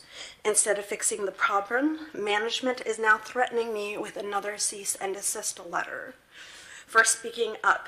I already received one, and when I reached out to their attorney for a response, they never even acknowledged my email. And I am not the only one. Other residents are afraid to speak up because they fear retaliation. Local politicians have come to the park, spoken directly with residents, heard their fear firsthand. They acknowledge that what is happening is not right, and something needs to be done about it. On top of all of this, this ongoing fight is affecting my mental health, which I have spoken before. I have worked hard to regain my stability, but the constant stress, intimidation, and fear of losing my home are taking a serious toll. This is not just about water, this is about our well-being. No one should have to fight this hard just to be in a livable home. So I am formally requesting that the city step up and send an independent third party contractor to measure the PSI levels multiple times at different locations with both myself and Bruce Schnabel, the owner of the mobile home park. So we need transparency, fairness, and a real solution. This is not just about me. This is about holding mobile home park management accountable and protecting all residents who live under these conditions. What steps will the city take to ensure that we have consistent water pressure and that the residents like me are not threatened for speaking up? It should not take somebody 30 minutes to fill up their bathtub on any day. Thank you, ma'am. Do we have any additional public comments? Going once, going twice, third time. With that, we'll move on to item number 7, which is our reports from committees or officers. Do we have any reports from our council members? I think Mr. Grimm, I see a flashing green. We'll see what that does. Who's wondering the same thing?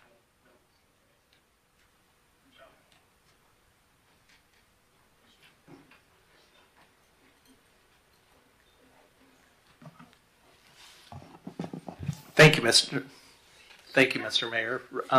Just real briefly, Thursday night I attended the Benton Franklin Transit meeting and just really heard a report from our CEO, Thomas Droist, about the key performance indicators, and it was a real brief meeting, but I appreciated him challenging himself, his team, to standards there that are measurable and that they can follow up on and just really have some accountability in trying to better the organization.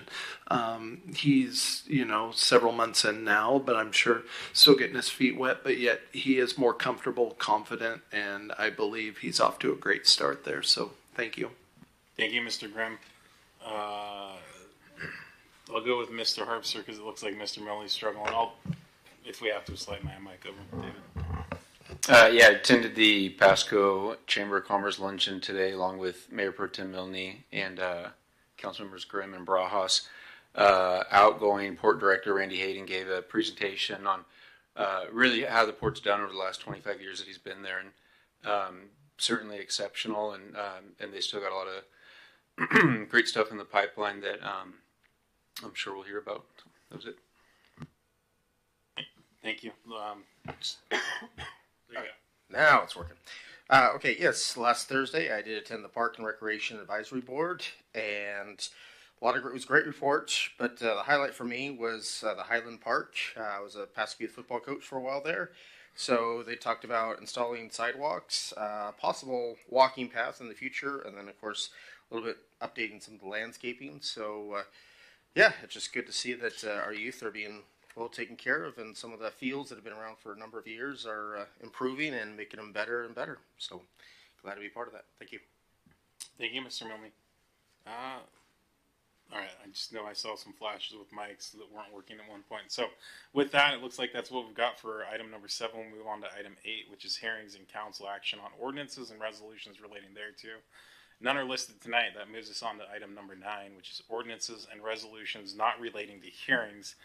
We've got item A, which is ordinance number 4764, Columbia Riverwalk Apartments West rezone from I-1 to R4. This is zoning matter Z2024009, and it looks like Mr. Raymond's going to kick us off.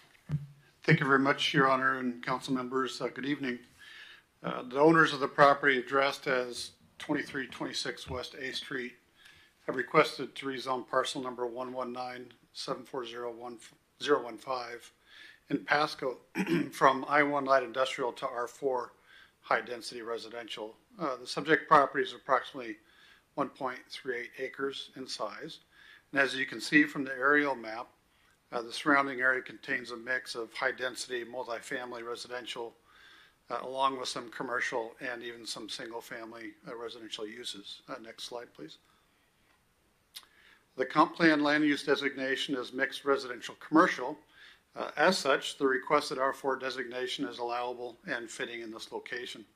Under the mixed residential commercial land use designation, the applicant has the ability to develop a residential use in the 5 to 29 units per acre category.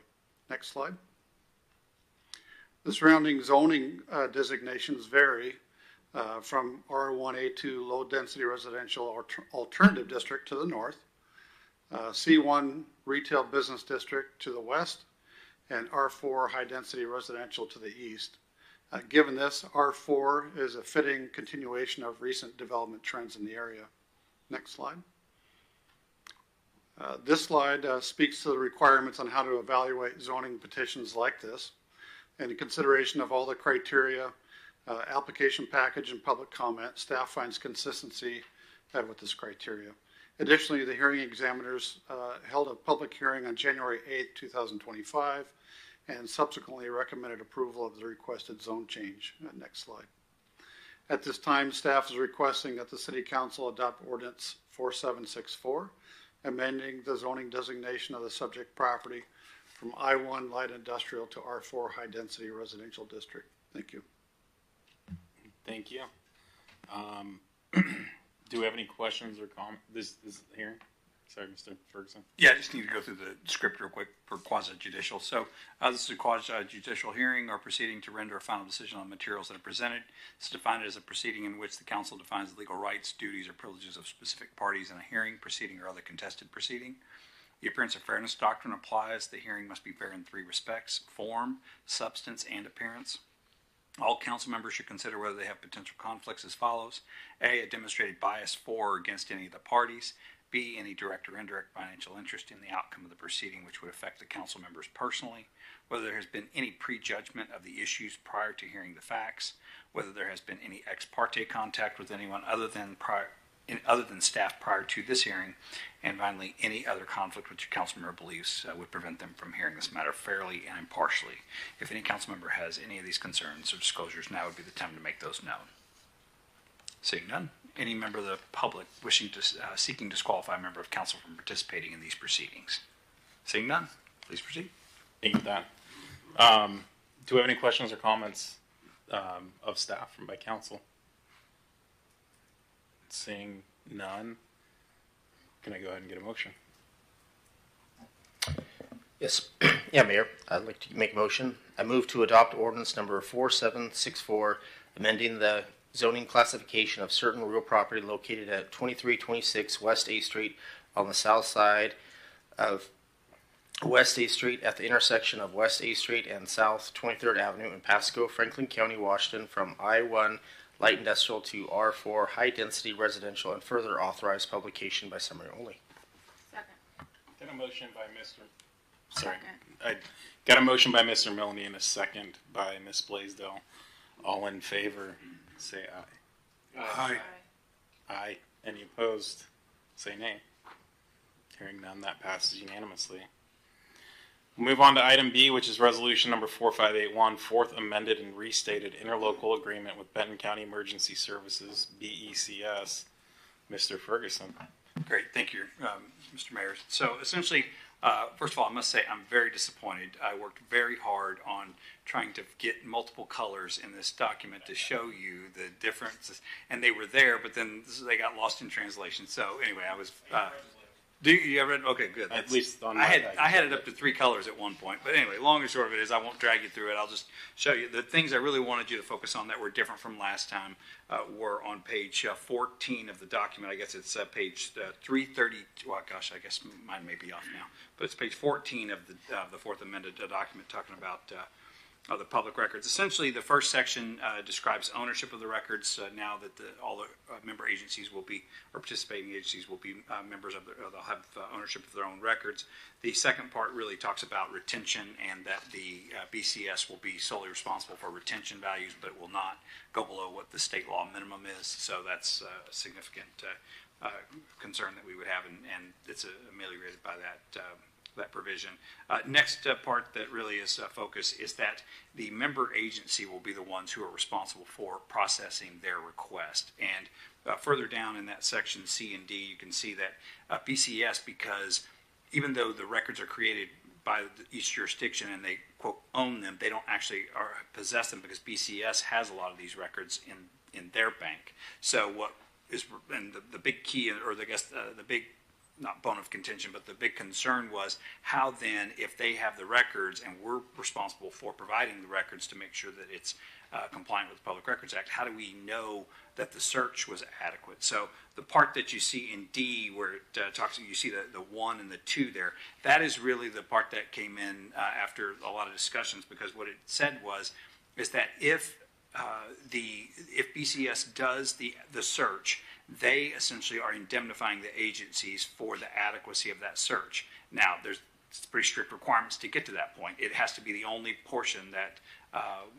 if somebody was to have been found liable for not providing records, it has to be the only reason that it would have been subject to liability. But then also they have to go through and the city, you'll see 1 and 2 there, where the agency has to prove that they responded promptly and diligently, and that they promptly notified BCS, the staff, of their requesters' communication of additional searches. So those are two of the big concerns that we had that are taken care of by that provision. And then finally, the legal review is done by each agency now, instead of BCS's attorney, who is the administrative agency, is the city of Richland. So those are done by each jurisdiction now, that any kind of legal review is done by each jurisdiction. So those are the big things that I just want to make sure that we're spotted.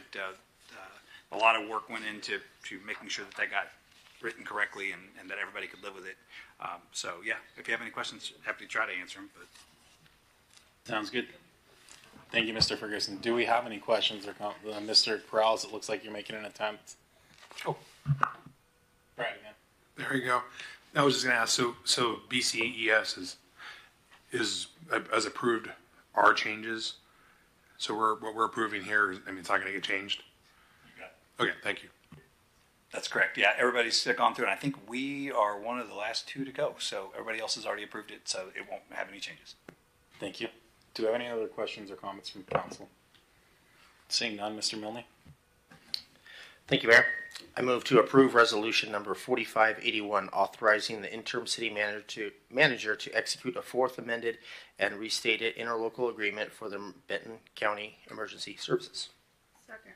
Motion by Mr. Milne, second by Ms. Blaisdell. All in favor say aye. Aye. Any opposed say nay. Hearing none, that passes unanimously. Moves us along to item number C, and I'll read it and then kind of talk about why we have two distinct motions here. Ordinance number 4765, amending Pasco Municipal Code section 3.35.220 and 3.65.150 and creating 113 or 13.85.095 with regard to irrigation utility rates. And as I mentioned, there are two options that we talked about. I know Ms. Sarah will get into detail, but that's why anyone following along sees the or in the motions. Good evening, Mayor and council members. We are going to be talking about irrigation updates to rates and connection fees. And we have discussed this item several times in the recent past, starting in October of 2024 and through most recently in the beginning of March of this year. So this slide is familiar to you as all the things we have discussed in prior meetings, so I'm not going to go into detail here. The service area shown in light purple. And then there are two proposed ordinances. The ordinances are very similar. The only distinction is the rates and connection fee established in each of them. And we'll get into the detail of that. But what do these ordinances do? Each of them, regardless of which one you were to act on, they both update rates for the next 6 years, so between 2025 and 2030. They both create a section in the code that addresses the connection fees, which was not established prior for this utility. And they both expand the program of low-income senior discounts to the irrigation utility. So that is common for all options provided to you today. And so what is the difference between the two alternatives? So alternative A, which coincides with ordinance alternative A, provides a connection fee established at the maximum calculated by the cost of service analysis, and that is the $1,468 in connection fee, and then establishes the rate increases at the lower alternative of the two. So that is 17% for the first 3 years, and you're seeing annual cost for the utility in the screen, and then the following 3 years at 3%.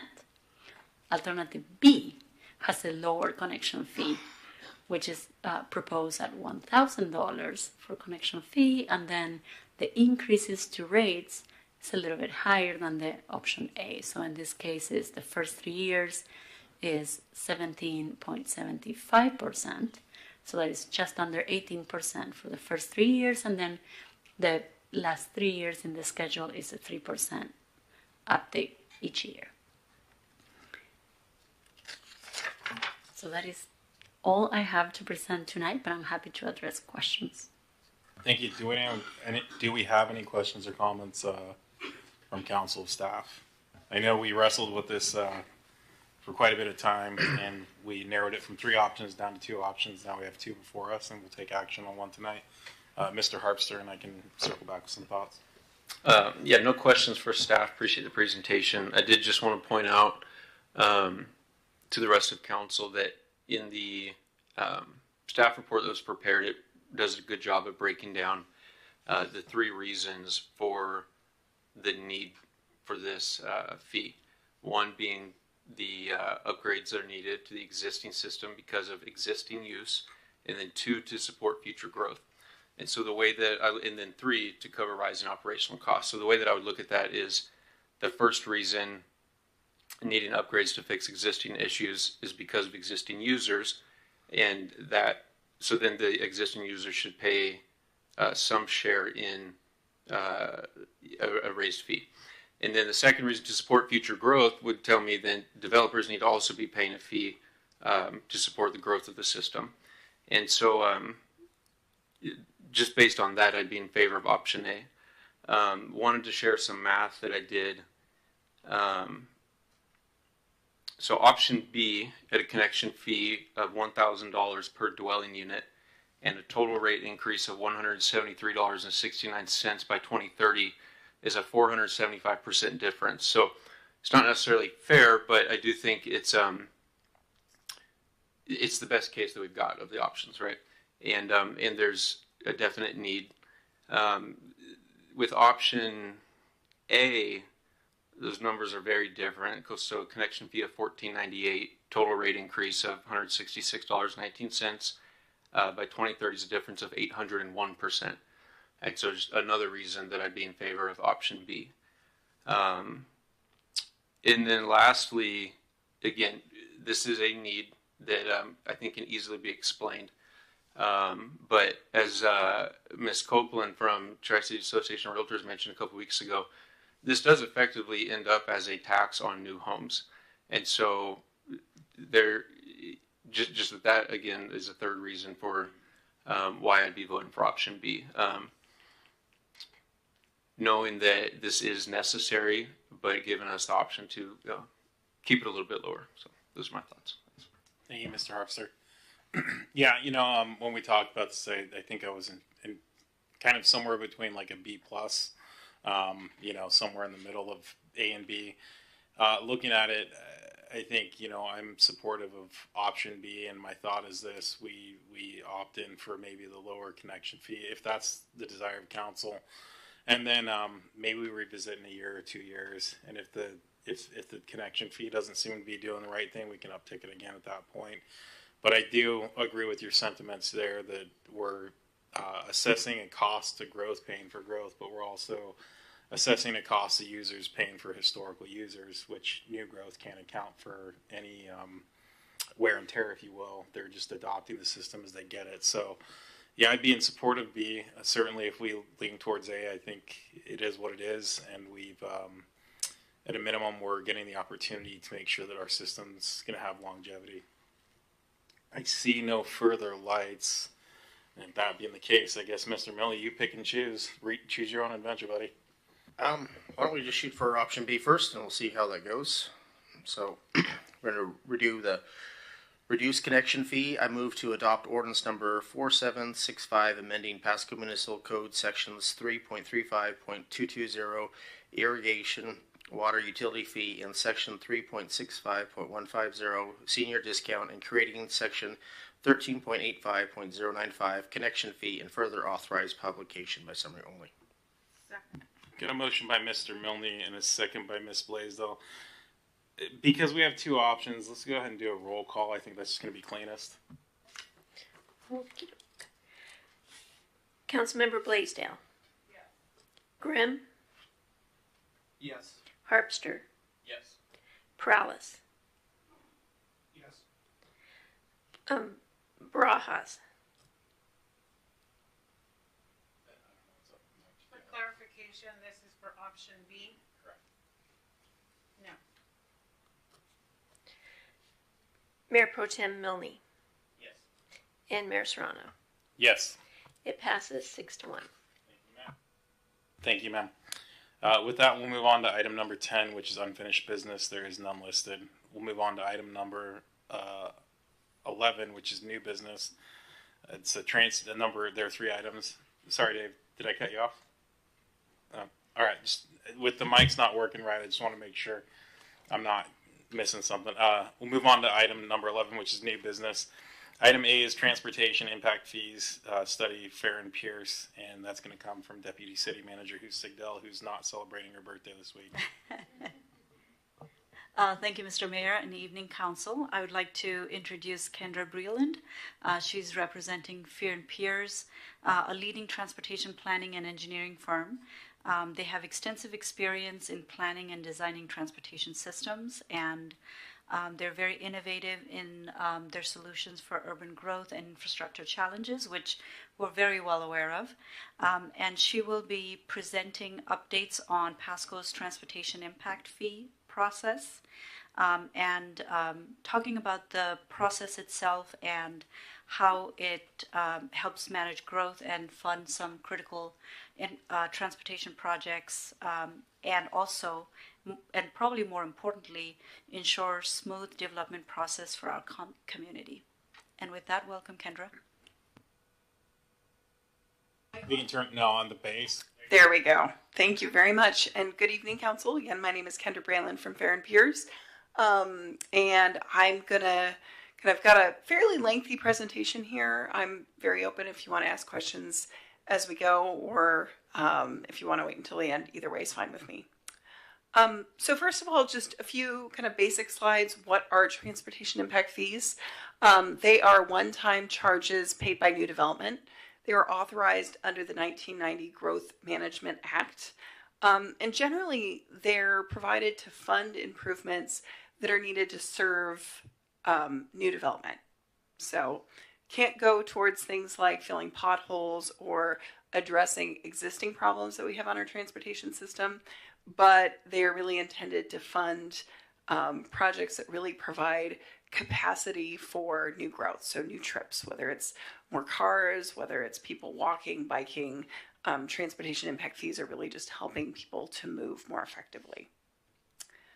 So a few other kind of details about transportation impact fees. One, and this is a requirement of state law, once you collect them, the time clock is there to encumber those funds. So once you collect them, you do need to encumber them to a project within 10 years, or you need to pay back development. Also, they need to go towards projects, first of all, that's on a transportation impact fee project list, and we'll talk about that later, but those projects need to be a part of your capital facilities element. So they need to have, the way I like to say is they're projects with status. They're projects that are in your plans, projects that the city is very serious about. And what are those types of projects? State law allows them to be anything from streets and roads to bike and ped facilities that provide kind of some capacity for multimodal commuting, so that could include trails under state law.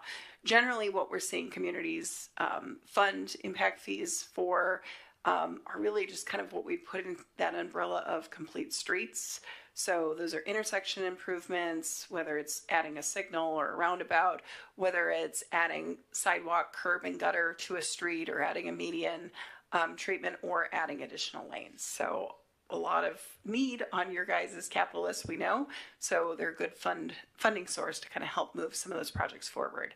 I wanted to just quickly go over a few important terms that relate to kind of plans that the city of Pasco has developed. First of all, the Transportation System Management Plan.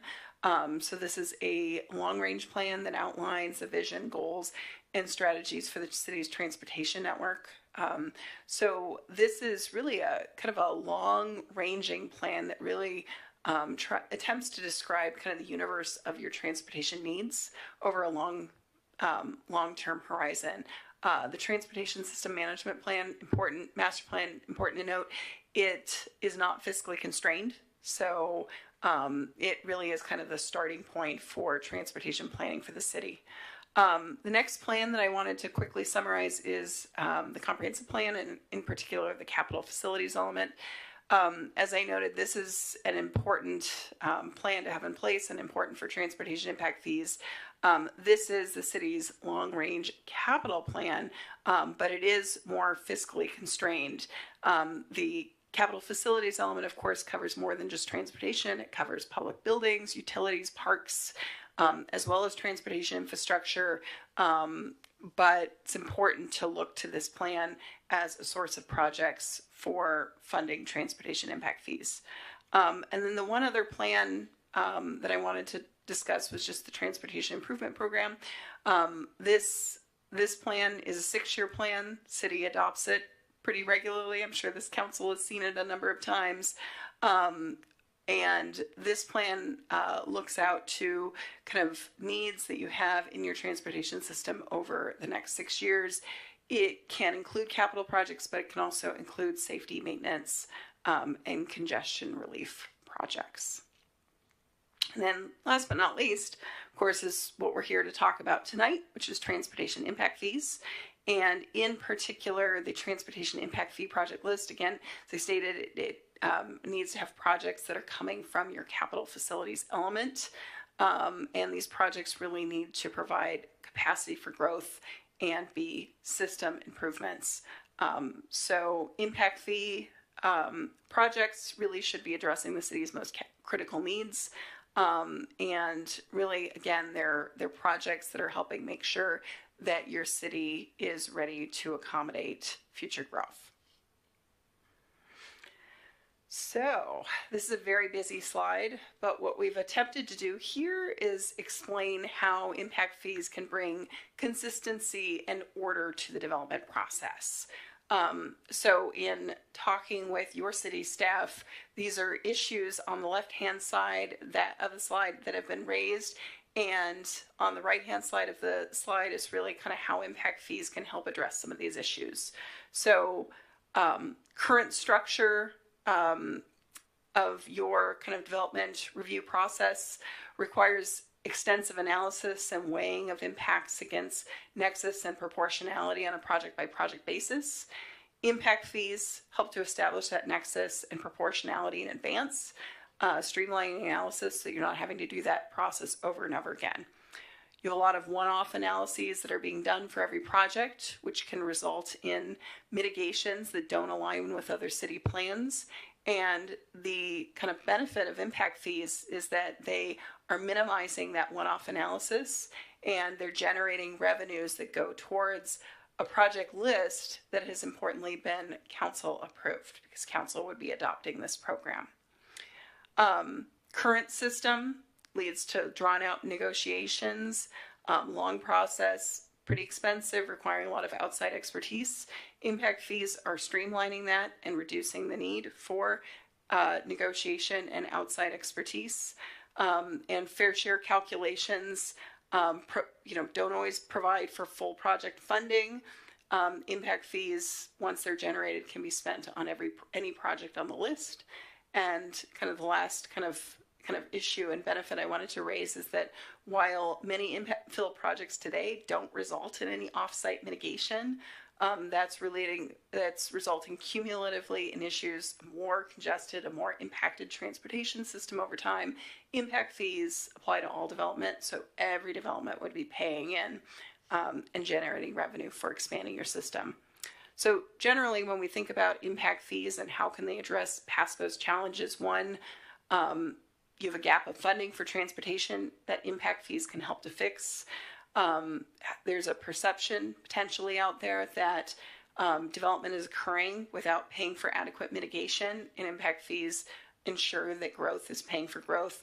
And last but not least, the current system right now is very drawn out, very expensive, time consuming, which has impacts to the community, to the developer, to city staff. So impact fees are attempting to address all of those issues by helping you to kind of streamline your processes. I would be remiss if I did not note that with impact fees, that doesn't mean that you're not going to do TIAs. TIAs are still going to happen in the city, but in adopting an impact fee program, the city has the ability to potentially modify the TIA development process to streamline it, to reduce the scope of that analysis and make those analyses more expeditious. So again, the hope here is that by imposing this fee, on the plus side, we're speeding up the process and making it easier. I want to make sure that there isn't a question or a comment. I do have a quick question. If you can turn off your mic, I think it allows his mic to turn on.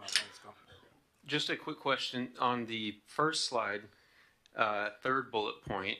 It said funds that traffic impact fees funds improvements that are needed to serve are reasonably related to and reasonably benefit new development.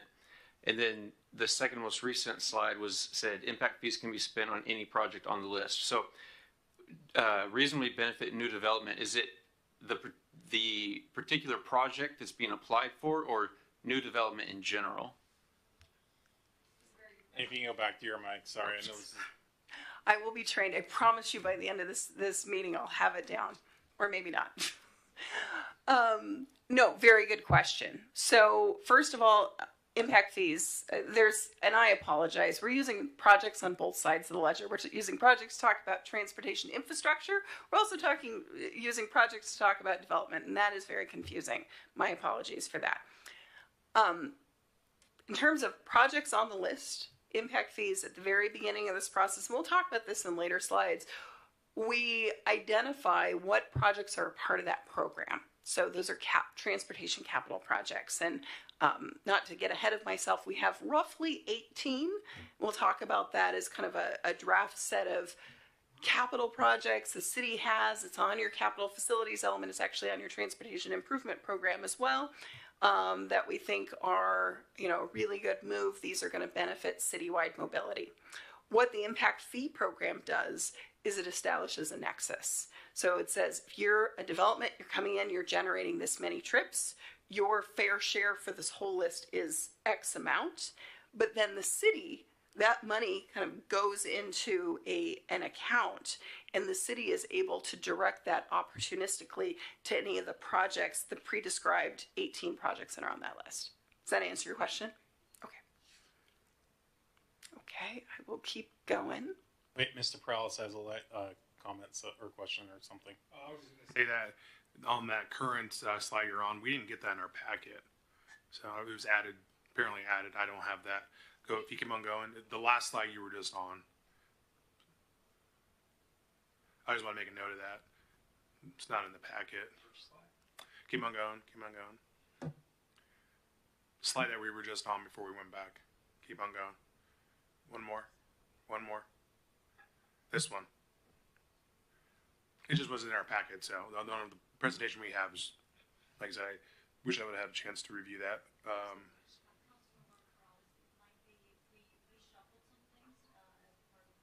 It's the last slide. Yeah, it's the last slide. Oh, okay. Never mind. It's on the very last one. Okay, great. Thank you.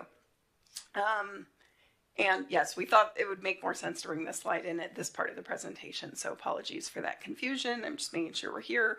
Okay, yes. And we already went through this slide, so I'm going to keep going. So state law provides a pretty clear path for how impact fees programs should be constructed, and should Pasco move forward with developing an impact fee program, we would absolutely be following kind of that state prescribed process. So again, you start with a list of eligible projects that again have status. They're on kind of either your capital facilities element, that's kind of the general source. Transportation impact, transportation improvement program is also a great source. Then for each of the projects that were added to the list, we'd be kind of assessing their eligibility first, making sure, taking out any elements that are addressing existing deficiencies, and then also using the travel model to understand who's using those projects, because that also helps us to assess the eligibility.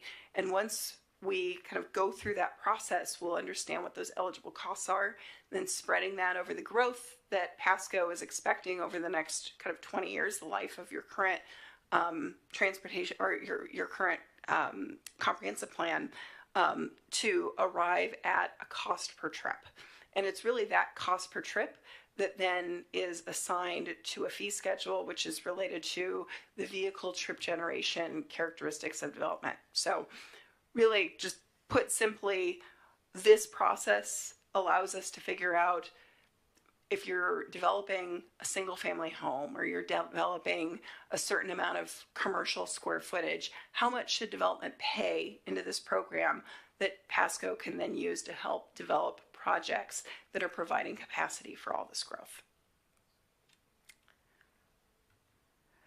So I would be remiss if I did not note that Pasco does have a transportation impact fee program on the books today. It's very old. first established 20 years ago and last updated in 2009. So it's been around for a while. And the rates, as you can see on the screen, are quite low.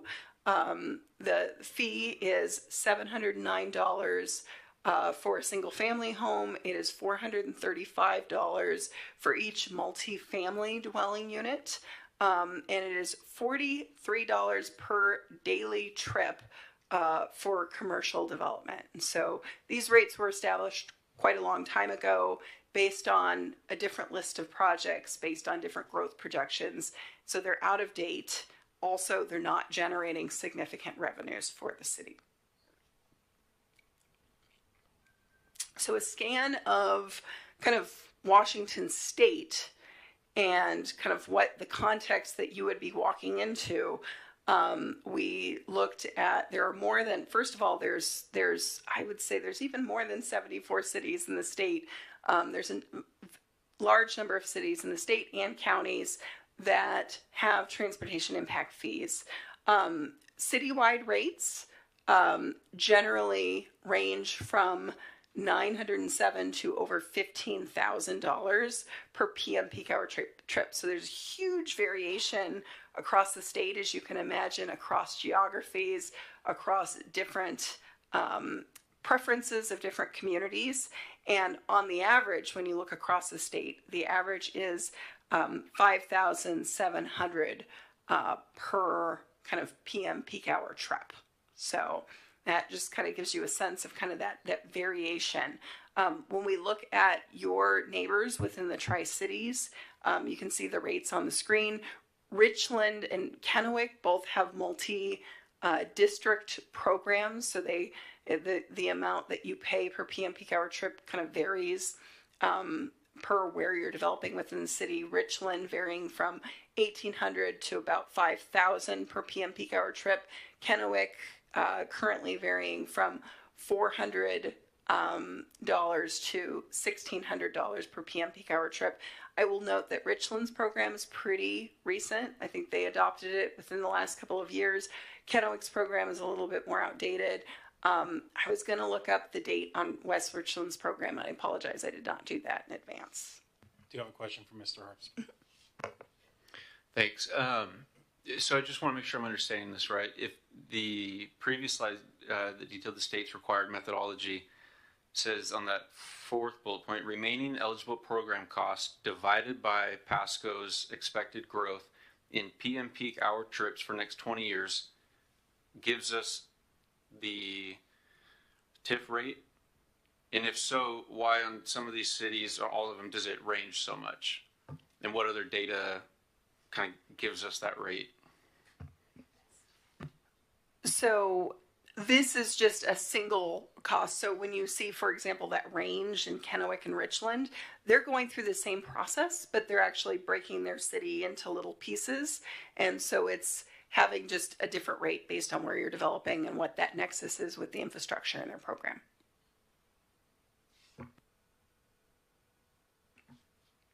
Okay, I'll keep going. Okay, so I want to now zoom in on Pasco, because this is where it gets a little more fun. So first of all, we've been working with city staff to look at potential candidate projects that might be included in a program. And this map on the screen is by no means final, and we'd certainly welcome council input. But we've got 18 projects here. These are all on your transportation impact or your transportation improvement program. And I think staff was really mindful of striking that balance between having a list of projects that had citywide benefit, but at the same time, not such a large list that it would lead to an overwhelming rate. So just looking at kind of starting from kind of a reasonable balanced spot. So that's kind of the projects just for preliminary discussion. Again, not final here. And I wanted to talk about the calculation, and I think Councilmember Harpster, you might appreciate this. We will actually go into kind of some of that math so you can see it here. But first of all, at an abstract level, we start with, kind of the cost of the project. And I will note in particular, I'm going to go back quickly to this slide. When we look at the projects that are on this slide, if you really kind of squint at them and you see them, some of these are really large projects. We've got some overpasses in here. And I want to note that we don't have to put 100% of the overpasses costs into the program, and we probably wouldn't. It's not reasonable to assume that Pasco would be funding 100% of that. We recognize there's a shared cost. So for these projects, as we're bringing them onto the list, we're certainly recognizing that the city pays a portion of those costs, sometimes most of it, but in other cases, a lesser portion. So again, we start with the project costs. So again, we have 18 projects. So we look at that. And then for each of those projects, we assess whether there's an existing deficiency. So we need to extract that from the eligible costs in the program. And then again, we run the model to understand who's using them.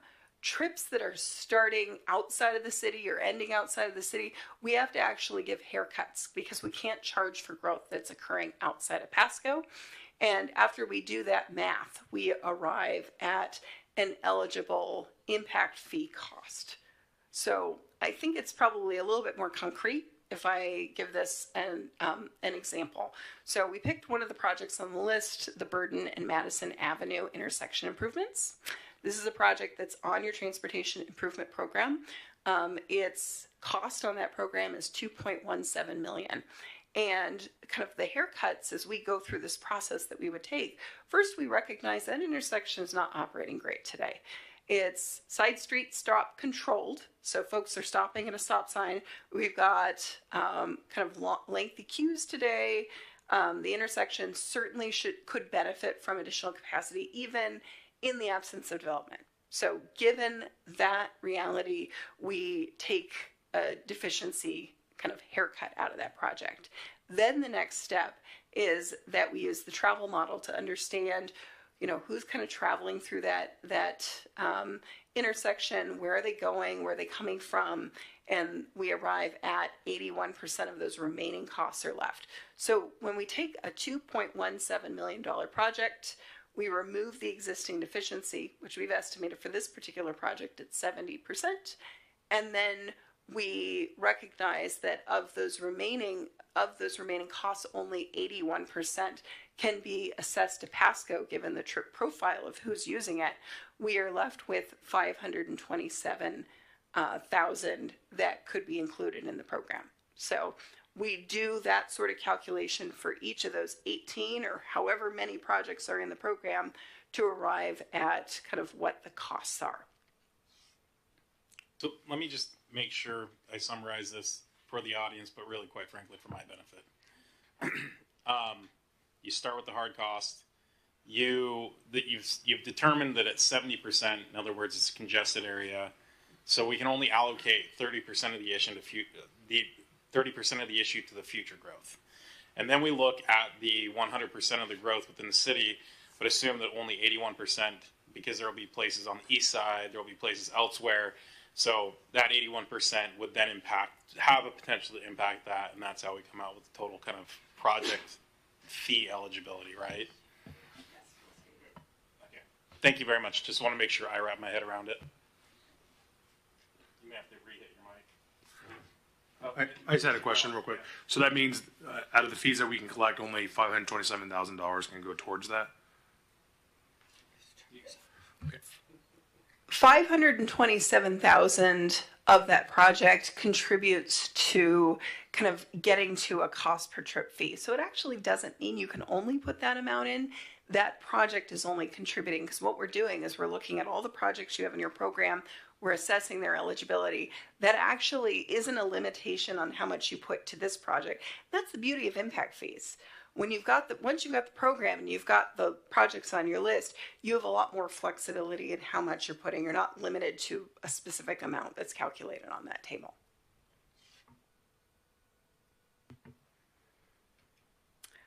Okay, one other piece, and I'm not going to go into a ton of detail on it, but I think it's an important one to consider is TIF districts. So one of the questions that I received here was, why do some cities have a range? And that's because they have multiple districts. that is something that we could certainly look to for Pasco. We could look to having many districts. We could look to just having a few, but it allows us to look at kind of the nexus between development where it's occurring, what the infrastructure needs, and making sure that the fees make sense in the city. Certainly no requirement that you have multiple districts, but it is something that we could consider. And, if we did consider different districts, we just want to make sure that they're logically set up. We're using, highways, railroads, topography features or land use and zoning classifications to really make sure that, kind of those edge issues are as logical as possible. And the reason why I bring it up is just it does seem like a regional norm here to have multiple districts. So here's Kennewick's program. You can see they have 4 districts, and you can see kind of how the fees vary by those districts. Similarly, Richland, with their kind of newer program, here's how their fees vary by district. So I think this is my last kind of content slide. Just wanted to share with you where we are in our process before collecting any more feedback that you have. As you know, we've been kind of working on this analysis since kind of the beginning of the year. We are here today kind of to seek your initial feedback. Our next step would be ideally to kind of come back to this, first of all, to get your feedback tonight, and then kind of work on kind of developing a program that's responsive to kind of what we're hearing from you.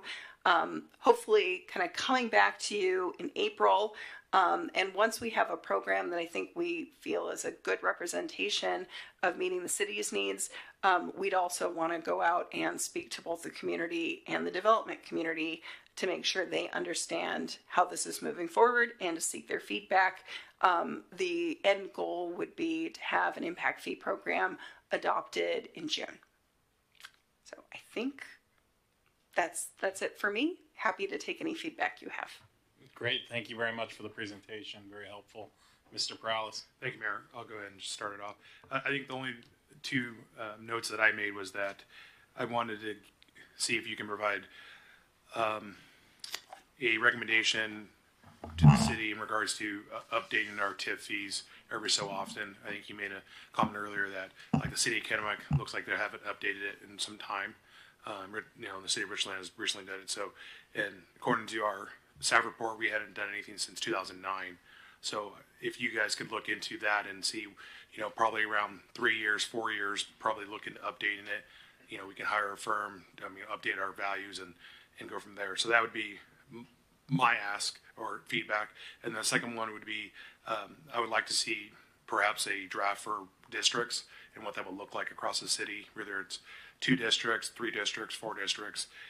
Obviously, you guys have the data. You see certain parts of the city aren't as developing as other ones, and we're more focused on the west side of Pasco.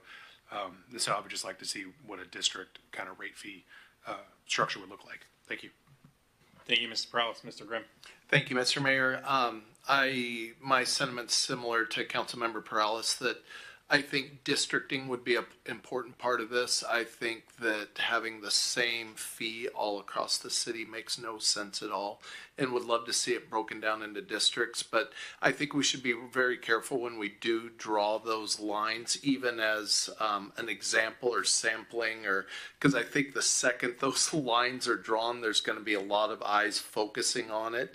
And, maybe there'll be some minds will be made up, and if we go back and change some of those lines too, and I know that's part of the process and everything, I just see the potential for I just upset people in that if we move those lines a whole lot. So again, Mr. Mayor, just to summarize, would love to see districts. This is probably 2009, long time coming, and this being updated, and we should just be, real careful. We want to be completely transparent, but at the same point, once those lines are kind of drawn, I think we just need to be really careful to speak how they are a work in progress. So people don't have their, hearts set in stone on what those lines are going to be. Thank you. Thank you, Mr. Grimm. Mr. Harpster. Yeah, one question for you is if you look at the Richland Kennewick zones, the zones with the highest fees are where the most development is occurring. So what kind of a process informs where the boundaries are proposed to be? Is it based on the amount of projected development? It is really city by city how we approach it. So I think the level of development, the travel sheds is important.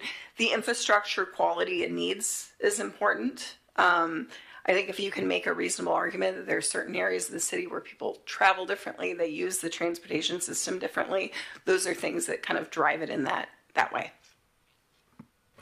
I think it, to me at least, it seems fairly simple. I mean, we know where the most development's happening in Pasco. That'd be one zone. Just looking at Kennewick, their biggest zone is zone 3 that they named all other areas. That's where development occurred decades ago. And, you know, like there's not going to be that much more development. So I think it'd be a little bit of an easier process than what maybe we're all thinking up here.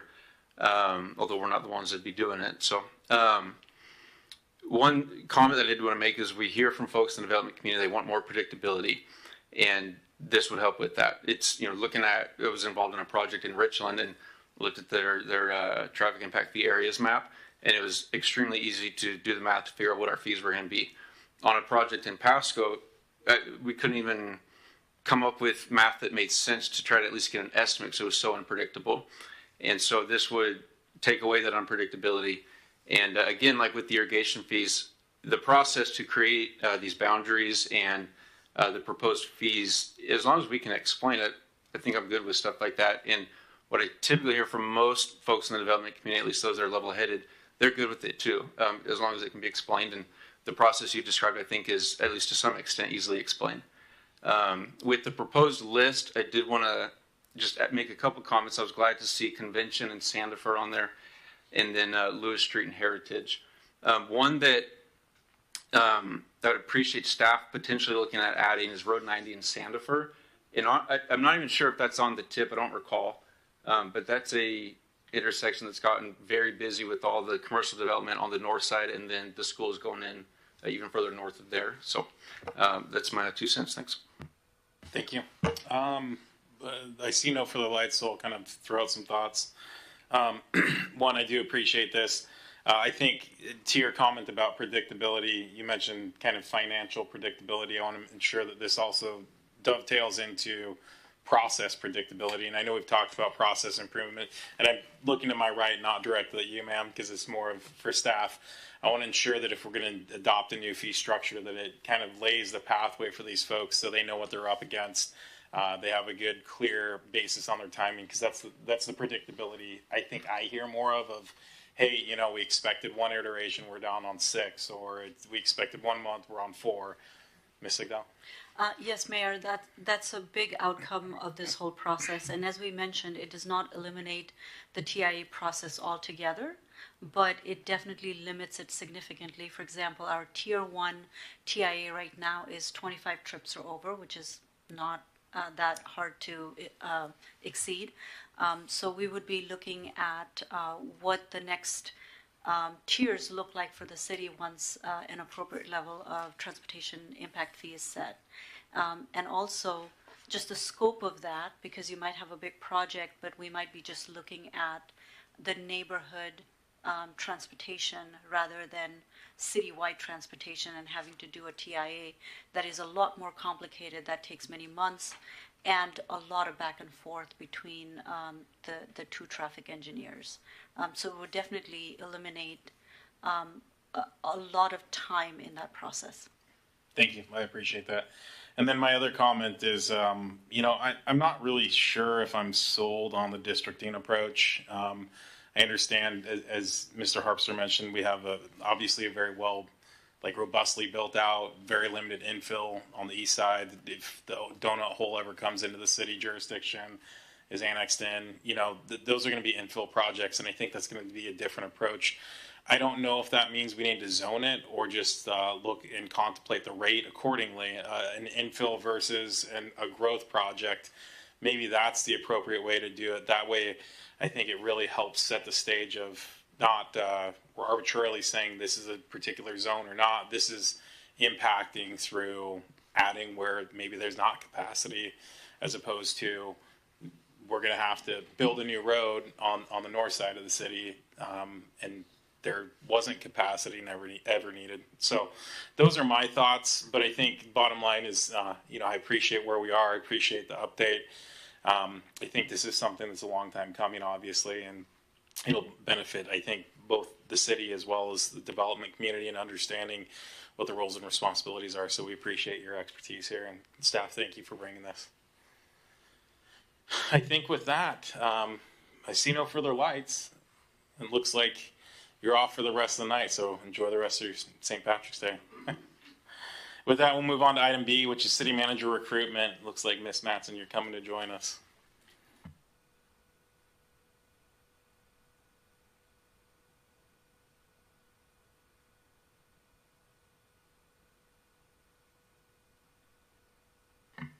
Do I just use the arrow? Okay.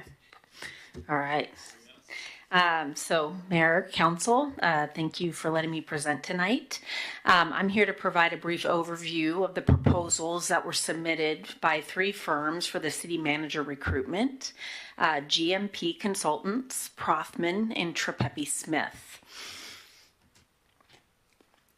So the objective is for council to select the best recruitment firm to assist in the city management recruitment.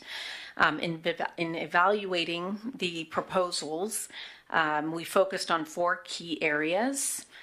Each firm's experience and past work with Pasco, their proposed recruitment timelines, any guarantees offered if the selected candidate doesn't work out, and just the overall fit.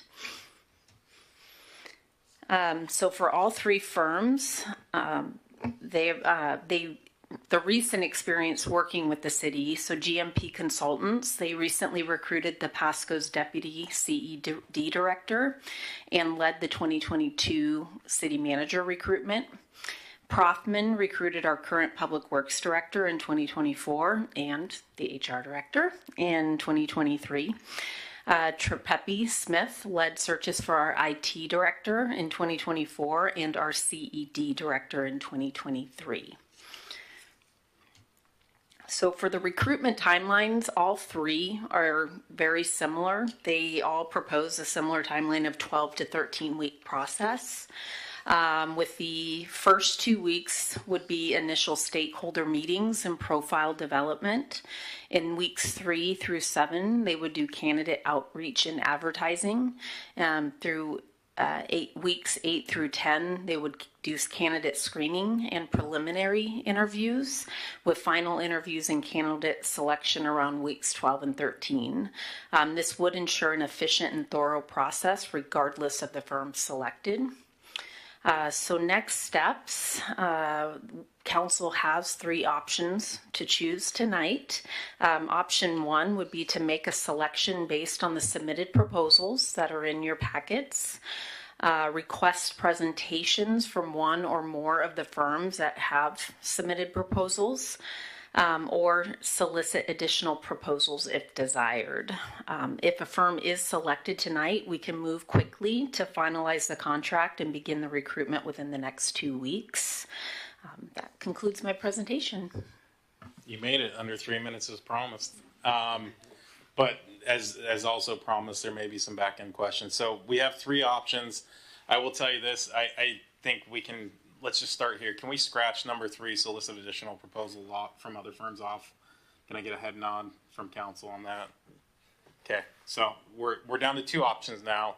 I mean, I think I could personally probably make a decision tonight, but let's talk this through. Who would like to schedule or discuss with these firms? Is there anyone on council that wants to participate in that selection process? Yeah, I mean, like have an interview process with the firms ahead of selecting one. Go for it. I'm off now. No? Sarah, you're on. Charles is on. So, Charles, you go off. Leo, you go on. No? It's my light. Oh, Harpster. It's. There we go. I was just going to say I would go with GMP, but I think I kind of want to go with a firm that hasn't chosen this position before for our city. So I'm going to go with TSTS. That would be my recommendation.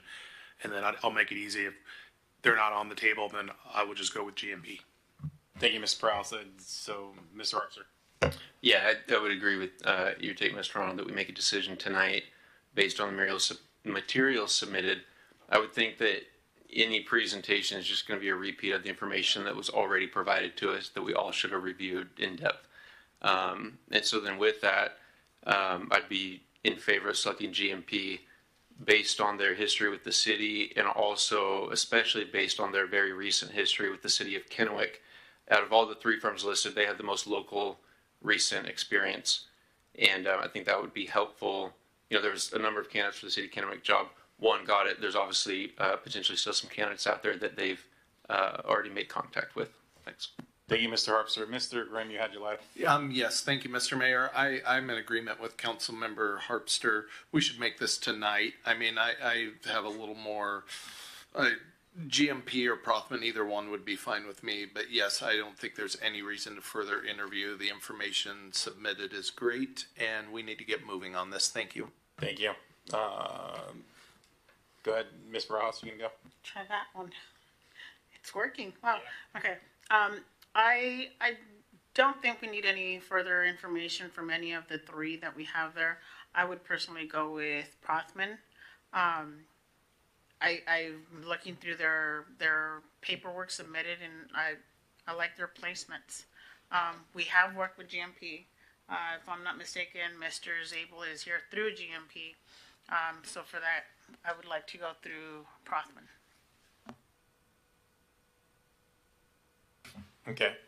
Like with that, you know, either Mr. Zabel or Mr. Ferguson, do we have any concerns if we were to select the firm that, if you can just put that on the record for us?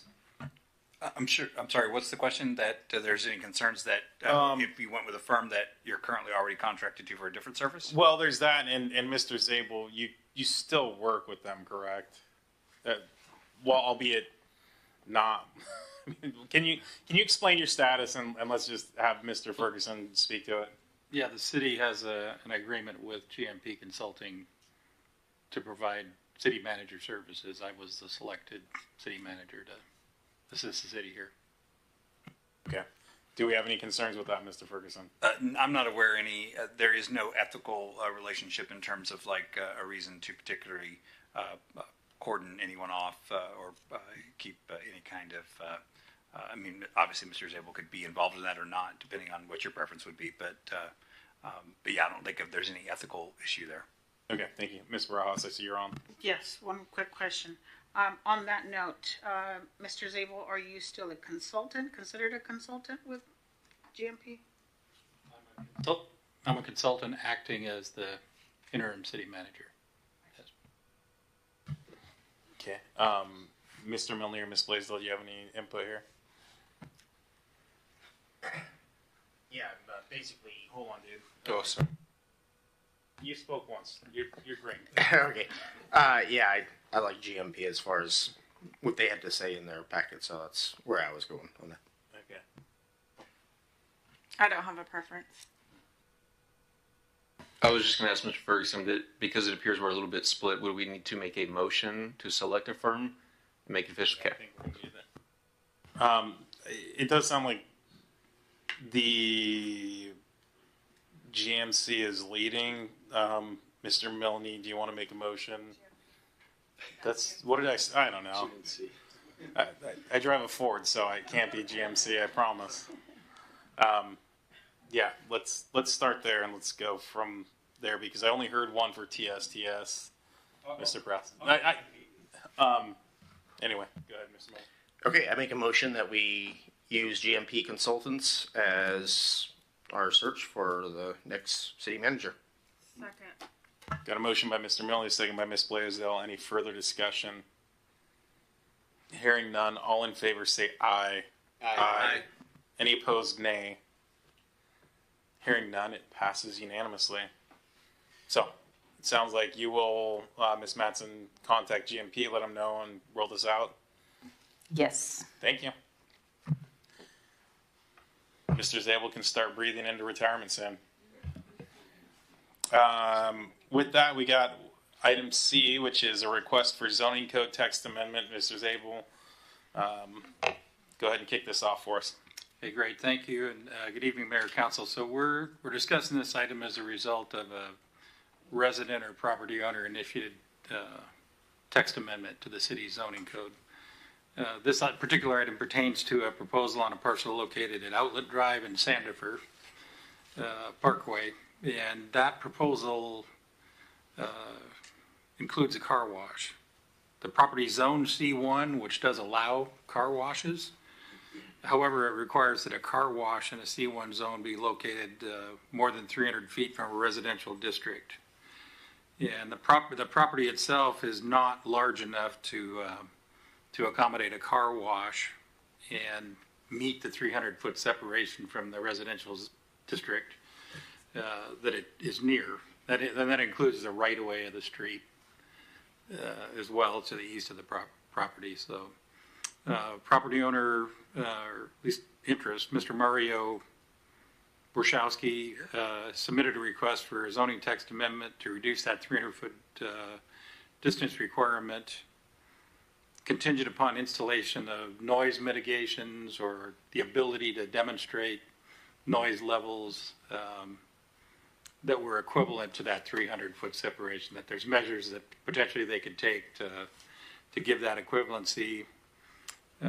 Provided for you the PMC section 25.210.020 subsection 2 subsection Z, which allows those processes. And so for council on a resident or property owner initiated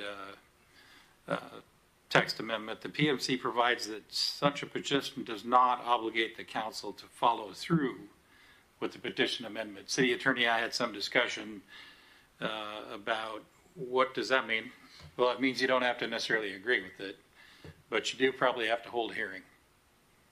So tonight is just staff recommendation that council hold a public hearing at your earliest opportunity. Probably is going to be April 7th when you won't want to do some advertising and so forth, and then get that back in front of you along with the petitioner. Thank you, Mr. Zabel. I'll note that I attended that meeting with you as well, and I expressed that same concern. If 300 feet is kind of an arbitrary carryover, and we just talked about 15-year-old traffic fees that we're updating, it seems that there may be basis to look at whether or not a true noise ordinance, that being the case, or if it's a traffic issue, that we're able to mitigate whatever the concerns would be of those adjacent residents. So, I would be in favor of conducting the hearing, and I'd be interested in hearing the issues of whether or not this is truly a distance issue or if it's an audio issue. In other words, the sound emanation. Yeah, if I could, Mayor, I think instructive, and I don't mean to second guess past land use decisions, but if you think about Court Street and car washes on Court Street, right up across the alley from residential uses, that's my guess, just, knowing the city a little bit and land use and how these things happen, I would think that's probably why you have this ordinance requirement. Yeah, I would anticipate so. And just knowing the area, there's a brick wall. I mean, there's stuff that could actually already mitigate some of the concerns. So, again, I'm in favor of hosting the hearing. Whether or not August or April 7th is the right date, I can't speak to that, but I think soon is wise. Mr. Harpster. Yeah, I agree with your sentiment 100%. I'm always eager to make things easier for property owners. And one item that I noted was that this parcel being Zone C1 has been Zone C1 for a while, including before the development on Aldridge Court occurred. So the folks purchasing a home on Aldridge Court had the opportunity to realize, whether they did or not, that they were buying a house right next door to future commercial development.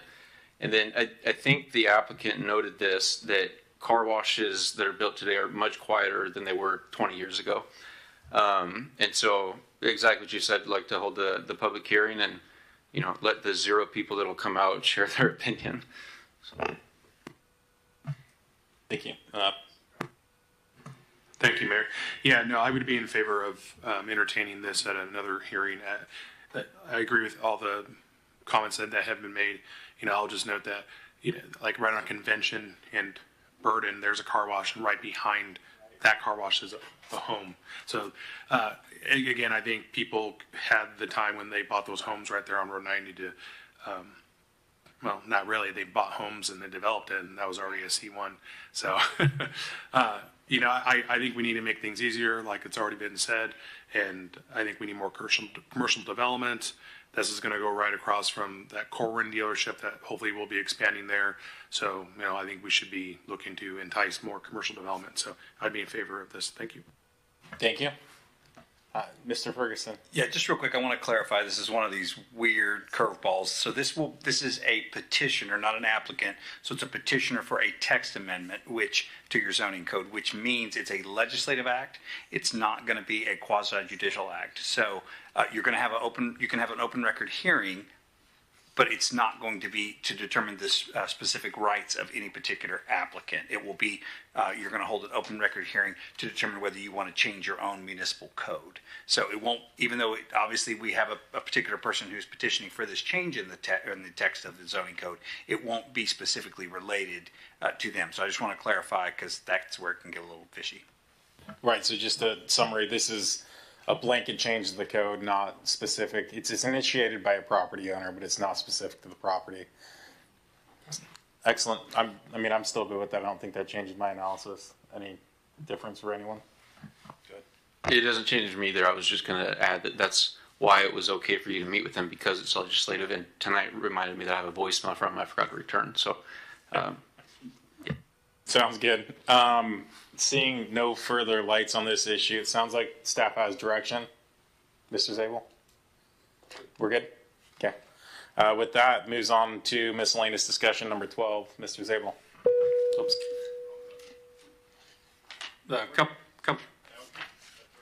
A couple different items. So, one, just a reminder for council, the police department's conducting a business watch meeting at 1 p.m. tomorrow at HAPA.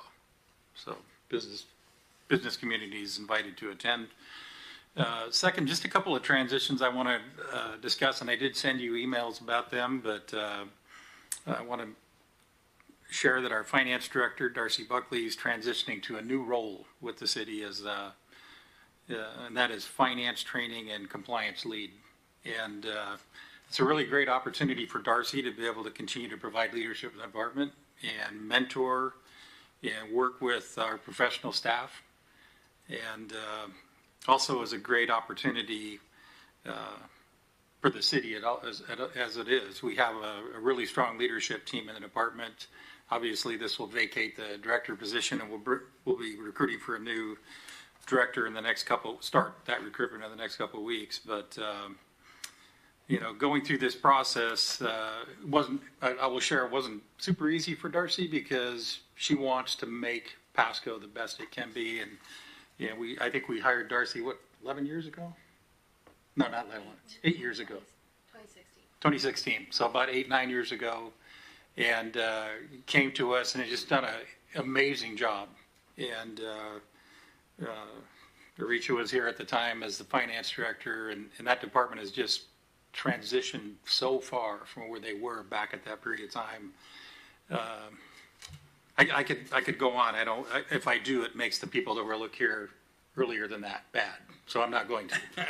But it's an incredibly well-run department, and the reliability of the information and so forth, and the sophistication that Darcy and her staff have brought to it are just nothing short of amazing. So as the city manager that hired her, I have maybe a little bit mixed feelings. I'm super excited for her because this fits to where she wants to be professionally and personally.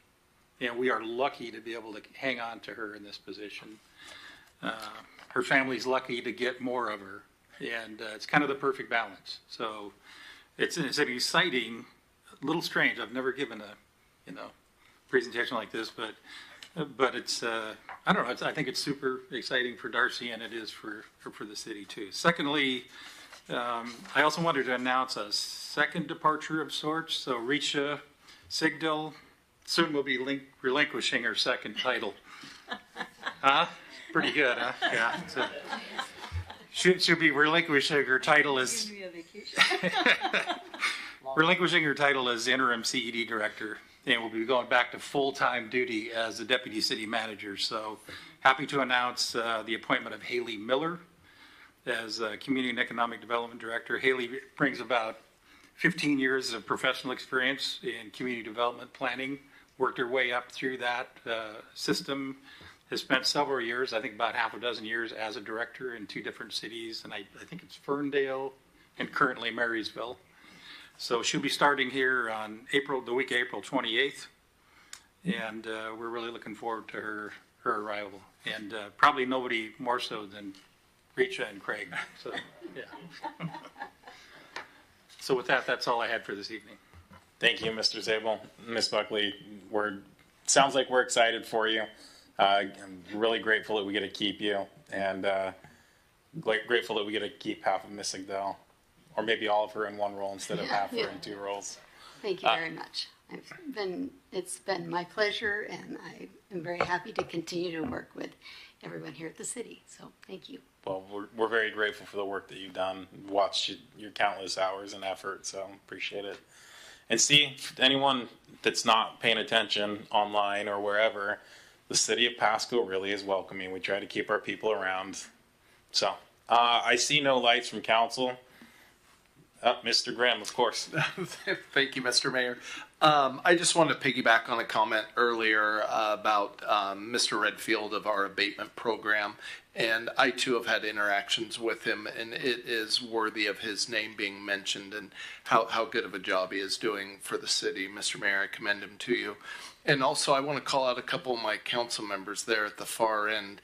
Maybe not the way my tone suggests, but somebody brought a website to my attention recently, and Councilmember Perales and Councilmember Blaisdell were the only 2 Tri-Cities council members with perfect attendance last year, Mr. Mayor. You were always quick to thank us for our involvement in the community and how, we go above and beyond at events, but I know some of us had to attend remotely or perhaps even miss a meeting last year, Mr. Mayor, but to your left are the only 2 Tri-Cities area city council members with perfect attendance last year, and I think that's worth noting, Mr. Mayor. Thank you. Well, it's nice to know that at least a portion of Pasco achieves perfection as well, so thank you. Maybe we'll have to present some banner for you guys. With that, we do have need for an executive session. It's slated for 7 minutes. It is a single item to consider site selection or acquisition of real estate purchase or lease if likelihood the disclosure would increase price under Revised Code of Washington, Section 42.30, 0.110, subsection 1, subsection B. Again, for 7 minutes, it's 8:38. We're going to go at 8 till 8:45. I'm guessing city manager, deputy city manager, city attorney, anyone else? All right, with that, we'll see you at 8:45.